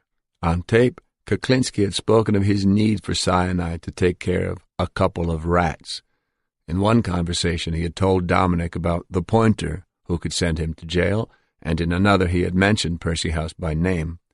From the testimonies of House and Barbara Deppner, it was already obvious to the jury that these two knew too much. The tapes rolled on, and the jury heard Richard Kuklinski lend his unique expertise to the plan to kill the rich Jewish kid. They heard about the egg sandwiches that Kuklinski would lace with cyanide. They learned how to dispose of a body in a 55-gallon drum. They heard all about sealing a barrel and dumping it. They heard about disposing of the rich kid's car after he was dead, selling it for parts and making it disappear. They heard Kuklinski's warning to Dominic not to go back to the kid's apartment more than once after they'd killed him, because that was how guys got caught. The jury heard the expert advice of an old hand at murder. When it was all over, Dominic Polifrone had been on the stand for a day and a half, and Richard Kuklinski was buried under a landfill of his own words. Defense attorney Neil Frank attempted to paint a different picture, suggesting that all this talk was nothing more than that, just talk. He offered the possibility that his client was blowing smoke at the undercover agent, that he saw Dominic as a bad guy and felt that he had to project an equal image in order to do business with him. When you deal with people like Dominic Provenzano, as Frank admitted his client sometimes did, you had to brag. You had to inflate yourself and show that you could be bad too. The jury didn't buy it. After 4 weeks of testimony, the jury took a total of 4 hours to reach its verdict. Richard Kuklinski was found guilty on all counts. On the murder charges, however, the jury did not find him guilty of murder by his own conduct. In the absence of eyewitness testimony on the murders, and given the fact that Danny Deppner was the one who had actually strangled Gary Smith, the jurors did not feel that they could go all the way. In this sense, the defense achieved its goal. This conviction could not carry the death penalty in New Jersey. Neil Frank had succeeded in saving his client's life. After prolonged post-trial negotiations, Richard Kuklinski returned to Judge Kuchenmeister's courtroom on May 25, 1988, for sentencing.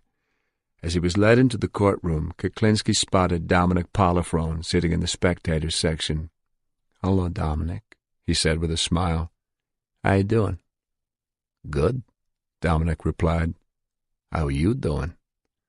Even as he was about to face sentencing, Richard Kuklinski would not let on that any of this bothered him.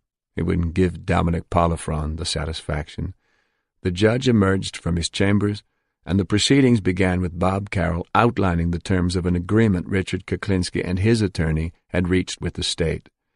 At the arrest, Barbara Kuklinski had been charged with possession of an illegal weapon because she had been in the red Oldsmobile when the .25 caliber handgun was found under the seat. Kuklinski's son, Dwayne, had also been facing a minor marijuana possession charge in an unrelated incident. In exchange for dropping these charges against his family, Richard Kuklinski agreed to confess to the murders of George Maliband and Louis Masgay, thereby saving everyone the agony of a second trial. Standing before Judge Kuchenmeister, Richard Kuklinski stated for the record, "I shot George Maliband 5 times. When asked why, he replied, It was due to business. As for Louis Masgay, on July 1st, 1981, I shot him once in the back of the head." Judge Kuchenmeister then pronounced sentence, citing the futility of commenting on the depths of depravity reached in these cases. The time machine imposed 2 life sentences on Richard Kuklinski, one for Smith and Deppner, the other for Maliband and Masgay. For Smith and Deppner, a mandatory 60 years would have to be served before parole could be considered, 30 years for each slaying, one consecutive to the other. For Maliband and Masgay, the same penalty was imposed. The 2 60-year terms would run concurrently. Richard Kuklinski was transferred to the Trenton State Prison in the state capital. From the north end of this maximum security facility, inmates can see the sharp angles of the nearby Richard J. Hughes Justice Complex, where Deputy Attorney General Bob Carroll's office is located. After sentencing was passed, Dominic Polifrone was asked to comment on the Iceman's future. Dominic looked down and showed a weary but satisfied smile before he answered, "For 21 months, the last thing I saw at night before I shut my eyes, and the first thing I saw in the morning when I opened them, was Richard Kuklinski's face. But now, for the rest of his life, every time Richie goes to bed at night, and every time he wakes up in the morning, he's going to be seeing mine. Richard Kuklinski will not be eligible for parole until he is 111 years old." Afterward. In many ways, Richard Kuklinski remains a locked box. At his arraignment, Deputy Attorney General Bob Carroll referred to Kuklinski as a killing machine, but the exact number of people he has killed is unknown. Kuklinski no longer maintains that he is an innocent man, and he has estimated his personal body count to be around 100 victims. From time to time he will allude to murders he may have committed, refusing to give whole names, being deliberately vague about dates and places. His only complaint with his conviction is that he wasn't tried for the right things, and therefore the state didn't get him fair and square. As for the plan to kill the rich Jewish kid, he claims that he never intended to go through with it. He also claims that he never intended to murder Dominic Provenzano. Yet in a statement made to the police 2 days after Kuklinski's arrest, John Sposato, who had represented himself as Tim, the arms dealer, said that Kuklinski did indeed intend to kill Dominic that very Saturday when they would have lured him down to a warehouse in Delaware to complete the big arms deal for the Irish Republican Army. Sposato had been arrested on the same day as Kuklinski, but he chose to cooperate with the state and willingly confessed to his involvement with Kuklinski. Charges against him were dropped, and he was released. He later assisted the Secret Service and the New Jersey State Police with an investigation into an international arms sales and currency counterfeiting scheme. Exactly what was going on in Kuklinski's mind on the morning of December 17, 1986, may never be known.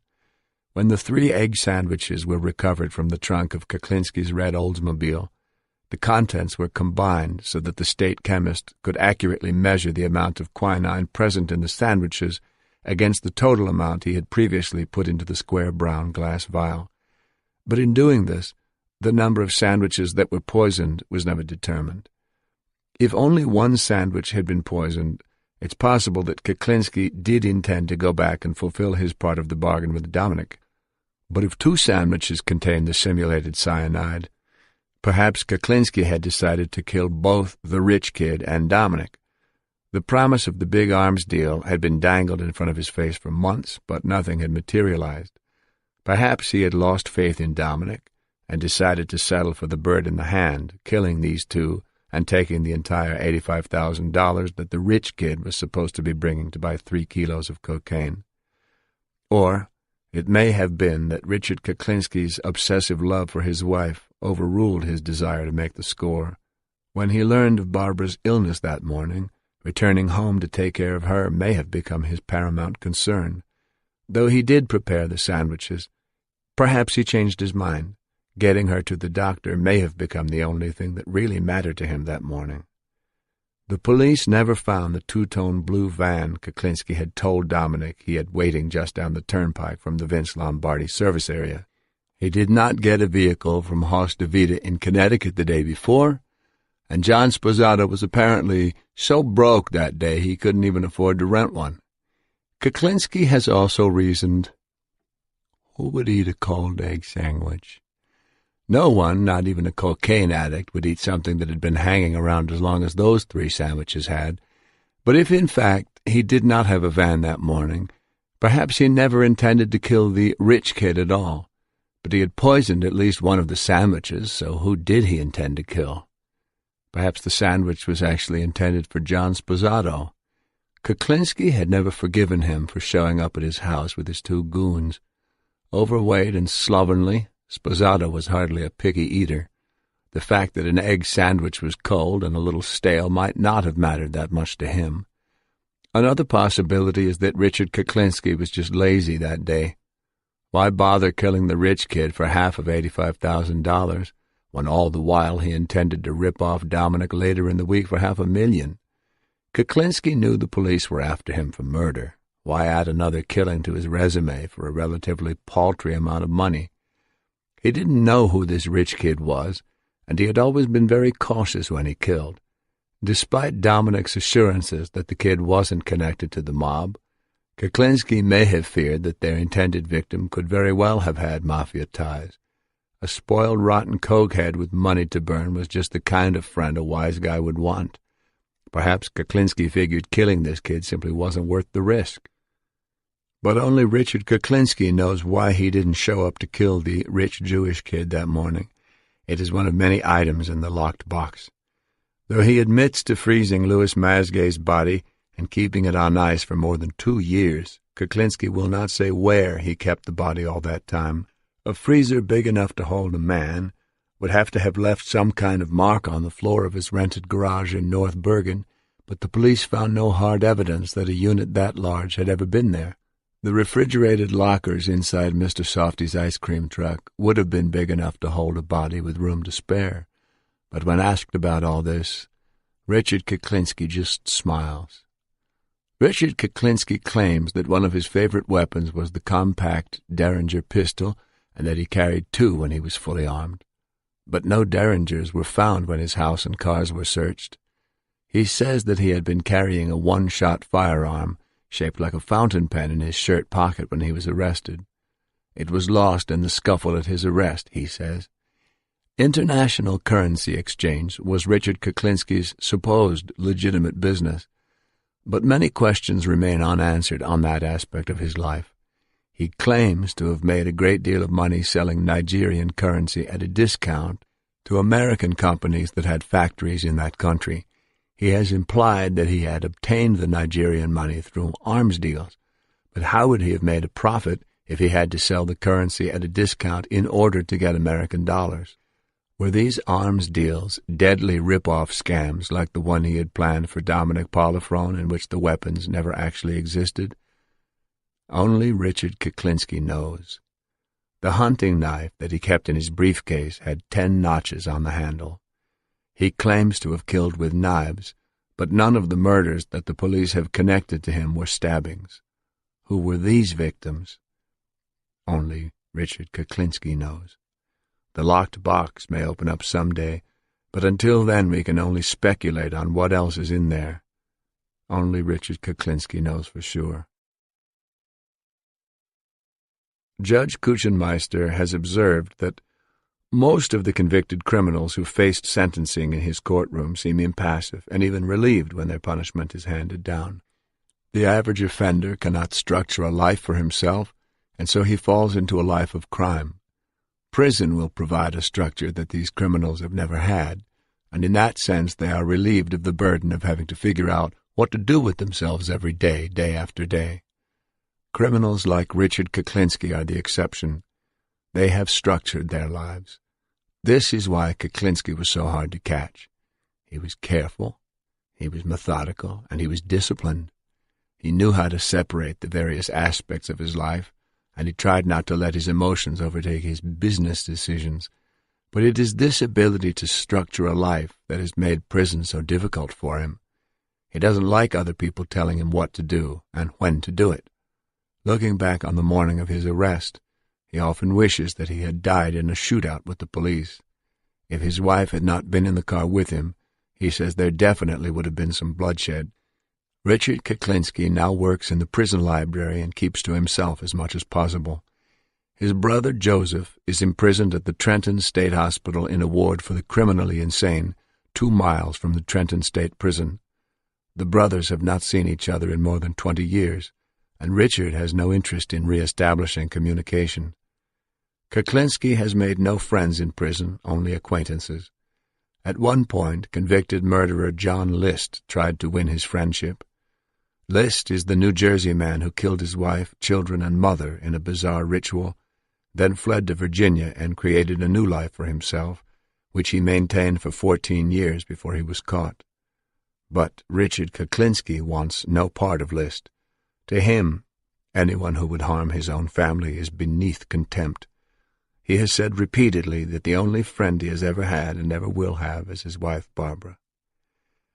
Barbara Kuklinski says she remained in this destructive relationship that fluctuated between extreme abuse and extreme abundance because she deeply feared that her husband would have turned his rage on their children if she had ever tried to leave him. Besides, she says, the notion of just walking out the door is a simple-minded solution offered by people who don't know the half of it. Barbara Kuklinski compares herself with Hedda Nussbaum, the woman who lived with Joel Steinberg, the abusive, drug-addicted New York lawyer who was convicted in the beating death of his adopted daughter, Lisa Steinberg. That trial was televised, and Ms. Nussbaum's battered face, her vague, hoarse voice, and her obvious internal scarring riveted audiences all through her testimony. Seeing what her mate had done to her, people winced and asked why in God's name Nussbaum hadn't just left that monster. Barbara Kuklinski says she knows why. An outsider can never begin to understand what a woman goes through in that kind of relationship. It makes no sense, she says, unless you're there. The house on Sunset Street was sold, and Barbara Kuklinski no longer lives in Dumont. Both her daughters are married, and her son lives on his own, but the family remains close. Barbara Kuklinski's main concern now is keeping her children and grandchildren from being branded as the Iceman's family, but she sometimes doubts that stigma will ever heal. Bob Carroll, Bobby Buccino, Ron Donahue, and Paul Smith still work together, making cases for the New Jersey State Task Force. Over the years, their combined efforts have brought thousands of criminals to justice, yet Operation Iceman remains by far their most memorable case. Dominic Polifrone is now resident agent in charge of the Bureau of Alcohol, Tobacco, and Firearms Office in Fairfield, New Jersey. He still lives in the same house in northern Bergen County with his family, and he still likes to unwind on his deck with a cigar and a glass of scotch. But he has yet to relive the tension he experienced during his prolonged undercover assignment with the Iceman. To this day, Richard Kuklinski has expressed no remorse for the lives he has taken. He insists that his victims were all players, and they got what they deserved. The only thing he regrets is the pain and suffering he has caused his family. When he thinks about them and the life they once had together, the Iceman sometimes cries.